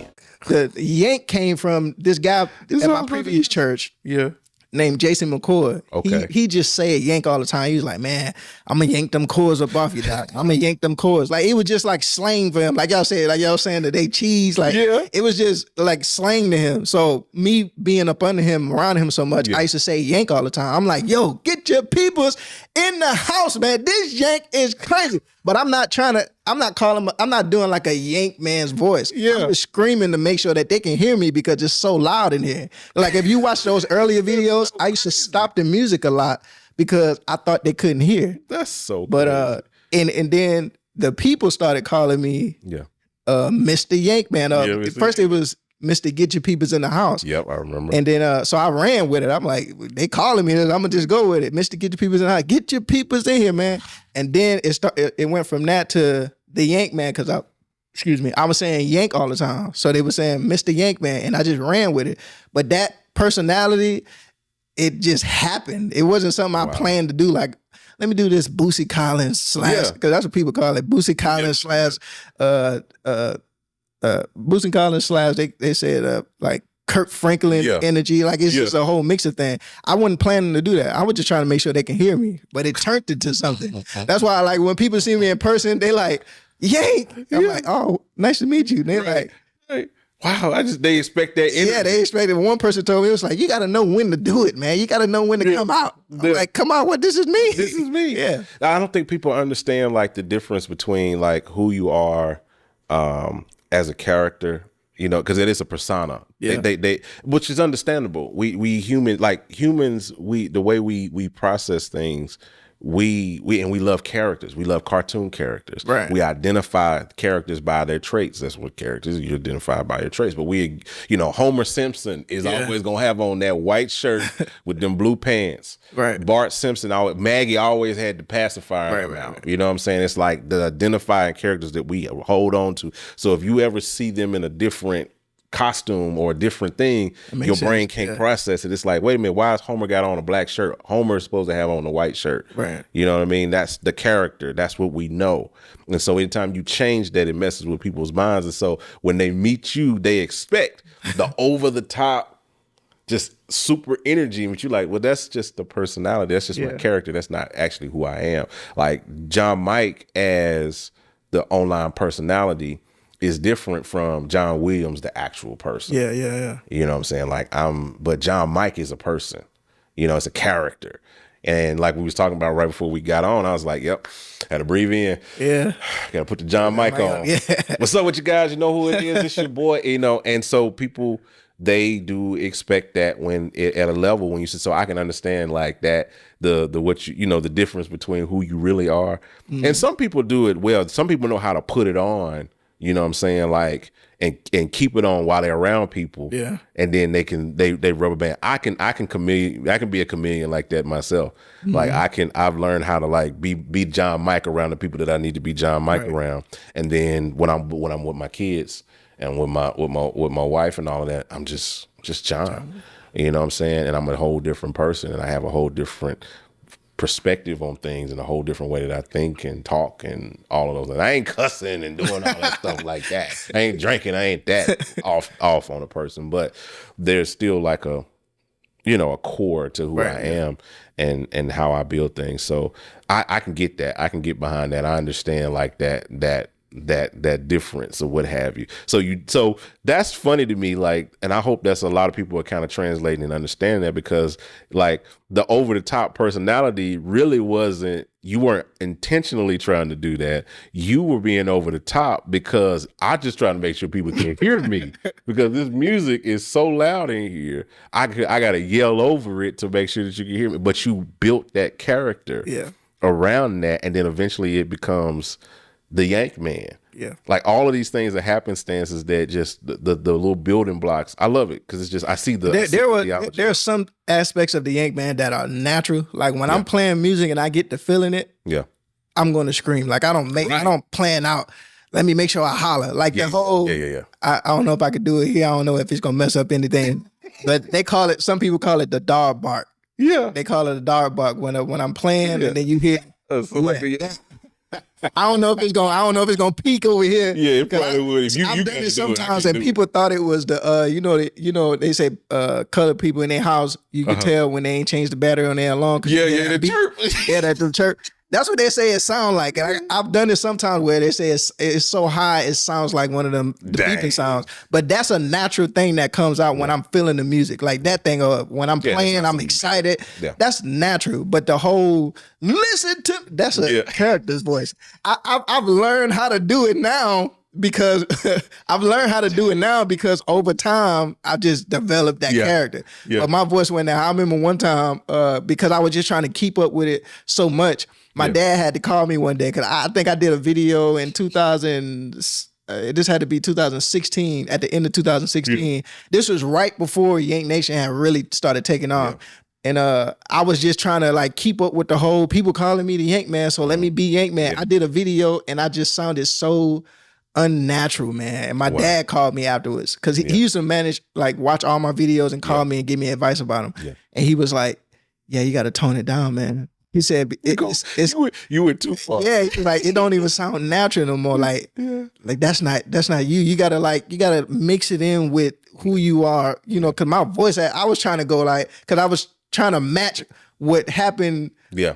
Authentically. You chasing the last high. Yeah. Right. I'm trying to match that intensity. And he was like, nah, man, just let it come natural. So now I know how to go from like I'm talking now to I know how to go to that now because I balanced it. But before it was like, because it wasn't something that I was planning to do. That's crazy. Man. And Dad's still dadding. Dad is still jumping in and still doing what I'll play the chord like that. Tony, that he's still doing. That's cool. That's really cool. He used to tell me in my videos because I was the way I used to do before Yank Nation took off, the way I used to do my videos, I used to stay on live for 30 minutes. Yeah. Stay on like for hours or however long it would let you. Events, bro. Yeah. So my dad was actually the person that told me, he was like, if you really want to see your numbers jump, because at this time, the numbers was like, when I would go live and within a minute, it would be 800 people watching. Wow. And my dad was like, if you really want to see your numbers jump up, shorten your videos. And I didn't agree with him at first. I'm like, you don't know social media, man. I do social media. But when the first time I ever did a video and I shortened the video, the video went crazy overnight. And then by the time I did the next video, it was more people tuned in because they didn't know if I would still be live by the time they tuned in later or whatnot. But my dad, saying all that to say, my dad really helped like build the same way he did is when I was growing in music. That's with crazy. Every aspect, helped me kind of build, and turn it into something. Yeah. That's crazy, man. But see, me and Rob, the video got me. We be talking about this all the time, man. And like Warren Brown events were Yank Nation. Anytime Warren was live, it was like especially on Tuesday. Oh, jeez, he would text. Hey, that's it, bro. Warren is like, he texted me the link. He like, he live, bro. We tune in because you want to see it. It's like, it's a show.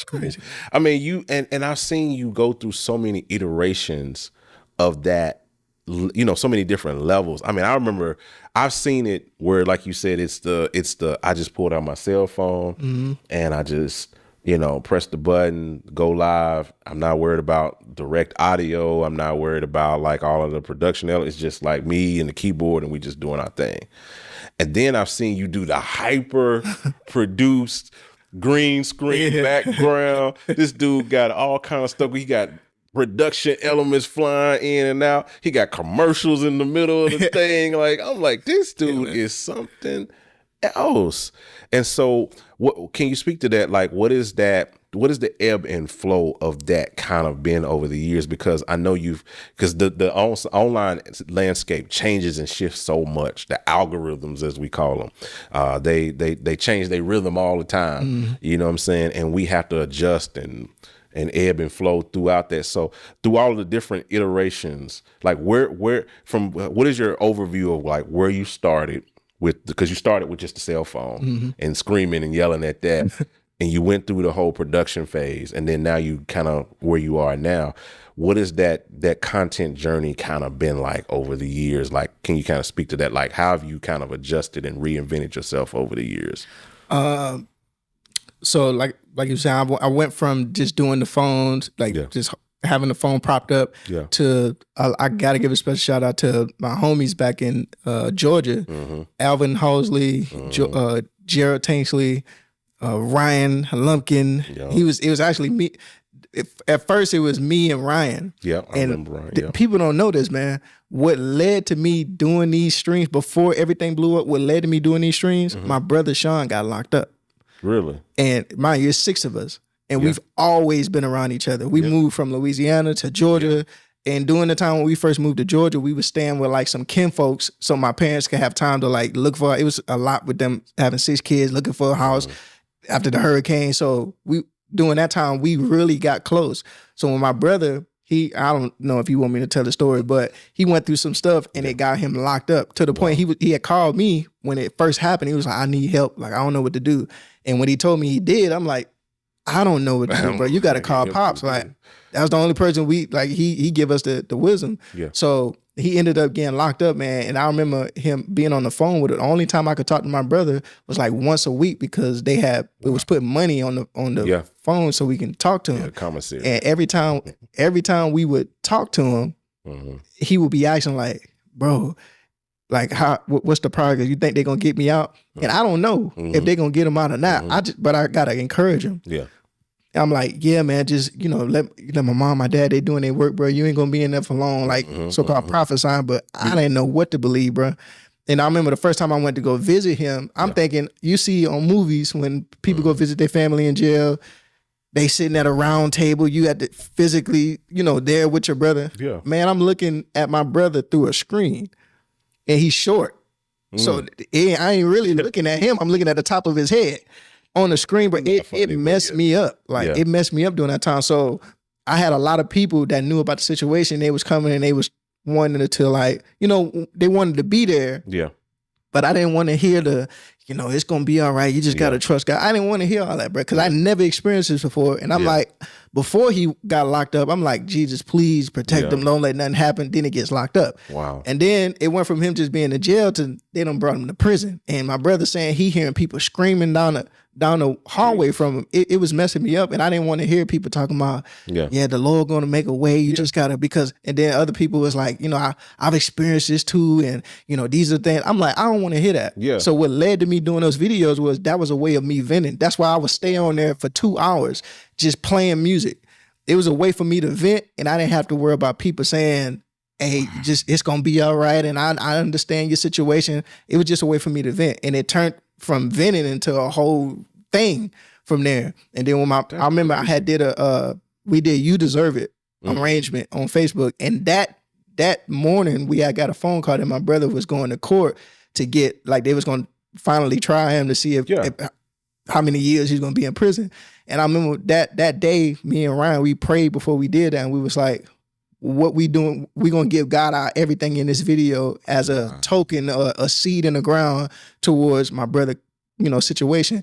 And then after that night, later that week, we went to the court.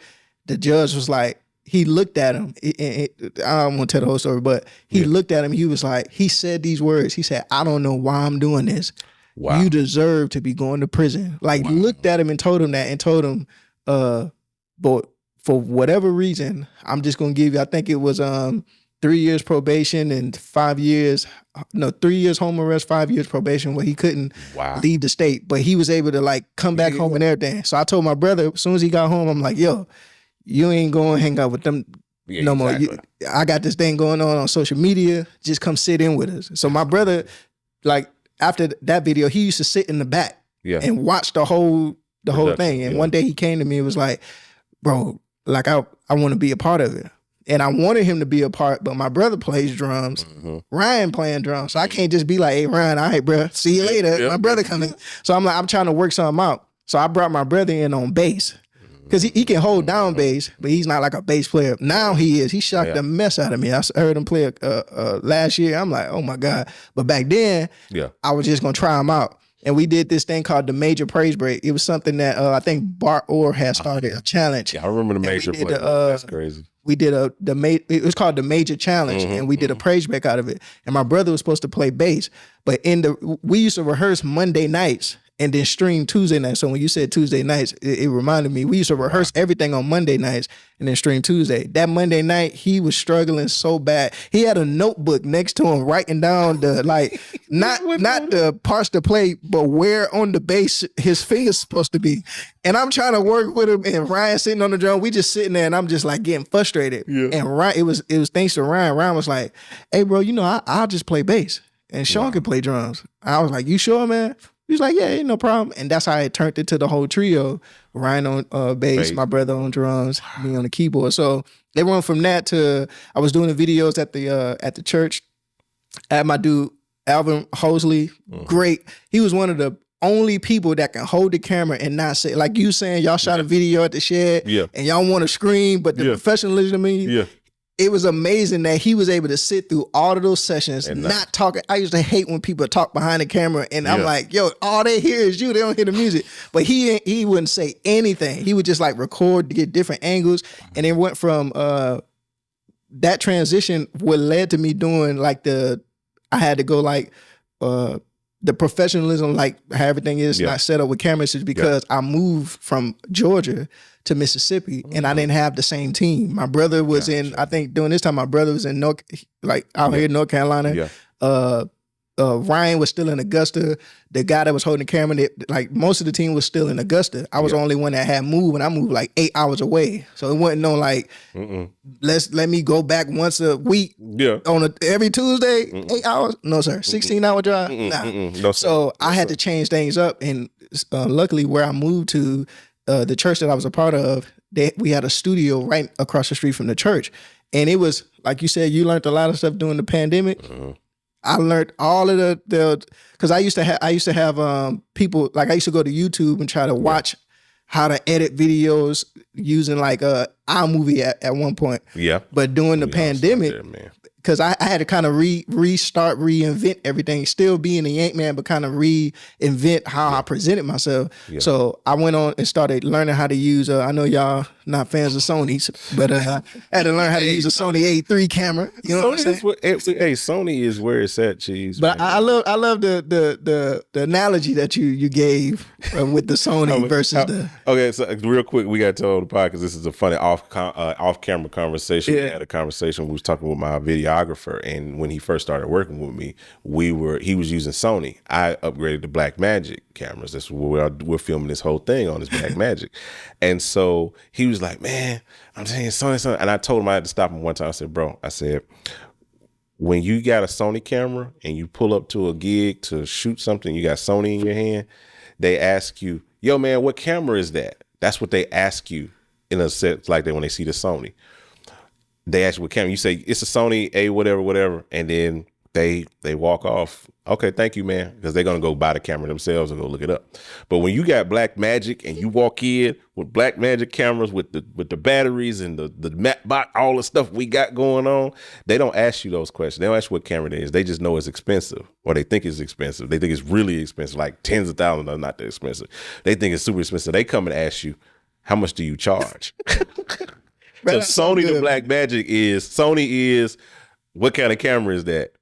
Blackmagic is how much do you charge? That is so funny and true, man. That's so funny and true. That's just what it is. So you learned all of that with Sony. You got started with Sony cam, started building from there, and I would watch what I would do is, because I knew the gift that I had, it wasn't like dated, but the way that I was showcasing what I was doing was kind of dated with the going live with the phone. During the pandemic, everybody had started upgrading they systems and stuff, and cameras, audio directing into the system. So I used to watch trending videos. Yeah. Like what's his name? Zach. I think his name's Zach King. It was some I know you're talking about. Magic. He used to do like tricks in his videos. Like he would make it look like he's sitting somewhere, then the camera would flip or whatever. I would watch videos like that, and I would figure out like, how could I incorporate this into what I'm like, into the music scene. So I started getting into like how we sitting here now having a conversation. I would like pre-record myself talking to myself. And the end goal was whatever arrangement that I was doing, but to add some creativity there, I started like having conversations with myself.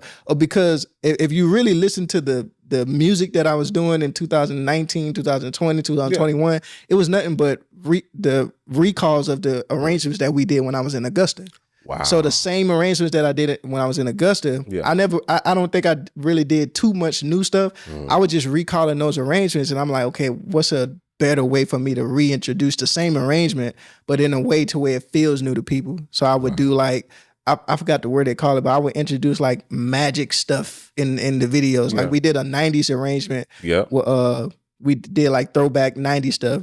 We actually did that arrangement when I was in Augusta, but I wanted to revisit it. So I was like, how can I do it? So I did this idea with like a Michael Jackson concert where I was like jumped in the screen. I appeared on the screen, then I snapped my finger and two other me appear on the screen. But the main goal was the arrangement. But I just had to figure out a way to like keep it modern and keep it like up to date or trendy. So I would watch trendy videos and grab inspiration from whatever I seen online and try to see how could I incorporate it into what I was doing. Yeah. Wow. Even to the point when I started introducing back my brother being in the videos, I was like, how can I make this seem like it's live? Like, cause like what I've noticed, they were still there, right? They were still. My brother was here in Charlotte, and I was in Mississippi. So I'm like, how can I make it seem like this is during the pandemic? I'm like, how can I make it seem like this is a live thing that's going on? Because I noticed that and it's so crazy when you start going like on a professional level and trying to upscale your stuff, you always have those people like, man, can you just go back to just holding the phone, man, and y'all just being in the room or whatnot? That's not fun. Just not fun about that. So I'm like, okay, how can I meet people in the middle to where they feel like it's still live and it's not pre-recorded? Because sometimes people feel like when it's pre-recorded, you kind of get it's not like fresh. It's like you making sure everything is right, sounding right, and it just loses its edge. So I started doing videos where I would act like I'm talking to my brother and he responding to me, but I just timed out the timing in between with me asking the question and him responding to make it seem like we talking to each other. Then we're playing, which raised the question, hey man, what are y'all using to stream from different states? Like how you playing and he playing at the same time, y'all in different states. So I just figured out a way to keep it, even though organic, keep an advantage of like, how is this happening to kind of keep it, because we're doing the same, we're not doing the same music, but we're doing the same thing, which is music. Like and at this time it was all over social media. It wasn't like we was doing like concerts at churches or going out doing events. It was the same way of presenting ourselves through social media. So we like, how can we keep it edgy? How can we keep it in front of people where they keep them guessing? So that was kind of the mindset of like, going from the phone to doing everything pre-recorded, and the way that I just, the Yank Nation as a whole has evolved through social media. Now I'm at the point now where I don't think I've done Yank Nation video in a long time. I think I'm just doing videos from my house, like I've been doing the 30-minute prayer things. Deeper has been like a major expansion. I want to talk about that next. But that's super dope that it's almost like a return back to the original, but just with a more mature space. You know what I mean? Like the 30-minute prayer thing is still, because you sat and watched those, and it's like it's just you playing. It's just it's almost like I said, it's just a mature version of what that, but you still have the production elements that you couldn't have back then, because now you got the keys on the screen, you got your own keyboard, says Yank, and all that. I'm trying to get like John Mike, man. JM8 over here. I told you what you got to do to get like me. You got to tell the people that want to be like John Mike, tell them how to get like. If you want to be like John Mike, you need 6 kids and diabetes. What you need. That's the only way you're gonna be like me. You can't just pick the me that you want to be. You gotta be all like me. You gotta be everything. But no, that's dope to see how that transition, and see how you've just kind of transitioned that thing throughout the years. So speaking of deeper, let's go deeper into what happened with that. So how did that transition happen? So you in Mississippi at that time, right? So how does that transition, and what is that like moving from that space to this space? So because you got married in that space too. I got married in 2009. 2019. Wow. In October 2019, and my beautiful wife, Imani Brown, mother of my 2 amazing sons. Wow. Cinco. Somebody asked me, is his name Cinco because he's born on Cinco de Mayo? No, man. He's Warren Brown the 5th. Wow. So it's Fabio. Yeah, it's 5. So we didn't want to have the confusion of, like, now my wife would say Warren, and I'm like, huh? My little son like, yes, ma. So the Cinco is like, the differentiate between us both in the house. But yeah, I got married in 2019, and the church I was going to previously, I got to a point where, and I was going to say, you said something earlier in our conversation off camera, where you was talking about, when, like, what God is, the next that's God trying to take you to, it's time because of the frustration of the place that you're in. So a lot of people don't know it because I haven't went around just telling people, but I went through a stage of not even wanting to do music. And this is coming from a person that done music all my life. I didn't want to do music. I wanted to literally, in that part of Mississippi that I was in, Gulfport, it wasn't a musical city. Augusta, it was music everywhere. I had music with friends that was around me, like people that just inspired me. People used to come in town, do concerts, or what, and inspire me. In Gulfport, it wasn't that type of. It was go to the beach. It was go to the casino. It was like it wasn't music based. Every once in a while you'll have like a Chris Tucker come do a show at the Hard Rock or whatever, but it wasn't like a musical space. So I didn't feel motivated. And then another thing, and not to say anything about anybody, because by the time I actually went through the transition, our music department came a long way.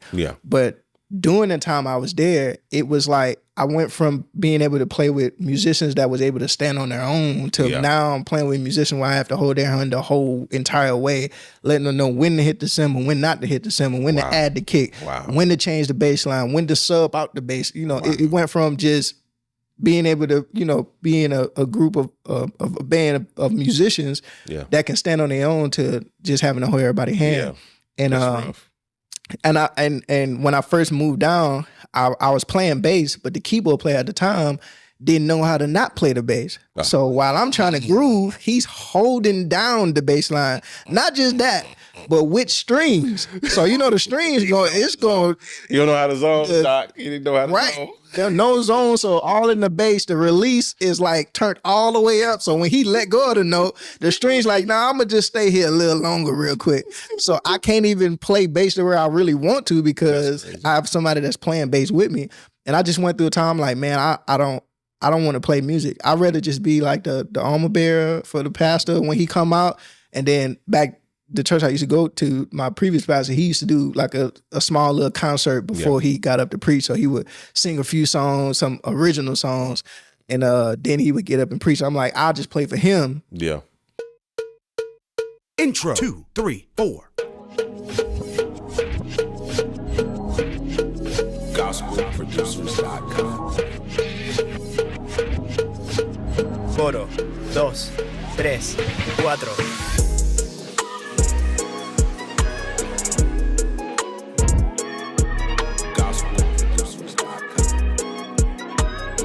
To the top, 2, 3, 4. Repite, 2, 3, 4. Praise break, 2, 1, 2, 3, 4.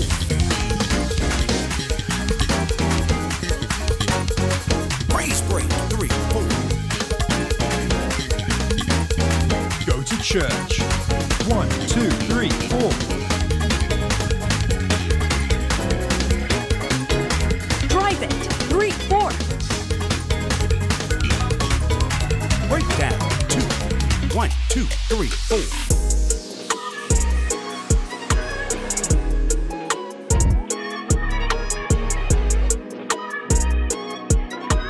Outro, 2, 3, 4.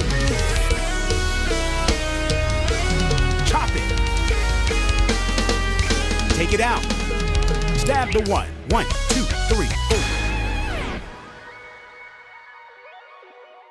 And then, just call it a day. But I wanted to stop playing music, especially around the time when I was before we left, because I had like picked up a lot of hats at the church, and some of it came from the pandemic to kind of keep things going. I picked up the live streaming. I learned that the whole thing, learning how to operate cameras, learning how to edit videos, learning how to make graphics. So a lot of that stuff, it just like once everything started opening back up, I just those hats just stayed with me. Yeah. So we ended up getting a new location, and then at the new location with bigger, it was a bigger facility with newer equipment, just having to manage all of these different things at the same time. Having having a family, I didn't know how to differentiate between family time and ministry time. It was what I was being taught was ministry comes first, then your family. And not knowing my wife is at the house dying, man. Bro, my wife is at the house dying. I'm thinking I'm a man of God, man. I'm serving God. You know, I'm thinking that which it can work, but only if you do it the right way. But I'm thinking that my wife, she's supposed to be at home, making sure everything gets taken care of while I'm out serving God, doing what I have to do to make sure the money coming in. But spiritually, emotionally, and physically, I wasn't being the father I was supposed to be, and the husband I was supposed to be. We get that backwards so much in the church now, and I just want to interject that real quick because I've been in that same exact spirit, spirit of thinking, and I know there's probably people that are watching that are in that same spirit, and they think that they confuse God being first with church and ministry and the building, the institution being first. God never said that the institution should be first. He said that he would be first. He was a jealous God. You should put no other gods before him. He didn't necessarily say that the institution was the thing that should be before everything else. Right. And we get that backwards. And that has been the downfall of many families, many things. And I too fell prey to that. I thought that the institution was way more important. And my wife went through the same thing. She was at home dying. We had 6 kids. And I was leaving her at the house with 6 I'm telling bro, there was a point we had 6 kids under 6. Oh wow. Like 5, 4, 3, all the way down to like twins. You ain't waste no time. I'm at the church. You ain't waste no time, dog. Bro, we was getting them in, getting them out, and now with the same way they came in is the same way they're going out. We get them out the same way they came in. That's the good point. Yeah. But it's so important. I just want to digress into this for a second. It's so important that you get that foundation right. You keep God at the head of your life and honor him with your life. But that does not necessarily mean that the institution as a whole is the thing that's more important than your family, because the Bible says a man that doesn't take care of his family is worse than an infidel. Right. If you don't work, you don't eat, all of those things. So you have to put family first. I mean, that's just the way it is. I just wanted to digress in there because I'm passionate about that. And I've talked to so many young men and so many people over the years that are like, they get that thing backwards. They get that thing twisted. Like, you know what I'm saying? And so when I hear that, it always hurts my heart because I was there, you know what I'm saying, for so long and so many years of my life, and caused so much stress early on in our marriage because I wasn't able to differentiate and balance that thing out. You know what I'm saying? But no, for sure. Fortunately, I'm gonna say fortunately, because I'm glad it happened, because God used that to bring me and my wife closer. Yeah. But I had to learn that the hard way, man. Doing that, and one of the ways I learned that my family comes first is by being that deeper, seeing the leadership. It wasn't just Pastor William saying your family comes first, but seeing how he operated with his family in front of me without him even saying anything. Like, I've seen him walk in service with his kids, shock the mess out of me. Wow. Because where I come from, the pastors walk in by themselves. The wives is the ones getting all the kids out the house. Maybe somebody in the church helping them. The wives may sit on the second row, or some if they're not really a preacher, but they're a deacon, they wives sit in the back row with all the kids. The deacon sitting on the front row. But I got the deeper. I'm seeing all the main pastors sitting with their family. I'm like, wow. What is this? Where they do that at? Right. Yeah. After praise and worship or whatnot, and when pastors up preaching, I'm seeing the musicians go sit with their wives and their family. I'm like, wow.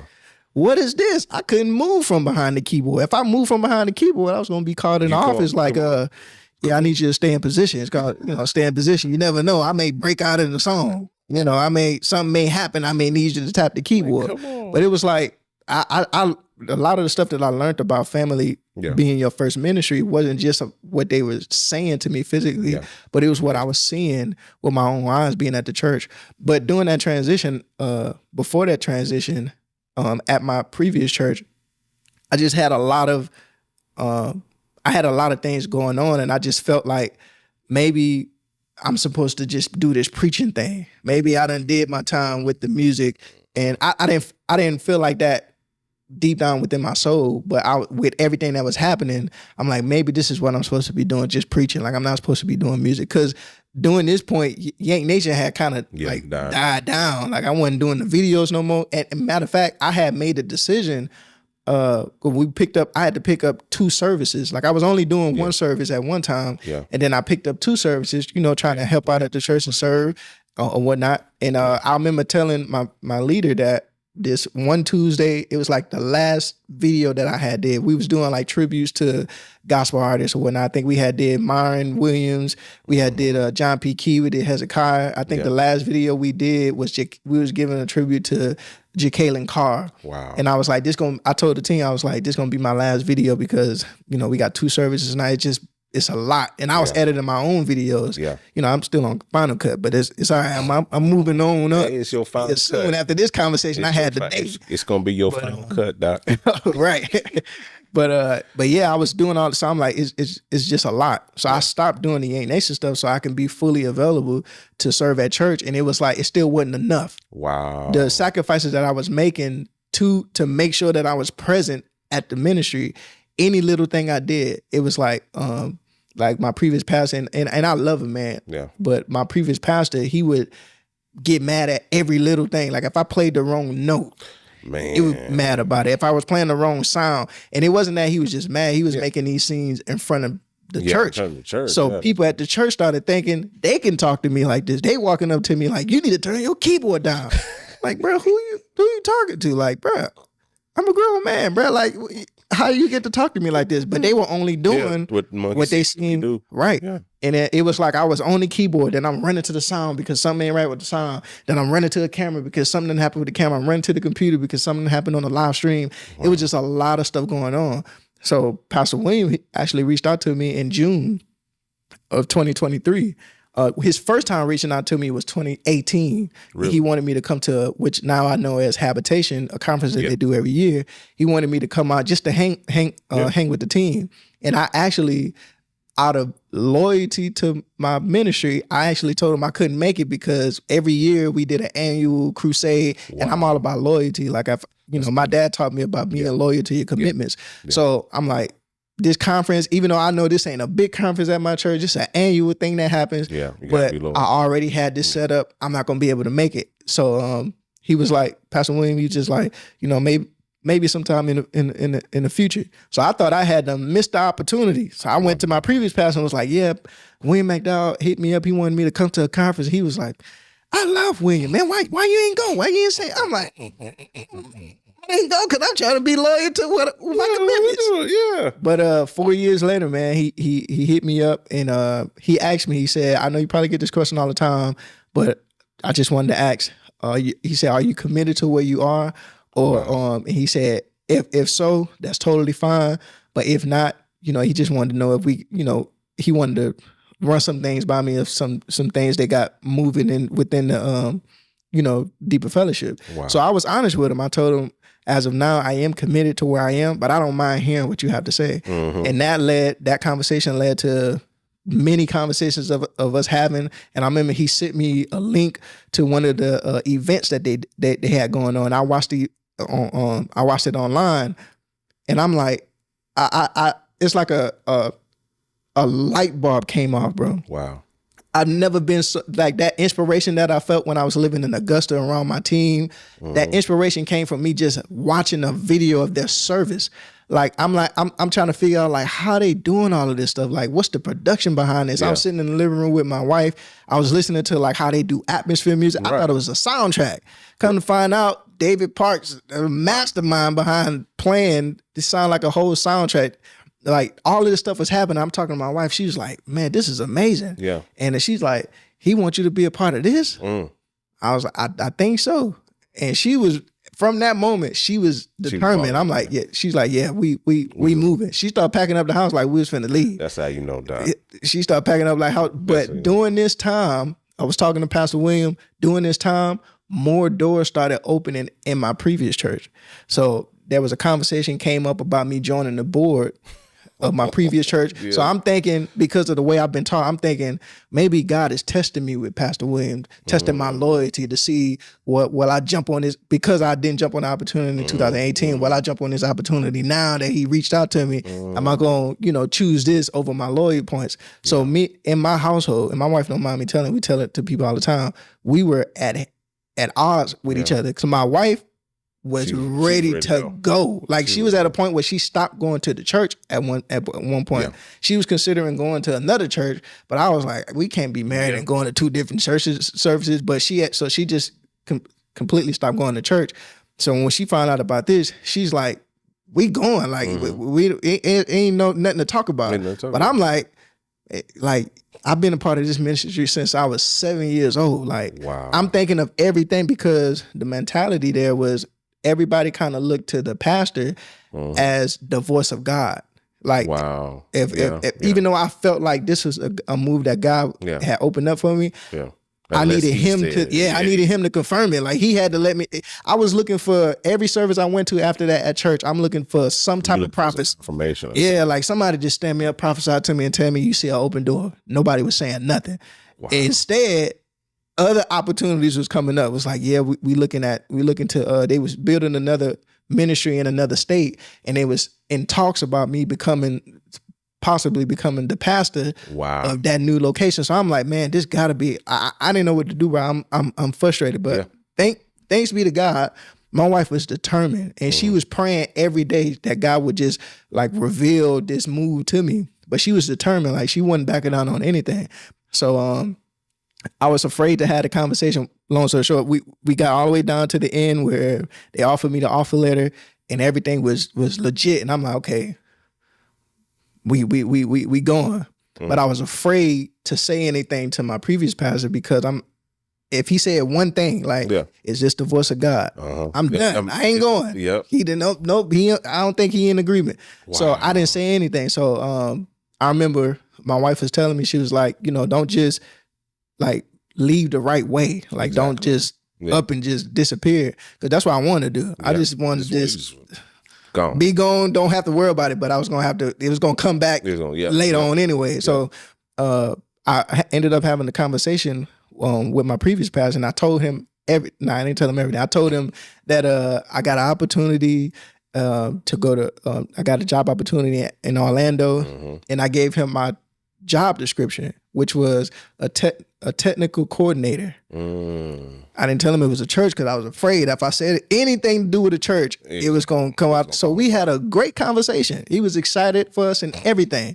Got up in front of the church and told people that I got this opportunity to go to Disney World, to start working for Disney.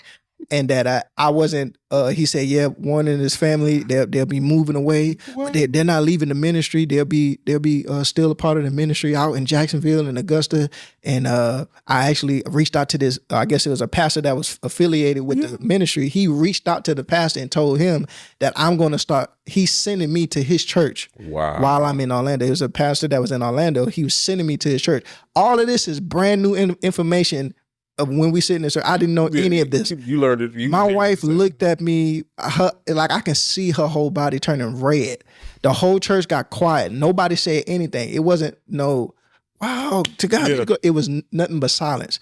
And I had asked him not to say anything because there's this tension that comes when you leave your home church, or when you leave your church, you're leaving God. Like there's this thing, like people find out you leaving, it's like, oh, you disobeying God, your life finna go down. I even had one person tell us that when people leave this church, they life go down, man. They life, we've been there. So nobody said anything to us. I got in the car, my wife let me have it. She was like, why would you tell him we ain't going to no Disney? You need to go tell him the truth. And I'm yelling back, I ain't tell him that. That's new information to me. He just said, I don't know where he got this from. Then she was like, he done called some other pastor and told him, you coming to this church, you need to call him. I was scared, man. I was telling her, I'm like, I'm in control of whatever he want to tell his people. If he want to tell the congregation we going to Africa, that's on him. I told him the truth. So much so, I recorded our conversation. I was so scared, I recorded the conversation with my previous pastor just to have backup. So I went home. We was in the car arguing. I went home and I played the tape for we're recording for my wife. And I'm like, listen, I never told him that. And nothing in the conversation said that. So he actually ended up calling me like a couple of days later, my previous pastor, and he was like, yeah, I just want to know, like, what is this thing that you're doing in Orlando? I was scared. So I was like, it's like a curriculum. Deeper Fellowship has this thing called Deeper Arrows, which is like our youth of the church. And at the time they was doing a curriculum online for like the youth where they can watch videos, and it was like dancing videos or whatever, just encouraging the youth and Bible teachings. So I told her, I was like, yes, it was just they got this curriculum called Deeper Arrows, where like it deals with the youth or whatnot. Yeah. He was like, oh, so you is it like a school you're going to? I said, no, it's not a school. He said, well, what is it?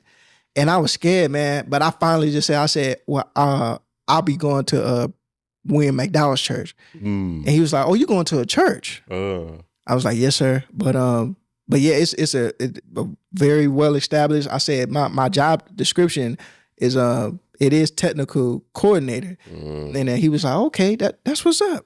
Got off the phone, called me back 3 hours later, and went off on me. It was like, you was deceptive, and you was very deceiving. You told me you was going to Disney. I used to call him Pops. I said, Pops, I never told you I was going to Disney. I just told you I had a job opportunity in Orlando. Yeah. He was like, what? See, you should have just been honest. You should have been straight up 100% honest with me and told me exactly what you was going to be doing. And I was like, I said, well, there's this thing in our ministry that if we leave the church, that we're leaving God. And I look at you in so much respect. I felt like if you would have said anything that deterred me from going down there, I would have just stopped everything to stay here, because I was honest with him. I was like, I look at you as the voice of God.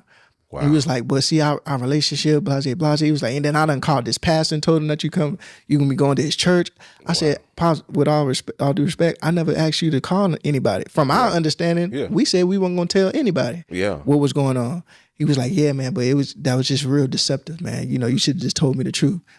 Crushed my whole night, bro. Crushed my whole night. I went back home, and then there was a guy that used to go to our church. He came to our house to wash our car. And as he's washing my car, he was just like, man, I'm going to really miss y'all, man. I'm going to really miss y'all. I was say, man, you talking like we finna die or something, die and go to heaven.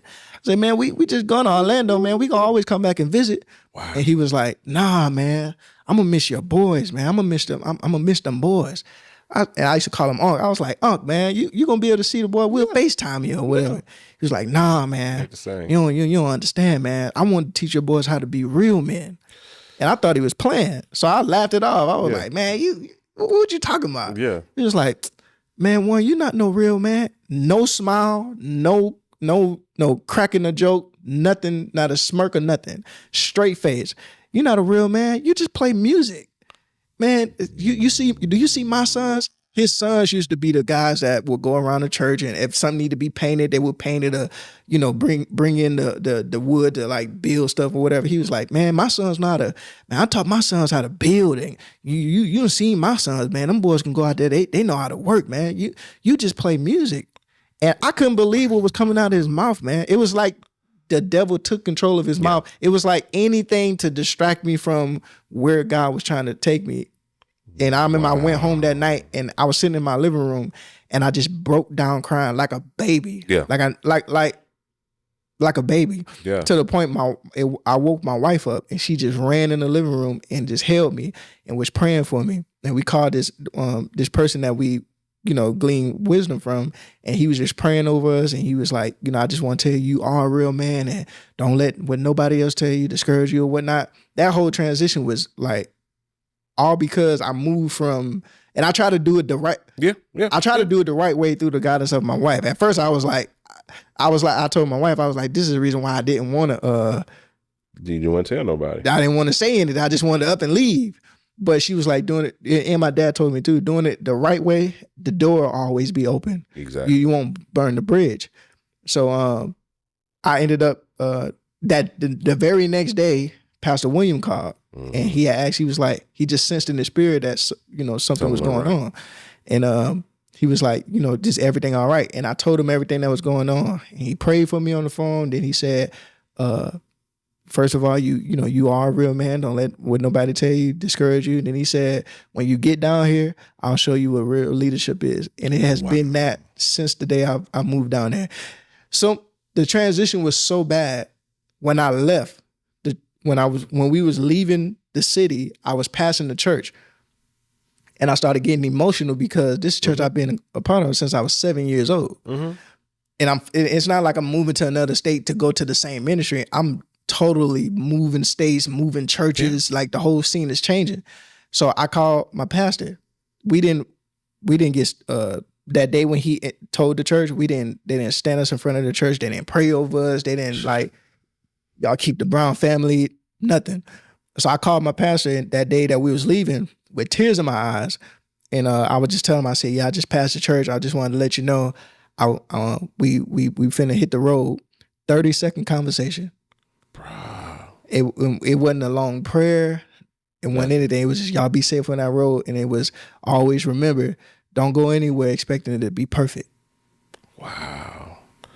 Bro, 30-second conversation, man. That's heavy. I came to Orlando with hatred, I was messed up at the same time in a free place. I was in the land of the free at Deeper. Yeah. Hurt and still bound from my previous situation that I was in, man. And see, it's crazy because, we was talking that story right before, we started the pod. I had no clue that yeah, man. And I'm seeing the parallels between our stories because my story is similar. That's what I was thinking. I'm not going to go through all of my story, but that last line that you was talking about, that was literally when we moved from Tennessee to Charlotte.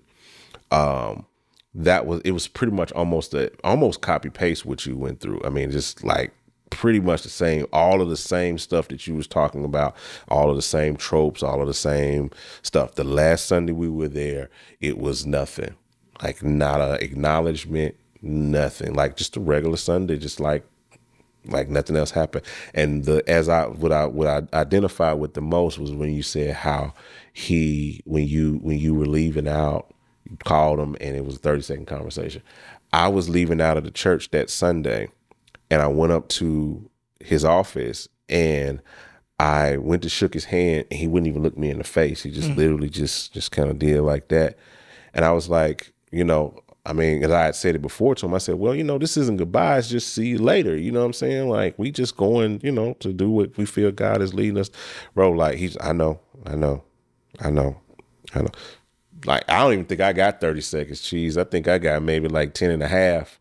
And I was just like, and I was out and we left. And almost same scenario. My wife was the same way, bro. Like, she was ready to go, like, before I was. I mean, it was just so many parallels. We'll talk more off camera about like all of those parallels, because it's kind of crazy just listening. It's almost like I'm listening to a recording of my own story, just 10 years before I got there. You know what I'm saying? It's crazy. Yo, I hope you enjoyed that conversation that I had with Warren Brown. It is a part of an over 2-hour conversation that we had that day. And we're going to be sharing way more episodes from this episode. So you need to make sure you grab the subscribe button below so you can make sure that you don't miss it when we drop it. All right. Otherwise, you could check out some of the other great conversations that we've had on the Hangout right over here. And we'll talk to you guys on the next one. I'm out.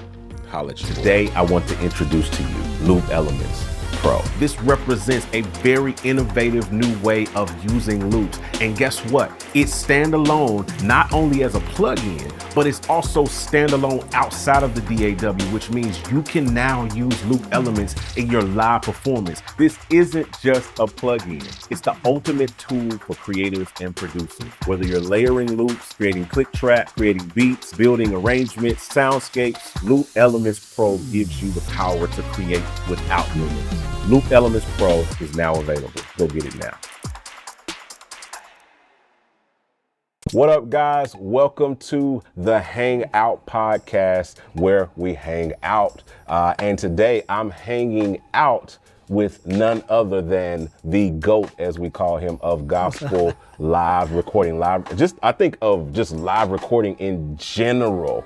And I do stress the with 2 E's, Danny oh man, Duncan Man, we've been trying to have this conversation for what, a couple of years. Here. And here we are. We're finally, 2 years later, we made it happen. We're gonna make some other stuff happen, and we've been talking about. I hope so. I'm all in. The community definitely wants to hear it, man. So for those who just don't know, who Danny Duncan is, give us like the synopsis. Like, who is Danny Duncan? Like, tell us some of your accolades, because I could read off all music, credits that go all the way back to like 1989, at least that's as far back as I could see. But I'm pretty sure there's something before that, man, because you've been a part of it.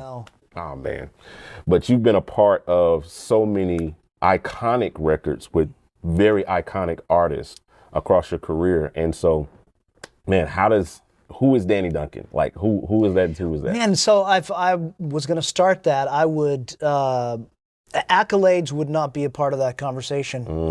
If I was going to say it, I am someone who just incredibly loves music. Wow. I love people. I love people being able to express what is in their heart and the ideas that they have in their mind and be able to express that creatively.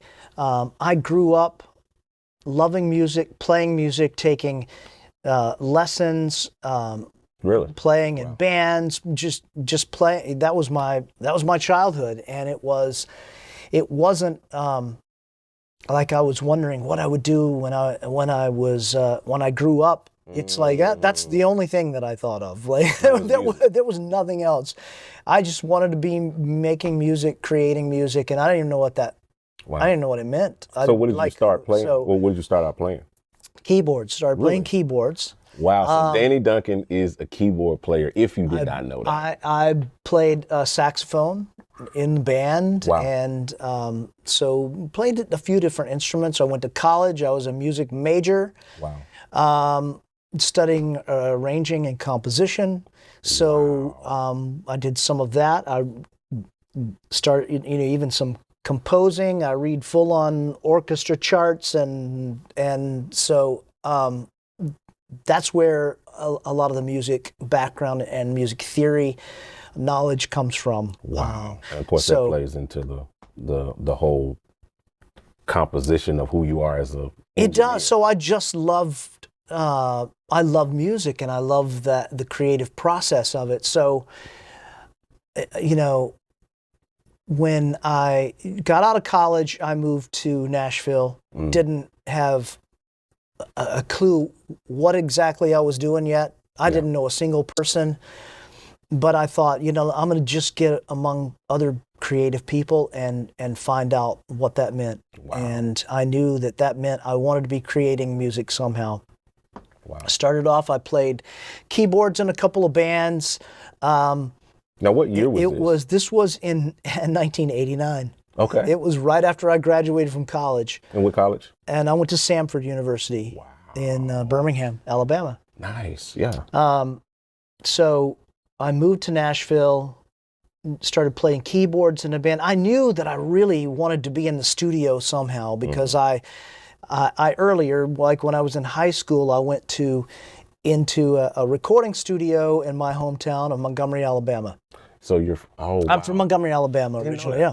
So my sister is she's the percussion chair at I think it's the University of Alabama, the one that's in Montgomery. What's the one that's in Montgomery? Alabama U. Probably so. Auburn University in Montgomery. There's probably the Hornets, University. I think it is. Oh, that's Alabama State. Alabama State. Yeah. I couldn't think of it. She's gonna kill me for that. But oh no. she's the percussion chair at Alabama State. Fantastic. Yeah. Oh, that's great. Yeah, she's down there doing that. Been doing that for. They have a great music program. Yeah, that she fell in love with it so much that she decided to. And I still have family in Montgomery and go there all the time. Wow. So you got from hometown, Samford. Hometown, I went into, when I was in high school, I had a band that I played with. We went into a local studio there. First time I'd ever walked in the door of a recording studio, and experienced like putting down our ideas and multi-tracking and and creating layers and I just fell in love with the process of it. You know, a lot of people fall in love with like the performance side of it. Being able to sit there and create and take the time and create with sounds, like listening to sounds and what does this sound say? You know, like really get into the whole art of the sound of it.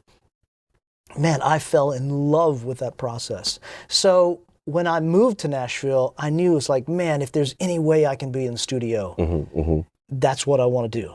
Like, so I also learned along the way that that's not, it's a little difficult to just move to Nashville and suddenly you're in the studio every day. It just, you know, maybe for some people, you know, and especially at that time, because, you know, it was, we were still recording on tape at that time. Really, it was, and the studio, it was one of those things where in Nashville there was a good group of session players, and they were like the first call people. They did all the sessions. They were the people that played. They were, so it was not that easy of a world to just walk into and start doing that. I knew it was like that was going to take a lot of time. You know, it was like the people that didn't want to go on tour, they didn't want to go out and be on the road, they wanted to play sessions, and at 6 o'clock in the evening every day they go home. So how did you get into that? What was that transition? So I started playing with the band, and most importantly, I think the other question I have, what did you do in the interim while you were trying to get into the mix of it? Like, I worked at a bookstore. Wow. Worked at a bookstore, and then met some people that were the part of this band, and they asked me, hey, would you go on the road? Our keyboard player just left. That's crazy. Play some keys with us.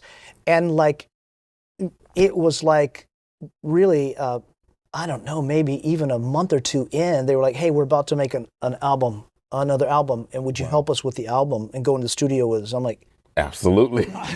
Like, wow, that's exactly where I want to be. And so I did. We recorded that album. We went to, I don't know why we went to Atlanta to mix it. They said, hey, will you go help us? We're going to do the mix in Atlanta. Will you go with us? I'm like, great, I'm there.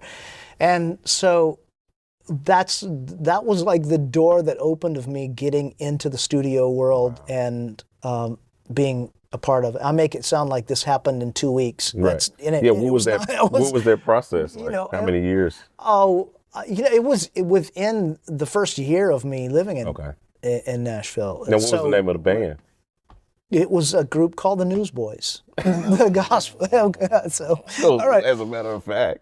And that they had a guy in the group named Corey Pryor, who was their keyboarder. Corey had left, and Corey was a really good friend of mine as well. See, I didn't even make the connection. So that was the first intro into being in the studio, was with the Newsboys. A guy named Steve Taylor was producing the records at that time, and that's what it was. I wasn't engineering any of this stuff yet. I was just playing and you know, come up with parts and play. You know, that's what I was doing at the time, and a lot of the stuff that happened back then. Some of the earliest things that I got credits on.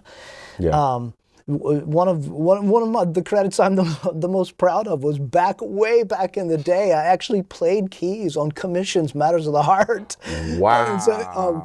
And it's like, which was like one of my favorite groups at the time. But you know, a good friend of mine, really great friend of mine at the time, a guy named Brian Lennox, was producing the project, and he's like, well, I need you on this track. I'm like, fantastic. And so, but this is way before I was, like, engineering was not even part of the producing, and engineering was not even part of the picture. It was just, I had this conversation once with Herb Powers, phenomenal, you know, the GOAT of mastering. And Herb was telling stories like this. I love stories. I love making the connections and those wow moments when I'm like, oh man, I didn't know you did that. I didn't know you did that. I didn't know you did that. But Herb was telling a story about like all these people, like Justin Timberlake, and he knew these people when it was just Justin, when it was just Mariah. when it was just, you know, Usher, when he was Raymond, before he was Usher. Wow. You know what I mean? Like, he knew these people before. He knew Alicia when she was just Alicia Keys, you know. And so he's telling these stories of how he met him. And so I said to him, I said, man, I said, to us, these things are history. But to you, it was just Tuesday. It was Monday. Yeah. It was just a day. It was just another day, and this happened. So it was just a day, and you got the call to play on commission. It was just a day, and you were in the bookstore, and somebody walks in, and it's the guys from Newsboys that wants you to be a part of the band. That's nuts. Yeah, kind of crazy, isn't it? Yeah, that's kind of crazy. So how does that transition, where does that transition occur from musician to engineer, or I'm pretty sure you walked the line pretty tight between both? Because I've seen. I did. I was always interested in the process of it. Like I said, I loved the process of it. So I'd try to take in anything that I could along the way. But I'll tell you what the transition was. Mixing is a very, very hard art to master. I know because I've been trying to master this art for several years. That is one of the reasons why I do Mix Mondays. It's a learning environment, and every mix that I do, I learn something new. And I've taken everything that I've learned over the years, and we have poured it into our mixing templates. Mixing templates are a great starting place, and we have created several templates that allow you to get up and going quickly, and we have created them for Logic Pro X, we have created them for Pro Tools, for Studio One, for Ableton Live, and so many others. So if you're interested in taking your mixing to the next level, or even just getting started, make sure you check out these links down below in the description of this video and grab your template today. All right, back to the show. I started working with a guy named Tommy Sims, one of the most talented people that I've ever met in my entire life. So we met one day at a studio, and he said, "Hey, man, come in tomorrow. I want to talk to you about some things I've got going on." And I knew who Tommy was. I mean, Tommy was already legendary. Yeah, legend. Right? Yeah. So he came and talked to me about what all he was doing, and he said, "Hey, I want you to be a part of all of these projects with me." And so now I'm probably a couple of years into being in Nashville, and I mean, really just starting to get my feet wet on some of these things. And so I actually told him, let me think about it, let me pray about it. I was like, I'm so flattered, like I want to. And I remember it was over the course of a long week, there's a holiday, I think, on Monday or Friday or something. And I said, let me let you know, as soon as everything starts happening again, Tuesday morning, I'll call you, I'll let you know. And he called me every day that weekend, and it's a little, he's like, "Have you made up your mind yet? Because we have this." And I was like, I haven't yet. I'm still, which is, if you know Tommy at all, if you've ever met him, you know, he's a man of few words. He's not one of those like pick up the phone and call a whole lot.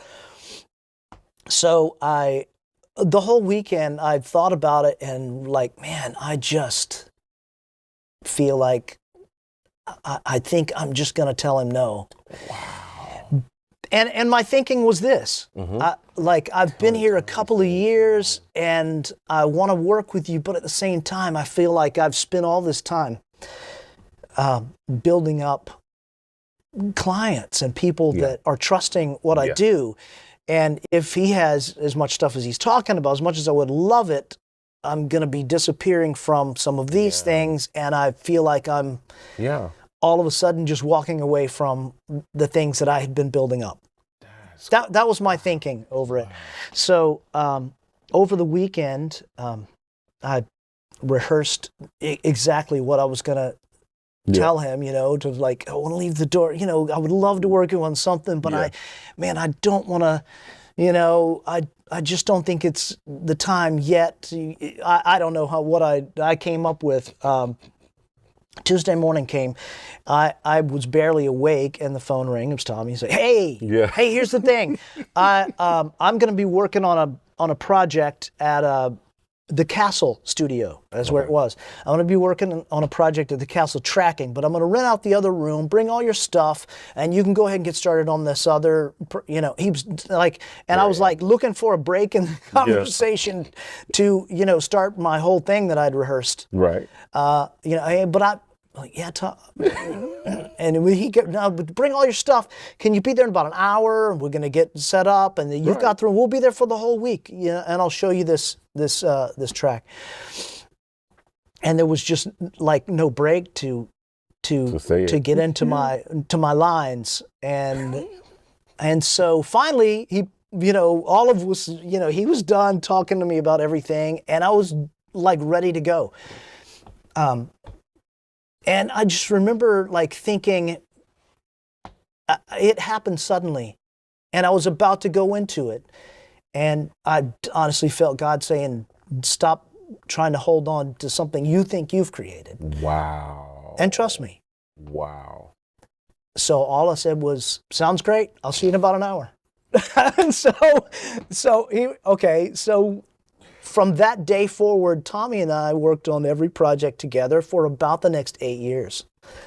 And that was a lot of the transition. We, you know, at first we were like creating tracks and all this stuff, but as we moved on, and like I said, we were printing things to actual analog tape at the time. Yeah.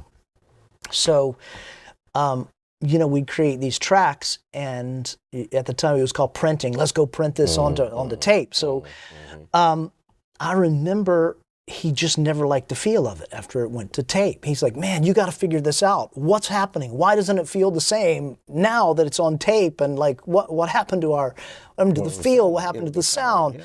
He's like, "Man, you figure out how to start doing this." And so, again, there was, if there was internet, it was very, you know, there was like 2 websites or something. It was way so far back that there was not looking it up on YouTube. It was like, man, I was just going and getting the manuals. I was calling engineer friends of mine going, "What does this stuff do?" Like, because I don't like, I got to figure this out. I had a good friend that managed a studio, and he would let me stay there. And like literally, we would finish work and I would stay there overnight. I would not sleep. I would look up that manuals if they could find them. If not, I would run stuff. I'd go up to a console and run stuff through it. I would learn how to patch into a compressor. I didn't even know what a compressor was. I would patch into a compressor and like one knob at a time go, "All right, what does this do?" And I would just listen. I'm like, "Oh, okay. Oh, okay, that's what it's doing," you know? And then I'd look and see what the name of that knob was. Okay, so that's what that does, you know? There was, like, it was literally finding out what it did by ear. Wow. And that's how I learned engineering.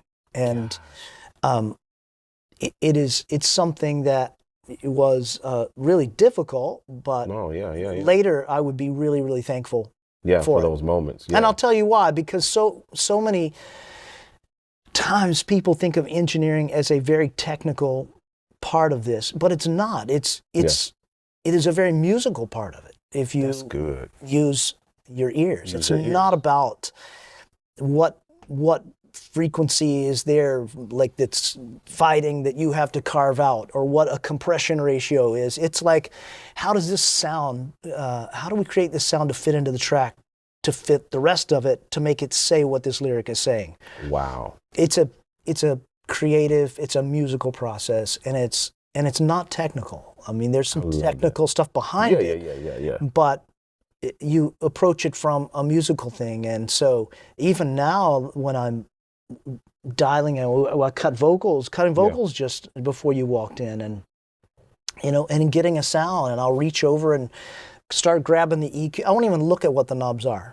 Wow. I don't even care, you know, because as you know, like sometimes you would like psych yourself out to like suddenly look at an EQ and it's like, that's the weirdest thing. Like nobody would ever EQ. Right. It doesn't matter what it looks like. It's what does it sound like? It's what it sounds like. I love that. So I preach that all the time, man, to our things, to our community, telling people all the time, like, look, don't get in your head about what this is. Right. Learn the tools, like you said. Sit down and figure out what does that knob do. So when you reach for it, you know what you're turning. Yeah. You know what you're doing. But, you know, don't get so married to, like you said, these frequency ranges and this and what's 2K and what's 3K. Know what 3K is. Know what 2K is. Know what 300 or what a low cut or a high cut is or and what these things do. Yeah. But at the end of the day, it's all about what does it sound like? Because I pulled up a mix a few weeks ago and I was doing a demo. I was online. I was showing the mix or whatever. Yeah. And I had not opened up this mix for like a year. I did it like last year. And then I'm pulling it back up to show, you know, the community what I'm doing. And so I'm going through the channels on the drums and I'm like, well, there's nothing on this channel. It just sounded, and I said it sounded good. There was nothing on the kick, like nothing, no plugins, maybe like VMR or something like that. Yeah. That was it. There was nothing else on it. But the kick just sounded good like it was. And it just worked in the mix. So when I heard it, I was like, what am I touching it for? Sure. It sounds good like that. If it ain't broke, don't fix it. And you move on to something That's else. the goal. Capture it well. Yeah, and it was captured well. It sounded good.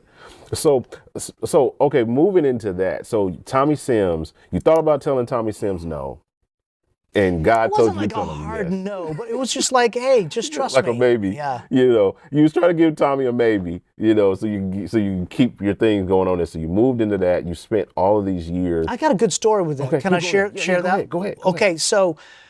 Just following the This timeline. another cool story. No, this is if it's horrible, cut all this out. No. I like this is a pretty cool story though. No, so that same day, I went over to the castle, brought all my stuff with me, and I was in the B room, and Tommy was tracking in the A room. He gave me this track, and it's not just a cool story. It's like the basis of like where I started really listening to music and sounds and making it make sense. Yeah. So he gave me this track. He like, hey, here's the track that we need. And I listened to it and I thought, man, this is the the simplest, like the most ridiculous little track I've ever heard. I was like, he's like, all right, so you know, I'll check back in, you know, later in the day, and you know, we're here.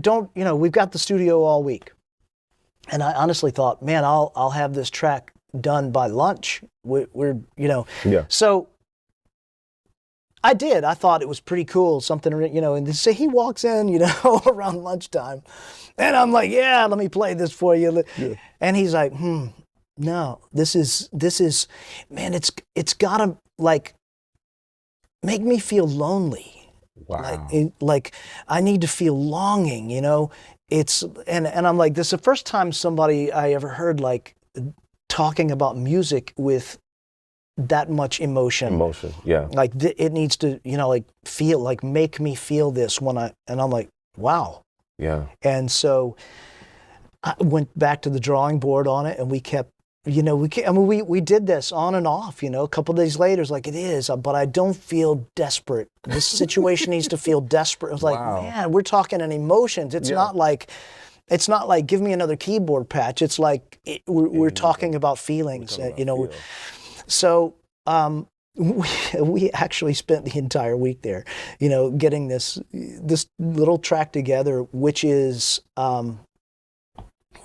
it ended up being a little more than that, but it sounds just like it's a tiny, really simple drum beat. Yeah. A couple of stacked Juno 106s playing a little pad, and you know, a few other little elements that was on the song. And then finally he's like, well, Tommy's like, let me put a vocal on it. And this is like the last day. I'm like, finally I get to hear like where we're going with this. And so he's like, just hand me we had a little, like an SM57 or something, you know, wired into his handheld. He's like, no, just give me that. He was standing in the hallway, there's a hallway outside of Studio B. And he was just standing in the hallway, leaning against the wall, and the track started, and he like kind of was halfway leaning back, and he sang these little la la la things, and it ended. He was like, all right, I'm done. I'm like, I still don't know. Like, wow, this was just some la la la's on this track. It felt great. Sounded like, And so we were done, and so he was like, all right, you know, we gotta go cut a vocal on this thing. Yeah. And so finally I was like, what is this track? So the track was actually the title cut for the movie Philadelphia. Whoa. And it's called Streets of Philadelphia. You can go and listen to it now, and you'll hear, you know, a simple drum beat, couple of, you know, 106 things, and Bruce Springsteen's vocal and Tommy Sims singing some la la la's. Wow. That it seems like the simplest thing, but not just how cool of a story it is, like what the song ended up being, but for me, like all of a sudden, I'm thinking of music in terms of, you know, what this song is saying. It's how it feels like when I'm hearing this. Like, do I feel what this song is about?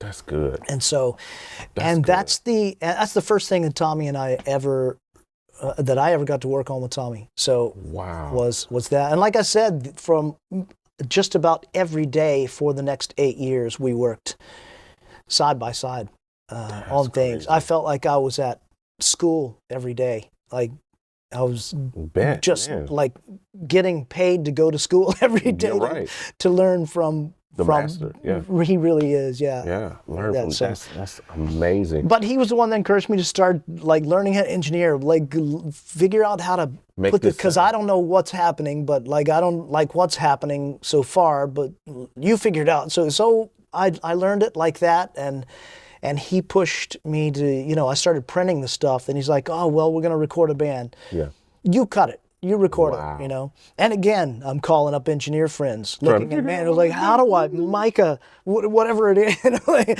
And so I'm like learning this and just like taking the time, spending nights in the studio, going listening to a kick drum. Well, what happens if I move the mic here? Wow. What about if I move it here? What if, you know, it was like, and that's how I learned it. And, you know, we grew from there. We about a year later, we did this big session. It was probably a 50-piece string session, orchestra session, and we had done several of these, and we always had somebody come in. I'm like, okay, great, Tommy, who's engineering? You know, and he's like, you're doing this one.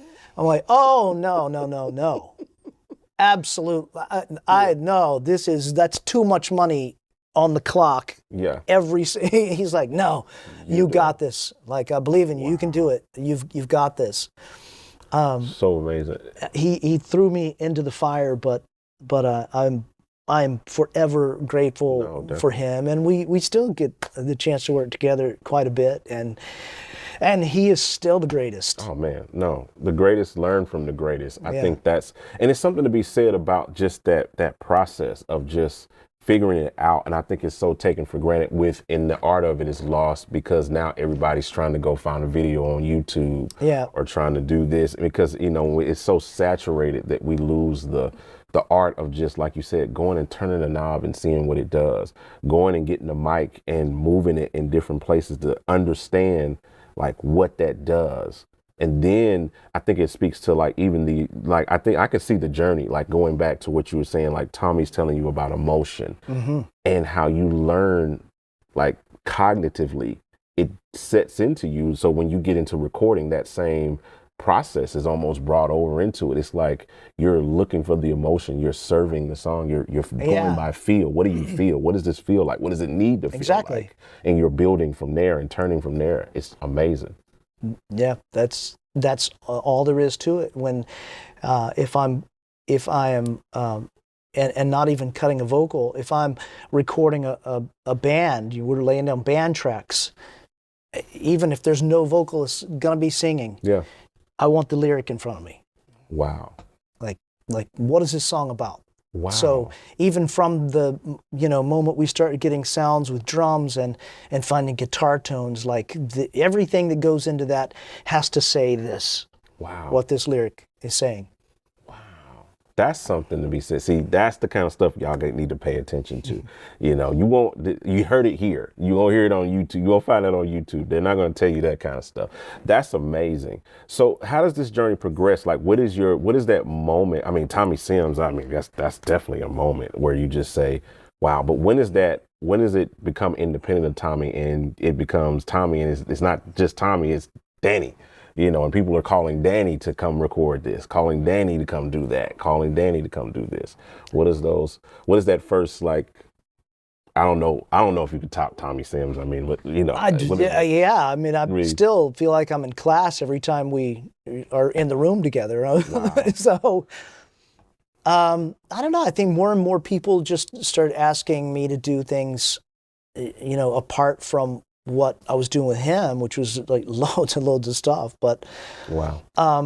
And even one of the first things I did apart from it, I remember it was, I'll tell you who called me. It was Mark Kibble, and it was a thing for Take 6. And it was a Take 6 a few years into working with Tommy. Hey, we want you to engineer this. I think it was a Christmas album. Wow. And so when he called, I said, I'll come do it. I was like, but I got to tell you how I work. And it's not like I'm making no demands of you. This is confession time. Yeah. It's like, I am not a technically trained engineer. This is how I work. This is my thought process, and I describe what this is how I approach it. So, and you know, I thinking they may go, okay, we'll find somebody else. Mark was, that's exactly the approach we want. Yeah. Wow. So, I just think there were more people who started calling, you know, apart from things like that, which, you know, led more into, you know, other independent projects, other artists, and which led into producing as well. Yeah. So, you know, it kind of just, it grows from, you know, it grows. I mean, it's like, you're like an onion, man. I mean, there's so many layers, from a keyboard player to a musician to the engineer to a producer to an orchestrator. It is, yeah. I mean, it's like you fall in line and you cover so many areas. From the engineering side, I think I want to kind of go in this direction to kind of cover some of those things. Because you talked about your approach, like the way you approach things, and you know, so what does that look like? What is your typical approach? Like an artist calls you, says, hey, I want you to work on my record. I want you to record my record. And they give you a date or time or whatever, you know. What does that process typically look like in summary, you know? It always starts with a conversation about, like, if I've never worked with the artist before, who are you? Tell me who you are. Yeah. Like, you know, there has to be who you are behind this, a personality behind it, and what are you saying? Who are we saying this to? Like, what is, you know, who are you? I hope nobody ever calls me because, oh, I like the sound of you know, your sound. You know, people say I've created my sound. Yeah. And I hope I've never created my sound. I think that would be a disservice to every client. It's not my job to have a sound.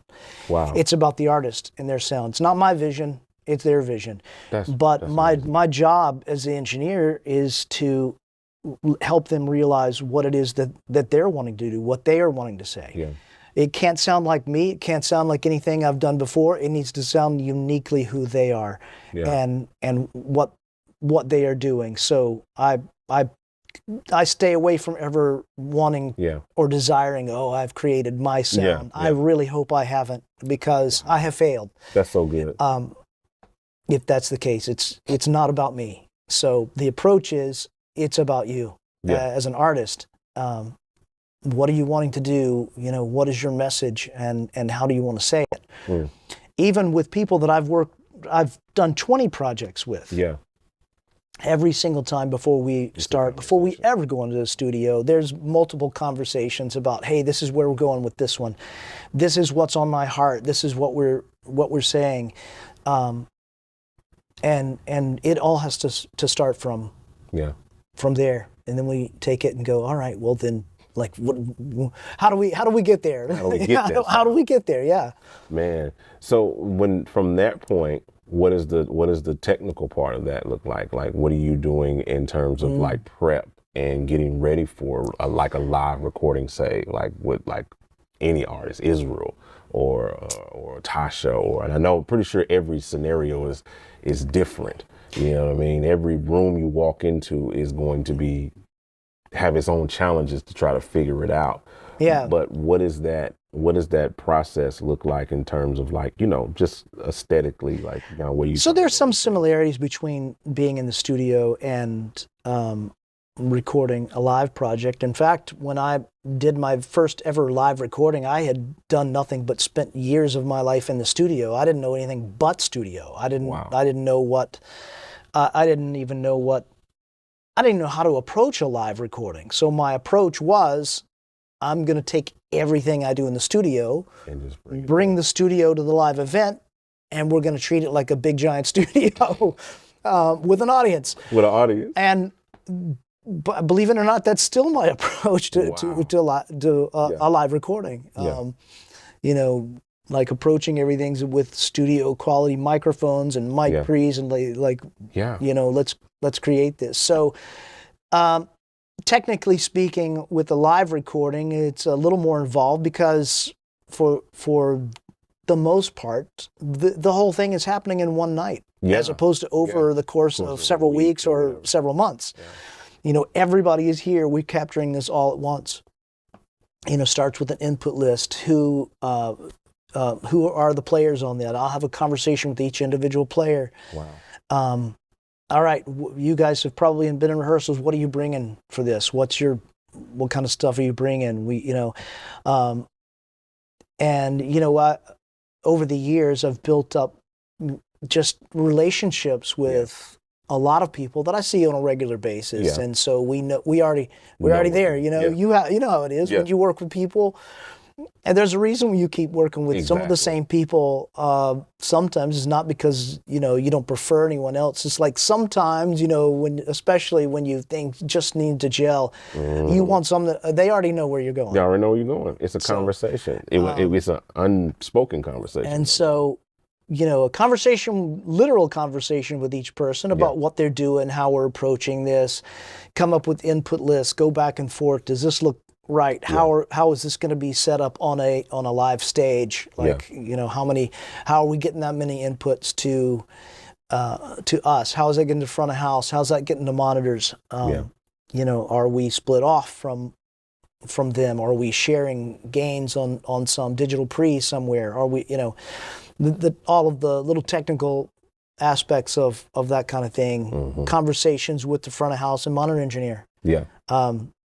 And so that most of them have become really, really good friends of mine, and the same kind of thing. We kind of anticipate where each other's headed, and because there's some things where we're split off, but there's a lot of things that we have to agree on.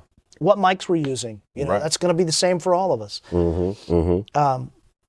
How to best isolate instruments in those situations if that's a big one. Needed.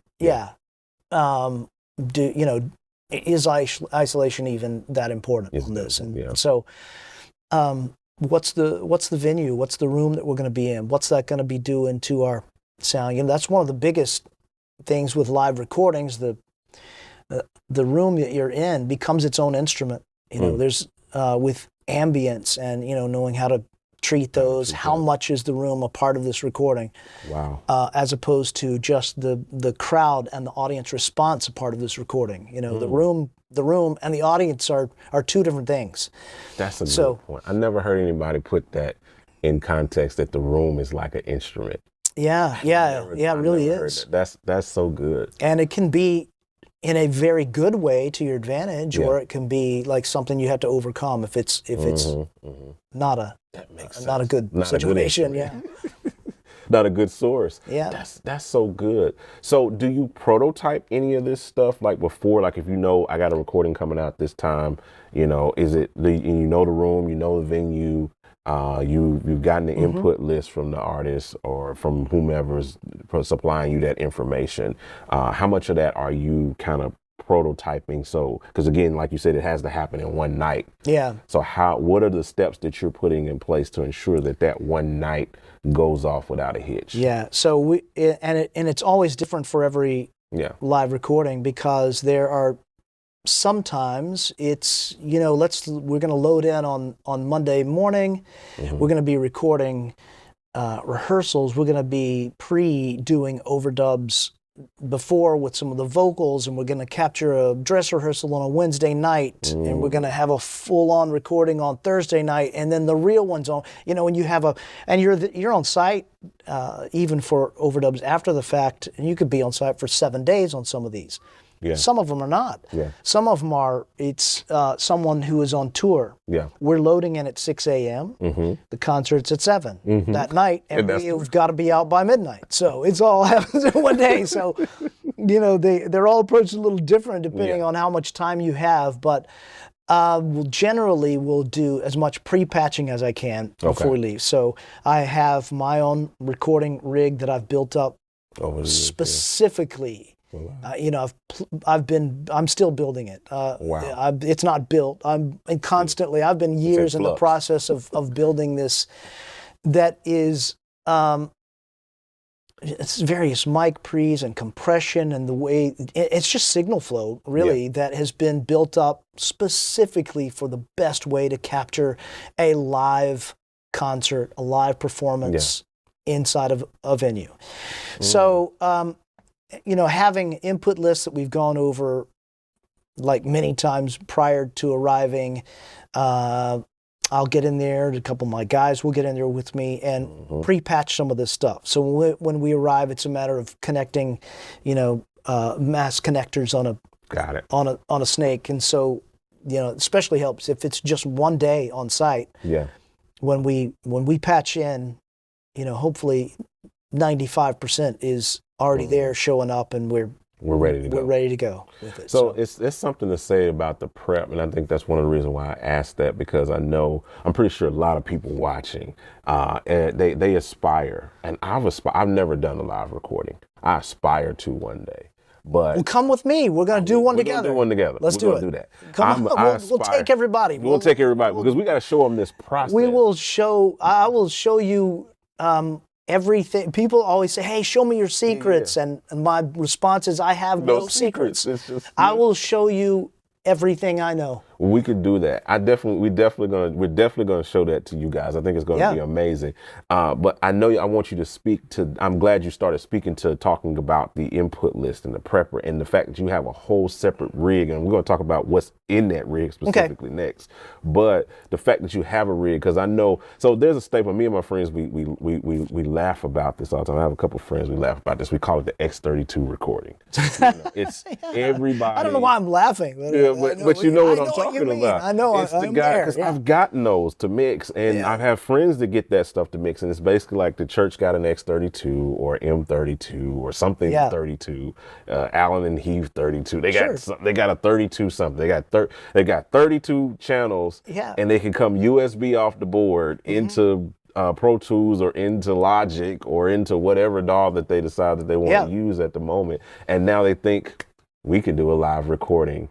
And so I know from all of your decades of experience that it can happen, but those are not the ideal situations, especially to on the back end, because we all know of records. I can think of a couple right now that I won't say names of, but I know of records that were recorded in that fashion. That they're still, I know of one specifically that's still in post-production 2 years after the fact because of an X32 USB recording. And I know, pretty sure if you got put in a situation like that, you could probably make it work because you know how to record, but that's not the ideal way to do it. So maybe you could speak to that a little bit, to those people that have the X32 at their house, at their church front of house right now, and they think we could do a live recording. Like, what would you say to those people? What is that a bit of advice of, to kind of, in my mind, talk them out of it? I got you. What is that? What would you say to those people? The very first thing I would say is, if that's what you have, and that is your only means of recording, by all means, use it. I am all for use what you got. Use what you have, and within the means that you have available to you. Yeah. That's far better than not having anything recorded. Very true. At all. Very true. So if you can't go beyond that, by all means use it. Get your ideas, get your what's in your heart, man, get it out there, record it, just do it. Yeah. Like whatever that means. Yeah. You know, but equip yourself a little bit, you know, going into it. Like if you can't call somebody to bring in a mobile truck or a live recording rig, you know, pay them that knows where to put microphones and how to properly set microphones, how to deal with you know, phasing issues with a lot of microphones on stage. It's a lot of microphones in a small confined space.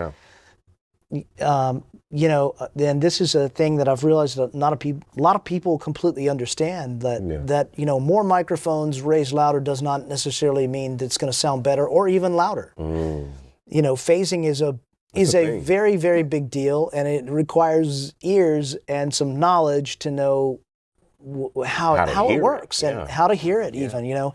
I was just showing somebody recently, you know, and flipped out of phase, and like it makes me want to cringe, and they're like, sounds the same to me. I'm like, really? How is so so that's the thing. And whether you hear it or not, it does affect what you have recorded. There's a lot of things that you can record, whether it's on an X32 or it's on the greatest recording system you can get. There's a lot of things that cannot be undone or just fixed in the mix. You know, you can't take something that is over compressed and undo that. You cannot undo dropout, mics dropping out, distortion, you know, for the most part cannot be just erased.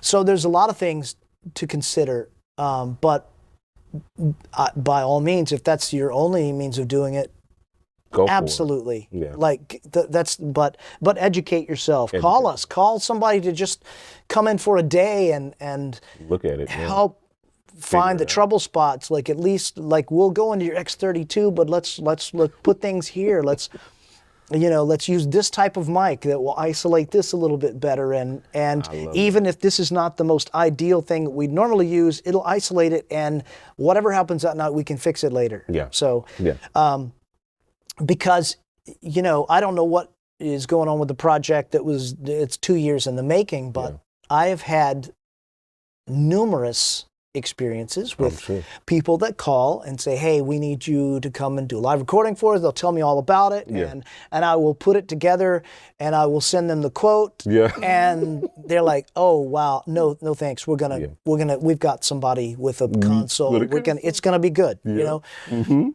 And a lot of those people call me back later and go, hey, we did it. Can you fix it? Can you fix it? And that's my point. The answer is yes. Yes, we can. What's funny is that they end up spending more money fixing than we would have ever spent like recording it properly in the first place. And that's my point. The 2 year, that's the reason why is the budget. Like they're having to go back in. It costs a lot to fix. And it could have been they could have done a studio record for half the cost. You know what I'm saying, of what they've spent on the live recording itself, and trying to fix what's broken. But that makes a whole lot of sense. I mean, it's definitely the ear and the mind, and not the gear. Because like I said, you can make anything work, but you got to know what you're doing with that. What is that? Like, it goes back to what you were saying earlier about putting the mic somewhere and figuring out, what does this mic do? Where does it sound? Where's the phase? Everybody always has a friend. We can come and it'll save so much money. It'll save so much money. But you know, it's there's you know, this saying I posted one time. I can't remember exactly what it was saying, but it man, you can't afford not to hire a professional. Like, you think you can't afford to hire? No, it's like you can't afford not to, because it will cost you. And I'm perfectly willing to fix it after the fact. It's just gonna cost if you win. But like, let me show you how much you could have spent initially. And so, it makes total sense. But that's all right. I mean, we. You know, I'm always trying to be a resource for anyone, however I can help. And like I said, I'll tell you everything I know. So So much to you know, that, if man. it's you're going to do a live recording and just need some advice, then you know, try to get in touch with us.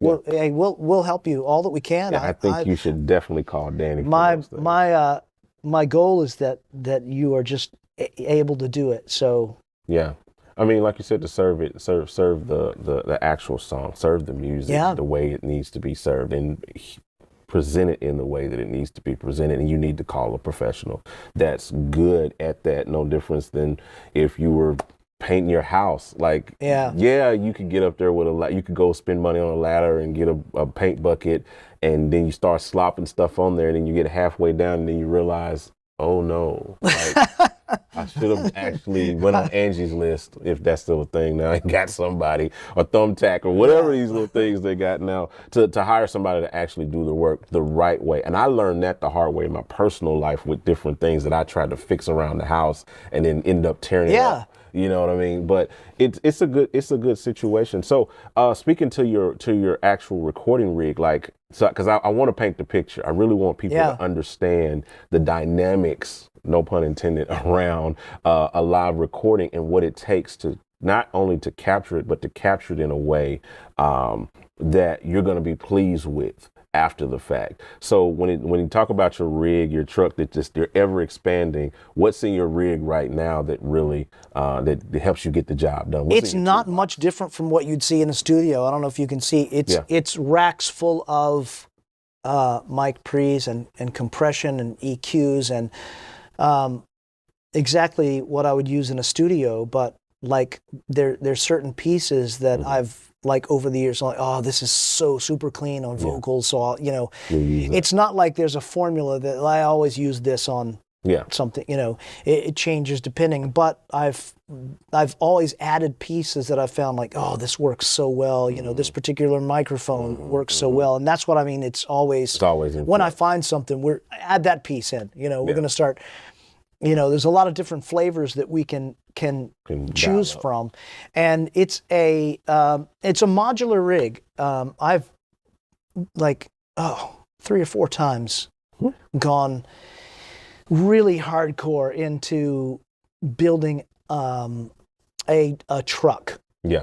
In a mobile truck that pulls up, and there's some really nice advantages of that. You can even patch and do a lot of prep, even more so, you know, with everything in a truck, pull up on site. And I've tried to do that several times, and the negatives always outweigh the positives on it. And I'll tell you why. They're with a modular rig, which we're like, we can be anywhere from like 4 rack cases full of stuff to 20. Just depending on what we're doing. You know, if we come in and supply mic stands and cables and everything you can imagine, our goal has been like, if we walk, you know, everybody wants us to see the venue first, and so, but we've gotten to where like, if we walk into a venue, there is no PA, there is nothing in that room but some chairs. We can do a live recording. We've got we've got you. We got you. So with the modular rig like this, it just makes a lot more sense because we've been able to get inside of places that I never would have been able to do with a truck. We do a lot of recordings in the UK. We do a lot of stuff out of the country. You know, we can fly these, we can cargo these. We do a lot of in Nashville, in any bigger cities. We do quite a bit of things in New York. We've done Madison Square Garden several times. We've done, you know, with an actual broadcast or recording truck, it is nearly impossible to park a truck in some places.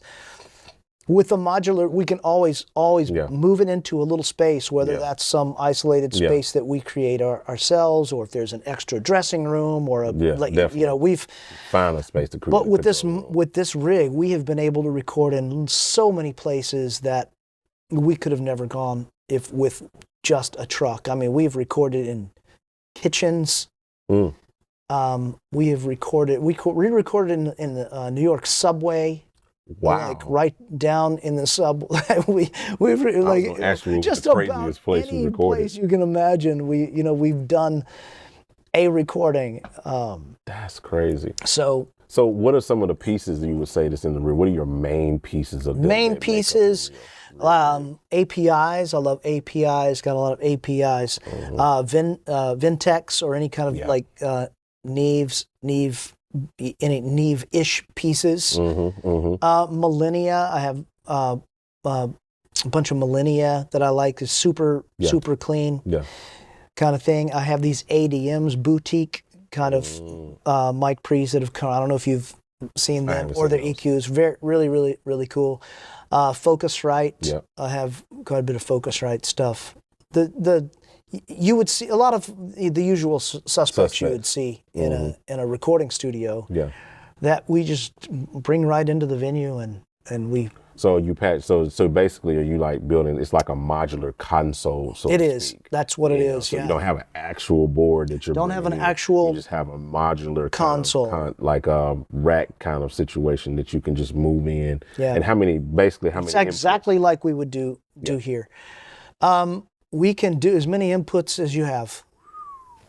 So we recorded. I think the record for the number of inputs. It's approaching 200 inputs, and it might have been just over 200 inputs. For 7 or 8 years in a row, we recorded this event called Passion Conference I want to say it's in Atlanta. It was always it was multiple venues.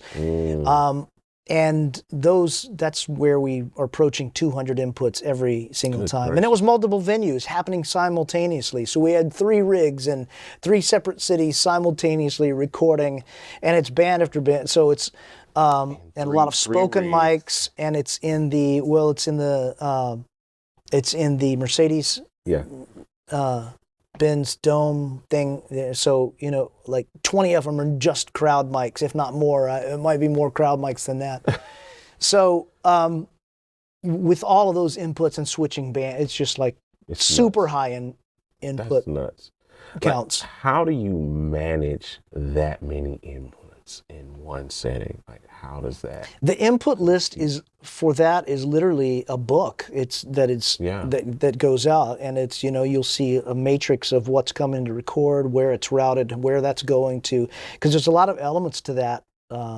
We're not just doing the recording on that, but also broadcast. Yeah, the broadcast too. Broadcast mix, which is a whole separate thing that we're providing on that one as well. And so, and then there's like uplink trucks that are. They did this thing one year where all of the campuses, where like one was in Houston, one was in Washington, D.C., one was in Atlanta, and all 3 venues were playing the same song simultaneously, and at the same time switching inside the venue, so that all of a sudden the guitar solo on this song is coming from Washington, D.C., and then the singer is singing this.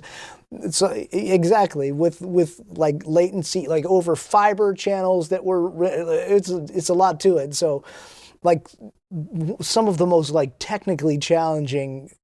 So you guys remember when we was talking on the front end, and I used the word GOAT. And if you don't know what that acronym stands for, it's the greatest of all time. If you can manage all of that, multiple cities, all of those inputs, I'm sure you got a staff. You're not sitting there trying to do all of that yourself. You're not the guy in the Matrix with all of the, trying to manage all that. I'm pretty sure you got a pretty hefty staff. I try to hire people that are way smarter than me. Yeah. So smart. That's how you do it. They say if you're the smartest one in the room, you're dumb. So no, that's amazing. So so here's another piece, because I want this will tie me into what we want to say, and then we're gonna ask some questions from the community, and then we're gonna get out of your way, because I know you got another session coming in here in just a little bit, so I want to make sure I honor that. Just to give a perspective, if you had to put a number on how much that rig cost to build. Oh gosh, I would have no idea. If just ballpark, I'm just gonna throw out in the stab in the dark. If somebody was gonna buy it from me right now, I would charge them blah. For what I just described? Yeah. Like the 200 input broadcast. Man, hundreds and hundreds of thousands. But that's not all mine. Like, I know. Mine is a part of the whole thing that was, your rig that you normally kind of go out with then. Oh man, that's tough too, because I've oh gosh. If I were to take everything with me, I don't know, we're probably 150, 200, 200,000, you know, with rough estimate. With microphones and, you know, a lot of times I'll look, and if I see somebody like, oh, they're selling out a studio, they have 50 microphones, I'll take them all. I'll use them at some point. Yeah. Gosh. I don't know. It's hard to say, you know, but something like passion, that is not, that is a lot of additional stuff hired in to, definitely. to pull off something like that. And that's definitely crazy. But reason I asked that question, not to be nosy into how much you spend, it speaks to the question of what we were talking about just a little bit about budgets and people that, you know, because you'll give them a quote, oh, this is what it costs to get this recording done. And they're like, oh, that's a bit much. I didn't think it was going to be that much. But when you put into consideration, like your years of experience, what you know, your ear, and the quality that you have proven over decades, and then put that in combination with the amount of equipment and the rig that you have, the equipment that you have, and the fact that the staff and all that you have that goes into it, then it starts to say, well, that's kind of low. That's kind of a low number, honestly. When you put all of that in perspective, I think is what I was wanting to kind of get that perspective of, because you put a lot of investment, not just time, not just effort, but you put a lot of, you know, of your own hard-earned literal money into building out the ultimate, or continuing to build out the ultimate situation to be able to serve the record, to serve the artist. And I try to find a way to work with everybody's budget. Definitely. I really do. And especially if somebody, you know, it's something I get it and I believe in it. I'm like, well, look, I'm going to find a way to make this work for you. Yeah. You know, like even if we bring in a smaller rig, less people, let's find a way. To make it work. I want to, you know, because that's where my heart is. And, you know, that's what I really believe in. Like, you know, and let's find the way to do it, no matter how much gear is there or isn't. Let's, you know, and I love gear. I do. You know, I love as much as anybody, but I'm not one of those like, let's rely on gear to fix all this for us. Exactly. You know, it's funny how you probably get this. People will, but you get 10 of them a day. Oh. People go, hey, send me a good EQ settings for a great sounding kick drum. Right. Not understand, and I don't make fun of it, but it's like, do you understand how that question doesn't even make a whole lot of sense? Yeah. A kick drum with what mic, in what mic, room, played by what drummer, on what kind, you know, like that, like let's go to the, you know, the secret for having a great sounding drum track is a great drummer. Yeah. Come on. It's, you know, or they will say, hey, what's a great mic? I need a great sounding mic for my kick drum. You know, I don't like the one we have. I was like, well, how does it sound without a mic? Well, it's terrible. Well, it's not the mic problem. Let's talk about, like, let's start with tuning. Let's talk about the, you know, like every bit of music that you hear, all of it, the originating point is from a beating heart of a person, a real live person with passion in their heart. That's where it comes from, you know, and you treat it like that, not something that's technical. Let's slap a good mic and something on it and let's make it sound like something. You know, it is a piece of someone's heart that is, you know, being captured, you know, and it's so good. So it changes your perspective on it a little bit. It does. That changes my, even just listening to you talk about it has changed my perspective on a lot of things. Just listening to your heart on it has changed even the way I'm looking at things and thinking about things and move forward. It goes back to, even like what you were just saying, goes back to a conversation I had with Yosh when we first met. And I remember meeting Yosh at this conference, getting close to a decade ago now. And we had talked about doing this mixing class. Because I thought, you know, we you know, everybody thinks like you want to go straight to what the sexy thing is, You know, this is the sexy thing that I want to know. I want to know what's a good EQ setting for the kick. That's the sexy thing. What not understanding, and excuse my analogies, the foreplay that leads up to that. Right. You know. Yeah. But the thing is, when I went to Yosh, instantly I said to him, I want to learn mixing. I want you to teach a class on mixing. And Yosh instantly said back to me, he said, I don't want to teach mixing. He said, I'm not interested in teaching. I said, really? He said, I want to teach people how to record. Wow. He said, I want to teach people how to record. He said, because people don't know how to. I love John Yosh. Wow. I'm going to call him after this and go, thank you. And so our first class was actually a recording class. Fantastic. We did a 10-hour course on recording. It's still on the site now. And then we paired it with the mixing. After we recorded it, we mixed it. And so we have the whole course, shameless plug. Because you guys are getting this for free, so I gotta sell you something, right? We have the course on the site. You can get it right now, recording and mixing, taught by John Yosh. And so that was his instant answer to me. And I said, well, let's teach recording then. Because he said better recordings make better mixes. And that was his whole analogy. And he hammered that throughout the course. Like you said, you have to learn how to record. Yeah. And so and I'm pretty sure this has been your testimony that people probably say to you a whole lot. I've heard people say this to me about you, so I know that they've said it to you. But I had that same sentiment with Yosh when we sat in that class, and they said, when I got to the end of that recording, when we were recording, I said, it sounds like it's mixed. Yeah. It sounds done. Like, what else are we doing with this? And he's just like, well, we still gotta mix it, but and then even when we're looking at his session after the recording, the channels are bare mostly. It's a little EQ, carve out a little here. Yeah. Do this, little compression here, make this work, fit this with there. But he wasn't doing a whole lot of work because we got it right at the recording. Make it sound like what you want it to sound like in the end, right from the very beginning. Yeah. That's the only way to know sometimes if things are even going to work. And that's right. You know, there's I know there's hundreds of memes of the whole silly fix it in the mix mentality. But it is, make sure that it sounds like what you want from the very start. Let's build this, and so that we know that everything is going to work together. Exactly. And record it well, but there's still a lot of people that are like, I can't spend this much on recording because really I want to just, I'll capture it. It doesn't matter because I'm going to send it and get so and so to mix it, and we're going to save all that for mixing and pay them. So I love that he said. I love John Yosh.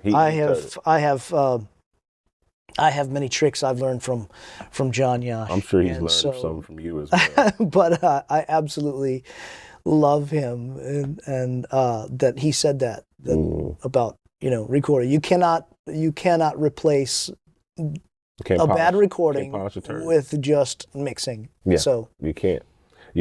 So without prologuing the time, I want to get into some of these community questions that we had here. I'm not going to ask all of them, but I'm going to ask, because some of these are redundant. They're kind of like... That's all right. We'll get together again. Yeah, we'll do another. But I'm going to get as many as we can here in these next few minutes. Let's see. My guy Roy Uman, I'm gonna mess his name up, but he says, what does he use for a redundant backup system when recording live? So this is something I had custom made, but it's just a splitter system. And when everything comes into the rig, after it hits anything that I'm using, and meaning mic pre's, EQs, compression, which, some people would say why are you using that to record? You're EQing it going in. And I do. It's not like something that I'm doing after the fact, like on a plugin. Yeah. We were just talking about it. I actually record whatever EQ and compression, I record it with that on the actual track, because we record it how we want it to sound in the final mix. That's good. So after it hits all of the processing, before it goes into my recording rigs, it goes into it's a little rack mount space. It doesn't look like anything because everything is internal. Just D subs in. Okay, yeah, D subs. Because we haven't hit any kind of converters or anything yet. D subs in, and that is an actual splitter, super clean splitter, and it splits. It's two of them out. One goes to Pro Tools system because I record my main recording. Everything's on a Pro Tools system. The other just goes to hard disk recorders that actually run. We sync them usually to time of day. When we arrive in the morning, those go into record. Those are in record all day long. Wow. From From the moment we arrive until the time we hit at the last note is played and it's time to turn out the lights. And the reason I do that, the reason we do that, not just hit it when it's time to record, that hard drives, they run all day because you wouldn't believe how many times we'll take a lunch break and the guitar player run in and go, hey, I was playing this little lick earlier when we were just jamming on that session. Do you happen to have that? Because I think we want to put that in the song, but I can't remember what I was doing. Dang. I was like, oh, I have it. Let's go back and listen. What time was that? And we can now go back to the, That's like, I think it was around 10:30, right after we showed up. So we can, So it's just basic hard drives. They're not nothing fancy, but they just stay and record from the moment we arrive until we turn out the lights at night. That's nuts. Okay, that's really good. So that was a good answer to that question. Okay, it says Michael Harvey says, when he records live, does he use separate power outside of the power that is within the church/venue? He said, I've seen entire churches and venues trip breakers and end up having to stop because of the power load was too much. Yeah. So we have a technical rider. That's a great question. We have a technical rider that goes out that just says, this is what our power requirements are, and this is what we need. And it's, for recording, it's not that much. We're not pulling near as much power as like PA systems and lighting systems. For us, we need two separate 20 amp circuits. I just happen to know that off the top of my head because we just sent one out and they were questioning it. And that's all that we need. And we ask about their power, make sure it's good and clean power that's coming in. I'm not opposed to using power that's in the house if it's clean and if it's really stable. We also go into battery backups first. So if the power in that entire room goes out, then we have, at the very least, time to shut down like a Pro Tools system, things like that, and figure out what's happening with it. These basic like UPS backup systems. Just battery backup systems that'll stay and record. I mean, we've been in places where power's gone out in the entire place, like on stage. It's like, well, nothing's happening if that happens. We will try our best to always be on generators or whatever's, most of the large recordings, they've brought in, generators or multiple generators. And we're all tied together and we have backups, but always have a backup. Imagine the worst thing that can happen and have a it's like, so if that happens, what do we do then? And have that backup system already in place. That's so good. That's the way to do it. So backups of your backups. Backups of your backups. Yeah. Always plan for that. Okay, here's a good one. My guy Delavanta Tabor. I mess up his name on purpose because I know him. He says, what is the average budget needed to even consider having a decent live recording? Wow. Okay. It's a little bit difficult to say because... Or a baseline, let's just say. Because it depends on, if you were to call me and say that, it's hard to know unless I know, well, where is it? How far do we have to travel? How much fuel is going to be required to get a truck there? Do we want to bring the full rig on a truck? Do we want to bring like a small system that we can, what do you already have in place that we can tie into? Like there's a lot of questions that need to be answered. How many days are we on site? Depending on what we're bringing, how many people are going to be with me? There's a whole lot of variables that go into that. So that's really, really difficult to say. If we were bringing our full-on rig and you're just asking what our card rates are basically on that, a full-on system rig would be anywhere between, because I don't know the size, we don't know how many inputs, we don't know how many, Yeah. Just a blind shot. $3,000 to $5,000 as a basis for the system that we bring in. Yeah. There's going to be day rate on top of that for engineering, assistance, driver, things like that. That are hard costs. Things that we can't do anything about. Hotels, if there's a flight involved. These are all hard costs. So if those mount up, and if it's something where they're working on a really restricted budget, I go back to that base cost, that it's a single, it's not a per day thing. Yeah. And I see where I can help out on things like that. But that gives you a good baseline, kind of an idea. Yeah. There's just so many things into that it's difficult to say. Good. Okay, well, that's really good. My guy, Bobby Allen says, what's the best way to record a big choir to get them without bleed of other instruments and other lead in choir mics? So I guess it's basically, like, how do you deal with that? I think that's a good point to make. How do you deal with bleed? What is your approach to dealing with bleed? Because there's also drums to think about. There's other instruments. There's crowd mics and all those. What is your approach to just dealing with bleed in general? I think that'll probably all right. This is there's a lot to this question, actually, because I know what he's asking, and that's one of the most difficult when we have a choir, and usually right below the choir is a drum kit, and we have amps, and and if the choir is up against a drum kit, the choir will never win. It's pretty difficult. So. Depending on how your choir is arranged, I like it when a choir is arranged in sections because I like to get, multiple mics on a section. And so later we can control how much we have of the tenors versus our sopranos and our altos. And most choirs do set up that way. I try to get the mics, depending on the size of the choir, anywhere from 2 to 4 mics per section. Okay. Sometimes 6, if it's a large choir. Yeah. Even up to like 6 mics per section. And I'm gonna get those mics as close as I can to the choir. Yeah.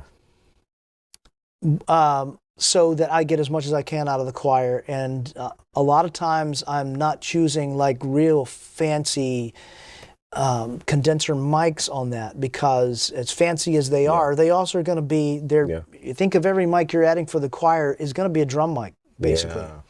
So that's good. I'll tell you what I have had a lot of success with when it's a lot of drum bleed. I will get SM58s down as close into the choir as I can, even put them on stands right in. If you can't hang them above, get them as close as you can, because they really sound good on anything that's near them. But if things are not near them, they don't, they're pretty good at rejecting what is off axis of that's something good. Like an SM58. You don't have to go spend a load of money. They're $100 each. Yeah. So they work really, really well in some cases, where you have to use dynamic mics on your choir. But getting them as close as you can.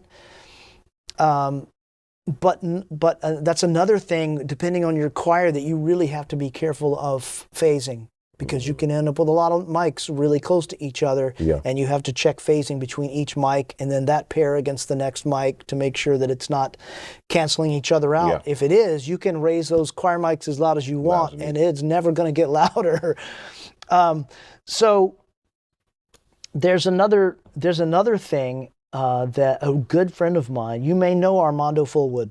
I've heard of him. He's in Charlotte. Really? He's in Charlotte. No, I didn't know he was in Charlotte. His company has something called Choirflex, and it's a brand new product. Shameless plug, I should say.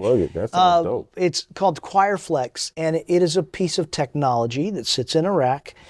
And you can run the choir mics through them. And it actually, the longer you use it, it learns the ambience of the room and knows what drums are, knows what, and the longer you use it, the better it gets. And it starts erasing anything that is not a choir from that signal. And it actually works. Works. Yeah. You need to check that out. Yeah, it's I'll try to get you some info on it. Give me some info on it. And then we can connect them since he's in Charlotte. I'm sorry to make this a long thing, but I'm going to say this about bleed as like well. I'd never approach a live recording of like, hey, let's isolate everything and eliminate all bleed. I'm not all that concerned about it unless it's going to be like a problem, like meaning a guitar player that hasn't practiced. Then all of a sudden we can't have that guy bleeding into our choir mics or any other mics for that matter. But you know, it's very rare on the stuff that I do that's happening.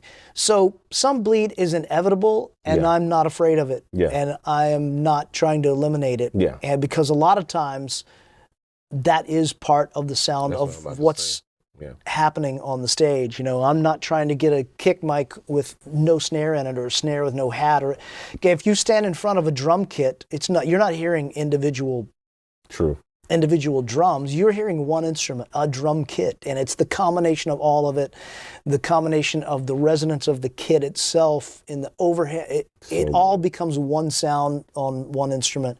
So I think of live recordings the same way. Like, let's think of this as one instrument that is put together into one sound.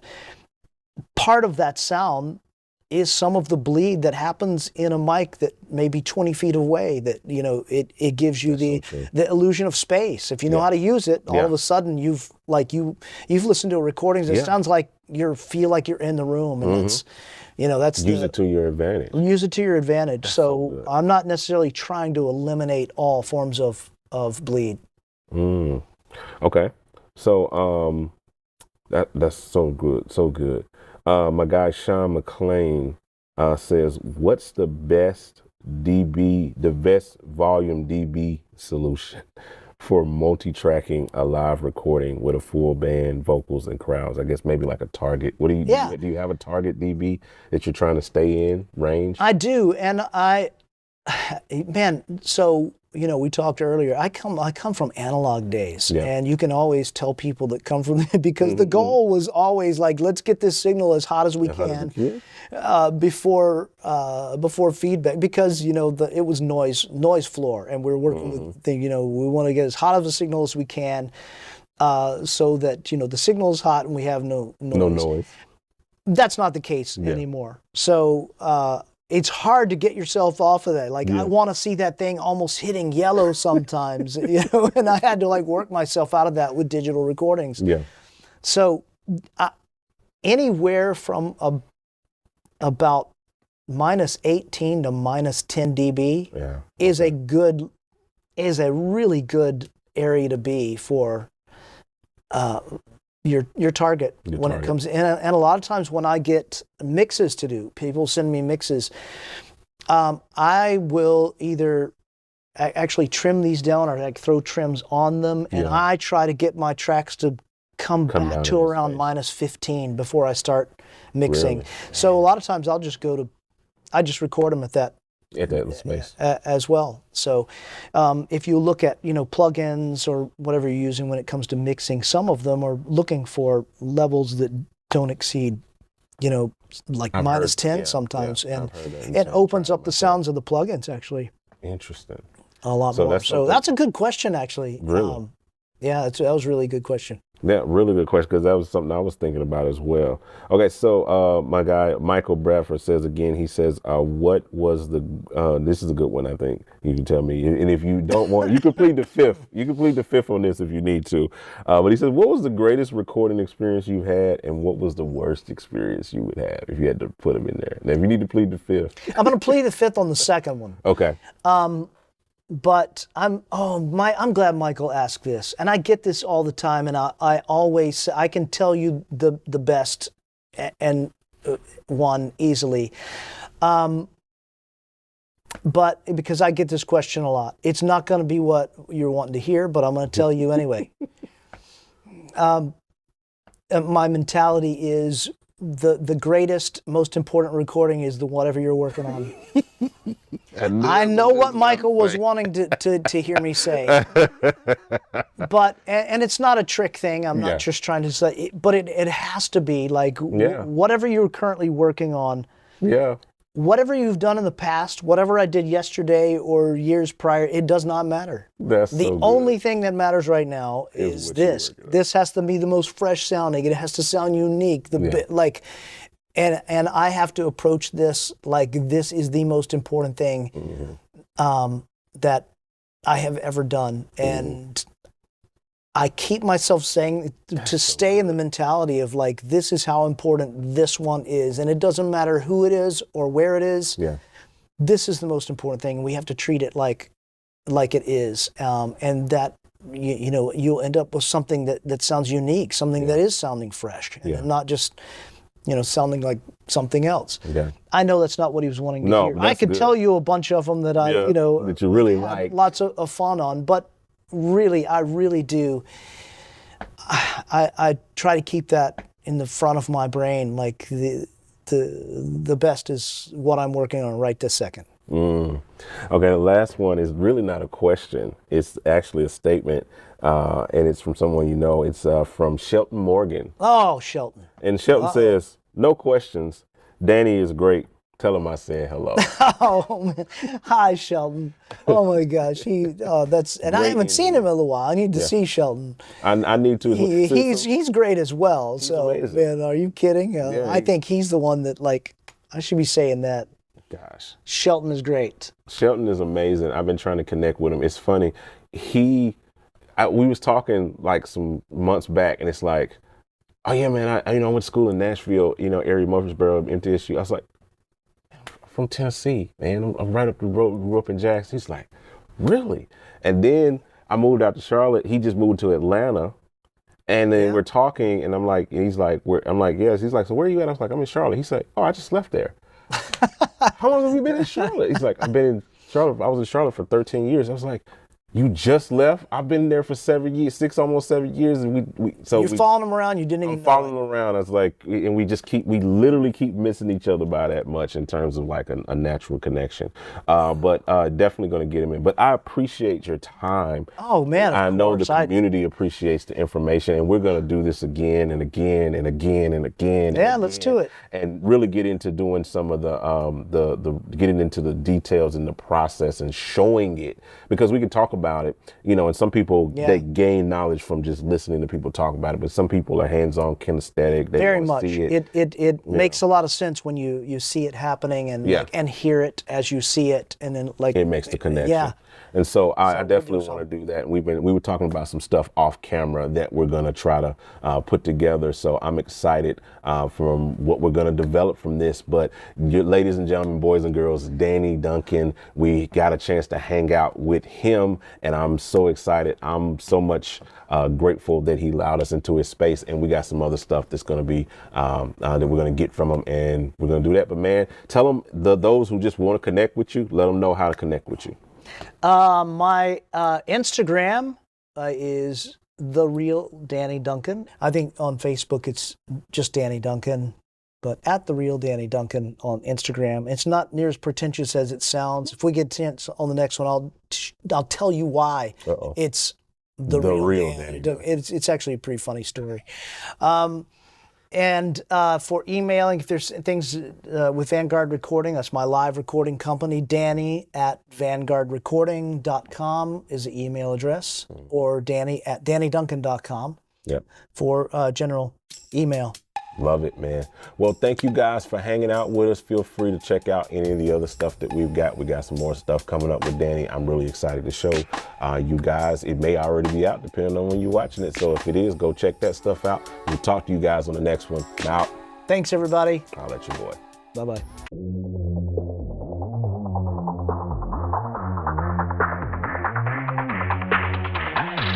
GospelProducers.com.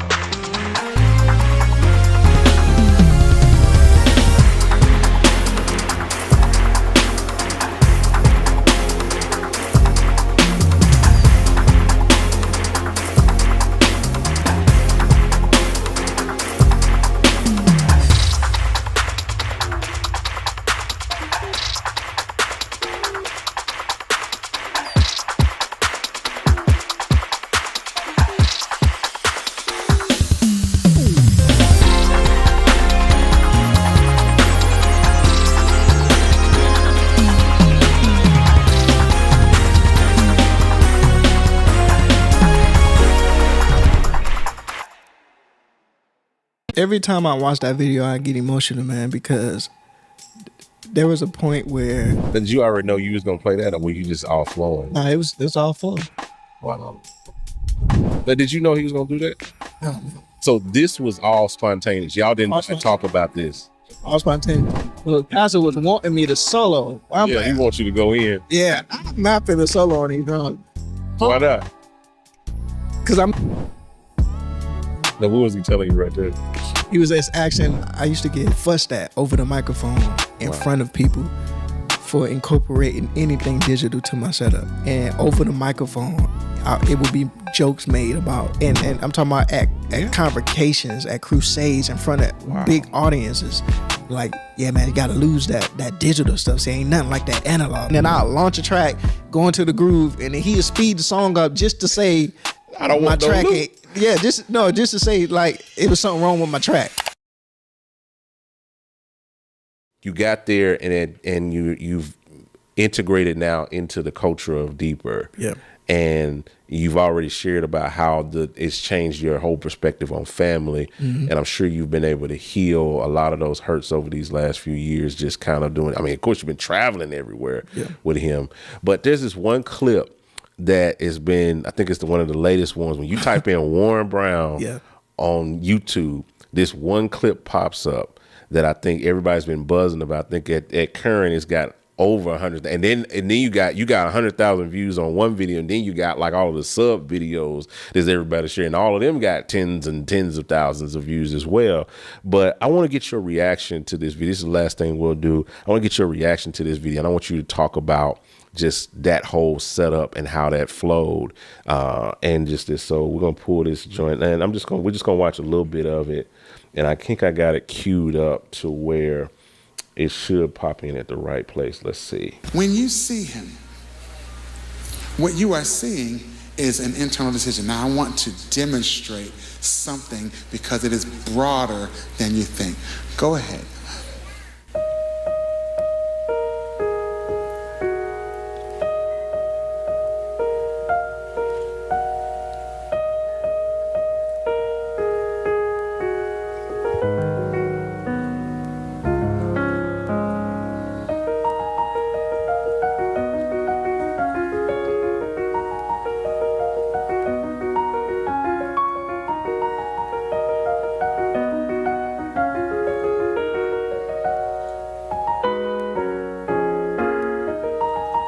Now, what are you using to loop that?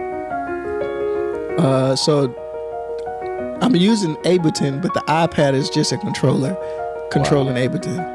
I just want to point out what you're seeing, because some of y'all don't even know what's happening. Keep moving. He's making a loop right now. Now, sometimes on Sundays in the services, you don't even know that he's been doing that, creating. So what you're actually hearing is more than what he's originally playing, because he plays something and then he adds to it.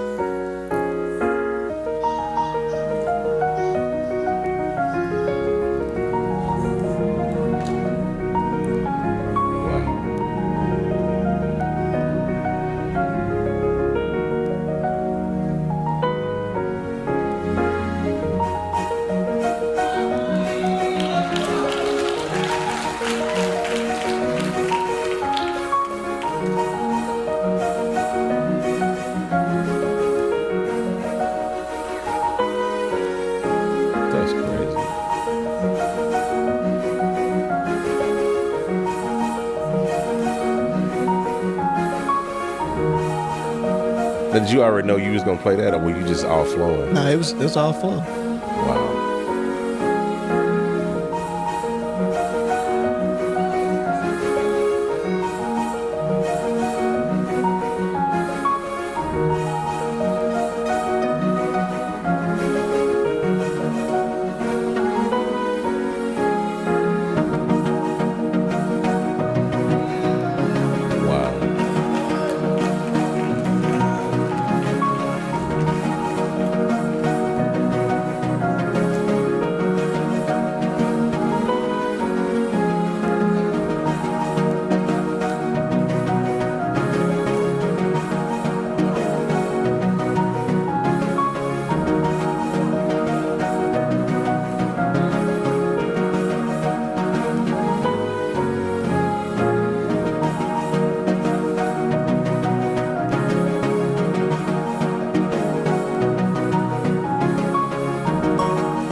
mean, even the sounds are like spontaneous too. Or you kind of knew you was gonna use those sounds. As I'm building, I'm hearing the sounds. Yeah. So yeah.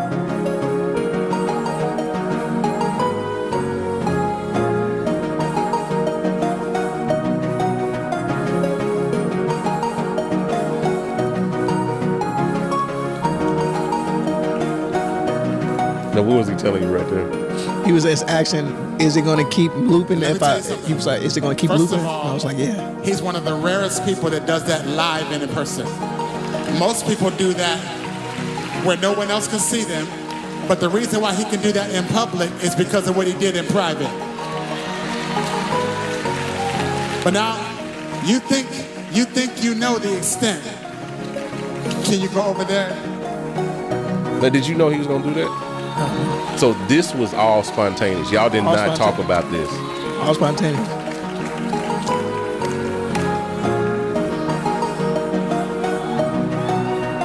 So he didn't say, I need you to go and play on the bass, and then you're gonna play on this, and you're gonna do that. He just asked me to stay up. He said, I don't need you to play, but just stay in. So you wasn't even supposed to play? No. He didn't want me to play through his whole message. Oh, got He it. said, I need you to help me preach.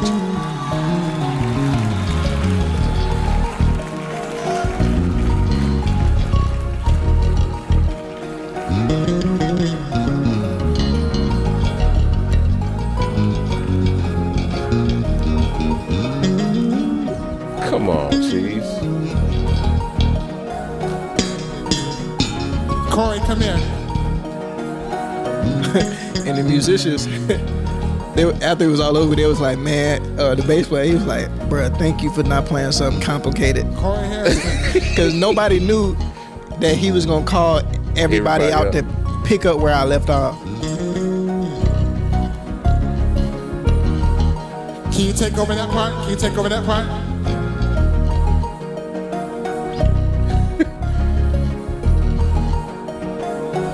You think you know the extent of what happens in private?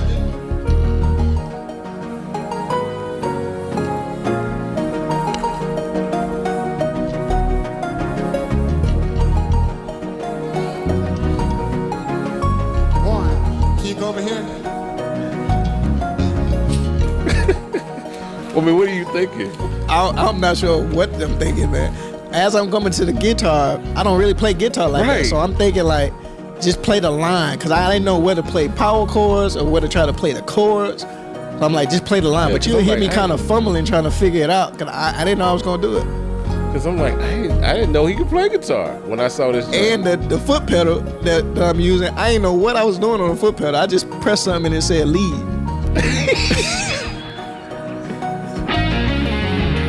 So God worked that thing out, man.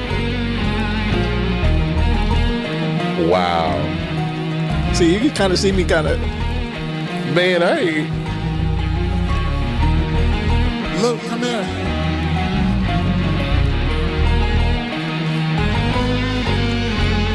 So at this point, do you know he's gonna? Have you figured out that he's gonna make you play all of these? All the instruments, yeah. You figured this out at this point. You're like, okay, I know what we're gonna do. Luke, like, you can change my job, bro. Luke, you take over. So as I'm switching with Luke, he's like, bruh, how I'm supposed to play that? That's why Pastor started laughing here. And Luke was like, I'm supposed to play that. You think you know the extent? Warren, can you go right here?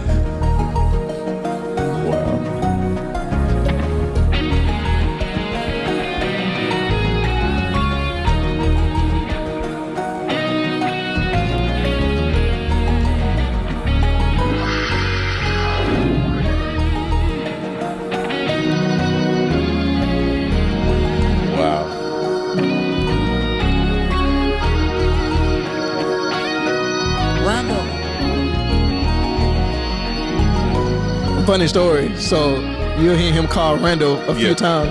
Randall was actually finna leave the church at this time because his sons had a soccer game or something. It was just finna leave. So when he was saying, "Where's Randall?" somebody ran to stop him from leaving so he could come back. He said he was just finna walk out the door. That's crazy.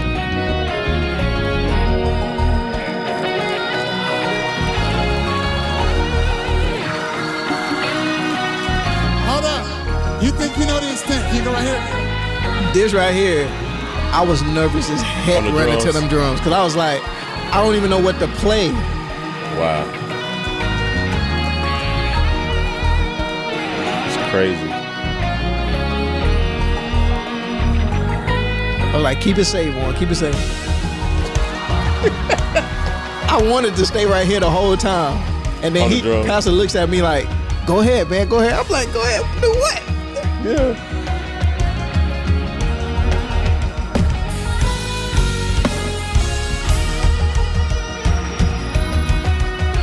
Now, have you played drums at Deep Randy? Was this the first time playing drums? Nah, this is actually my second time. Playing drums. Wow.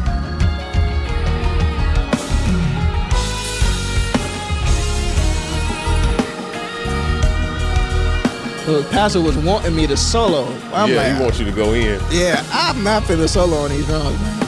Why not? Because I'm not a drummer. And it was in 6/8. Like, I don't know how to solo in 6/8 on the drum. Where you at, Mark?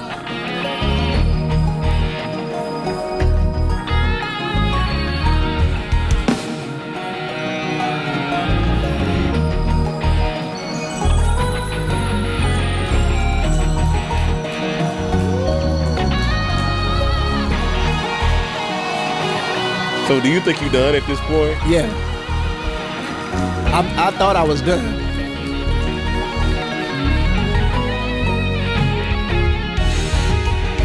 And then he was like, add something else. He was like, add something else. I was like, what else to add? He said, what can you think of? So I go back, I'm trying to find I didn't know what to add.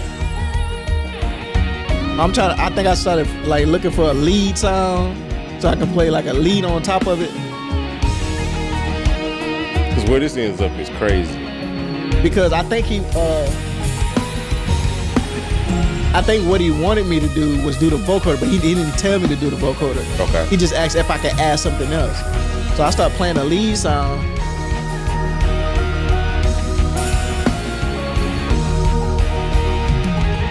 So you just got the vocoder just queued up though. Yeah. How often do you use that? But every now and then, I haven't used it in a minute. But as I was playing, I'm like, okay, let me switch to the vocoder. So I have a button on the keytar to switch to the vocoder.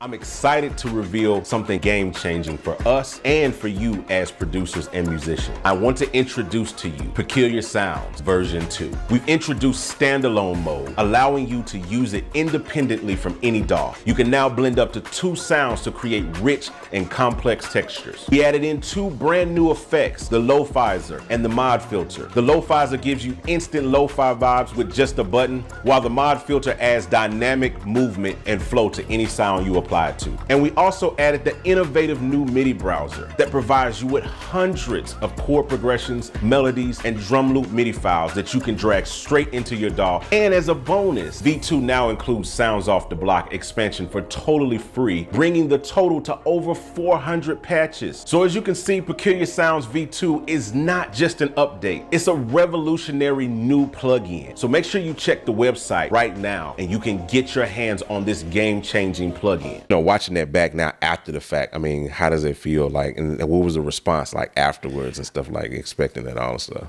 Every time I watch that video, I get emotional, man, because there was a point where I used to get like fussed at over the microphone in front of people for incorporating anything digital to my setup. Like I was trying to use the stems. Yeah. I've tried using like sounds on my computer, and over the microphone, it would be jokes made about Like we need that James Brown, man. See, and I'm talking about at convocations, at crusades, in front of big audiences. Like, yeah, man, you gotta lose that digital stuff. See, ain't nothing like that analog, man. See, that James Brown, man. See, James Brown was so cold. He had 2 drummers, just in sync. Ain't need no digital, no computers. See, that computer stuff says that's digital, man. See, that digital stuff, you can't really go in with that. And it used to discourage me, but I never stopped because that's what motivated me. Yeah, gave you the. But I couldn't use it to that extent. Anytime I would use anything dealing with a laptop, it was always something. Yeah. It was always like, even sometime I would, like this, you can call it a performer, even though I was helping Pastor preach, his message was done in private. The evidence was done in private. Yeah. But it was kind of like a mini concert. When I've done events at my previous church, when I would bring out my computer or play to tracks, it was always like, yeah, that was good, but see, like, just like, see if you can get you a live band, like work with the musicians at the church, like teach them the arrangement. That way y'all can play it live, cause see, it's something about that live sound, man. See that digital stuff is all right, but it was like all discouraging, and in the moment, been there. In that moment, I was living in the moment because I wasn't expecting anything, so I freed my mind from the emotion of what was happening to kind of focus on. Well, first we was live streaming, so I'm like, don't mess up. Wow. If I hit the loop at the wrong point and then I got to reset the loop, I'm like, I can't do this in front of people. So I set my mind on that. But once I go back and I watch this video, always, man, tears come out my eyes because just to watch Pastor William, like even his responses during the times where I wasn't paying attention in that moment to what he was doing, just watching how he's like allowing me to be creative, man, just allowing me to be myself. Like, doing that type of stuff, live looping in church. In church, my previous church, that wasn't a thing, man.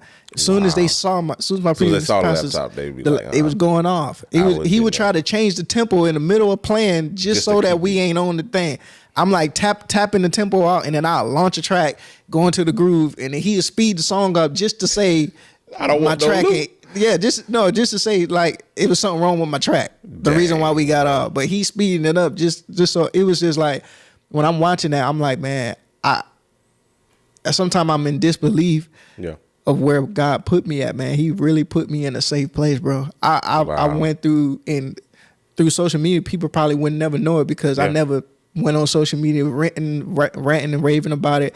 I've kept social media what it is, and I've kept my ministry separate from what I was doing online as far as with my previous ministry. But I was suffering, man, in silence. And then I look at moments like these where Pastor William, man, he's just allowing me to be free as a creative, man. Wow. And as a musician, like always, it's not a day that goes by that he's not encouraging me. Or, he may hear me play a sound in church that's like a little like different than a sound that I played before. Yeah. And like the intellectual conversations he would have with me about the certain sound that I use and how using that sound adds to the atmosphere and how, in a 3-dimensional way, how sounds, contribute to a certain mood in the atmosphere. Like just having that conversation with it doesn't feel like he's just doing it because this Warren, like I'm gonna just make him feel special. It's like a genuine love and care and appreciation for the gift. It's like, man, I haven't felt that. I will only feel that when other people was around in my previous church. Like if somebody came in town or was visiting the church, then it was, this is my MD, this is my guy. He runs all my stuff. He over this, he over that. When nobody was around, it was, man, you got to do this, you got to do that, and make sure this is right. Go up there and make sure this is right. Stop using that. Stop using that. You're playing the wrong sign. You're playing the wrong chord.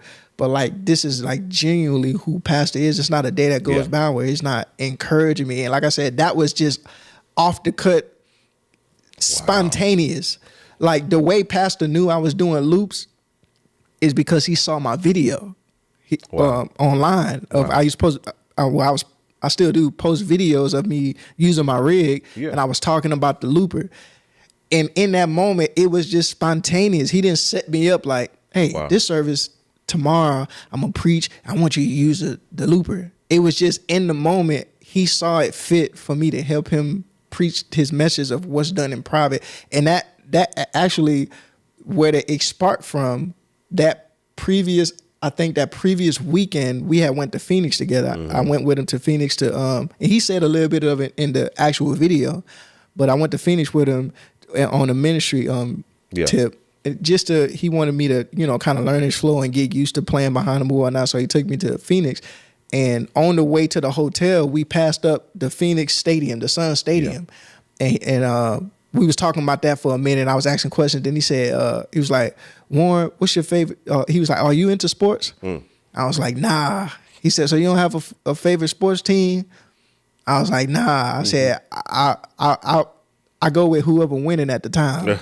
So if it's, you know, the Lakers versus the Warriors, if the Lakers winning, I'm with the Lakers. They start losing, I'm with the Warriors because I don't have no team. You know? From where I'm at, where I'm born from, Saints is supposedly supposed to be my football team, and the Pelicans is supposed to be my basketball because that's where I'm native from. But I'm not into sports that way. So he said, which I didn't find out until the day he preached the message. He said from that conversation, the message that God gave him, the evidence of what's done in private, it made sense to him why I'm not into sports, because of how involved I am in music. That's so good. And how, you know, the level of talent I have on different instruments, it would make sense that basketball, I'm not into any sports thing, because I'm all into music. And just the way that he just started to include that into his message, man, just out the blue, it's amazing, man. That's dope, man. Shout out to Pastor William McDowell, man,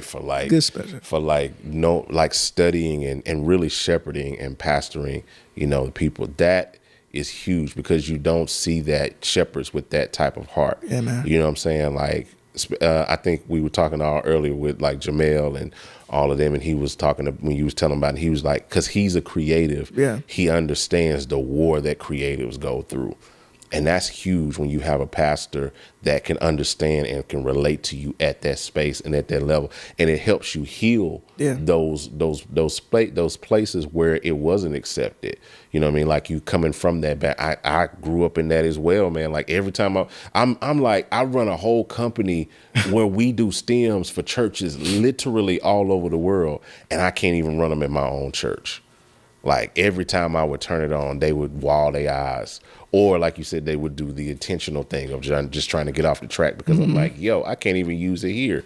And so it's amazing. And then I went to the church when I moved out here to Charlotte. I immediately walked into a place where that was embraced and that was invested in and that was pushed. And so it's amazing when you can connect with someone or connect with a ministry that believes in what you do and studies you enough to know how to point you and oversee where you are and what you do and push you to that next space. So I love that, man. That is so dope, man. Amazing conversation, amazing journey, just seeing where you started to where you come from. And it's just all, if you would have never walked in there and saw your dad playing those 7 chords, you know what I'm saying? Or never picked up a bass. Or what if you had never, you know what I'm saying, like turned on the camera to stream a live video? What if you had never had the music up so loud that you had to yell over it? You know what I'm saying? Like, what if you had never adopted the vernacular of Yank from the other dude that was saying it all the time? You know what I'm saying? All of these things fit together like a puzzle, you know what I'm saying, and like a glove that builds out who you are as a person and builds out your journey and lays out the path to where you need to get to. And I gotta give a special shout out to you, man. What's with that? Because you was a vital part in my MIDI digital world come up. In my digital world of MIDI and dealing with controllers and mapping stuff, and that the John Micah, the days of John Micah. I don't know if you still do the review videos. I know your hands are full now. I've reviewed everything. I walked in Guitar Center one day. This was a few years ago. I walked in Guitar Center, the other day, not years ago, whatever. I walked in Guitar Center and I was like, talked about that.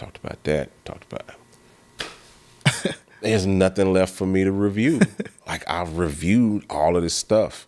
And so, and in the way especially MIDI controllers and that whole space, the way that's developed over the last few years. You actually got me I brought the Witty Master because of you. Really? Yes, because you reviewed like a list of Bluetooth MIDI joints. Yeah, you was like, yo, this joint right here is so long, you can't really sit it behind your keyboard, but this one right here, you can put it behind your keyboard and fit it right in the slot. I'm like, yeah, man. Yo, any tech, any gear information I need, definitely John Mike. That's hilarious. Yeah, man. I mean, I still have my videos. I just I've gotten out of that space because I moved into more where I'm doing now. Like, It's just, when you've done something for so long, you start to grow weary of that space that you're doing it, because you especially when you've exhausted it and you realize I'm hitting a brick wall because there's nothing left. I knew I'd hit a brick wall with talking about MIDI controllers when I had a video I had to do, and the only thing I could talk about is like, well, this key bed. I did a video. What is a key bed? You trying to find something? I'm trying to find something to talk about because I ain't got nothing else to talk about. So what we're gonna talk about today's video is, what is a key bed? You see this key? This is a white key. This is a black key. They all come together, and there's a bed that they lay in. It's called a key bed. Like, I'm just like, I ran out. This is it. There's nothing else I can talk about. And so I had to press into other things, man. But it's really, really dope, man, having this conversation with you and hearing your space, hearing your journey, seeing how you move from here to there. It's just phenomenal. And then hearing, like I said, just listening to it has been inspiring to me, because I've been able to see my own self in your journey.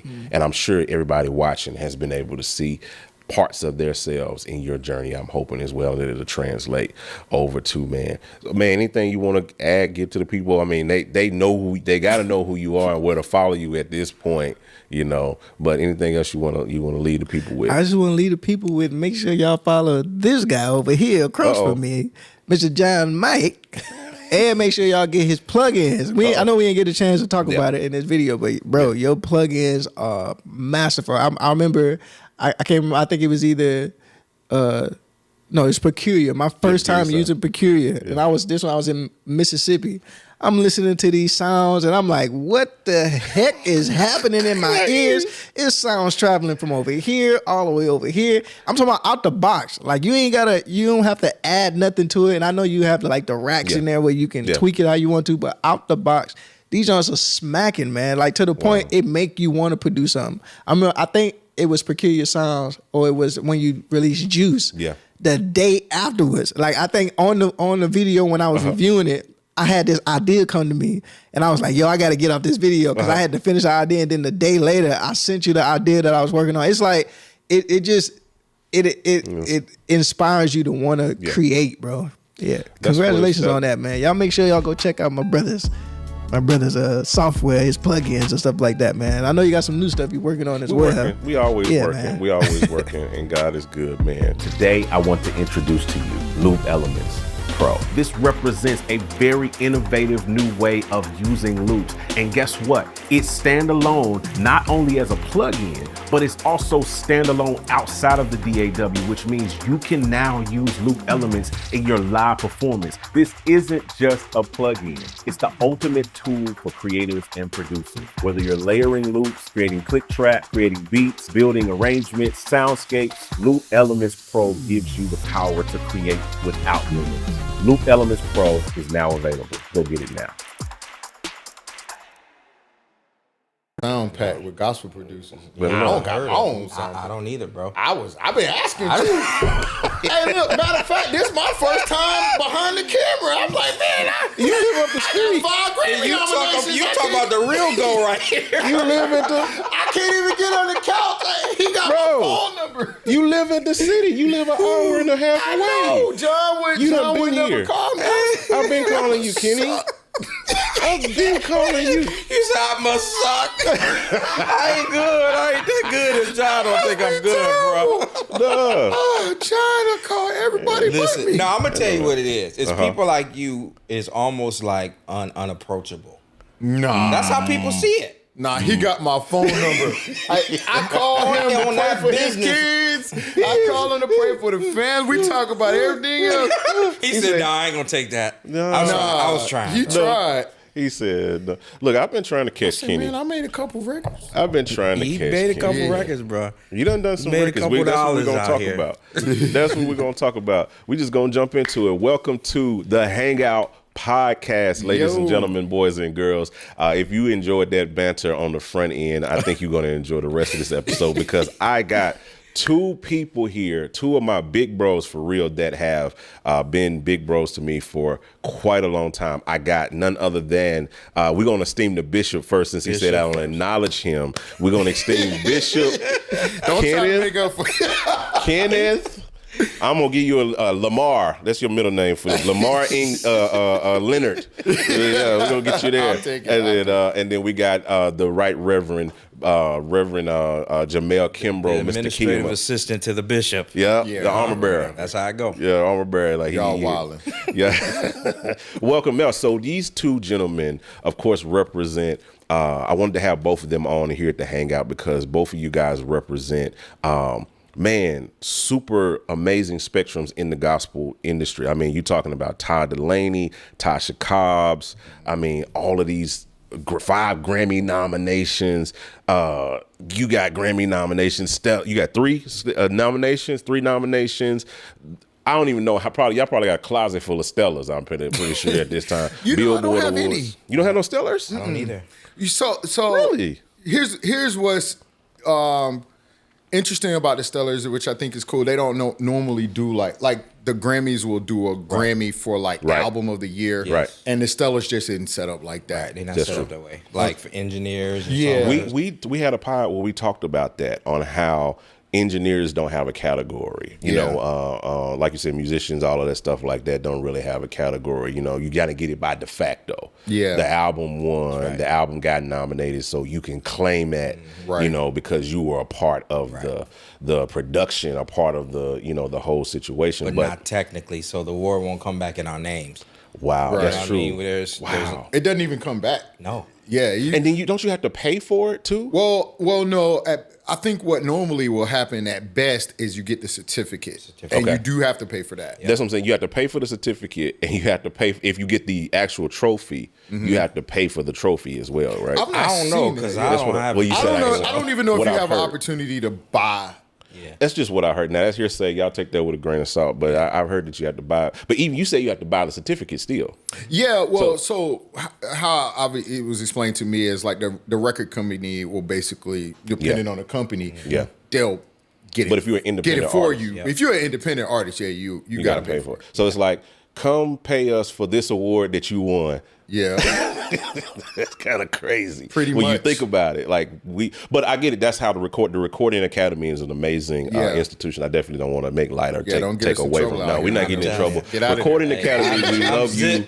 We bless you. No, thank you for your contribution. That's how they make their money. That's how they do their thing. So I'm not mad. And the Stellars also, man, I mean, I think if you look at the landscape of awards right now, they are constantly diminishing the opportunities in Christian music. And if you're talking about God, we got maybe 4 categories now total, which it used to be more. I think maybe it's either 2 or 4. I think it's like 2 now. Wow. But if I'm not mistaken. But what the Stellars, the Doves, other awards like that, gives us a space to really celebrate what's happening in our music. And I think it's a lot closer to authentic. I won't say that. It's really authentic because it's people that's actually close to the genre. Yeah. Where you can be like, yeah, Brandon Lake deserved to win. That was, that was really great. That makes sense. And I still think that it's, a lot more opportunities out there. I think it's on us because the Stellars is the people choose. It's the people choose. Yeah, that's true. So if you don't vote. But you got to be SAGMA. You got to be a SAGMA member, right? It's voting for the SAGMA. Yeah. It's not like Gen Pop voting like, Tiffany from Tacoma is not voting. And so to my point where I talk about who do we produce for? We produce for the consumer.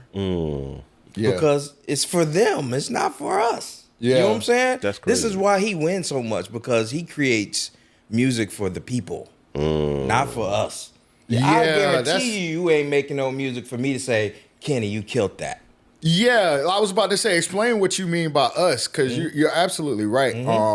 And here's what happened. Well, when I first started I could even go as far back to R&B with Anthony Hamilton. Yeah. I was sitting there and I would start playing Charlene, right? And it's very simple, like blum, blum, like almost like this, right? Yep. And so I was like, I'm about to get in. I'm gonna eat. I'm new on the scene. He finna feel me. You finna fill me up. I filled up the intro with all this stuff. We get to the end of the song. Lights go dark. We in DC at the DAR. Wow. Lights go dark. Next thing I know, he's in my face at my station. He goes, hey, man.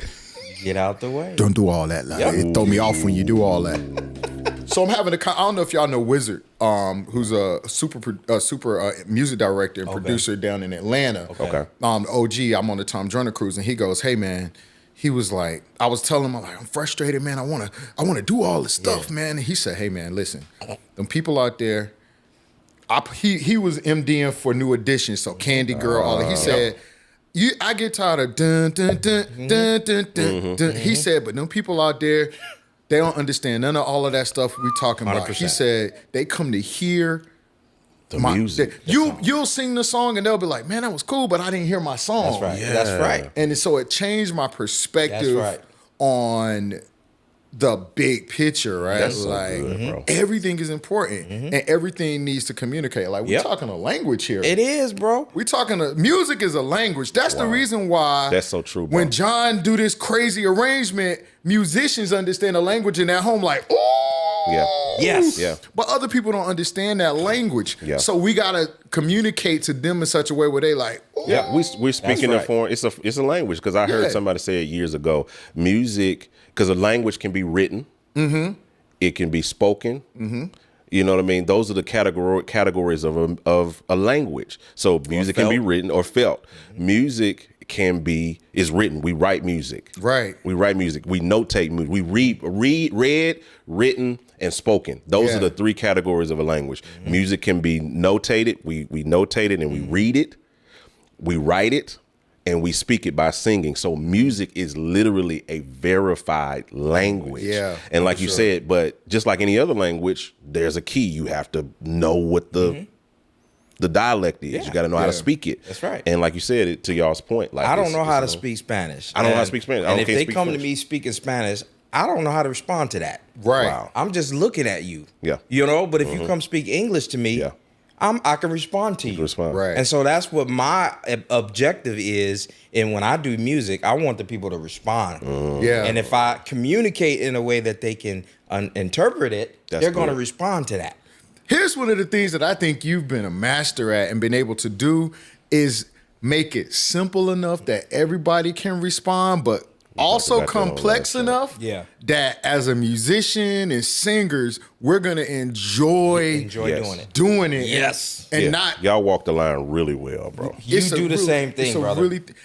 And I gotta give you kudos too, because it's not just about the instruments, but what we hear is instruments and vocals and lead vocals. Yeah. And what really good producers do is make sure that all of that is great. Yep. Yeah. So I know you the same. I don't want my drummer to be here and my bass player here. Right. I don't want my background vocals here and my lead vocals. I need us all on the same level together. And so that's my job to pick the right people that, you know, like I got Say that again. Bro, that's the point right there. To choose the right people, man. Right. Like that's a producer. Like, come on, Kenny and I can produce a record and with never our play legs anything. folded and hands never play and never touch a You note. gotta speak to that, bro, because people don't understand. Cats get a MacBook, they get a Focusrite interface.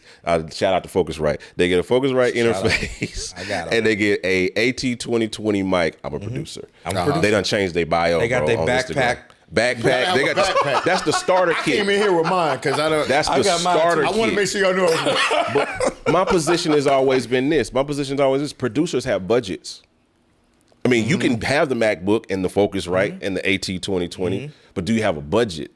John, you're inching into a real sensitive space right now. Let's go there. That's the why I got the two producers, Grammy noms on the couch. Talk about it. Y'all are more. I ain't got no Grammy noms. So I ain't when even you say budget, come on, tell me about it. What you hearing? Budget. I mean, like, man, what? I mean, will you want to go into the budget of how much people are being paid? I mean, I was wherever you were going. I mean, I was just saying. I'm saying in general, a budget. In general, budget, like, you know, whatever the artist, the label, whoever's paying you, whoever's writing that check, they're giving you a budget to create a record, to build an experience. And you, as the producer, as the creative lead, you have the responsibility to bringing that to life with what's been put in your hand, not just what's been written, not just what's been performed. You have the whole conglomerate. But I know you guys, because y'all work with budgets, big budgets, small budgets, all of that. Budgets. Y'all have all of those things, and you can really speak to We it. did that thing, you remember that thing? Come on. God, don't remind me. Just keep moving. We'll talk about that off camera. I might know what y'all talking about. I just tapped out. Oh, you know a lot about that. I was involved in that. Yes, you were. Yeah, because Don't say no names. I'm not gonna say no names. I'm not gonna say no names. I'm not gonna say what it was. But I just remember y'all gaslighted me. Y'all gassed me. No, he may have. I kind of did. I didn't even know you was involved until later. Jamel hit me. He's like, hey, Here's. Wait. Let's bring it back to the point, though. But wait, I'm gonna say this because Jamel. I just gotta say this. Jamel hit me. He's like, hey, bro, I got something for you, bro. This gonna help you, bro. Like everybody's on this. I'm talking. Hey, I wasn't lying. He did not lie. He said everybody's on this. Don't put no names. I ain't gonna put no. He's like, so and so is on this. Yeah. This artist is on that. Yeah. I'm like, yo. Yeah. I got them files, bro. I was like, come on. That was the worst 4 weeks of my life. The first 3 songs was killing. Everything after that fell apart. Listen, that's.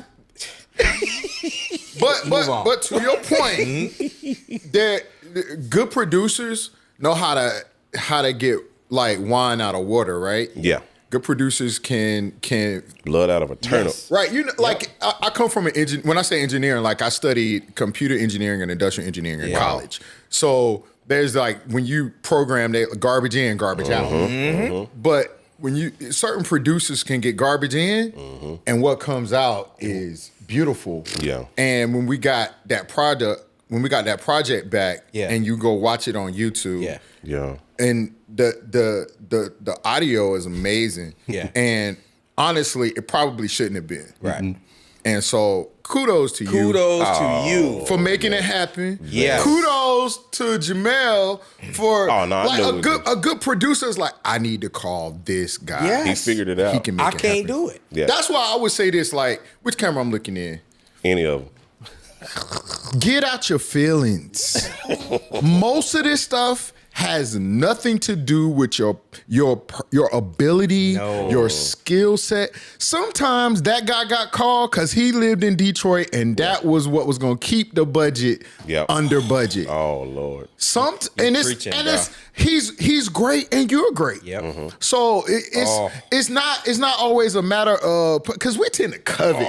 Like we'll covet again. I've been playing with such and such all this time. I should have had that gig. Why did you call me? Why didn't they put me on this session? Yep. Like we said a minute ago, like a good producer knows who fits what best and in this context. I know I'm doing a session in Nashville. It's a certain group of guys that I'm going to think first because I know I'm going to need that budget to do something else. Or I know I maybe can pay someone else more because I saved on hotels. Because I saved on airplanes. Bro, you talk. I know my wife is looking at you, probably ready to give you an offering right now. I know my wife got her wallet out and say, let's pay Bishop with this commentary right here. Mine too, because it's coming out of her budget. Which ultimately comes out of my house. Will come out of your household budget. But I'm going to take it a step further. Like, we got to think about not just the skill set that they have, but the other skill set of people. Okay. You know what I'm saying? I know some great musicians I can't bring in the room with me. Did I just slap your hand? It was a reflex. It was a reflex. Do that. Hey, no Diddy. That's how you know he felt that thing right there. Bro. It was automatic. Like I got a whooping. No, but real talk. That's a producer quality because introducing the revolutionary plug-in for the 21st century. The ultimate solution to all your creative needs. Question: Are you tired of hitting the roadblocks in your creative process? I know I was. Do you yearn for sounds that would take your production to new heights? Well, I'm here to tell you, look no further. With my cutting-edge plug-in, your brain will be firing on all cylinders, unlocking a world of endless possibilities.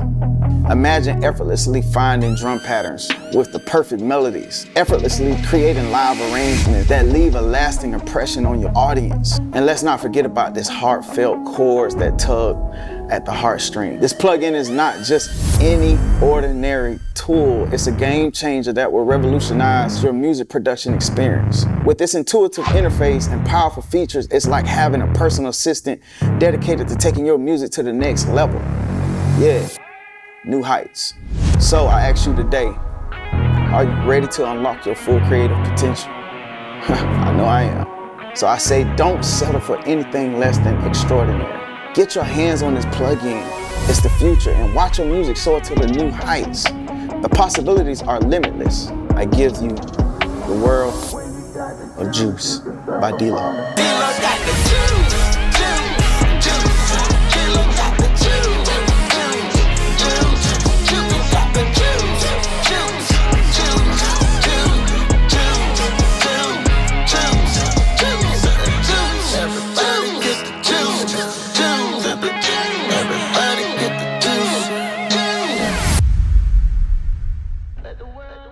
Believe it or not, relationship, like what's happening right here, it didn't just start in this room. We have conversations for years all the time, and it's organic. What happens on records, you feel that because those guys have great chemistry. And it's like, this guy might be a great player for this session, but how does he communicate? Affect culture?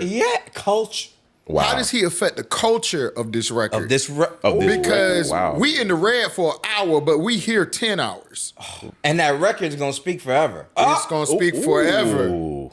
Bishop. And if I ain't feeling you like that, if we awkward and we sit down and try to create, that's gonna come out. You're gonna hear it. You're gonna hear it. You're gonna feel it. That's that sonic piece in the room that you don't see, but it's there. It's like I can't see it, but I sure feel that thing. And what is it? Let's even take it a step further. Let's keep stepping. I mean, because I want to talk about it. Like, some people just don't communicate well to people, but then some people, they don't take care of themselves physically. Hygiene. You know what I'm saying? Like, it's so many different things of why I choose certain people and why I don't.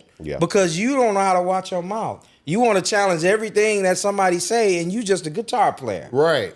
You don't say a word. Well. You stop talking because this is not your thing. So, or you don't know how.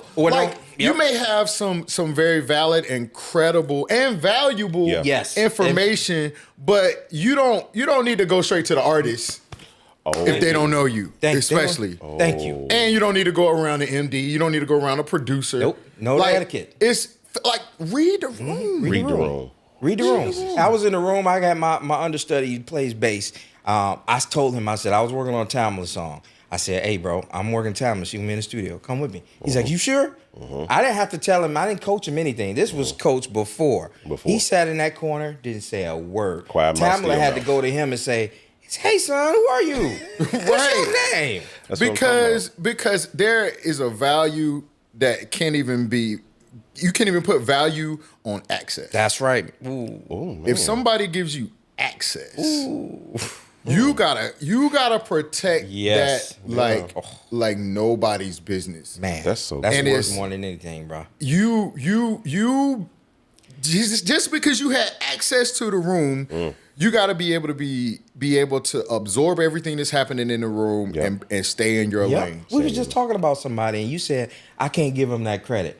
But you gave them the access, bro. That's why I said you can. You just proved what I said. I think having that access and experience gives you opportunity to be able to see things from a different light. Like I talked about the R&B world, and I think it's pretty simple. But when it came to the gospel world, to that same point, we were making records for the 97%. Yeah, we're making records for every worshiper, from the huge church to the storefront. the storefront and even the person sitting in their living room. That's right. That's so good. That's right. Especially nowadays, streaming, bro. Yep. Living room, yep. Yeah. So Deadside Baptist. being able to do that was great. And I mean, I think, you know, when you get access to something, it's also saying that you trust it with this platform. That's it. Wow. That's it. That's heavy. If Kenny called me for something, I have to protect him. Yeah. Along with myself. Yeah. You know what I'm saying? This I is have good, to bro. do that situation. If I choose to take it as a referral from Kenny, I'm gonna kill it because he trusted me enough with that call. And it's his name, and as it's well his as yours. name as well as mine. And I know that, and I know he gonna kill it. I know he can kill it. Yeah. And so I'm not gonna. So a lot of people will go into him not feeling like they deserve it or deserve to be there. 100%. Wow. And so they'll be shows, like, man, why am I even in this room? Yeah. Like, because we know we see something in you. We see something in you. That's cool. Somebody saw something in me. And put me on my very first like gig ever was Karen Clark when Kiara was when God says go. Wow, the repeat Karen, Yeah. I call her the repeat Karen. Repeat Karen. And she killed it. Yeah.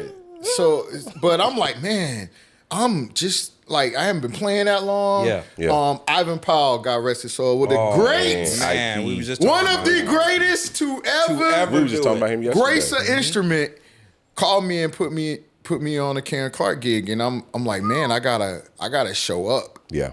Not just on this instrument. Yeah. Like, I need to be able to be somebody they were like, oh man, that guy was cool. Yeah. Kenny, great people. Wow. Yeah. That's what you want. That's what you want. 5-star They're good review. people. Yep. Great musician, We'll even greater recommend. person. Yeah. Yep. I saw somebody say you got different levels. You got A and you got B musicians. So from a skill standpoint, A and B level musicians are the same. But what makes them an A versus a B is their personality. Come on. How they Not their skill. Yeah, not the skill set. So I'm gonna call B players. You know what I'm saying? Because you know what I'm saying? It's just that's what I'm sorry. That's what makes an A player is their skill set. Not because you can play better than the next person. Yeah. Exactly. There's some That's guys good. that can't talk. They don't know how to do anything. Yeah. Can outplay the A players. But they'll never get in the room because they got so many different things missing. They don't know what a spreadsheet is. They don't know how to create a budget. We talking about budget. That's why I was gonna get into that. That's why I want you to let you have it, Bishop. You don't understand how to use spreadsheet, how to allocate the budget, like you were just talking about. It's so many different things. Run that process down. What is that like? What does that look like? You get an artist. Well, what is for or me, whatever the case may be. I'm gonna talk vision before I talk a number. Yeah. I gotta know what you're trying to do. That's good. Because I need to know if the budget given to me fits that. Because a lot of people can say, I want this and this and this and this. And then when they present the budget, that don't speak the same language. Them two don't add up. This is what we can do. This is what we can do. This what we We're can gonna get do. rid of all them cameras you wanted. Everybody got an iPhone. iPhone cameras. We just saved in that budget. That's right. Which is an extreme example, but it's the literally truth. what we're doing. That's what we doing. Yeah, you have to bring them down. You have to bring them to reality. I need to know what I'm working on. Yeah. You You know know what what's I'm saying? even more dangerous though? The bigger budgets. Because that money, it starts it's dwindling balloon. away It just because you goes know away. you kind of got it. You think it's And there. then at the end of the day, you need another. Yeah. And you like, man, I spent that much on lunch. Oh my God. Because when we're talking about producers, right? Yeah. Yes. Producers do more than just make music. Yes, sir. Come on, Chief. When they call you to produce a record, you are responsible for the big picture. Yep, the big I was picture. doing this record one time. Man. I hope they don't mind me using names, but it's a great example. I was doing Bishop William Murphy's record, and this what really kind of broke my mindset about. Like at the time, I thought the producer was the MD, which he could be. He could be. He can do Was both. the arranger, which he could be. He could be. But Or he don't have to be. Or those are different hats that some producers wear. Yeah. And so I'm working on Bishop Murphy's record. I'm trying to think of the name of the record right now. But anyway, Aaron Lindsay's producing it. Yeah. Aaron Lindsay is standing in the back of the rehearsal room all day. Wow. Man, he ain't touching that. why he ain't playing? Yeah. He ain't coming up with the arrangements, and he would step in and be like, "Hey, I wanted to feel a little more like this. Let's take this approach." Yeah. Blah blah blah. And Paris I'm like, told me a similar story. and I'm like, why? Like, let's make it make sense, right? Yeah. Like, I want to make it make sense. So then I'm doing the Grammys, and Ray Chu is the band leader. He not playing mains. He's directing pretty much most. I'm like, man, communicating. Yep. What am I missing? And then I had to produce a record, HPP, and Heart Passion Pursuit. Yeah. And you really, this is my first like big, production. And you realize how much weight is on the producer. Wow. I can't really pay attention to vocals the way I need to pay attention to them if I'm stuck in band rehearsals all day. And vice versa. I'm so glad you said this. Nor can I really pay attention to my artists if I'm stuck in band rehearsals all day. Yep. And then when I leave, I gotta reconfigure Ableton or Pro Tools or whatever it is you use. And now I'm spending more time doing that. Yeah. And so in my mind, I was like, that's why somebody else is doing tracks. That's why somebody else is on mains. Yep. That's because I need to be able to float around. Not because you can't. Not because you can't. But because you're wise. Because you shouldn't. And that's my thing, is there are way more things to be concerned about with my bandwidth, the little that I have when in production week. You know what I mean? And so here's another point. Like, if you're the keys player, and everybody's different, some people got the bandwidth. I don't, and I know I don't. I can't be the best to my role as a keyboard player if my mind is thinking about, man, is Danny hitting that record back there? Wow. Right. You know what I'm saying? Is it Tasha or is Todd Delaney in a good headspace before they come out on that stage? Exactly. That means did somebody bring a tambourine to this session? I'm sorry. Who got the tambourine? Oh my God. Bringing tambourines. Unless you are Aaron Draper. Yes. Unless. Do not show up. Don't do pull it. up with a tambourine. We got that. We got that. It's in the track. Loop elements. It's in the loop elements. Here's the bigger picture though. Like, I think we want to really kind of broaden people's perspective on what the producer really is. I agree. And what their main roles are, because that can affect what you get, your end product, but also can affect what you ask. Because as a producer, we talking about budget. I know I ain't got the budget to spread this out. Wow. So I gotta be the MD. Wow. Yeah. I can't pay, now for an arrangement this time or whoever. Yeah, can't hire Roy Cotton to do it. Right. Yep. Right. And so, that's how you play the budget. Right. Or you may choose to do that, but you're going to have to... You're going to take home less at the end of the day. Yep. Right. Or you either take home less or you just got to know how to work the budget so that you pull it from other places. That's right. Yes. That's right. Yeah. That's reconfigure that budget, man. Repurpose it is what I call it. Oh, you know what I'm saying? Like, instead of having 9 singers on the stage for the night that I'm not going to even use those live vocals anyway. Right. Let's just say I have 3 vocals on the stage and save that for the post-production. Exactly. You know what I'm saying? Or use this to do my string budget. You know what I'm saying? Wow. Instead of using, because you got to think. Like, I told them the other day, man, I said producers are just, their job is more to fix the problems and have foresight, that a problem could happen. Yeah. And take care of that problem before it manifests. You know what I'm saying? Like, I anticipate this because I got so many experiences with this problem. I'm planning for it. Right. This can happen. I need a redundancy recording situation. Right. Wow. Where's your second recording unit? Always. Where's number 2? Always. I always have a second red. Yes. I don't care if it's tracks live. I don't care if it's tracks live. I don't care what it is. You better have a redundancy. Because stuff happens. It happens. Dude, I got back a session one time and the whole primary recording was like, it was static the whole way through. I know it. And if I didn't have a redundancy, you was done. Jamel what you gonna tell him? He was just messing with me a minute ago when we finished your recording in there, and you was like, "You don't play." As soon as that, soon as he press stop on the recorder. I was pulling out the SD cards, putting them in, backing them up to Dropbox. Yeah. I have a cloud drive that I'm backing it up instantly because I've had experiences where drives got lost. That's right. Drives fell out. And a teacher in school told me one time, he said, if it only exists in one place, it does not exist. It does not exist. It don't exist. If your stuff is go only away. one place. And you can't go back and get it. You can't, if you lose that kind of stuff.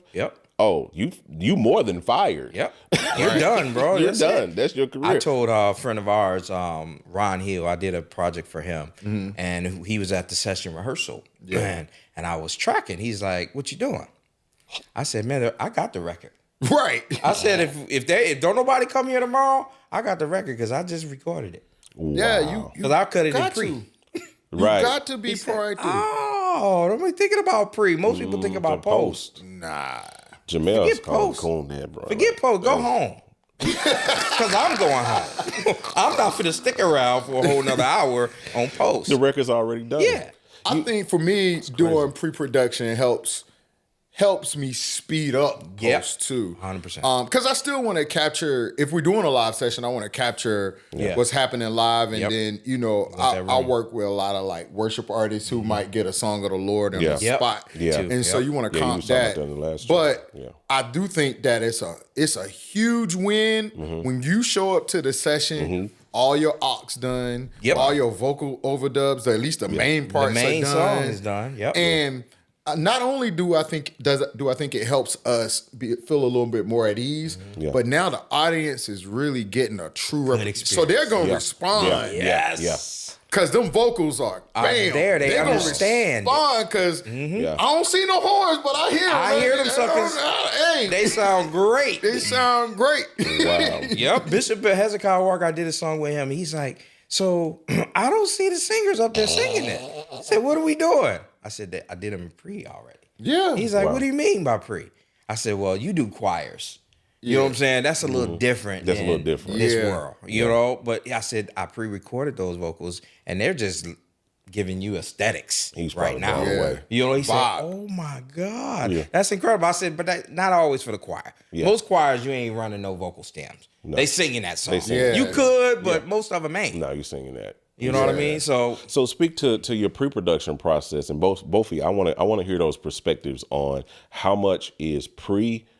How much is live, how much is post in both of y'all's kind of world? Whoever wants to take it first. I think for me, and just for definitions, for those because I know we might have some people now like pre-post, what? We talk what pre-production, producing the record before you get to the live stage, production when we're on the stage, post-production, after the recording is done, we're getting it ready for commercial release. All right. Yeah. So just for definitions. So I think pre-production for me starts with references, and a lot of times what happens. So I build out full references, which I'm assuming like most people do now. But what I found like drums, is everything. Live drums, guitar, bass, main keys.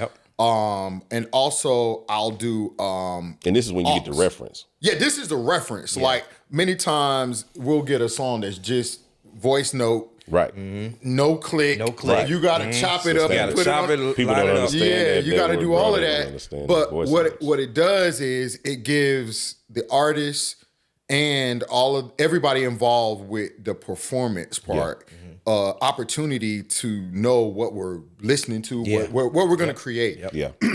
Here's what I also do, and I try to do this as much as possible when. Because now we're talking about budgets. So if I know who's playing on this record, I get those same people to create the reference. And here's why. One, you're already bought into doing this record. And so it's a part of what I'm going to pay you anyway. Yeah, exactly. Secondly, is it forces them to already know the music. So when we get to rehearsals, we don't have to set of ears. Learn anything really. Royalty was like during the pandemic, we did this record called Royalty. Literally, the whole record was like done in pre, and we just re-performed it over stems. But when we got to rehearsals, it was like, all right, let's run Royalty. We do the whole song all the way through because everybody know the song. Vocalists included. Everybody. Don't forget your vocalists. Oh my God. Background vocals matter. They matter. They matter. When you hear a song, it's not an instrumental. Wow. And here's what opened my eyes to this. I'm excited to reveal something game-changing for us and for you as producers and musicians. I want to introduce to you Peculiar Sounds version 2. We've introduced standalone mode, allowing you to use it independently from any DAW. You can now blend up to 2 sounds to create rich and complex textures. We added in 2 brand new effects, the Lo-Fizer and the Mod Filter. The Lo-Fizer gives you instant lo-fi vibes with just a button, while the Mod Filter adds dynamic movement and flow to any sound you apply it to. And we also added the innovative new MIDI browser that provides you with hundreds of chord progressions, melodies, and drum loop MIDI files that you can drag straight into your DAW. And as a bonus, V2 now includes Sounds Off the Block expansion for totally free, bringing the total to over 400 patches. So as you can see, Peculiar Sounds V2 is not just an update, it's a revolutionary new plugin. So make sure you check the website right now and you can get your hands on this game-changing plugin. To one of my friends,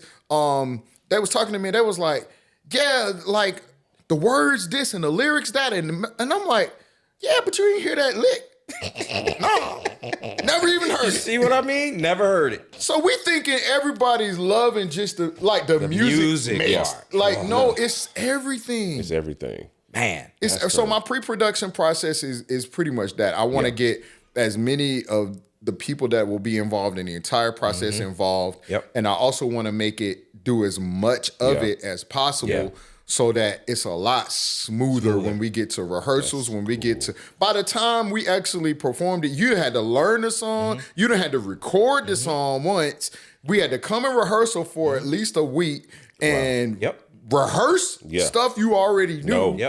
And then we record it live. And then in post, if you want to fix something, or sometimes I'll even use my pre-production, like say the bass player missed a G. I'm not gonna send you that because I already got it. I got it in pre-production. Yep.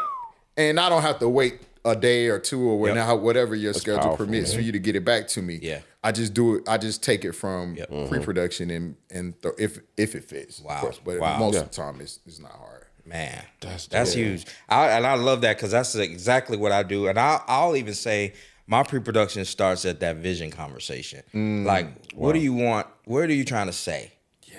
You know what I'm saying? So now I got to pull in the writers because every artist is not a strong writer. Oh, yeah. And so I need to pull a writing team in the room. Yeah. And this is what we're talking about. Yeah. And I have to navigate, even if I'm not writing the song, I'm helping centralize what we're talking about for that album. Yeah. Wow. So I'm sitting here, say we all writing the song, we kind of went to the left a little bit. That don't quite fit the album direction. You know what I'm saying? So I want to make sure the right writers are a part of it. You know, sometimes the labels, they bring in writers and they submit songs, this and that, but I like to have my hands at the top of the record before anybody submit a song. Yeah. Because I don't know what the artist wants to say. You know what I'm saying? Like, what are you saying today? Are we doing this or we need something? You know what I'm saying? What are we saying? Is this corporate or I'm singing to you? Is this perform? What are we doing? Wow. And I want to know that first. And then for me, then I go in the box because I'm an in the box producer. So before I call my band or anybody, I'll pluck out all that stuff. 100% arrangement. Because the one thing I don't like to do is burden the MD or the drummer with the concept of the sonics. Yeah. That ain't their job. Wow. Right. That's my job. Yeah. You know what I'm saying? That's why I'm big on drum cadence because that's a language. That's telling my story. Yeah. So any drum pattern, it came from me. That's so good. 100%. The arrangements, I don't need you to burden yourself with that part. You just be a musician. I've seen it in real time. And play it. Yeah. Give me your expression. Give me how you would interpret that. But I don't want you to have to come up with the concept of that. That's not your job. You know what I'm saying? That's a producer job. And I see people do that like all the time. Like, give me that part. Now, you hire arrangers. That's one thing because I do that too. You know what I'm saying? But that arranger got to have direction. Everybody. You know what I'm saying? Everything starts from vision. Everything starts from vision. So I ain't giving my arranger something that he gonna have his own creative edge to. I don't want you to be that creative. Yeah. I want you to stay in this and then work with that. But if I give him nothing, I just allowed him to create whatever came to him. And that's not fair to him. You know what I'm saying? So I'm gonna give you a roadmap Yeah. I'm gonna give you. Don't change this. Yeah. Don't change that. Add. Right. Color in the line. Color in the line. That's so good. Give me so a beat. you work with different arrangers in All the time. everything that you're doing. See, that's a dope perspective that I think a lot of people don't know because you don't get to see behind this curtain. Yep. And so the concept is thinking Jamel is producing the record. We're thinking you're sitting in there literally comping out everything, doing all of the parts, figuring out what all is before it gets to anybody. Right. But you're There's saying, sometimes where I am. Yeah, so there's some where you Todd, are. for instance, he won't let nobody do it. Okay. Yeah. He says, nope, they don't know me enough. Yeah. That's good. You know what I'm saying? Yeah, That's good. Tasha will say, listen, don't let them do that, Kenny. They don't know me. Yeah. They don't know what we talk about. Yeah. So That you know makes what I'm sense. saying? That makes sense. So some of that I am doing, but then there's other artists I just want to call in some arrangers that I know. And it's probably more advantageous on some records for time, budget, all of those things for you to do, especially if because I know both of y'all work with multiple artists sometimes at the same time. Yeah. On top of trying to be a father, on top of trying to be a husband, on top of trying to just do church and ministry, pastoring, you know, MD and you executive music director for all of those campuses in Chicago and all of that stuff. So yeah, it probably makes sense for you to hire a arranger to help, but you still can be the creative lead. And I think He said it like the producer doesn't have to MD. Yeah. The producer don't have to arrange. That's a good perspective. You know what I'm saying? The producer could mix it. Yeah. The producer could just be the master. He should. He should. Because that boy, you better be in that room. I tell you that. Yeah. You know, I'm in that room, man, when we doing them vocals. Yeah. I'm in that room when we doing edits. I'm in that room when we writing. Yeah. I'm in that band rehearsal. I'm in that vocal rehearsal. Yeah. I'm everywhere. This, ladies and gentlemen, everywhere. is a producer. This, ladies and gentlemen, is a producer. Right. This is where I want to But have that's this just the conversation. creative side. It's a whole Now nother you weight go. that you have to also shoulder as a producer when it comes to work for hires, tax forms, split sheets. I was coming for splits next. But All of that stuff is the responsibility of the producer. Yep.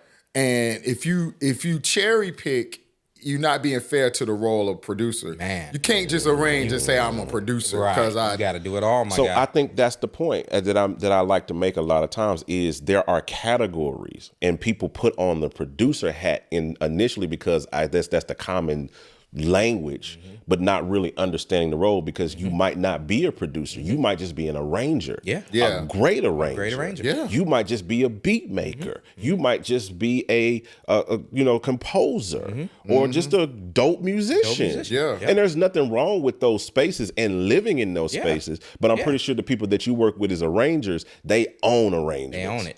Yeah. Yep. They know that That's they're right. arrangers That's and right. they live in it and they know what to give you as an arranger. Yeah. They know what to give the producer. That's right. That's right. And I think it should be more healthy if a lot of us own those things. Right. What are we? You know what I'm saying? And really own that role because the Bible says, as a man thinketh, so is he. Oh, yeah. You know what I'm saying? So whatever you think and whatever you live in and whatever you identify is what you're going to push into and what you're going to be. I'm telling you, man, because we have to not just from the creative side, we got to communicate with the powers that be. Yes. The labels. That's man. The executive, the artist. We got to fix problems. Say a song come to me and they don't have a split sheet. We got to figure this out or make the decision to say, we can't use a song.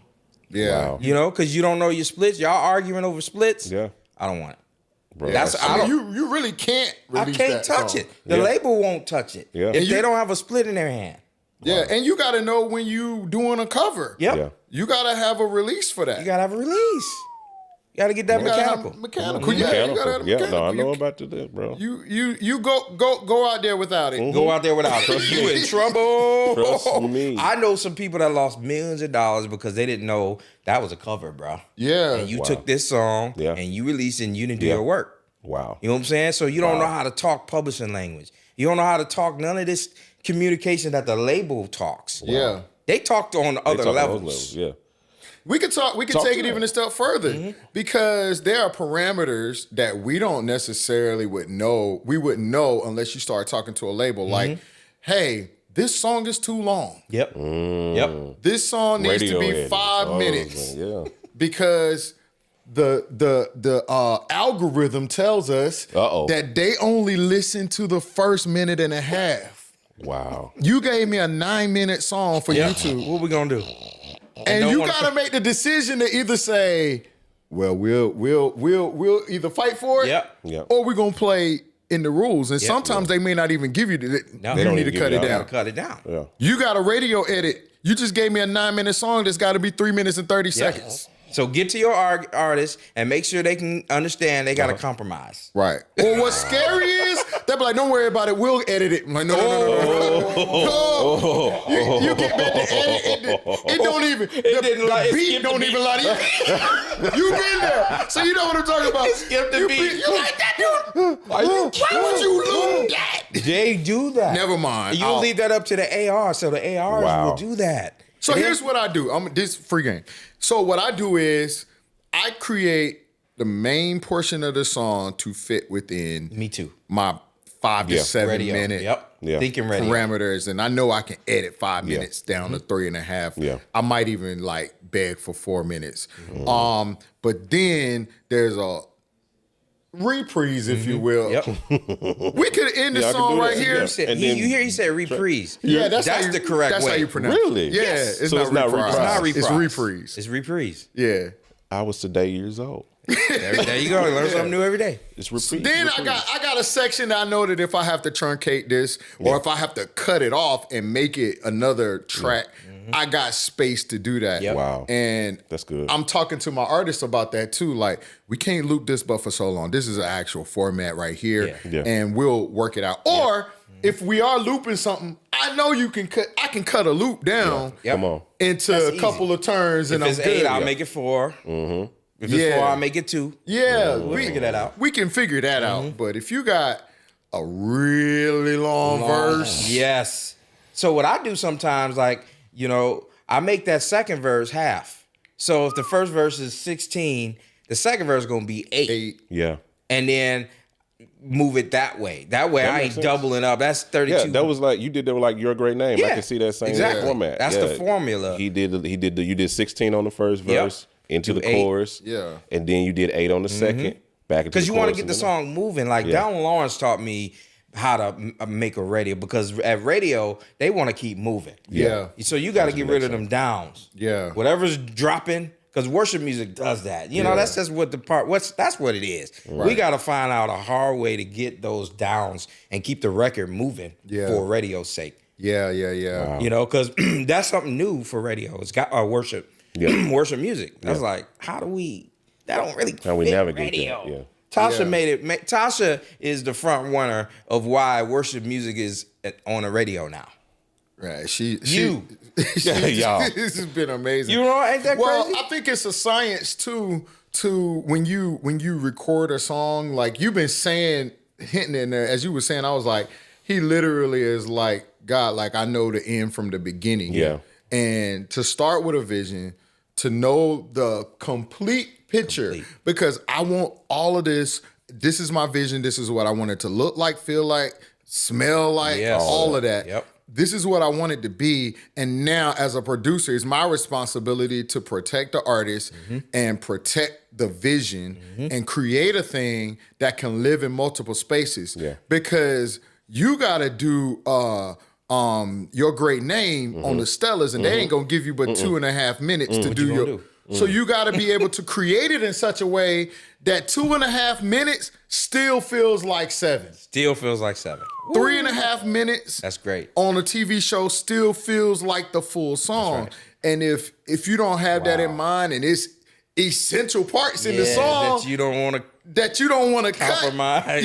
You gotta know how to create a song in such a way that it can live in so many spaces and still be valuable. Wow. This is so good. Wow. How do you tell an artist that you're producing that the song from a conceptual standpoint is not fitting where the vision of radio, like, and they don't, how do you compromise? How do you get them to see that the song doesn't necessarily fit radio, or even sonically, just the sequence form? Honestly, most of the time I don't have to have that conversation because you already called it right. Well, no, the record company gonna be like, yeah, nah, that ain't it. They know what they want. That's right. Yeah, and so I mean, That's I true. think it's kind of a balance there too, because if you believe in the song and they believe in the song, I think that it's a real opportunity to really fight for it. So obviously, 100%. so if you had to have those conversations, you know, like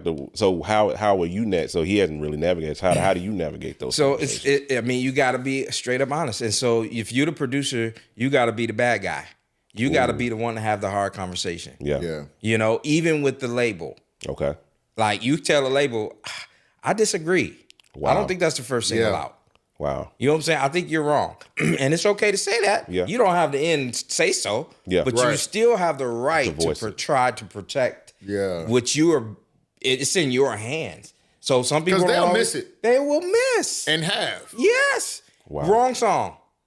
Wrong one. We knew it. Yep. Yeah. We told you. We y'all told went you, ahead. but y'all people upstairs said, I want to do it this way. You know what I'm saying? But it's our obligation to fight for it. And so you just got to be the bad guy and just, you can't take it personally because they don't have to do what you're suggesting. Wow. I call it the honest guy. Yeah. There you This go. is my honest opinion. Yep. Wow. So It's so many times that, I mean, people in general shy away from having a hard conversation. But I think if you ever look back over your life, most of the times your biggest growth came from tough conversations. the tough conversations. Tough lessons. Yeah, I tough call it lessons. eating the frog. Eating the You frog. gotta eat the frog. You don't want to eat the frog. I don't want to You eat the gotta frog, eat the bro. frog. Sometimes you got to eat the frog. That's good. So, speaking on moving into a different area, I do want to talk about like what is it like working with high profile artists? Because you know, while producers, we all at some point will probably get a shot or get a situation where we get to work with someone high profile, like your Todds, your Tashas, or you might be working with the next Todd or the next Tasha. You know what I'm saying? Because Todd was Todd before he was Todd, and Tasha was Tasha before she was Tasha. But you guys got a chance to be a part of their journeys as they've rose into the platforms that they are on now and are scaling and continuing to excel. So can y'all kind of speak to that? Like, what has that process been like working with artists on the rise? I'll say, man, and it's just, these artists, every artist has to be produced. So what you hear is a produced artist. So don't let that intimidate you. You own that role of yours. Because what got me is one of the biggest singers I know that I bucket list artist. We got in a room and she didn't know what to do. I was like, whoa. She said, Jamel, tell me what to do. I was like, but you're you. Right. But you, what do you mean you don't know what to do? You gotta own that space because they're not what you think they are. They're human and they have imperfections. Yeah. They've been produced. Wow. You know what I'm saying? They've been produced. So it's like you gotta be the producer. And don't allow intimidation to set in because they can sense that. You been lost that room and lost control. Whoa. You know what I'm saying? That's real bad to lose a room. You lose a room, you can forget it. You can see it. Like we in a room together and say, I'm a producer, but he's Kenny and he come in the room and I don't know what to do in the room. The more Kenny talks, the more Kenny has stole my job. He becomes the alpha. Yes. Yeah, he becomes The the more alpha. I don't know how to fix it, and the more I sit quiet and bruh, that's the worst thing to ever do is lose control. Yeah. Yeah, I had a situation happen like that. Even my own self at my space, I had someone in this room. Right over there. I had an artist and the producer was in the room, but it was a drum session. We were doing a drum session. We were doing a drum tracking session, and the producer was just sitting there on his phone. And I'm like, bro, produce the drum. Like, I'm producing the drummer. Yeah. Right. I'm saying, like, and we get to a part in the song, it's the drive. I'm looking for, I know 4 on the floor goes here. It's the drive. Yeah. It's the drive. Give me 4 on the floor. But I'm giving the drummer direction.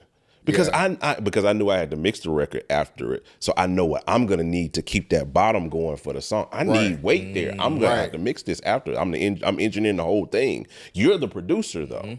So I need you to produce. But bro, it's just I think it's something to be said about the the words like working with you. Yeah. Like you're in the That's room different, because they trust your experience, your expertise, your ear, your instinct. And so as to Jamel's point, I think that your job is to pull the best out of them. 100%. Which requires a level of comfort. Yep. So you got to know how to build a relationship with somebody to be able to say, "Hey, let's try this right here instead of this right here. Bingo. Let's do this instead of that." Or why don't we go to give me that 1972 Bill Mathers? I just make up drummers' names. I love They got no more than I know. It makes sense though. If you give me a 1962 Rodney Kearns with the Eagles, who is Rodney Kearns? Yeah, with the Eagles. Just give me. And then I'm over here. I know him. But like, yeah. I just made that up. Give me a little Ernest. Ernest From the Doubles. You know the group, the Doubles. I know them. Give me a little more Ernest. Cold, bro. He said, "Run the Doubles." My God. Here's what I'll say to working with high profile artists. Yeah. And I think as a producer, because we have high profile producers, how can I say this? Preparation is paramount. And here's what I mean by preparation. Because large platforms start as small platforms.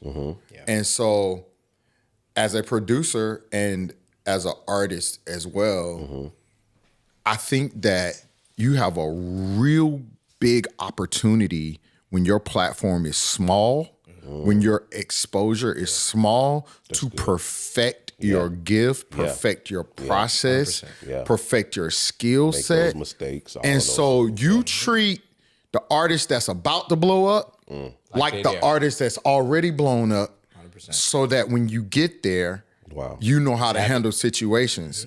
And from several perspectives, like we were playing out of keyboard amps. We used to, we didn't have Rolling any ears. KC 500, we had to stay together. PV. So when you run into a fire on a major platform, you've already dealt with it on a not so major platform.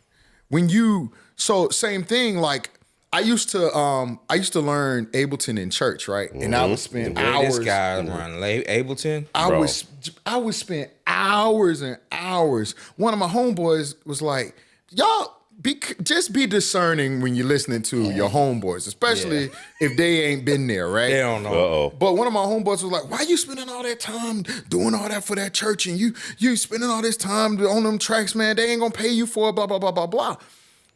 I learned and perfected Ableton, music directing, arrangements, producing every Sunday morning.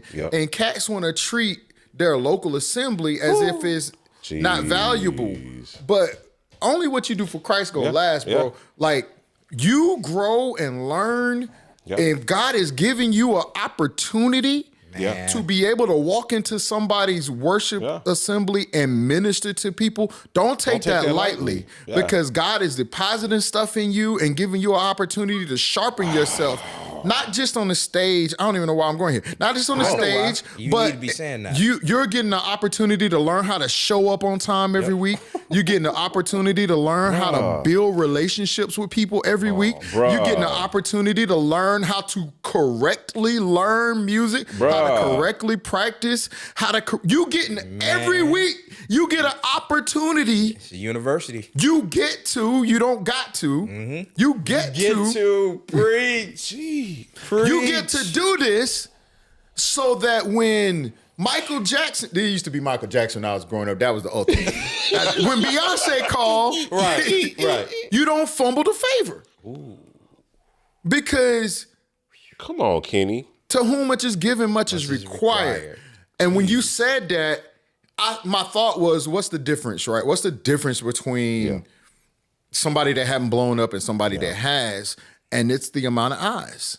Man. It's the amount of people that's looking. Yeah. And Adam Blackstone may not see your project right here, but if he see your project right here, he gonna say, and you didn't do the work? I need to quantize that. Come on, man. He missed a few things, bro. Yeah, and so you're opening yourself up. This is good. Into a space where more eyes and more ears get to hear what you produce. Yeah, man. And so if you don't learn how to control the budget here, the record label gonna say, I can't call him. I can't call him. You blew the record label gonna be like, oh yeah, can I meet with your artist without you? Yeah, this guy don't know how to handle the budget. Wow. Like, that's what matters to them. Yeah, it does. That's the difference. That's the difference. And so when you sit in that church and the prophet walks over to you and say, I see big things for you in your future. You're gonna travel around the world. You don't even got a passport. You're gonna the proper response to prophecy is not just praise, it's preparation. That's right. You prepare when you get that word. Yes. And you know you don't know how to run tracks. Prepare. Because that is God giving you the grace of time. Man. To be able to prepare for what's coming so that you can properly steward it when it's in your hands. That's the difference between.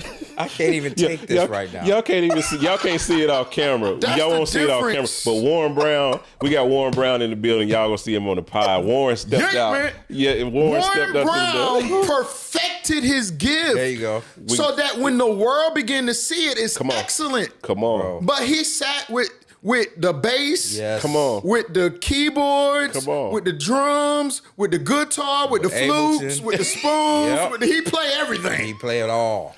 And he's effective on it when we hear him now because he made the sacrifice, the work he did, while he had the safety of obscurity. And many of us are like, man, I'm ready. Ain't nobody calling me. God is giving you the safety of obscurity to prepare for when he call you to the big platform.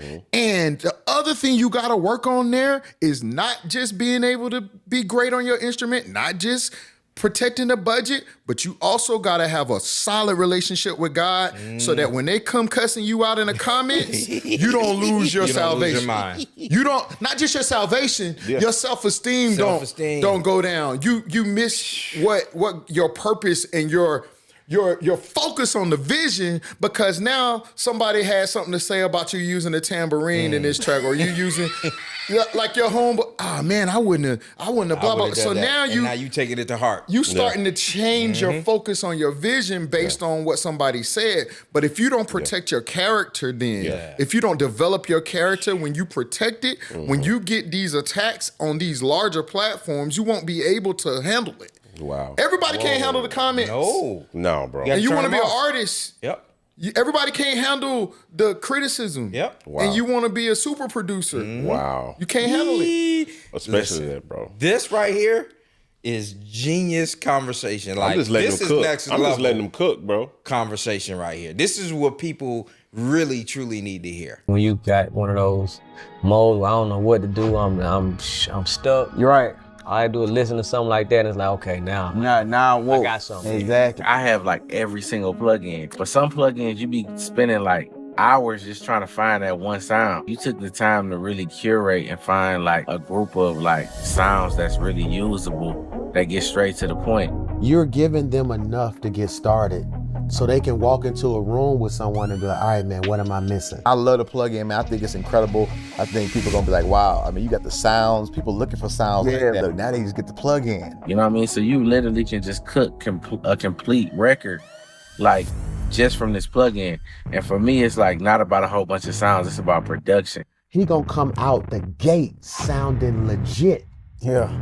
Out the gate sounding legit because of something like this. So I'm telling everybody, man, get the juice pack. It's the truth, bro. I got to have it. It's fire. It's definitely juice. D-Lo got the juice.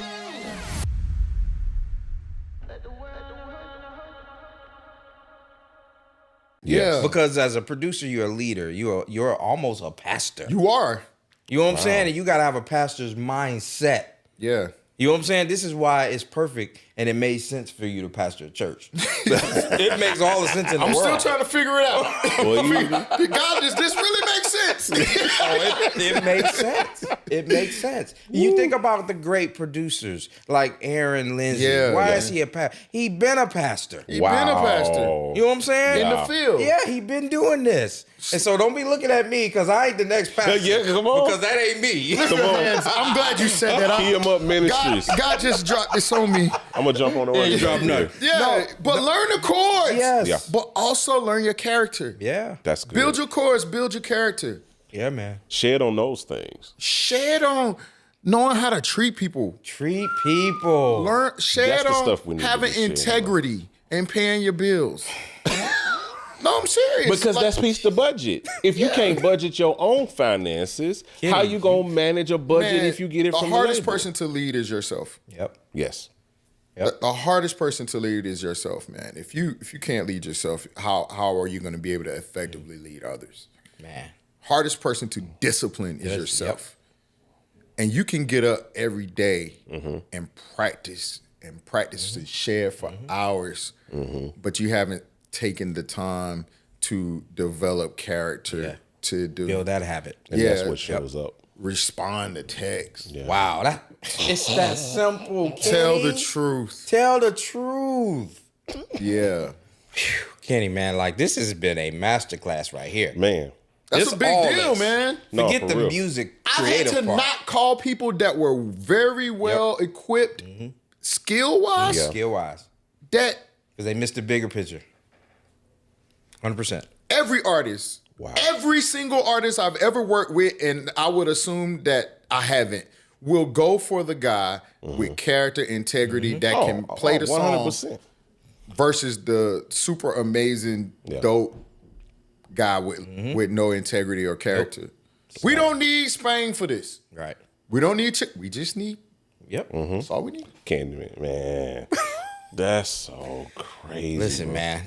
I mean, is there one? Is there one? Is there one? Because all we need to do is raise the offering now. We done here. I do want you to speak to this, then I'm gonna kick y'all out for real. Don't kick us out. Because I know you got an appointment to get to. I do, man. But no, you walk a different line that a lot of other producers and musicians don't get to walk, because not only are you do you produce with your wife and minister with your wife and MD with your wife, y'all have that dynamic. Can you speak to that dynamic of producer when your wife is also your client sometimes?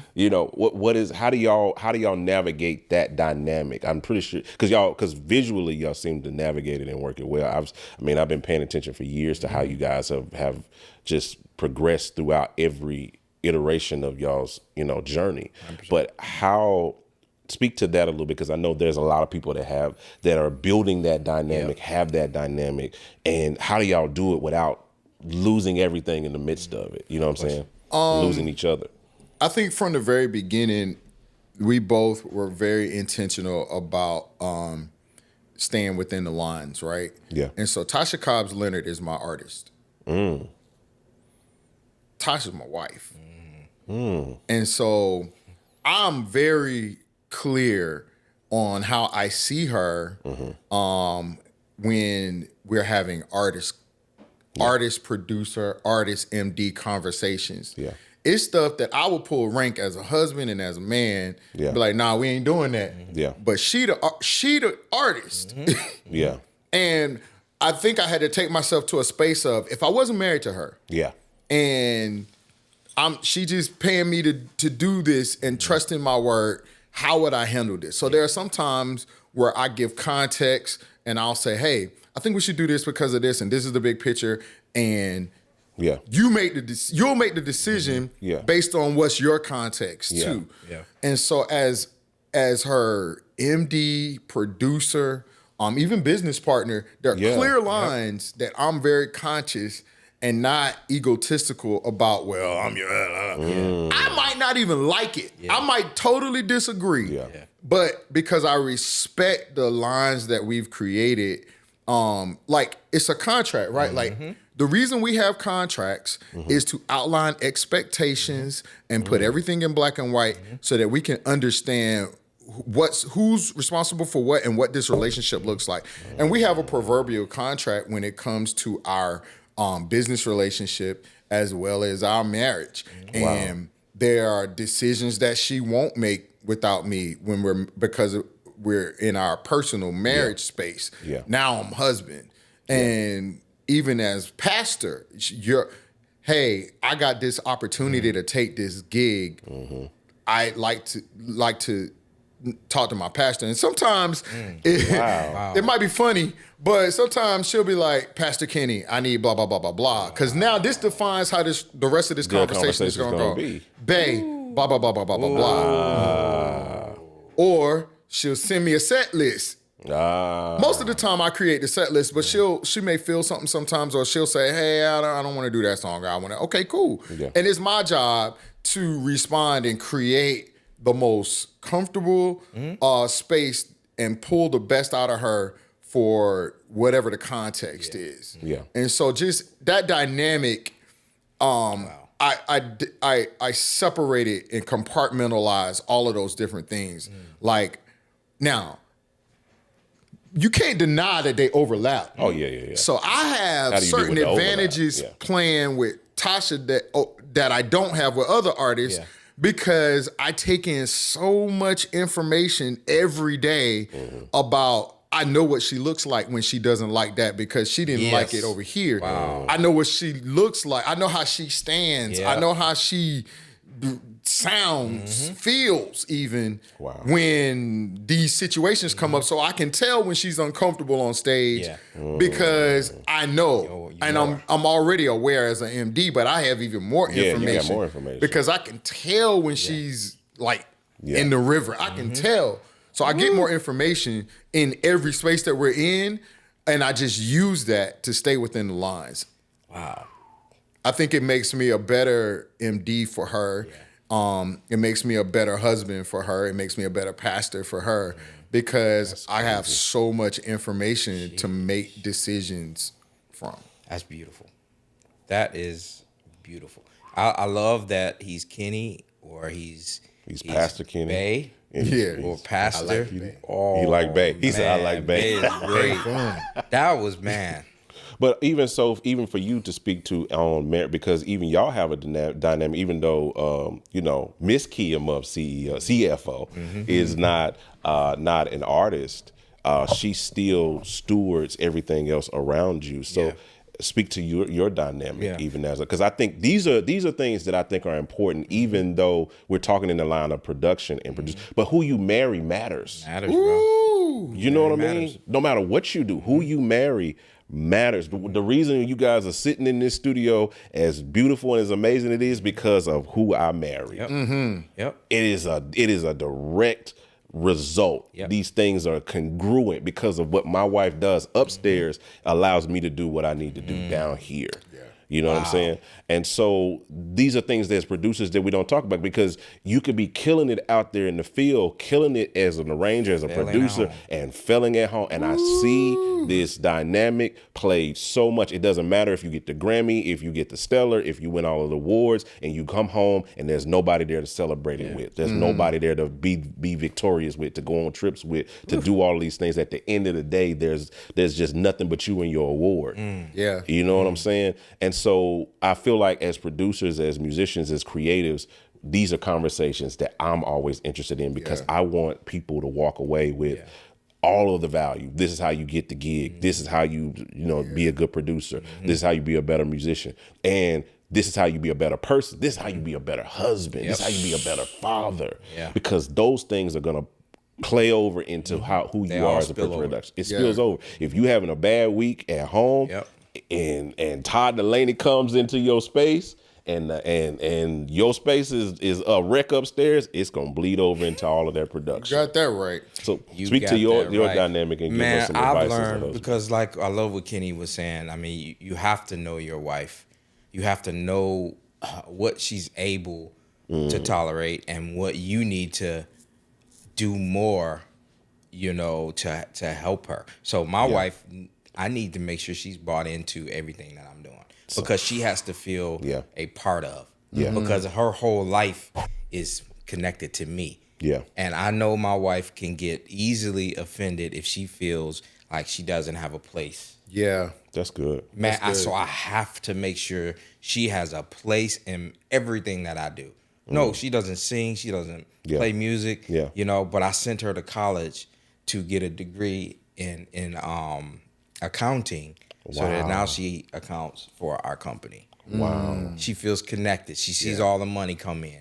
She pays people. Yeah. She books for me. She books my so she's fully invested into who I am.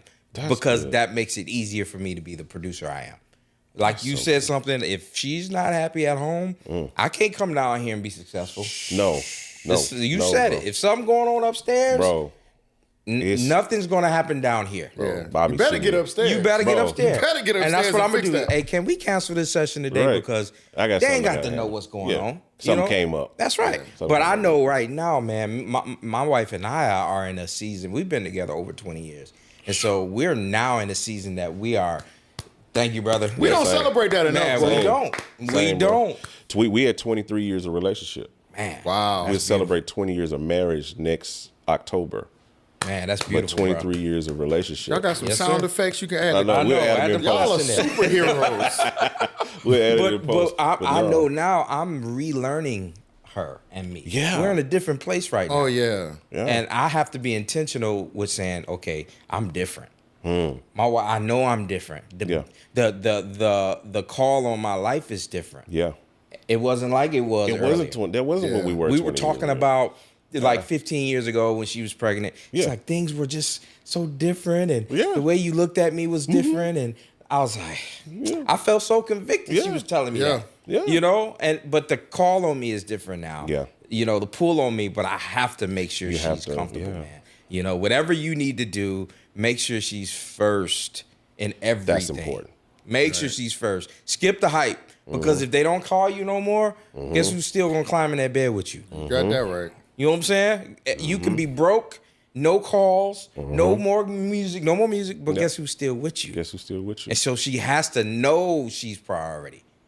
Yeah. And that's what I'm falling into some mistakes where she doesn't feel as prioritized in this Yeah. season. Yeah. And I'm just being a little transparent. Awesome. And Yeah. I'm doing some work right now to catch up. Yeah. Yeah. To build that back with her because I did, you know? Yeah. I kind of disconnected a little bit because I got busy. Yeah. Yeah. And we don't think. We don't, bro. You know? And Tunnel I'm watching vision. my wife respond to me in a way, and I'm like, what's wrong with you? Yeah. But I got to remember, I'm doing something to make her respond. Yeah. You know, and I have to be the man to help her see, Yeah. yes, we're both going through a transition right now.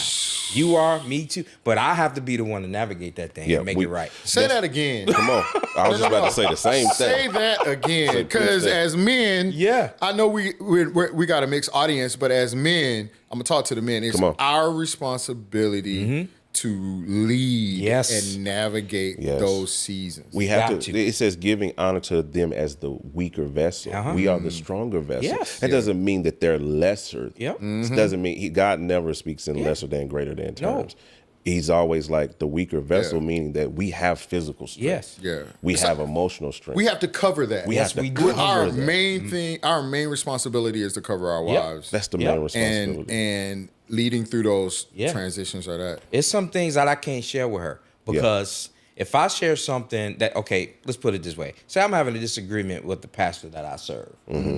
Some things I should not tell her because now she's That's a gonna different dynamic, not receive the word because she's mad at him because I told her about happened? our spat. Right. Yeah. Or it's in how you share with Or her. how you share. You just gotta know your spouse. Gotta know You know your what I'm spouse. saying? And how to protect her, bro. Like that's so It's a whole important thing. because they don't realize how much power they have over us. Oh, bro. No, they control. They control the temperature of the everything. house. My whole life is off of me, and my wife ain't working. Bro, I can Man. I'm I cannot totally do. off. You Bro, can I will forget be, it. I will be down here practicing what am I going to say to her and how I'm going to say it and how I'm going to fix it. And then when she say this, I'm going to say this. Yep. We're trying to figure it You out. ain't bro. thinking nothing about gospel You producers. ain't thinking nothing about. I'm like, I done Forget threw this. everything. I done turned the computer off. Yeah. I'm just sitting here trying to figure it out. Okay, how am I gonna fix this? Yep. How you gonna fix gonna fix it? Can I say this though? And this big bro talking, and to everybody, OG, if you will. Yeah. Like that's why it's so important to develop character right here, man. That's so because it's a lot more temptations up here. Yeah. It's a lot more of what you like, what you may have never had. Yep. It's a lot more people wanting lessons. Oh, you play? And like, Man. I always say this, get yourself into a healthy community of men Yes. that don't normalize you being a hoe. Yes. Not just men, people, women or men. Like, from Big Bro, stop being a hoe. Yeah. Stop. Come on.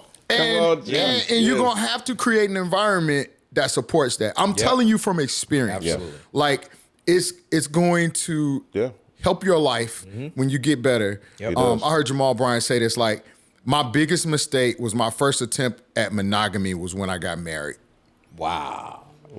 My biggest mistake Should have been doing was that. my He should have been first being monogamy. attempt at monogamy was when I got married. And a lot of us are in a single season right now, and we got what we call a roster. Yeah. You got you won Monday, Tuesday, Wednesday, Thursday. Different area Yeah, codes. you know, if you touring, it's even. So develop discipline here so that you don't have to be standing with your spouse in a room full of people that you've been with. Wow. Whoa. That's heavy. Because imagine if you standing with your spouse in a room full of people they've been with. That's why that sacrifice is so important there. Yeah. You don't want to be looking over your shoulder, checking your comments, trying to make sure somebody ain't drug up a skeleton out of a closet. Wow. Didn't you? Yeah, like all of that stuff is important here. It is. Man. So that you can keep your foundation solid here. Exactly. And marriage, man, y'all been in 20 years. Marriage in itself is difficult. Relationships, 100%. they are difficult and rewarding. They require work. They require discernment to know when seasons are changing. And if you don't start developing this discipline here, when your seasons start changing and you start disconnecting, you will be able to tell yourself no. So you don't call the familiar thing. Be like, man, she tripping. Man, he tripping. Wow. See what I'm saying? Like all of that stuff requires discipline. It does. Which I hate to be a pastor, but it requires the Holy Ghost. Because discipline is a fruit of the Spirit. That's right. Self-control is a fruit of the Spirit. That's right. I think that's the first one they mentioned. It. Without the Holy Ghost, you love, long-suffering, temperance, all that stuff. Is self-control is a fruit of the Spirit. Without the Spirit, you can't. No, like this is gospel producers, so we assuming we playing gospel music. I feel safe to say it's not enough to just play the instrument, but you have to have a relationship with the God that you're playing for. Because my wife said this the other week and it hit me. This is the only genre of music where we represent somebody else. When we playing, we not representing Kenny. We not representing Jamel. I almost said your real name. Dantaniel. Only the homies can say that. Don't roll up on him and say that. We not representing John. When we get off the instrument, we still representing him. And without self-control and all of those other, without the Holy Ghost, Holy Ghost, man, you can't stay committed without it. You can't love your neighbor without it. Yeah, you gotta have it, and it matters, man. And I feel like I would be being less of the big bro if I didn't say Pastor. It. You gotta tell them, man. That's important. Don't walk away from it, man. Don't get on your phone when the sermon is being preached. And hey, everybody's streaming now. Go home and watch it as a worshiper. Go home and you were there, and so you had mixed focus. But like develop your spiritual life because you will need it not to ruin your life, man. Jeez. What a word. The doors of the church are open. I'm telling you. You can come by letter. This is why he here. Skip the music talk. Christian experience. Yeah. Candidate for baptism. You're building men in this conversation, bro. No, for real. It's necessary, man. It's I got a huge burden for it because I made a lot of stupid mistakes Yep. because of ego, because there were some people, not all, that were in my ear. One of the biggest mistakes I ever made, best lessons I learned though, was because I had some friends in my ear that said, you should do this, you should do this. They did you like, they were wrong, but my response is what mattered. And my response ultimately cut me out of a gig. But it taught me a big lesson. And so I feel like it's my responsibility to share, like we're overcome by the blood of the Lamb and the word of our testimony. It's my responsibility to share to some people some of my experiences so that it will give them speed. Yeah. It will give them information. Wow. And they don't have to fall into the same holes I fell into because I know where that leads you and I know what it takes to get out of that hole. Some of them I'm still trying to climb out of, you know? Yep. And so if I can talk to little bro, little sis and say, hey, look, you can avoid years of pain by just doing this. Yep. And not protecting doing yourself. this. You will never know the pain of this and the pain of regret from this if I can share this experience with you and you can take something from it. Yeah. That's so heavy, bro. Heavy, I love that's the kind of stuff I love because these are the conversations that I wish I'd had 20 years ago. Yeah. You know what I mean? 15 years ago. People to normalize some of these things. And like you said, it's understanding like all of these dynamics and understanding like where the growth, not making those mistakes if you don't have to. I'm a big proponent of what's that old saying, like a ounce of prevention is worth a pound of cure. Oh yeah. You know what I'm saying? Like I've always looked at other examples. Yep. I was telling Jamel that yesterday. I said even everything in this studio is built by example. You know what I mean? I saw it somewhere else and I said I gotta figure out how I can do that. And so I do the same thing when it comes to, you know, friendships, relationships, marriage. I'm listening to how Jamel, I got convicted listening to the stuff that he said about his marriage. I got convicted listening to what you're saying because I'm bleeding and I'm learning all of those things because you guys have walked a path or are walking in a path. I mean, me and Jamel, I think Jamel just a little bit ahead of me, but that a little bit ahead of me and his perspective, and he's also a little bit ahead of me in age, which is 46 plus 40. I'm about to be 42. You know what I'm saying? You're mid 40s. 36. Just say he big bro. That's He's all. big I'm bro. 45. See, Wait a minute. Yeah. No. Yeah. Wow.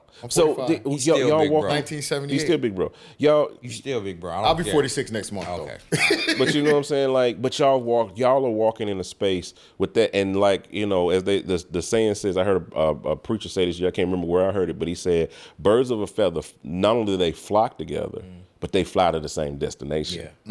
That's true. You know what I'm saying? And so it matters who you connect with. It matters who you marry, because those are the people that are gonna either rock with you where you are now or are gonna be at that same destination when you get there. You know, and so I love those things, man. Man, this fed me today, brother. Me too. Likewise. You fed me really good today, bro. Likewise, You man. don't even know. I'll text you later. Kenny was cooking. Yes. He was cooking. Yep. He was cooking, man. Well, we appreciate you, gentlemen. Now, Kenny, look, now you've been on the pod, you've been on the couch. You've been on the can't pod. say he ain't you now. can't say you ain't never been in here. I know, man. I You know feel. what I'm saying? Hey, I want to So- say this too, man. Thank you for creating this space and opportunity for people who may not have access to other people or certain conversations to be able to do. It's this. You've been doing this for a long time, man. But the gospel community specifically appreciates you, man, 100%. and I would even venture to say musicians and everybody else in this space appreciates you, man. There's so many leaps of faith that you've taken that have been examples to us, and this space of opportunity is a great way to, you know, cancel out some of the other noise that people get. So thank you, Trying to man. make me cry, bro. Like you matter, bro. Like, trying to bring like tears I don't down, know what bro. it costs to make all this happen. I don't mean financially. I don't know what it costs. I don't know what the sacrifice is, but thank you, man. Like, that's good. Thank you. Just try to be the people what I wish people would have been to me, man. Because we know manhood is hard, musicianship is hard, production is hard, mixing is hard, and it's like you gotta find those examples. You gotta find those spaces. And when as I'm still building with everything, like I don't find many examples. And so I'm like, okay, if I can't find examples, then I know the regular, smuggler, other people, they can't find examples. And that's Let's what build the I examples. love about you, man. Like, you know, I've been into Miles Monroe lately. Yeah. And he said, We you just know, we talked were about that. born finished. You know, we were born finished. And my wife took it a step further and said, you know, let me tell you how right he is. Because when a woman is born, they were born with all the eggs that they'll ever have. You know, I just learned that like in the last I couple really years. did too as an adult. Yeah. Yep. Yeah. But they were born, they can't create any more eggs. They got wow, what they but we got. create sperm every day. Yeah. Yep. Wow. But we were born finished. So what I love about you is, and another thing that he said too, he's like, find problems and be the solution to those. And so you're the solution to problems, bro. That's why you're so successful in what you're doing. Yeah. Wow. You're fixed. Problems that you felt that were yours. Yeah. No, there are so many other people dealing with the same ones. Yeah. But you are a resource to the answer. Wow. So you get people like Kenny here. You get people like me. You're solving problems, bro. That's why Literally. you're blessed. Wow. Yeah. Well, we're going to end on that note. Because if they keep talking, I'm gonna start crying? It's just real. We got real relationship. Yeah, I man, almost hate to see you call because I know we're going to be on the phone by the hour. That's right. I don't got an hour right now, but I'm going to answer because it's you. I know when I see him call, I already know. That's before we get to what you actually called about. Right. Same here. I get it, honest. I got it from my dad. My dad, Mike Williams. I'm telling you, if you don't call dad, you don't pick up the phone unless you got an hour free. You gotta have You gotta have at least an hour free because that's just to say hello. That's just to get the pleasantries out of the way. Talk about current events, what's going on. That's before we even get to the subject matter. I talk to my dad for a whole hour, and then it'll be like, yeah. So what I was calling for? After so how you can you right? Can you mix this song? Right after all of that. You know what I'm saying? So we appreciate you guys checking in with us here at the Hangout. As you can see, this is what we do. It is the Hangout. We are literally hanging out. I ain't got no cue cards. I ain't on my Shannon Sharp. This ain't Club Shay Shay. I ain't on that. I ain't got nothing prepared. I literally just have I love having organic conversations like this, getting into the mind of people. And I hope it's been a blessing to you. And if it has, go down there and bless that like button, bless that share button, bless that subscribe button, all of those things that you can do. Drop a comment down below. Add y'all's feedback to the conversation so that we can keep this conversation moving. Iron sharpens iron. And 100%. I appreciate you guys, and we'll talk to you guys on the next one. We out. Holla. Later. Peace.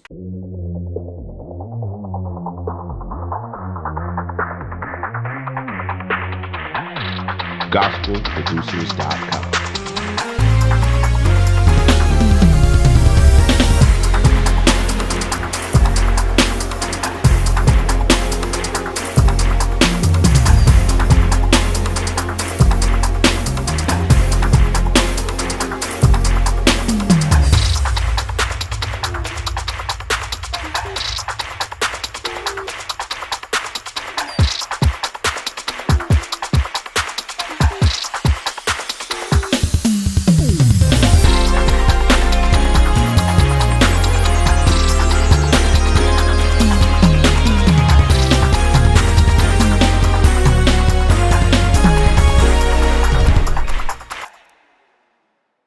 How did you connect with Nord? How did that whole thing come about? Because you said it was a crazy story. Man, and it's crazy. Yeah, I never actually officially told the story. So this will be the first. You hear it right here on the Hangout. Exclusive. This is exclusive.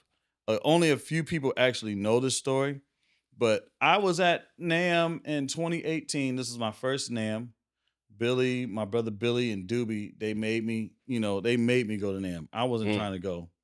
Billy was always a NAMM head. He would just go to NAMM every year, come back and tell me and Doobie about it. Doobie finally went one year, and then Doobie was like, he's a believer. Oh man, you got to go to NAMM.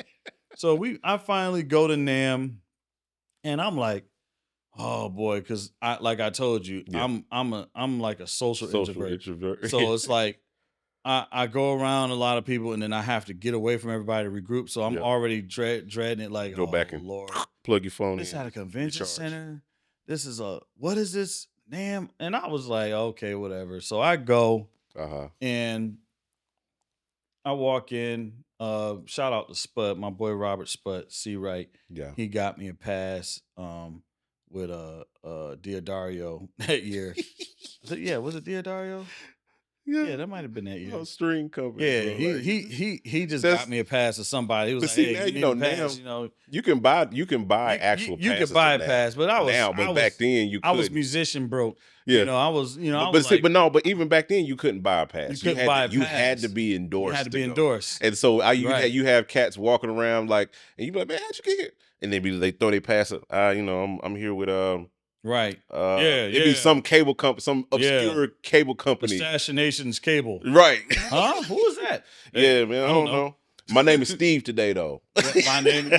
Back then they wasn't checking your ID. They wasn't, bro. Like you just as long as you had a pass. So now they check your ID. They check everything. They check everything now. But you know, he got me in. So I go in there and I'm walking around. I come up on the Hammond booth. Yeah. Oh, okay. There goes Hammond. Cool. Yeah. And my boy Jimmy Smith, who was a Hammond rep, was like, "Yo, come hang out." My first time there. I played the organ a little bit. Yeah. Cool. And then, what happens? I was one day. This was like the last day we were here. So it was like a Friday. Mm-hmm. We were all leaving to go home Saturday. I bump into Jesus. I'm actually hanging with my cousin Kenny. Kenny, Lord, as good as I know him, I can't even call my cousin's last name. Kenny Leonard. Oh, Kenny Leonard. Yeah, Kenny. I'm so shout out to Kenny Leonard. I got to shout out. We'll edit that part out. Yeah, we'll get. But yeah, so I'm in NAMM. It's like the last day. We're leaving on a Saturday, so I know it had to be Friday. Yeah. And I happen to be hanging out with my cousin Kenny Leonard. Yeah. And you know we're chilling, and I see Jesus. Jesus is like, hey, you know, yeah, I'm playing at Nord. Right. Come over to Nord. And I was like, okay. Yeah. And I said to Kenny, I was like, I ain't going over there, man. Mm-hmm. I'm tired. I'm hungry. Yeah. Ain't no food inside. I'm hungry. I'm ready to go. You know, my introvertness is kicking in. I'm ready to leave. Yeah. And I wasn't gonna go. And Kenny was like, "Oh man, let's go." You know, because he had a Nord deal too. So he was like, "Yo, man, I want you to go over there and check out their stuff." Yeah. So I was like, "All right, cool." So I go over there. I watch Jesus play. Mm-hmm. Jesus, and this is why I said what's so special about me and Glenn. Yeah. Because it's history kind of repeating itself in a good way. Mm-hmm. So Jesus does his set, and then he sees me and he says, "Man, come here." Yeah. And he points me out to the crowd. Kevin Powell, my friend Kevin Powell. And people are applauding. I'm like, they know me? Yeah. And so he makes me sit down on the organ. Yeah. He says, "Man, sit down, play anything." So we started playing a little bit of Giant Steps, and I was like, okay, let me chill out because Jesus is crazy. Oh. So I'm not even about that life. That smoke. I want that smoke, bro. Because that ain't my fight. I'm just doing this because I'm being obedient. The boy's name, I don't call him His Jesus. name is Jesus. I call him Jesus. So I'm like, okay, all right. So I stop, and he starts playing Doobie stuff. Really? So Jesus starts playing. He starts going down Doobie's catalog, and he gets to Agnes Day, and he's like, "Hallelujah, what you do, Agnes Day, play." And I'm like, okay. And he starts playing the melody, so I'm playing it, and whatever. We start vibing, and all of a sudden, Doobie shows up out of nowhere. He gets on the other keyboard. Kenny shows up. He gets on the other keyboard. So it's me, Kenny, Jesus, Doobie. We're just like vibing. So once we get up, he introduces me to the owner, the CEO of Nord, Mr. Hans. Wow. I didn't know he was standing behind me the whole time. So I shake his hand. Mr. Hans introduces me to his wife. Yeah. And she's sitting there. She's smiling. She says, "Nice to meet you." She says something to him in Sweden. And he comes back to me and he says, "You sound really good on the organ. Yeah. My wife wants to know if you'll play again." And I was like, "Oh, okay. Well, I was getting ready to leave because I have to do something." Yeah, you trying to get out of there. I'm trying to get out of there. And the Holy Spirit arrested me. Uh-oh. This is like serious. The Holy Spirit was like, "Sit down and play." Okay. And I just literally, I heard it like that. Sit down and play. Wow. And I just sat down. I was like, well, do you have anything what do you want me to play? Like, you want me to play jazz? Yeah. Blah, blah, blah. And the Holy Spirit was just like, play hymns. Okay. Play the hymns of the church. So I started with the blood of all hymns. I don't know why I started with that. I think I was in A flat. I'm like, the blood that Jesus shed for me way back on Calvary. Did all that. And there's church musicians out there like, come on, Doc, take us to church. Yep. And I'm just sitting there like, I don't know why I'm doing this, but I'm being obedient. Yep. Then I switched and went to Amazing Grace. Yeah. And I'm playing all that. And I just started really getting it. I just like, let me play it like I'm really trying to minister to somebody. There you go. Let me take it serious and not just do share it. it, Let me just really play it. And I played it. And when I got done, people clapped. I got up and I was like, God bless you, whatever. She was crying. Wow. And I got ready to leave again. Yeah. And Mr. Hines he taps me. He shakes my hand. He says, my wife wants to know, why aren't we paying you to play our product? Wow. And I was like, huh? He said, why aren't we paying you to play our product? Wow. And I was like, he said, where are you going to be? Are you on tour? I was like, no. Wow. Well, who do you play with? I said, well, I play with a bunch of gospel artists. I produce. Yeah. I do a lot of stuff in-house in my studio, and I occasionally do spot dates. I started naming folk. Yeah. Clark Sisters, Kimbrough, Yeah. Doobie Powell, of course. Yeah. I'm here and there. I'm everywhere. Yeah. Whatever. At any moment I can get a call and I got a gig with the Clark Sisters, or I'm out with Kiki somewhere, or whatever. Kim, whatever. So I was like, I play at church. I do studio production. I just told him the truth. I was like, I don't tour. Yeah. He said, well, we should be paying you to play our product. And he asked me for my business card. I'll never forget it. And I didn't have my book bag because I was in hype. I was like, man, I left all my business cards at the Airbnb. Dang. And I said, I don't have my business card. Can I write my info down for you? And I wrote it down on a piece of paper. He looked at it and he laughed at me, and he left to catch his flight to Sweden. Wow. So I was like, oh Lord, he ain't never gonna hit me up. Yeah. I gave him you email, phone number, everything. Yeah. And I said, this was so tacky. I feel so stupid. Yeah. And then like a week later, I got an email from somebody that works for Nord USA. Yeah. I think they were out in maybe Nashville or something. And they were like, hi, Kevin, this is so-and-so. We're contacting you on behalf of Mr. Hines. Wow. He asked us to reach out to you because we want to go ahead and get your paper signed for your full endorsement. Wow. And I was like, oh my God, this is really happening? This is really happening. And next thing I know, they hit me and was like, we want to fly you to Sweden. Wow. We want you to do some tapings here. We want you to, we want to tape you playing the C2D. We're going to pay you. We're going to send you home with whatever equipment you want. Wow. So they flew me. When you see that, they flew me. And all your crew. Glenn, Maine, we call him Maine, Will Davis, and Sam. They flew us all first class. Wow. Put us up in suites. We didn't have to come out of pockets for nothing. Felt like movie stars. No, bro.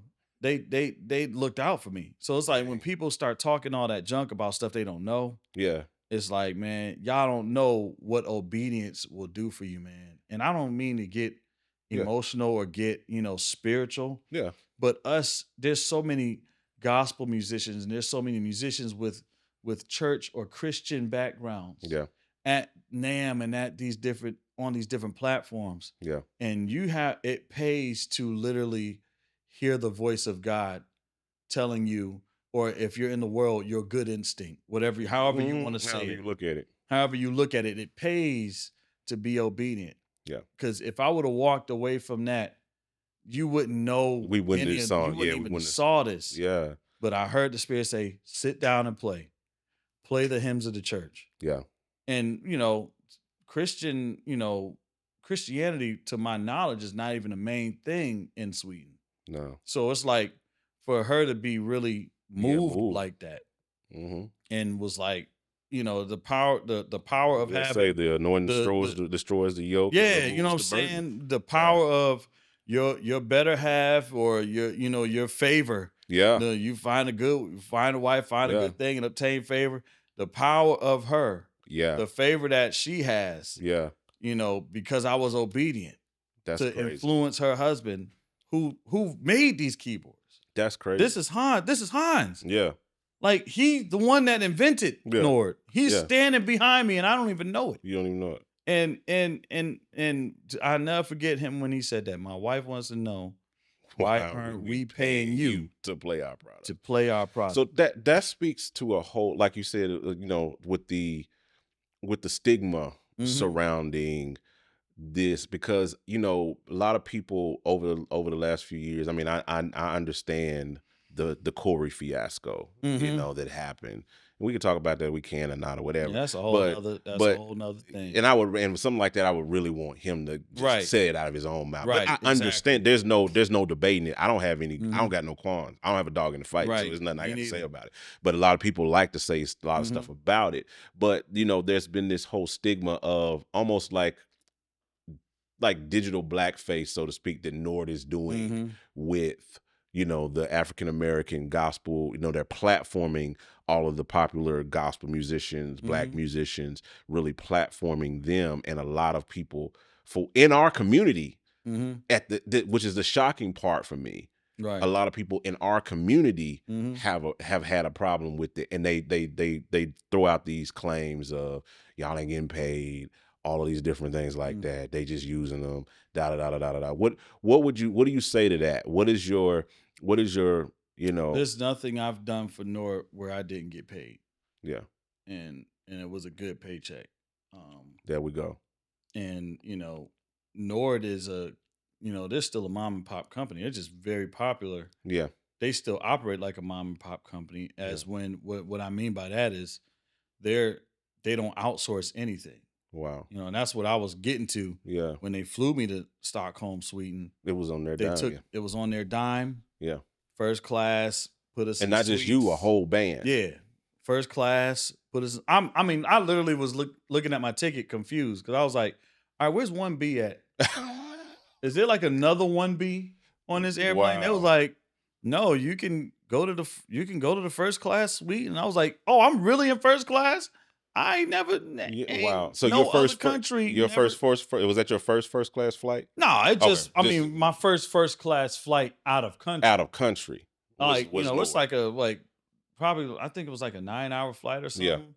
Yeah. And they flying us all first class, and I'm sitting up. I said, oh, my attitude kind of changed a little bit. I was like, man. Yeah, you feel like somebody. All right, now move out my way when we board because we got to board first. But yeah, group 1. Group 1. I don't want to hear it. Yeah. I'm group 1. I'm before 1. I'm first. That's funny. I don't know. That's the same thing, but still. Check my ticket. Check my ticket. I was like, I want all these people waiting right here when it's time for me to board. I want y'all to see. I've been watching y'all do this my whole life. Y'all just get on the plane. Y'all so arrogant. Now let me be arrogant. No, I'm joking. No, but you know, they do everything on their own dime. Yeah. And then, you know, we didn't have to come out our pocket for nothing. Yeah. And then they take me in the factory and tell me to pick out whatever you want. That's crazy, bro. It's like, and it's still, you know, they gave me everything that I asked for. They sent it. Anything that goes wrong, they replace it. Wow. You know, I've had pedal boards fry on me. Yeah. All right, there's another one. We sent it out. It's shipping out tomorrow. Yeah. You know, they take care of you guys. They take care of me, man. I don't have to want for nothing with Nord. And you know, these people, nobody's twisting their arms and making them play Nord. Yeah. Nobody's forcing Mike to play Nord. Yeah. Mike has made a sound playing Yamaha and and Roland for years. Even Doobie told me when we was talking the other day, he said, hey, bro, John Mike, you done it again, bro. You done it again.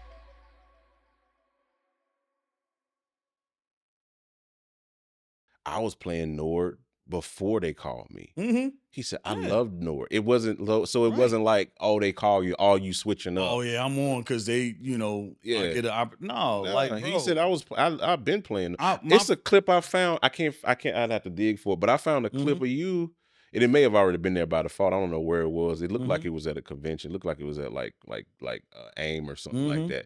But you was playing. It was like worship melodies, like "I Love You, Jesus," all that stuff. But you had a Nord up there. Yep, this that was was like on our rider years ago. It's like 2011, 12, somewhere around in there, bro. The Nords was on our. Actually, Mike was the one that did that. Mike Burrell was working with Dr. Judy McAllister and saying what we need, and he was the one in the rider saying we need this in the main hall. We need a Nord. We need a motif. We need a Fender Rose. He had everything. Yeah, because I remember seeing the Fender. Yeah. That was AIM. That was that. So that speaks to it. Like it's, and I'm a stark believer of that. I've always been that guy. Like I recommend, I play what I love.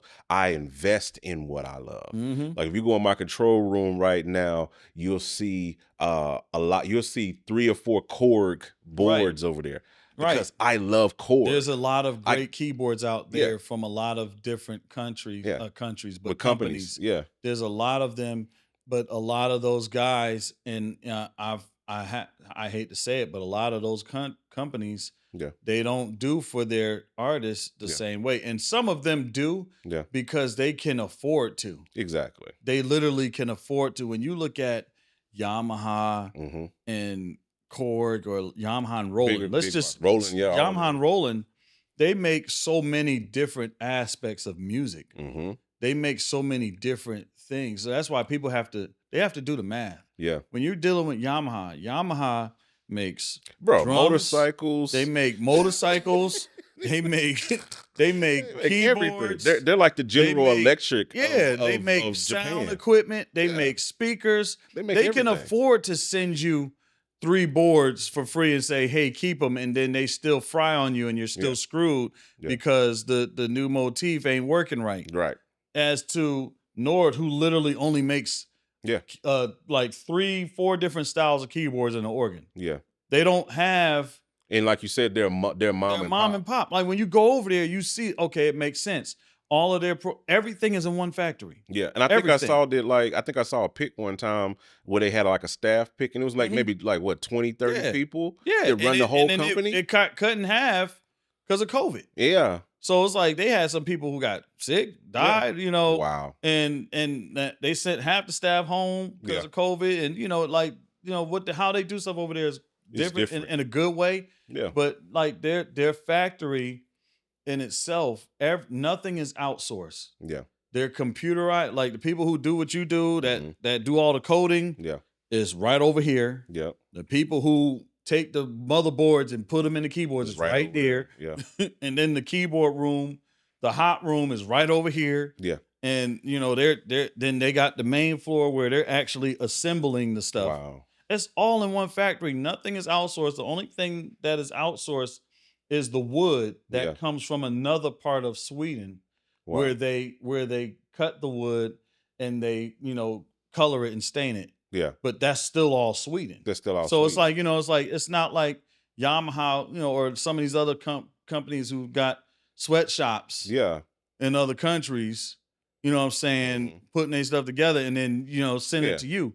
They don't work like handmade. That. It's literally everything on Nord is handmade. That's crazy. And they let me see the whole process. That's why I was like, this is wild. But the fact that they, like you said, that they're investing in. I looked at it when I saw it, because I didn't have a dog in the fight. It was inspiring to me to see a company invest in our community to platform gospel musicians. To literally. I now I'll probably get in trouble for saying this because I know people. I'm gonna get in trouble for what I'm about to say too, but I don't care. Yamaha and I love Yamaha. Listen. I love all of these companies. I just talked about Korg is in there. I got like 5 Korg boards in my control room on my wall.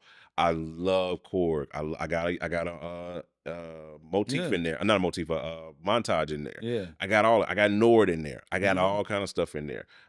Prophet. I love good instruments. C2D We got a C2D right here. Come on. I got every MIDI board known to man in this studio. But one thing that I can say about the difference between the companies is that Nord, none of them have platformed gospel or in any or African American musicians the way Nord has. And I say that because when you think about the motif and how much of a staple it has been, they know that the motif has been a staple since since before then, since the SY85, bro. I was playing the SY85 in the 90s. Like Yamaha was where it was for like in church. It was church. It's on so many My classic. dad brought home one of the first motifs ever made in 1995. He brought it home from Japan. Wow. That's what I'm saying. It wasn't this never even came out over here. I still got it in the house. That's crazy. I mean, he was so blown away by the programming and the sounds. Yeah. I mean, when you listen to it now, it's like, oh yeah, that's old. And But even back then it was like, whoa. Yeah, but even rolling, I mean, bro, I came up with a RD500 and a SY85. That was church in the 90s. I still got an RD300 at the church. Come on, man.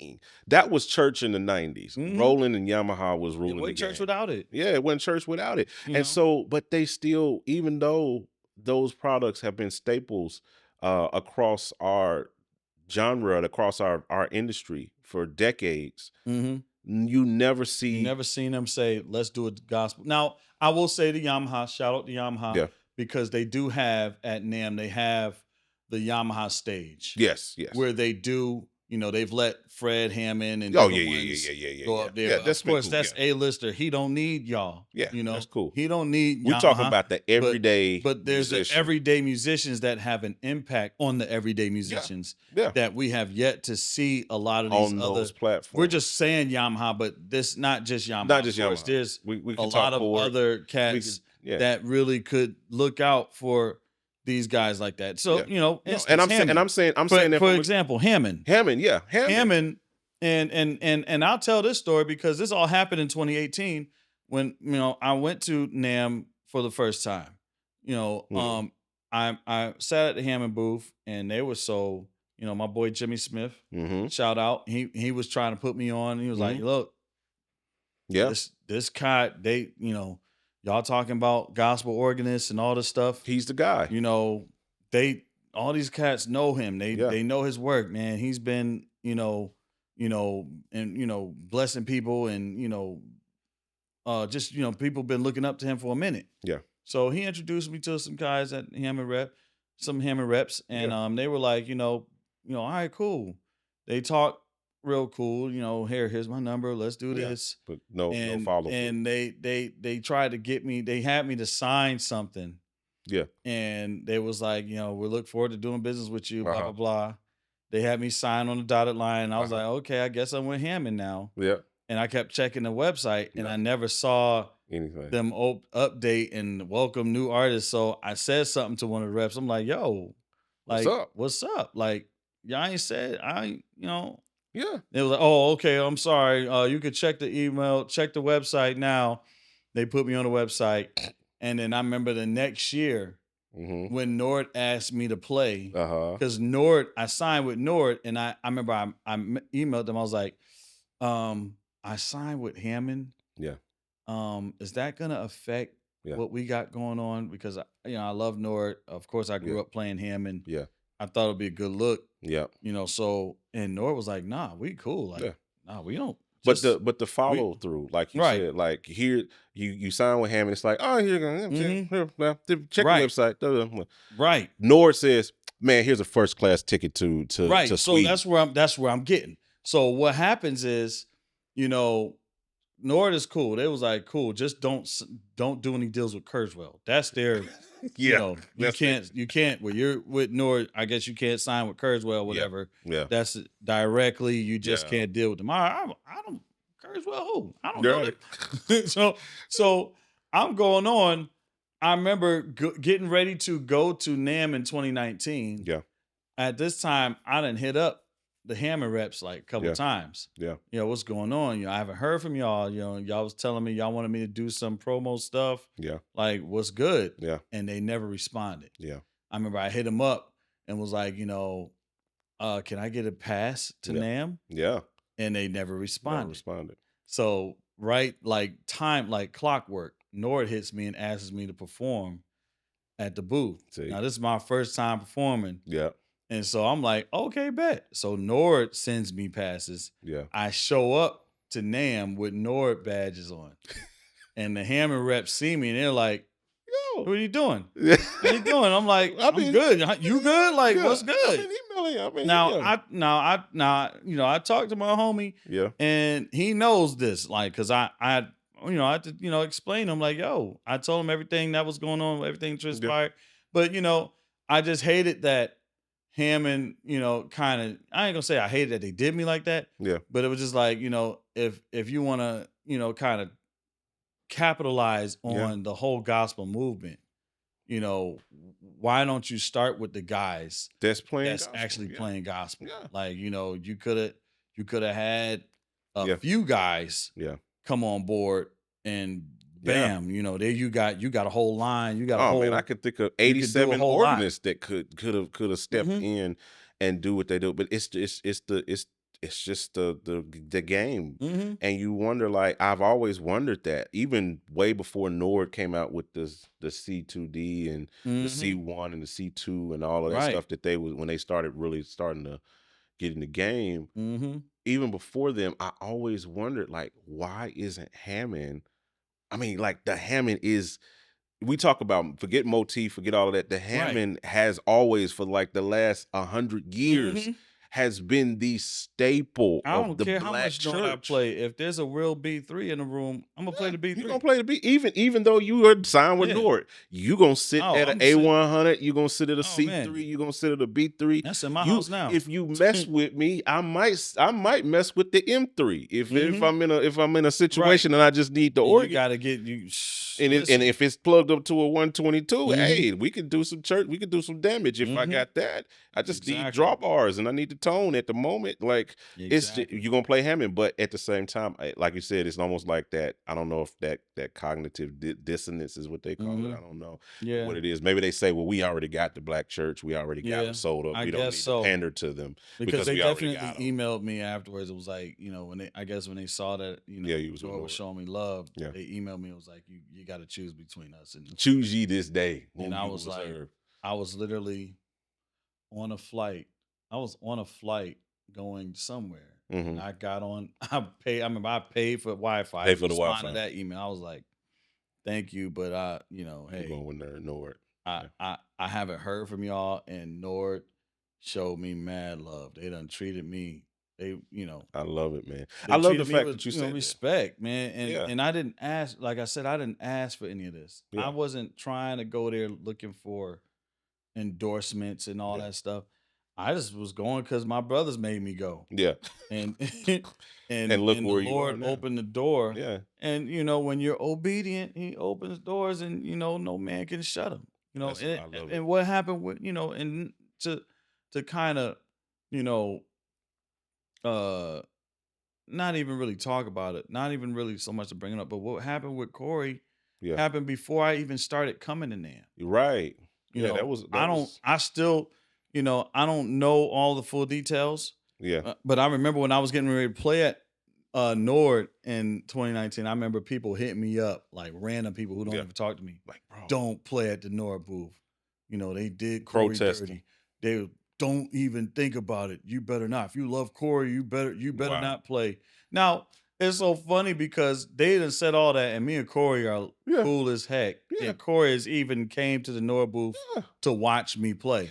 He so said it's like, what he said and moved on. He said what he said and moved on. And you know what I'm saying? Whatever. So I'm like, man, y'all saying all that, and you got other folks blogging, talking about me. I ain't never even met them. Yeah. And they just dragging my name, and I'm like, well, me and Corey was just chilling the other day. So like sometimes we didn't intentionally posted content like that's funny. We were in LA for something else, and me and Corey and Doobie and Mike Burrell went out to dinner, and we posted a picture like we ain't beefing. We cool. Like y'all the ones think we should be at odds. Like that's just I've been knowing funny Corey for 30 plus years now. That's just so funny to me, man. That like you said, the way people people like that. It's just funny to me. They don't know everything. They just want to take it and run with it. Hot take, as they call it, and just run with it and try to push whatever agenda, whatever thought process that they have, or whatever seems like it'll get buzz or clicks or whatever, and try to run with it. But they don't realize they don't have all of the dynamics. Facts or the dynamics. They don't know of what goes into it. And like you said, let it be said. It don't, so we can reference this clip of the podcast. Let it be known henceforth, now and forever. As Kevin said, he has never played a session. He has never did a performance. Never did anything for Nord without being paid. Wire money into my account from Sweden. And that's on top of the gear they've already gave you. Right. Exactly. So you got gear. Anytime we do stuff, even anytime we do stuff at NAMM, it's paid. Wow. When we're playing at the booth, that's paid performances. You know, they wire money into our accounts. And give us badges and passes, whatever, and and so that closes the door. Nobody's twisting. Like I said, nobody's twisting any of our arms to make y'all do it. To make us play with Nord. We all individually love Nord keyboards. And when they came at us with opportunities, that no other company was throwing, that no other company was trying to come at us with. That makes sense. And it's a business. Look, there's nothing wrong with businesses. Today, I want to introduce Loop Elements Pro. This represents a very innovative new way of using Loop. And guess what? It's standalone, not only as a plugin, but it's also standalone outside of the DAW, which means you can now use Loop Elements in your live performance. This isn't just a plugin. It's the ultimate tool for creators and producers. Whether you're layering loops, creating click track, creating beats, building arrangements, soundscapes, Loop Elements Pro gives you the power to create without music. Loop Elements Pro is now available. They're back to regular business. They're back to regular. You know what I'm saying? But everybody does this stuff. And to give a fair balance, Black History Month is the same way. It's the same way. For all of February. Tomorrow, we're going to get smacked. We're going to get smacked all Wait month. and see tomorrow. Yeah. They're going to smack us all month on February. And then they're going to turn around March 1st and it's back to regular business. Back to regular business. They don't know. Introducing the revolutionary plug-in for the 21st century. The ultimate solution to all your creative needs. Question: are you tired of hitting roadblocks in your creative process? I know I was. Do you yearn for sounds that would take your production to new heights? Well, I'm here to tell you, look no further. With my cutting-edge plug-in, your brain will be firing on all cylinders, unlocking a world of endless possibilities. Imagine effortlessly finding drum patterns with the perfect melodies, effortlessly creating live arrangements that leave a lasting impression on your audience. And let's not forget about this heartfelt chords that tug at the heartstring. This plugin is not just any ordinary tool. It's a game changer that will revolutionize your music production experience. With this intuitive interface and powerful features, it's like having a personal assistant dedicated to taking your music to the next level. Yeah, new heights. So I ask you today, are you ready to unlock your full creative potential? I know I am. So I say, don't settle for anything less than extraordinary. Get your hands on this plugin. It's the future, and watch your music soar to the new heights. The possibilities are limitless. I give you the world of Juice by D-Lo. D-Lo got the juice, juice, juice. D-Lo got the juice, juice, juice. D-Lo got the juice, juice, juice, juice, juice, juice, juice. Everybody get the juice, juice. Everybody get the juice. So you have to know that businesses aren't inherently evil. It's just business. Like you have, but the other side of it, as the person that's being sought after, to whether you're getting an endorsement, whether you're getting paid, whether you're getting gear. As I always say, in business, you don't get what you want, you get what you negotiate. So you have to have those negotiation skills, or you have to figure out what the trade-off is. If I do this for you, what is the commitment on the other side? Do I get any back end? Do I get any royalties? Do I get this, or is this just a work for hire? Am I getting paid? And if the situation works for you, then you do it. If it doesn't, if it's not tenable, like you said, nobody twisted your arm and said you're gonna play these Nord keyboards. No, they told me, they gave me the same deal they give John Mayer. Wow. And basically, I said that to say they don't give anybody anything. There's no bias. There's no bias. It's like, no, this is the same, because they, like I said, they're a mom and pop company. Yeah. So a lot of, they can't afford to just give everybody a bunch of free keyboards. Whenever you need a keyboard, you know, you got folks, I know drummers that were making up tours so they could get free drums. No, like literally, they playing in storefront churches, telling they reps, yo, I got a gig in such and such. Dang. And the reps was getting mad because they're delivering the drums. It's a little storefront church, and they playing with some gospel artists. That's and funny, and the man. church ain't even packed, but they had their rep deliver them drums.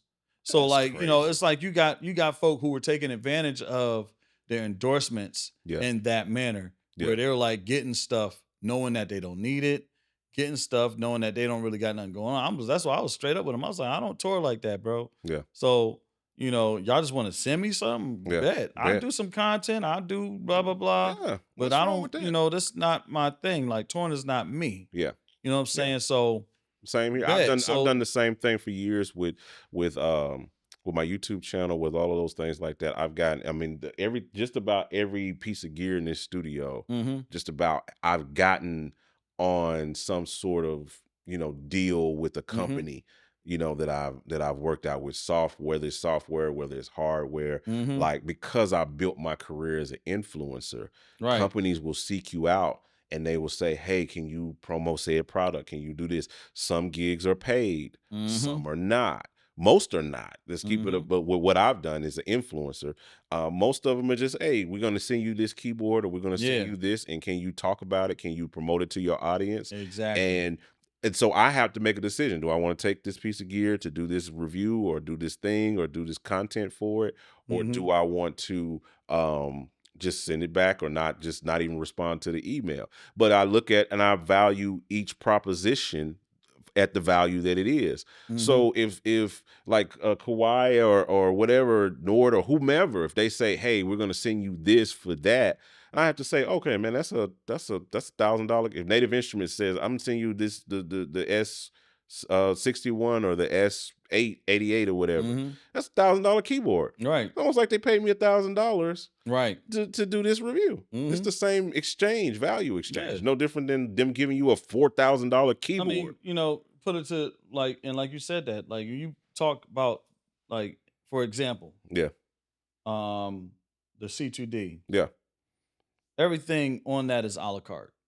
Wow. So you could get the C2D, but you still have to get the pedals, the half moon, the volume pedal. Yeah.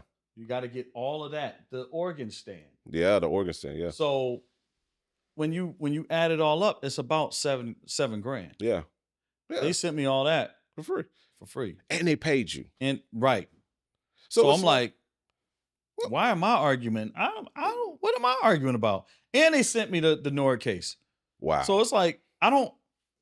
What are we talking I'm not about? to argue with y'all. Yeah. What are we talking about? Like, you know, maybe some things should have went different for some other folk, and they probably would have got that type of treatment. But I don't know. I don't know why God favored me. Right. God favored me. I'm literally minding my business. So like I said, you know, they can't afford to give people stuff like other companies. Yeah. Then again, those companies that could afford to just give you stuff, they don't. They don't. You know, my dad, another example of Roland. Yeah. My dad toured Japan for 20 years. Wow. And Roland was one of the sponsors for the tour. Yeah. You would have thought they would have gave him a keyboard. Wow. You know what I'm saying? My pops is over there. They made me play a Roland organ that I didn't even know existed. They had an organ that looked just like a B3. over talking about that Japan. VK77? I don't even know what it's Or called. 88? I got I've seen picture. that. I'm gonna go find it. I have a picture of that organ, and the crazy thing is that organ didn't sound that bad. Wow. It didn't sound that bad. It's shaped like an actual B3. Wow. 2-tier, drawbars, fast, like everything. Yeah. Full pedals and an organ bench. And they made us play everything rolling. They even had a rolling bass cabinet that I haven't, it's a combo 410 that I don't even think I've ever even seen in the States. Wow. But they had it in Japan and it sounded amazing. Yeah. But they never sent it back home. Never sent us anything back home. Never. Wow. Like never. Wow. Like my dad, there was one keyboard when they came out with the VP 550. I remember that. Yeah. My dad tried to get one to come back home and they gave him a hard time about that. He never got it. Dang. Like, he never got it here, but they gave it to him to try it out for the tour, but they took it back when it was done. It was like, yo, he's been touring for 20 years. So, to your point, a lot of these companies that could do that stuff, they never did. They never did. And that was one thing that I remember seeing my dad. We was touring. He was doing like sold out shows. He was like, you would thought he was like an A-list gospel artist. You would thought he was like a Kurt Franklin. Oh yeah. He's over there and we're in these big old halls and it's folk all up on the third and fourth balcony just to see my dad do a 90-minute concert. You would have thought he was like one of them cats. That's crazy. He was doing that type of stuff and they never gave us anything. They made Doobie play rolling drums. Wow. Everything was rolling. Wow. And they never sent us home with, hey, y'all did a whole 2.5 weeks over here. Thank you. With our stuff. We met the CEO of Roland at one point. Mr. Dan was his name. Yeah. He's not the CEO anymore, but he invited us to his church. Wow. You go in his church, everything is rolling. They never gave us no rolling stuff. So it's like, man, here we are. I'm just out of a simple act of obedience. Yeah. Comes this. So it's like, man, I tell people all the time, like, you just don't know. You don't know somebody's story. You don't know what somebody went through or how the Lord decided to bless somebody. You just don't know. And you just have to be okay. Shut up. If you didn't get the gig or you didn't get it or whatever, hey, you don't have any endorsements and you need money from your parishioners so you can talk junk. Yeah. Beg your parishioners. But I don't have to do that. Yeah. And it's nothing. It was at my doorstep when I got home. Yeah, go build something great, and you'll get those type things. You will get those. Type I'm at a of place things. now because of what I've built over the last decade of my life that I literally don't want for anything in terms of in the music. I can call anybody. I got 3 or 4 people I can call at this point right now if I need anything. Mm-hmm. If like just this week, like I said, we needed to see 2D. Mm-hmm. I made a phone call. Right here, Exactly. if I need it, I can get it here, and it won't cost me anything. Exactly. So, or even if it costs me something, it'll cost me a little relationship bit. means a lot. It does. Relationship. And this is what this young generation has to understand. Relationship will get you farther than even your resources and your money. That's a fact. You know what I'm saying? If you got good relationship with people, you can save your money. Exactly. Exactly. Y'all think everything is supposed to be business. Yeah. No. Sometimes it's relationship. Sometimes it's about relationship. Sometimes it is your exposure. Relationship will trump business. All the time. When they should charge you, $200 a day. Yeah. For something, and they could just give it to you for free because you built relationship. You built relationship. Trust. It's the currency of the integrity. industry. Yeah. You know what I'm saying? You're not always talking junk online and then talking about ain't nobody want to ever help you. Yeah. No, man, shut up sometimes. Maybe y'all really need to listen to the Holy Spirit some more and let the Holy Spirit tell you to be quiet sometimes. Study to be quiet is what the Bible says. Listen, like the Bible says, study to be quiet, bro. Study to be quiet. Sometimes you talking, and there's so many times where I got ready to say some things, and the Spirit was just like, be quiet, and it shut my mouth. Even times where I was about to sell myself short on gigs and pay rates. Yeah. And I just said, let me be quiet. Let me be quiet. And I let them pay me triple of what I was gonna charge him. It's good stuff. Sometimes you just gotta be quiet, man. Y'all just let y'all shooting yourself in y'all foot. Sometimes y'all got to be quiet. Yeah, for real, for real. So I'm gonna close it out with this. I asked the community a couple of questions while we got started here. I just asked them like, "Hey, I'm sitting with Kevin Powell. What's some questions you got?" I just got a hand. It's just a couple of questions that came in because actually it's several questions that came in, but most of them you've actually answered. In tandem. You know, like somebody asked, "How did you establish your relationship with Nord?" We answered that. Well, let me say it again. No, I'm joking. I ain't gonna say all that again. You're funny. So I'm gonna ask a couple of questions. My man Oliver Law says, "Who does he give the hardest time or compete with the most? Doobie on keys or Billy on drums?" Oh my God. What? I've never heard that question. Wait. Who does he give the hardest time or compete with the most? Doobie on keys or Billy on drums? I don't compete with them, man. You don't compete with them? Me and Doobie are yin and yang, though. Like, yeah, for real. That's why we're both needed in our church. Yeah. Because Doobie, my dad used to always tease Doobie because Doobie is so left. Like Doobie is his whole swag, even when it comes to church, he's never been the churchy type of musician. He's just never been that guy. You know, he can play church, he can get on organ, he can back a preacher up, he can do all that.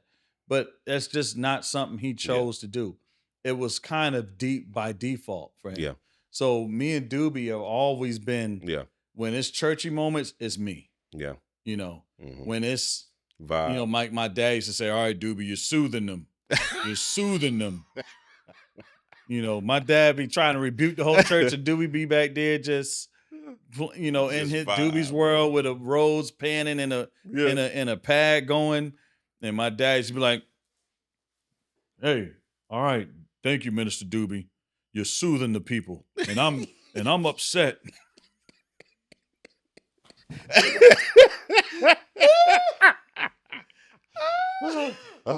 Yo, my mama be like rebuking the church or something, like, you know, it'd be one of those church home moments, like we gotta take care of home business. And she setting the house in order, and my dad used to be sitting in the seat. You're soothing the people. Doobie just was always like, he's the George Duke. Yeah. He's, you know, and I gotta be the churchy bull. Yeah. When it's those moments. When it's so time like to go. we're always yin and yang. I mean, it just works that way, you know. What about Billy on drums though? Billy, I don't compete with Billy, man. Billy is so unique on drums, man. And it's like crazy. The older I get, the more I realize how Billy has really carved his own sound when it comes to how he strikes the hi-hats and the snares and stuff. He has his own vibe. So it's like, you know, it's a distinct sound. So yeah, I don't really try to compete or nah, man. I still can play drums a little bit, but you know, I don't. Doc, you still smacking. I don't compete, man. I air drum all the time now. Yeah. Now, did you? This one question. Okay, did you start on keys, organ, or drums? Drums, definitely drums. Always the drum. I'm the only. I say this all the time. I say this on just about every podcast. I'm probably the only keys player in the world, in the gospel world, that actually started on keys. Yeah, probably. I think I'm the only almost guy. Certain. Because there may be one other guy that I know. Yeah, I did not start on drum, bro. Because you know why? Because we had this bench that went down on the side of our church, like a pew that went down the side leading up to the drums. Let me guess. Was it lined with drummers? Lined up with drummers. Every Sunday, sticks. Everybody was sitting there with their sticks, like air drumming, like you said, the whole time. Something's gonna happen. You never know, and you just never know. Be ready, and you be ready to get on the drums. But you know what they were not lining up to get on? Keys and them organ. Nobody was lining up. It's still like that. It's still like that everywhere you go. As kids, and so you know, everywhere you go, there's a million drummers short line over here. Maybe 2 organists. Right. Maybe 3 keyboard players. Maybe 3 bass players and no guitar players. Yeah, no, I sat on the side where there was billion drummers. There was no line. There was no competition. So, you know, when we had a lady to play for our church, her name was Miss Barbara. Miss Barbara lived like, she'd be like, oh, I was there, bro. That's it. Like you didn't have to wait. Meanwhile, Darion was sitting over there waiting 4 weeks to get an opportunity to get on the set. Lord, I done played 8 Sundays. You done been playing. I done been playing. You looking at him like you still ain't played yet. You Who know? up next? And then eventually I became the guy that put people on the drums. All right. Come on, man. Yeah, you know. Get to the front of the line. So you have to do that, man. You up next. A few other questions, because I love we answered. I love the drums though. Just to be clear, I love the drums. I still air drum all the time. It's one of my crazies. Yeah. Alex Ward used to say like everybody has a crazy. Okay. And my crazy is I air drum like crazy all the time. Really? I literally like I wake up like the first day after I say my morning prayer or something. The first thing I'm doing, going for it. I'm just like I don't know. I've been doing it and I thought I would grow out of it, but I haven't grown out of it yet. So I don't know. But I love the drums, man. That was my first instrument. Even when, like I said earlier, when I saw Corey. Yeah. I was still already playing drums. Wow. So when I got home that night and I got on Doobie's Juno, he had like a Juno. Yeah. And I tried to play it and I was like, oh, boy, I guess this is not as easy as I thought. So let me get back on the drums. Let me get back on the drums. That's but hilarious. my dad, it just after a while it came to me. But yeah, love it. I love the drums, bro. You know what else I love? The bass. Really? I really wish I could play the bass for real. Yeah. Like I know frets. Yeah. Bass is one of my ultimate favorite instruments. Wow. Like for real. Yeah. I love the bass. But never like really I messed love with it. playing key bass on my stuff. Yeah. Like, and making it sound like a real bass player and stuff. Yeah. I love that. But Yeah. I suck at real bass. I'm just letting y'all know now. Cool. I got a good one for you. These are 2 more and then we'll close it out. These are 2 really good questions because they kind of go hand in hand. So we'll start with the A question. Okay. They said, what do you do to maintain a steady cash flow through music? I'm excited to reveal something game-changing for us and for you as producers and musicians. I want to introduce to you Peculiar Sounds version 2. We've introduced standalone mode, allowing you to use it independently from any DAW. You can now blend up to 2 sounds to create rich and complex textures. We added in 2 brand new effects, the Lo-Fizer and the Mod Filter. The Lo-Fizer gives you instant lo-fi vibes with just a button, while the Mod Filter adds dynamic movement and flow to any sound you apply to. And we also added the innovative new MIDI browser that provides you with hundreds of chord progressions, melodies, and drum loop MIDI files that you can drag straight into your DAW. And as a bonus, V2 now includes Sounds Off the Block expansion for totally free, bringing the total to over 400 patches. So as you can see, Peculiar Sounds V2 is not just an update, it's a revolutionary new plugin. So make sure you check the website right now and you can get your hands on this game-changing plugin. There ain't no steady cash flow in music. How do you stay? Ain't no question. That's a good one. They try to get into your back. How you do this full time? How do you stay? It's by employed? faith. He says It's a faith move, man. Like real talk. I wasn't trying to do this full time. Really? I wasn't. I worked 9 to 5s. Yeah. I worked a few 9 to 5s. I worked one of my first jobs was at Bank of America. Really? I was processing the tax information. Really? Yep. I used to process tax information for Bank of America. And I was like, okay, that's good. I'm a good pay, making, I don't know, it's like $14 an hour, $15 an hour, or something like that. I don't know, something like that.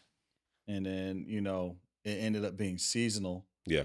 And then I ended up going with a temp agency, and then I got a job at what was my second job? FedEx. I was working for FedEx.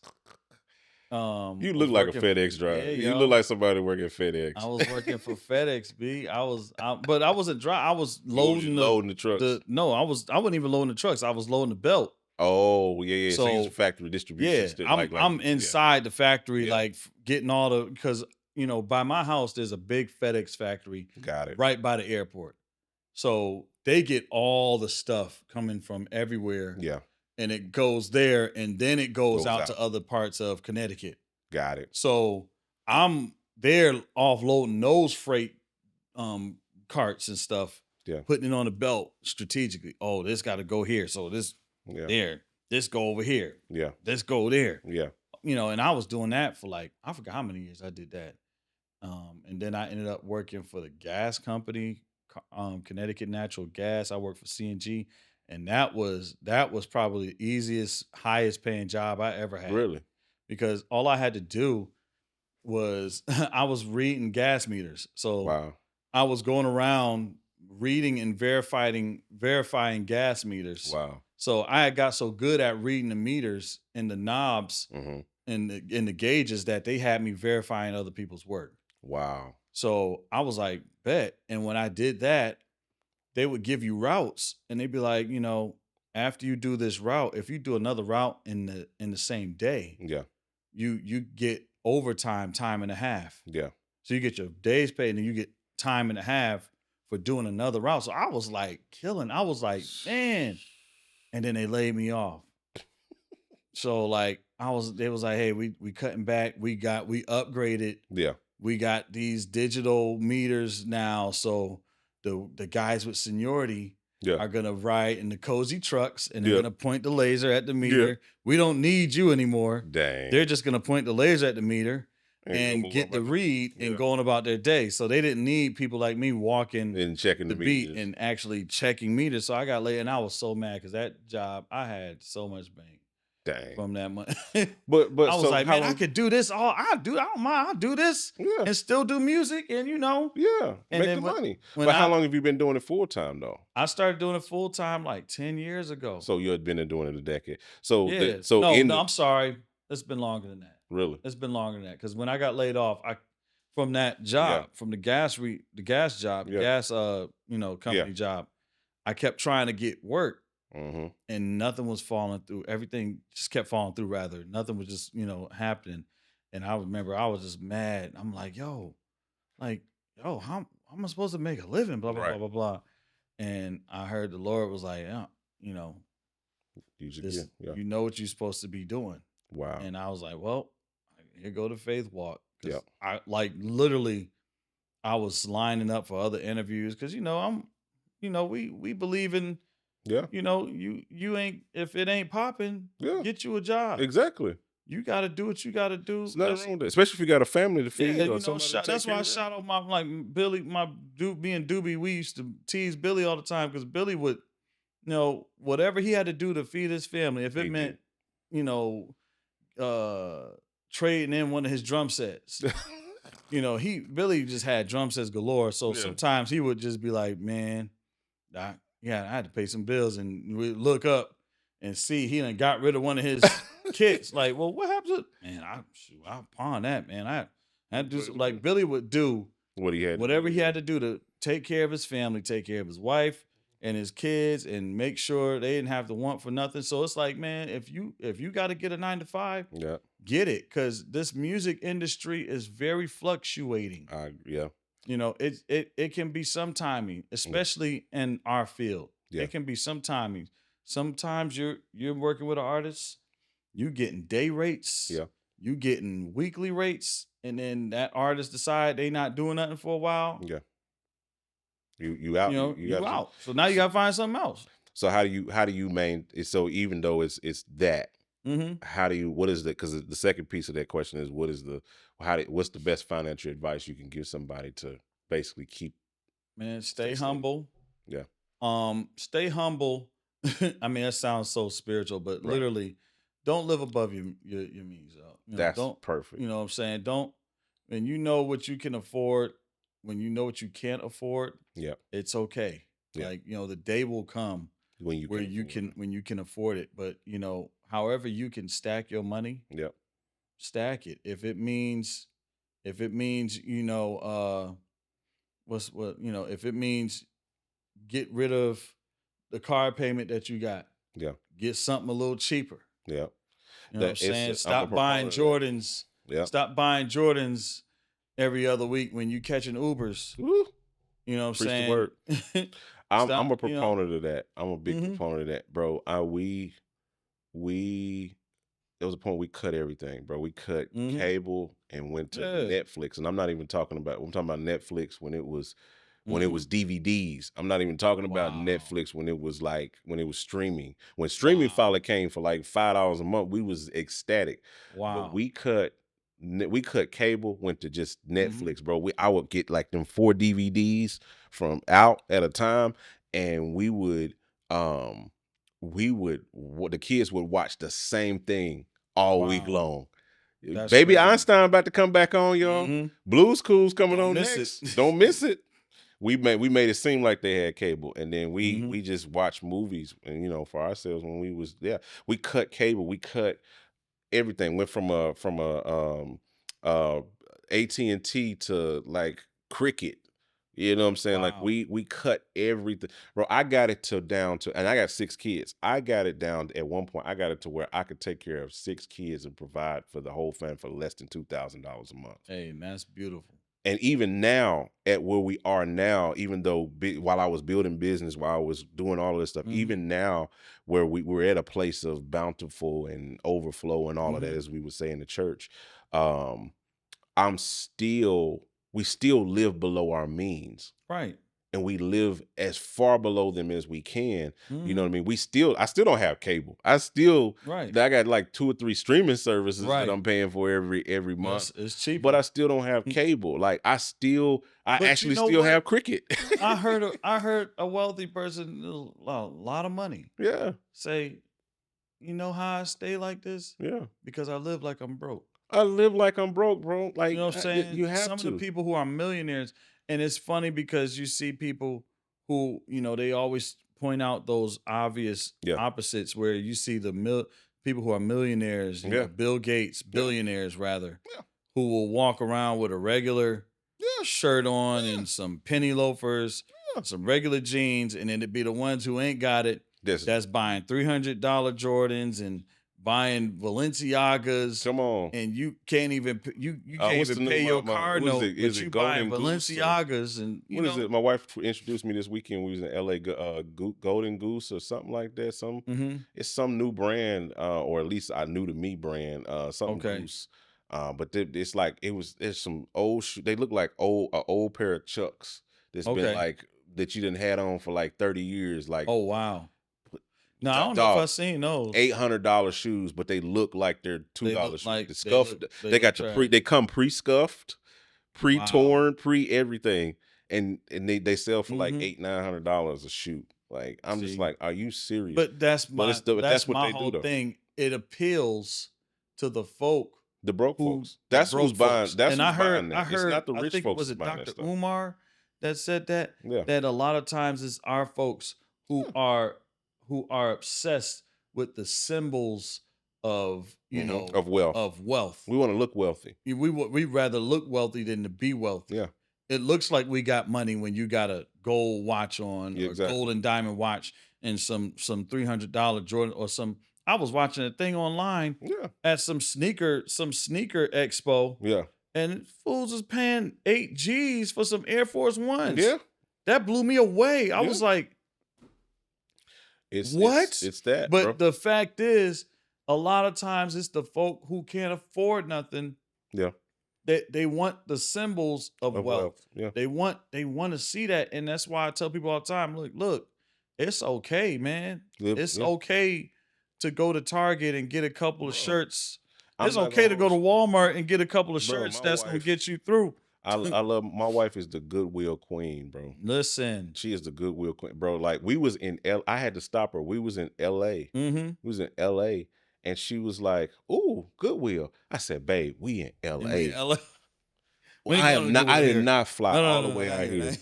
Well, we did not fly all the way out here for you to go to Goodwill. That's funny.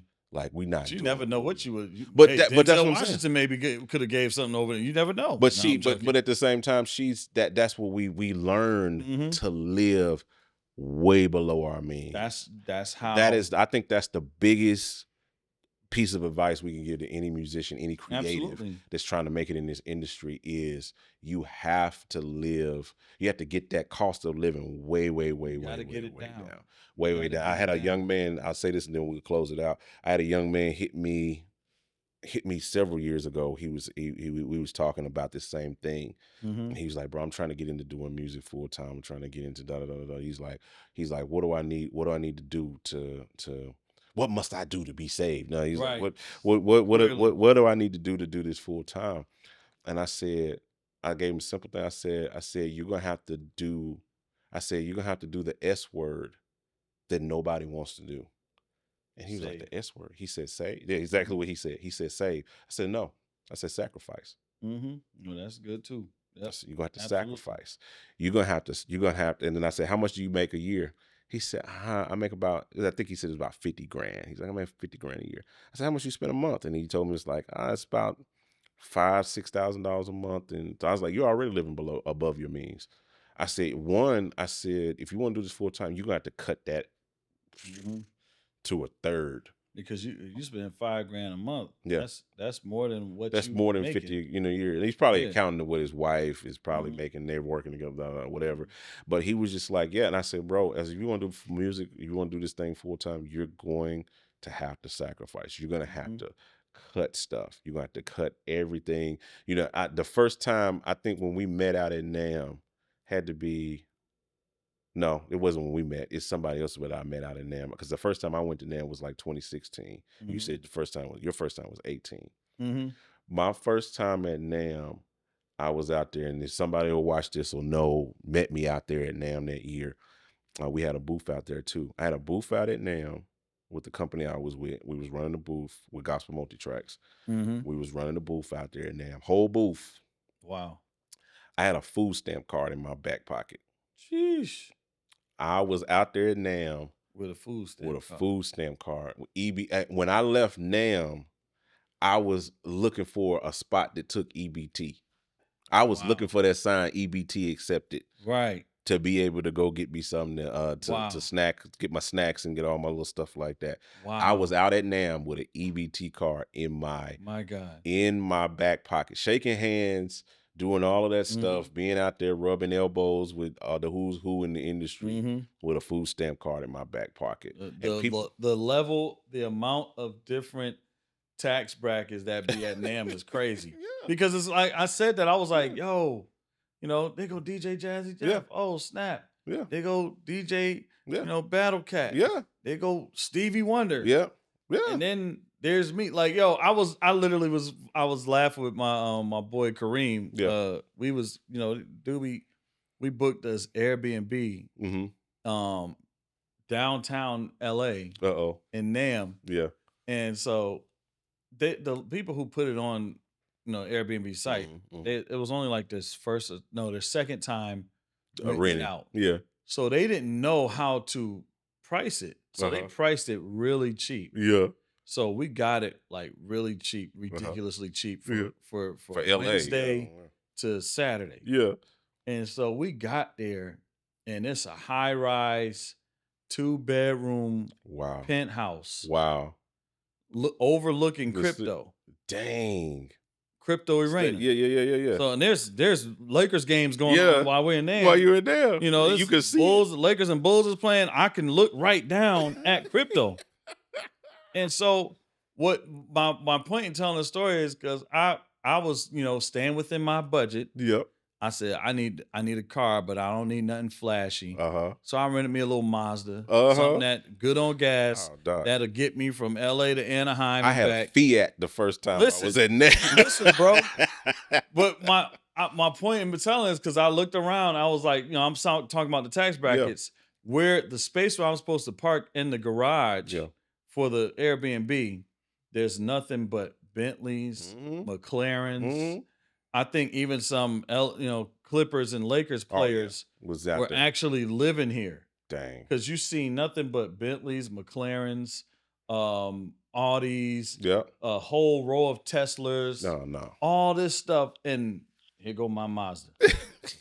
And I was just like, bro, this is crazy. I looked at Kareem, I said, This is crazy. It's a whole nother tax bracket, bro. Yeah. So when you go to NAM and you see some folk, you be like, it's a whole nother tax bracket. It's a whole nother tax bracket. Bro. Somebody's worries is different. Somebody's worries is different. Their financial worries is different. They wondering, man, I only got $2 million today.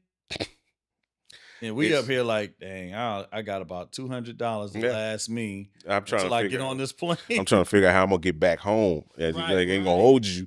I'm trying to figure out how I'm gonna get back home, and that's real. And there's levels to it. There's levels to it, and it takes time to ramp that up. It takes time to build that. I'm where I'm at now because of the Lord, first and foremost, for the wisdom that He gave me to manage, to sacrifice, all of those things that stack on top of each other as we continue to grow and continue to build. And now I'm thinking generationally. I'm thinking where my kids and how I'm going to provide for them and how they're going to. And most of us don't think that way. We don't think beyond the bump. We don't think beyond the gig. We don't think beyond the whatever.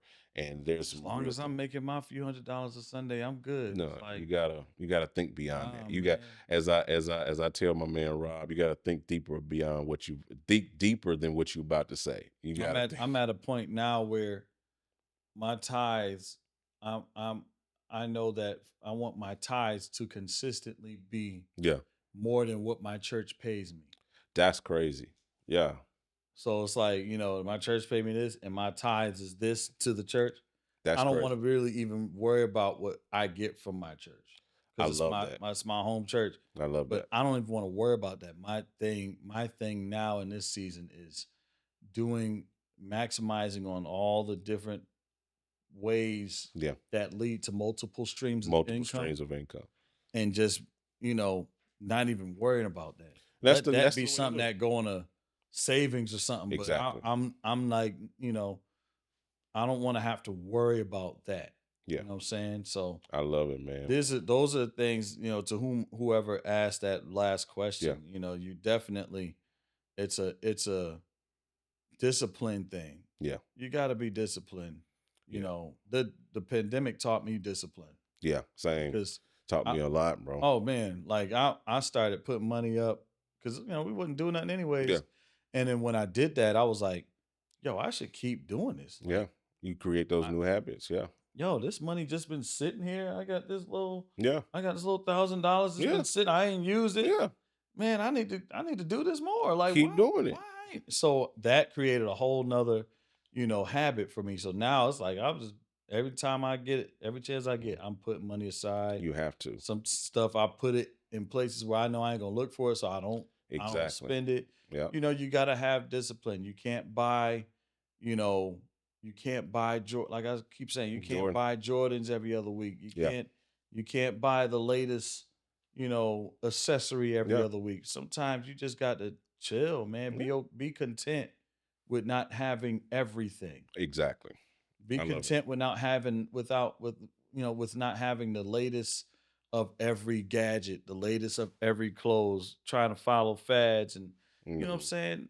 You got to be content with not doing that stuff, especially if you're going to be a musician. You're going to be an accountant or a lawyer, that's a different stuff. It's a different ballgame. But musician, you got to sacrifice, Doc. We got to bring and that's the last thing I'll say. We, as a musicians community, have to bring our want and our, camaraderie and our, need back up. We have to bring our value, raise our value back up. I love that. Because right now, I was watching a video of Ricky Lawson. Yeah. And he was talking about how these musicians, God bless the, memory of Ricky Lawson. But he was saying even back then how, when he was playing with Michael, he was making like $40,000 a month. A month, bro. That's crazy. Back then. That's crazy. And then he was like, man, you fast forward now, and he was like, man, I think it was like the Backstreet Boys or something. Yeah. One of those groups, I think it was the Backstreet Boys who were in sync. One of them tried to get him to go on tour with them. And it was like $2,500 a week. But it was just like, but now it's like, that's like a going rate. Yeah. That's like, you know what I'm saying? But if he was making $40,000 back then, granted, it's Michael Jackson. Yeah. But that says a lot about the musicians community and how everything has gotten so watered down because so many people have undercut each other. Yep. Yep. That it ends up being like this, where it was like this. Yeah. And everybody was like, right here, we making this. Crabs and in the barrel. somebody said, well, I'll do it for this. Yep. Oh, forget that. I'll do it for this. Yep. Nah, he ain't saying nothing. I'm gonna do it for this. Yep. So now it's like, we got to raise the value back up. I man. agree. We got to raise the value back up. I tell people my prices for stuff. I don't care if you budge. Don't budge. I don't care. Yeah. This is it. This is the price. This is what it's gonna take for me to do such and such, because I guarantee it. I stand by my work, and I have the credentials. I have the resume to prove it. You know what I'm saying? So I agree, bro. That's the other thing that's gonna help you be able to do music full time. Mm-hmm. Is knowing your worth and raising the value back up beyond this, the pennies that, the dimes that, that they're trying to pay us, pennies on the dollar that they're trying to pay us, I agree. Now, so I think that's solid, bro. I think that's solid information. Stop the crab in the barrel stuff. Mhm. Bring up the value. Raise the bar back up. Yeah, man. raise the bar back up, and then just us becoming more cohesive Mhm. as a community. Who cares about this endorsement, that endorsement? Who Mhm. cares about who's playing this or who's Who playing cares? that? What can we do as a community to come together and, like you said, raise it up? How can we Exactly. raise value? How can we the things we should be shedding on is not the chords. Generational It's not how do we build generational wealth? How do we create value for the next thing? How do we keep the sacred music sacred? How do we keep the sacred sound of the church alive? I love it. This is the stuff that we got to talk about. That's what we need to be shedding. That's a whole nother podcast, because I need a lot of these musicians to learn their Bibles, especially if you're going to play in church. Learn the word so that you don't just agree with anything with your music. I love it. Because your music has power. Yeah, I love it, man. And when you don't play with understanding, and when you don't play with purpose, your music ends up being powerless. Wow. When it should be powerful. Wow. So I love it. That's a whole nother. No, we could talk about a whole that nother for another podcast that I'll probably come back to the Hangout. Oh no, bro. And rebuke all of y'all. I'm joking. Man, I love it, man. Listen. I love these conversations. Yes, sir. And I know we went long. We always that's just the way it is. This is what the Hangout is. The Hangout is us hanging out, having that's when you ask me, like, what we talking about? What we doing? I said, Just bro, talking. we just gonna talk. We're gonna do what we've been doing all week anyway. We just gonna sit around, we're gonna share, talk about information. We just gonna talk. We're just gonna hang out. That's what it is. It's informal, and we learn and we pull value from sitting and having these conversations. I learned 15 new things about you in this conversation that I didn't even know before. I got a whole different perspective on Kevin Powell. Wow. You know what I mean? And sometimes the quick, we love because of the TikTok generation and the YouTube generation and the fast, snap. We got to get it. We got to get it to me quick and figure it out. We love the snippets and the small clips and the 1 minute and the 30-second things, but you don't really get a summarization of who somebody is on a 30-second clip. There's no context there to really there. But if you could sit with somebody for 2 or 3 hours and pick their brain and really sit around them and pick up on their spirit, pick up on where they are and what they think, that's where the value is. And most people don't have the patience to sit and do that. Right. They don't have the patience to sit through and deal with the whole summarization of the context and get the context. You know what I mean? Right. And so I love these conversations. We're going to take this and chop this down into like mini clips that y'all can digest. But the true Kevin Powell fans, the true, Hangout parishioners are the ones that's going to rock with us for this entire thing. And I appreciate y'all that hung. If you made it this far, you made it this far. I thank you for sitting and waiting and learning. And I hope that there was some value that was shared that you can take and that influenced you in a positive way and made you just kind of scratch your chin or scratch your head or even made you, think deeper.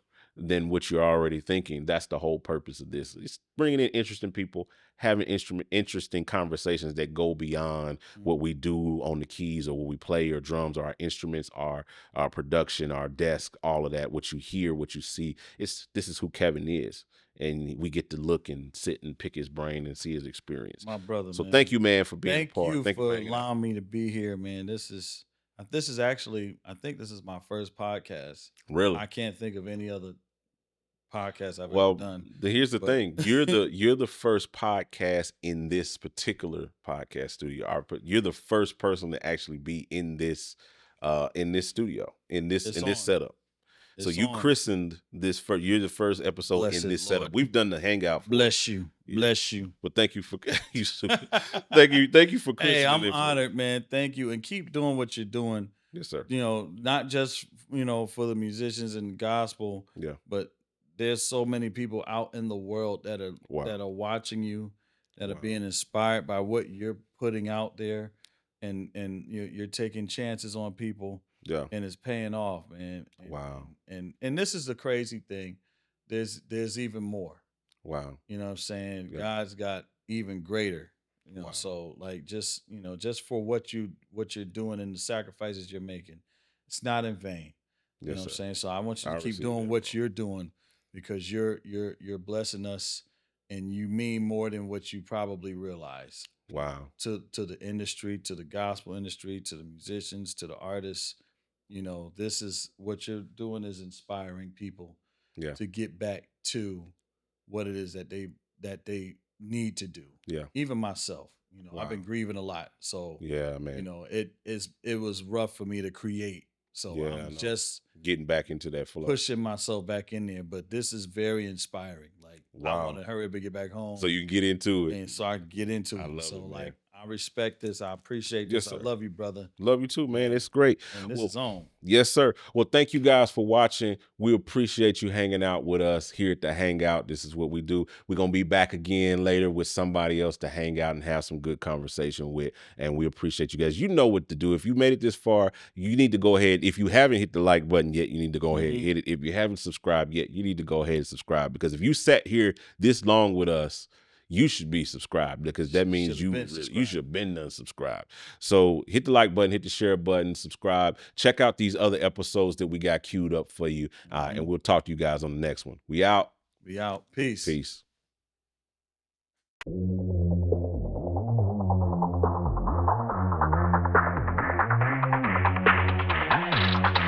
GospelProducers.com.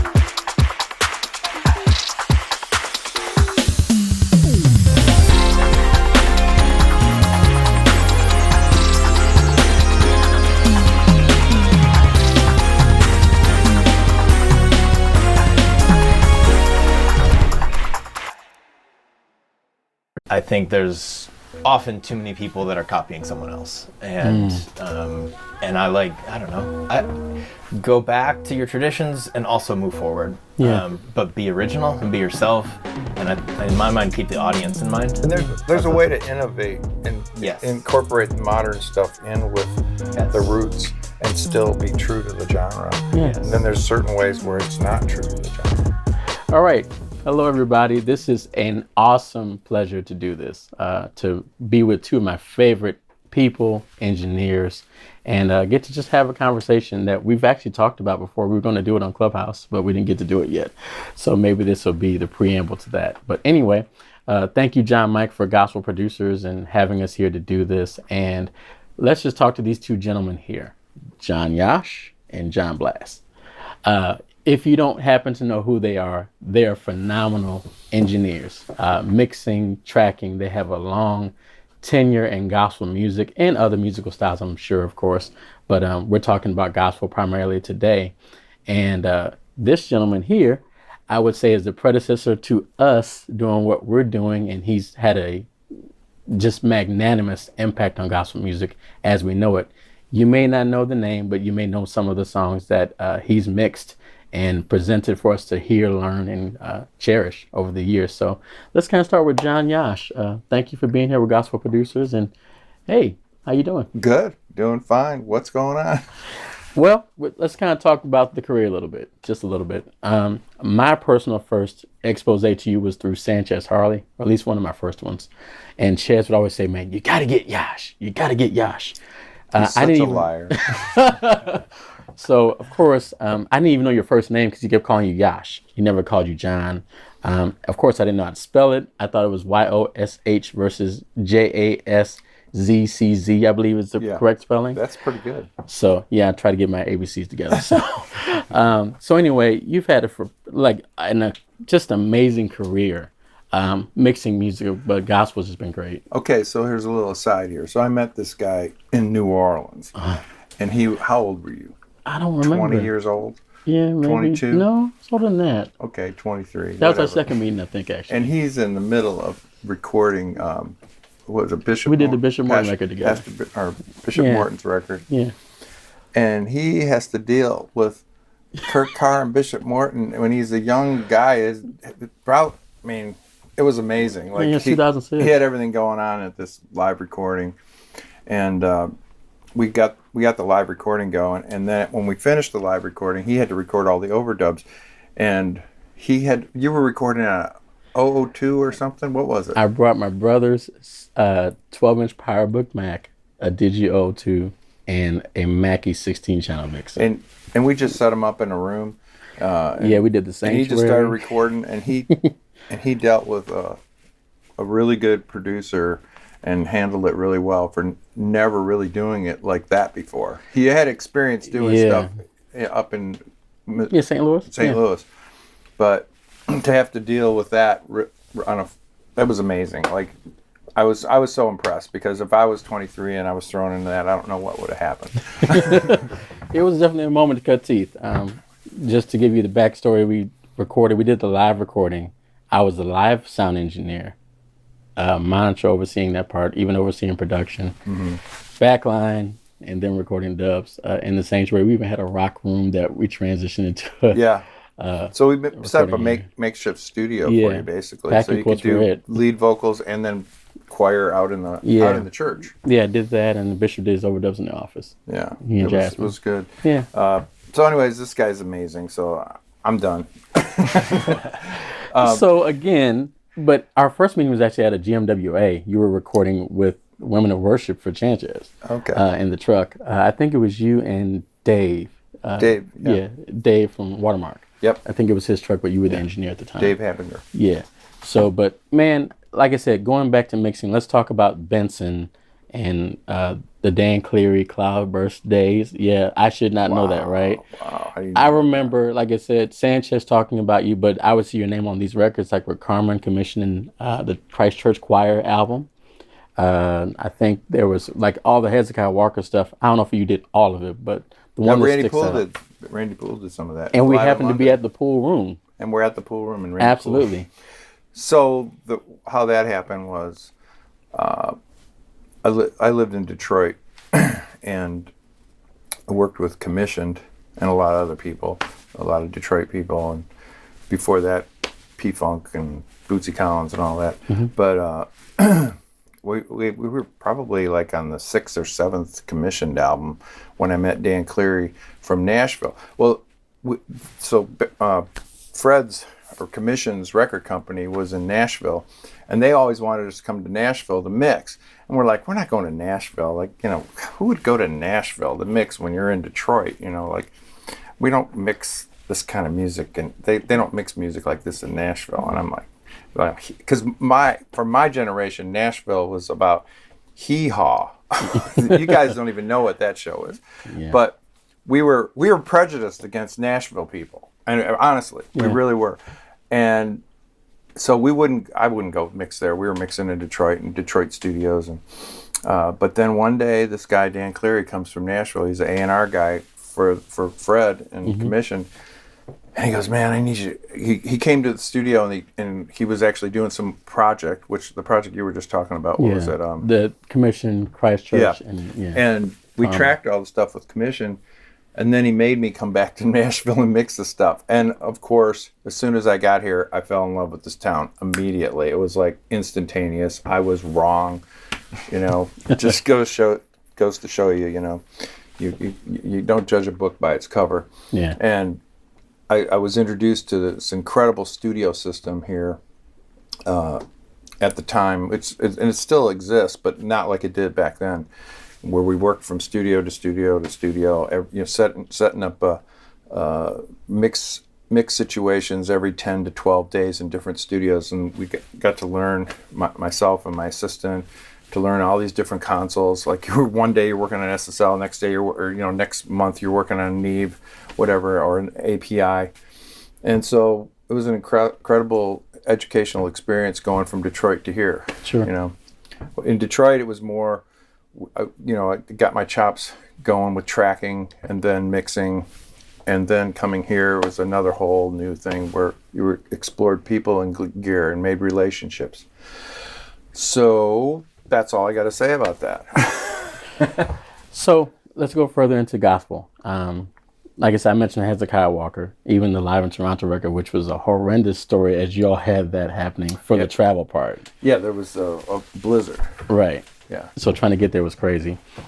So even to present day gospel, and I think this is where we can kind of involve Blass going forward, because of course you developed a sound, and you weren't the only sound in gospel, but in my opinion, and I can go on record saying it, I think you are definitely one of the most robust sounds that happened, one that really stuck out.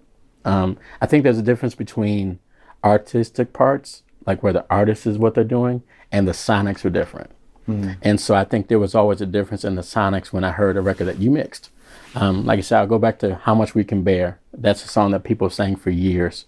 It was on the Hezekiah Walker it's a New York studio record, actually. It was By Any Means, I believe it was what it was called. But just hearing the sopranos come out of the left speaker, altos out of the right speaker, and the tenors in the middle saying how much we and the choir joins together we can bear. That was a cool thing. I was just playing drums. I wasn't really mixing, but I just thought, man, this is different. Like, it felt like Star Wars, something happening, things coming out of different places popping out. And then, of course, over the years, you changed that nomenclature. Yeah, but whenever there's a situation like that, I'll end up handing it back out again. Yeah. If they're call and answer, I'll definitely do that still. Yeah, so you've, like I said, gone from boards, SSL, API, maybe Neve or whatever the case is, integrating Pro Tools, digital means, and having assistants to help you get through this process. So how did you and John Blass meet? Oh, John Blass was in college. I was, yeah. And he got a hold of this, of Nicole Cochran, who she was a kind of like my manager or something, that type of person who took care of all bookings. And he said, hey, can I come and intern for Yosh? Right? Yep. Is that what happened? Yep, that's exactly what happened. And I said, who is this guy? He's from where, Michigan? What city was that? Allegan. Allegan, Michigan. Yeah. And I'm like, Cool. No way. No. I said, sure. And he came up to Nashville. Yeah. And I threw him into the fire like the first week. We went to do Hezekiah Walker, right? Pretty much. That was, one of the first things we did was we went up to Philly to do a Hezekiah Walker record. Mm-hmm. And then we flew down to Texas to do a Kurt Carr record. We did all in one weekend, my pretty much God. like 3 or 4 days. And you said I was good. He's the guy. And it was fun. We did that, and then we came back to Nashville, and he hung out and interned that summer. Yeah. And then you went back to school, finished school, and then came back up, and then we started working together in 2009, 10-ish. Beginning of 10, yeah. Yeah, beginning of 10. Wow. Yeah. And then we did that for 4 years, I guess. So how was that experience interning? I mean, I can't imagine that first being thrown in the fire thing. Like I said, I had one album. You had two with two major artists. That's nuts. So it was having someone like Yosh, manage your intern was honestly it's an incredible experience. generous enough to let me into every part of his process. And sometimes that meant I was sitting in the back of the room on my laptop cleaning out tom tracks for a live record. Sometimes that meant I was just sitting next to him learning what a kick drum is supposed to sound like. And he just let me be with him the whole time. And that's a huge investment on his part. It's a sacrifice for him to take me on trips, like to do the Hezekiah record and to do the Kurt record. And it's an investment on his part to invite me into his space, into his process, into all of that. And he put himself out and let me do that. And when he had a day that was, if he thought it was going to be boring or he had the day off or whatever it was, he called his friends and said, hey, can my guy come hang out with you? And so I hung out with Randy Poole, and I hung out with some producer friends of his, and I got all kinds of experiences and relationships because of his willingness to be such a great intern leader. Yeah. It goes to my earlier statement, some of my favorite people, not just musicians, because I know musicians, engineers, we have some that are really, really nice, and some we'd rather not be around. So it's just cool that the persona is like just as cool. But the thing was, is with John, he always stepped up to the plate. I'd say, hey man, you need to go record this piano for Mano Haynes over at the studio in downtown Franklin. And he'd look at me like, okay. And he had never even been in the studio before, and he just went in there and set it up and got it going and recorded it. Yeah. And then brought the files back, because then you had to walk the files back to the studio or drive them. Yeah. The internet was so slow, you couldn't even move files around that way. Absolutely. Yeah. But so he stepped up to the plate. And, I've always tried to help people out from the ground up, when they start out. Still doing that. In Arizona, I'm still doing it. You. I'm a witness. I've got an intern in Arizona now, and he's great too. He's stepping up to the plate all the time. He's so I got to tell you, doing all that dirty work now. That's cleaning out those toms and things. It's something you got to learn, right? Man, yeah, it's like cutting your teeth, rites of passage kind of thing. Yeah. Mm-hmm. I'm kind of jealous of you, Grant Green, Chris Yoakum, because you guys got to be interns. I had to watch it from afar and just try to guess. So I'll never forget playing one of my brother's albums for you at the house. And I was nervous. It was like playing Michael Jordan in basketball and like just knowing I was going to get stomped. And when he said, dude, I like this, I'm like, okay, you have to find something wrong with this. I mean, but it was just really cool that, again, you've been open. I'll say now you've kind of got some generations outside of you, because now, because of your investment, we look at people like Blass, and man, I'll say it, I might be wrong, but between you two, like over half of the gospel music genre is being touched by your hands alone. I mean, well, hopefully it'll be more touched by you in the future. Hey, hopefully so. Yeah. And well, let's talk about that. We've actually appeared on the same album a couple times now. Yeah. I think the Diamond Clerk and a Different Song album. And even though engineers don't get awards, we won a Stellar. So that was pretty cool. It's cool to be in the conversation with you guys, because to go from reading your names to getting to know the people and then being able to share these moments is just priceless. So even talk about the transition. So of course you were an intern. Yeah. And now I'll just speed way down the highway. Some of the clients you had and you were interning for now have become your clients, even without presence of Yosh. So how's that been, even for working with the artists, the clients? Was it the same? Was it a little different? What things did you find differently about that process? Was it the same? It's a totally different experience. Yeah. When you're thrown in, right? When you're thrown into the sea. When you're the guy in charge, Yeah, right? yeah. Totally different experience. And there were some records when Yosh gave me more responsibility than others, and so he's been in this game long enough to know how to groom an assistant to get more responsibility and to learn more things, and so that prepares you in some respects for that. Yeah. And in some respects, you got to figure it out, and it takes years. Yeah. And I'm still figuring it out. We all are. Yeah. But it's a great experience. I'm honored anytime anyone calls me for work, especially if as I am. Still. Yes, we all are. At my old gray age, but people still call me. Yeah. And I'm fortunate to share some clients of Yosh's, and I'm fortunate to get on some records that he is also mixing, and I'm really thankful for that every time. Absolutely. Yeah. I think you all have one shared person in common, Adam Smith. Yeah. I think Adam prepped some things for you and for you as well sometimes. Well, Adam became my assistant after John. Actually, Adam interned for us in 2011, then became the assistant in 2014. Yeah. And then he's been with me ever since. And now there's a guy named Clifton Graham in Arizona, and he's doing some of Adam's share. Yeah. Adam still prepares sessions and things for me. But all brilliant people, way smarter than I am. These guys are geniuses. Apple geniuses, I might add. In fact, did you know they both Adam are. was an Apple genius, and so is Clifton. Yep. I always stay with the geniuses. That's my That's smart. That's Smart what decisions. Yes. Yeah. So let me ask you this. I mean, of course, you guys, between you two, have mixed a bunch of albums, singles, everything else. How do you feel about where gospel's going now in terms of the creative part / things that'll be sustainable? I mean, you've always talked about it. I'm sure you share the same opinion. It starts with a great song. Yeah. And there are times that I've seen you, dare I say, from the back end, produce after the production is done to help make some of those decisions that will make the song even greater. So even from that nomenclature of a great song, where do you see gospel going now? You've had multiple repeat clients, songs, sonics are changing or not. What do you think? Well, sonics aside, I just wish gospel would go back to its roots. There's no need to do all this other.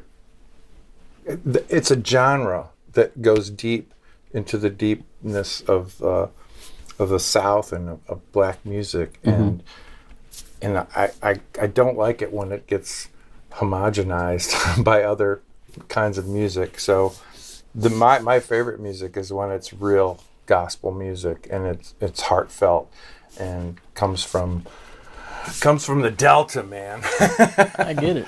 You know. Yeah. So, or from the inner city of Detroit or wherever, you know, Yeah. Chicago, Philadelphia, Yeah. New York City, Los Angeles. You know, that's what I like to listen to and what I like to mix. So don't fire me, you know, but some people may fire me right now, but that's okay. Yeah. But I just love when it gets down deep in your soul and you feel, you know, the Spirit of the Lord in that music, because you don't always feel it when it's homogenized and pasteurized. That's my opinion right now. So Yeah. I just want to let you know. Cool. What do you think, John? I think getting back to the roots is a good way to put that. Authenticity is how I think about it. I think that's what grabs you, I guess. I think there's often too many people that are copying someone else, and I don't know.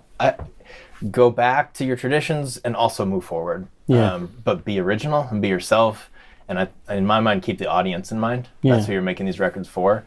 So know your audience and think about how they're going to listen to the record. And there's a way to innovate and incorporate modern stuff in with the roots and still be true to the genre. Yes. And then there's certain ways where it's not true to the genre. The idea isn't to never change. The idea is to maintain the tradition and innovate it and move forward. Yeah, absolutely.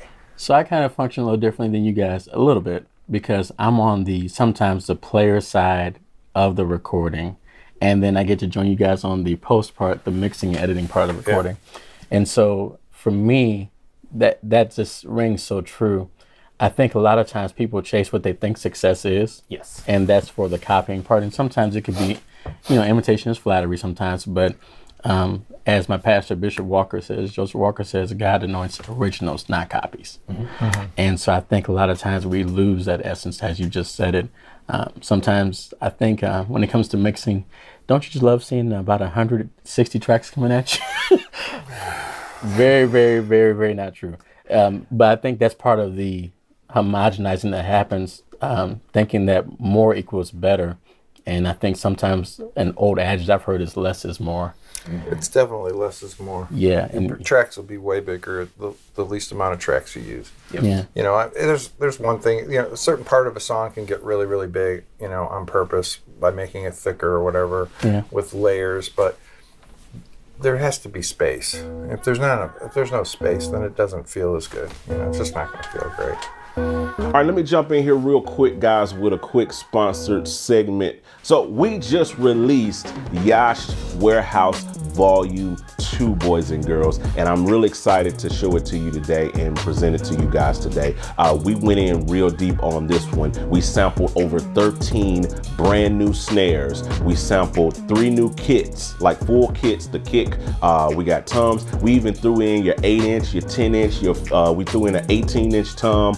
So we got some big sounding, nice sounding toms on here that you guys were asking for. We also sampled a vintage 1970s Ludwig Birch kit. It sounds amazing. It's in the pack and you can check it out. We got Yosh to sit down and create presets for trigger for us. And it's really, really dope. It's really, really amazing. And you get the opportunity to actually hear some of Yosh's favorite combinations with these snares and these kicks that we have. So right now we're doing a special intro price of only $79.99, and that is only to this Friday, boys and girls. So you have your opportunity to get it at a low price, and it goes back up to like $99.99. You can also get the bundle of Volume 1 and Volume 2 for only $149, and these are the best sounding drum samples on the internet, period. Not lying to you. I promise you, the proof is in the pudding. You can take your drums from sounding like this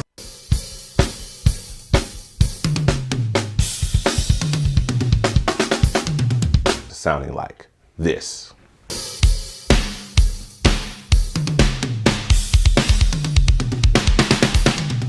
So go grab it now. The link is down in the description of this video and get the best drums of your life. So I'll tie this in. We happen to be at the pool room, Randy Pool Studio, and we're tracking the Yosh's Drum Warehouse Part 2. I happen to be the drummer. Hope they don't fire me. He's the man. So I think the running joke, I even talked to Dance Ray one time and he said, yeah, you're making my records now. I've never been hired to play, but maybe the samples are making it. But let's talk about the innovation of, once again, the innovation of adding samples to records. Kind of what's the point and purpose of it? You know, some people say I want to have the real blood of the drums, but what's your nomenclature, your thoughts about it? I mean, normally I try to, you know, depending on how well the drums are recorded, I try to start with the natural drums and then just complement those drums with samples. If the drums are not recorded well or they're really just terrible choices as far as the drums that they picked for the song, then you may have to make the sample more prevalent. But most of the time I try to get all the attack from the original kick and snare and toms and everything, and then just try to complement with it. So that, because especially when there's a really dense mix, you have to figure out a way to punch through that mix with the drums without the drums being super loud. You know, so that's what samples do, because they can stretch out the length of a snare without a ton of reverb or whatever, and still, you know, if you work hard enough, you can make it sound fairly natural. I've not always been successful at that. I admit it. You guys can, you know, criticize me. That's fine. But I try, and most people don't realize how some of the tracks arrive at my destination. So we're constantly trying to figure out how to give the best product, even if it's done on a low budget before it ever got to me. You know? But anyways, that's what I do, you know, with samples. It's like a philosophy of trying to get the most out of the original drums and then make the track grow with samples. And once in a while, we don't use any samples. You know, so how do you feel about it, John? I mean, I it's all driven by the song, right? Sometimes I think a more sampley sound is what's asked for and what's required. I generally think of samples as another tool, another EQ. Like I start with the original and say, what is it missing? And then how do I get that? Sometimes that's compression or an EQ, and sometimes that's a sample. It's just another way to get to the destination. And sometimes that's the best tool and sometimes it's not. And that just totally depends on what the issue is that we're trying to solve. So I think it always comes back to the why are you doing it? Neither of us are adding samples because, hey, we like samples, right? We're adding samples because we're trying to solve a problem. And trying to get this record to cut through on the radio and to hit you in the face like you want it to. Yeah, it's definitely just another tool. Think about another record. We happened to appear on a record for San Franklin. The record was called The Free Project. Yes. I think you mixed I Choose Free. Yes. And Set My Feet. That was the radio single, I believe. Set My That Feet on the sounds Rock. familiar. I want to say Yeah. but so again, I was involved on the front end at the recording session. And I wasn't even supposed to be there first, but it just so happened I was there. And Derek Stevenson did a great job recording what was there. But when I heard the album, I'm like, yeah, Blass did his thing. And I can tell musically, like, the foundation was pretty cool and was there. And I was involved in some of the pre-stuff prior to you, even recording some overdubs. But I mean, those samples helped. Sure. And they really shaped a sound that made it more robust than it would have been given that happened that night. So yeah, I definitely understand what you're saying. Sometimes a great recording of a kick drum is just too long, too poofy.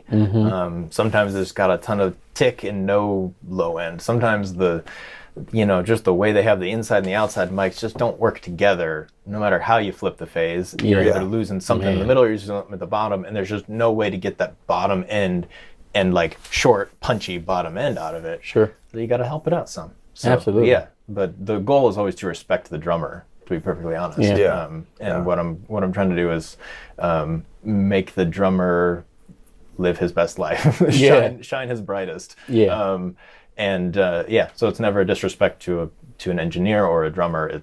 I'm just trying to make them sound the best they can. Yeah, absolutely.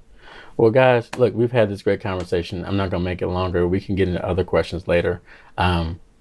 If you were to ask who's your favorite artist, you have a bunch of them. So I dare not even try to ask that. Good. I know some people want to hear Stevie Wonder. Right. Is that okay? Right. Someone wants to ask, what's your favorite mix? You probably have a ton of them. And to be honest with you, you probably have a ton that you didn't like, because we work for, and I mean didn't like in terms of it wasn't my preference how it went out, because you told me something and it's like totally delivered me out of life. You said when you mix an album, mix a song, you're mixing for the producer and for the artist, and it's really theirs. And so your first opinion is really it. You get a first opinion after that. You get repeat work because you make them feel good about the experience, and it's their vision. So you guys have been very good at doing that. You want to say something? No, I don't. Just don't ask me who's my favorite artist. No. What's my favorite mix? No, Because I couldn't would tell you. Because I don't have any favorite mixes. Randy Poole's mixes are always better than mine. Than all of us. And so are John's. So I'm always trying to do better. In my little experience, likewise. I tell people every song is my favorite till I'm finished, at least. And when I'm finished, at least I've given it my best toward it, and everyone should be representative of what you want to do and make other people shine. So when you come back to the mix a month later, it's no longer your favorite. You want to change it all. Yeah, absolutely. Exactly. Yeah, absolutely. Every single one. Yeah, and like I said, but it's never ours totally. It's the artist, it's the producer, it's everything. It's the whole comprising of everybody. So, so we talked about the fact of dense mixes. We talked about the fact of making the drummer sound good with samples, and we talked about sometimes less being more. So with that being the case, those are pieces of wisdom and things that you do in process. If you had to give some people that are aspiring to become the John Yosh, the John Blass, great engineers, what would you tell them? Just a couple things that might, two pieces of advice that you would give them that may help them along their way. Well, the first thing is, it's not your record. It's the artist and the producer's record. And you're just there to facilitate their vision.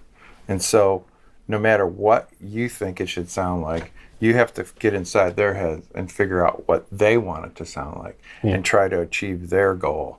And do it in a way where they feel good about what you're doing and you feel good about what you're doing, and just be cordial and get the job done, because it's not your record as an engineer. It's you have to make a lot of people. There's more than just the artists and the producers. There's all the other, there's record people, whatever, and you have to figure out a way to make it sound big and beautiful. And then you can, you still have, you may have to make a compromise to what you really think should be the best sound, but it's still going to come out great no matter what. Like if it's a good record, if it's a great song and it's a great production, it's going to come out great whether you think the kick drum should be louder or not, Sure. But you got to make the client happy. So that's my goal, is to make the client happy, not myself completely happy. I got to be happy, but not it's the client that's most important. Yeah, it's like you told me, man. It's theirs. Yeah. So I agree. But they're also coming to you for your skills and your artistry. Yeah. And so it's always a weird balance. Yeah. And you invest yourself into it. And as much as you have to detach because it's not your baby, Yeah. You're the nanny and you care about that baby. You're helping to birth it. Definitely. hand it back to the parent. Always be aware Right. of that Yeah. because the producers and the artists, they're like having a baby. Like they're nervous about it, always. Yeah, but you're helping to birth it, so yeah, you're part of the process. We're part of the birthing center. Yeah, right. Yes. So anything you would add to that or different from that maybe? Certainly not different from that. I think piece of advice for younger engineers to me is make yourself useful throughout the process. It's sort of, everything from the basics of just make the client happy, it's customer service, to when you're the young one, the assistant, the intern, if you're not useful, you're not going to be there anymore. And that's something I learned through my internship with Yosh, and something he guided me as I went back to school. During that Hezekiah Walker record, one of the first things we did together, I was an assistant. And I was an intern. And we had all kinds of line issues, mic cables, things like that. So this was patched into this, into this, into this, into this. And I got on my computer and made it a spreadsheet and label it so we knew what it was. Yeah. And suddenly I had provided some value to the situation. And when that had nothing to do with audio, right? Sure. That's basic Excel skills or whatever. Yeah. And yet that was what the situation needed. Yeah. And likewise, when I was going back to school, your advice was learn how to tune vocals. Yeah. And because you'll be really useful. Yeah. And I don't know, he all just that dug went into right your into it, decisions, man, but and yeah. he was like flying after about couple months. Yeah. You gave me opportunities while I was at school. You sent me Yeah. stuff and said, "Hey, can you tune this?" And I tuned it and sent it back. And Yeah. I don't know what happened to those, if he fixed them or what, but he we provided opportunities for me to learn and to invest in a skill that he knew was going to be useful. Yeah. And that was incredibly valuable to me as an intern, as a young assistant, as someone who was trying to build relationships and find my way in this industry. Reminds me of a statement that a guy named Chris Watkins said. He said, "You're most valuable when you're most versatile." And you just said it well, be available. And I think sometimes engineers, some, not you all, can be like, I'm just this. But when you're humanistic and you're caring, compassionate about the process, it makes everybody feel good. Yeah. And those kinds of things evolve. I think sometimes you need to be a jack of all trades and need to figure it out, and sometimes you need to niche down a little bit and stay focused on what you do and do it well. So yeah. Great words. All right, everybody. Thank you so much. Great time with John Blass and John Yosh. Take care. Peace out.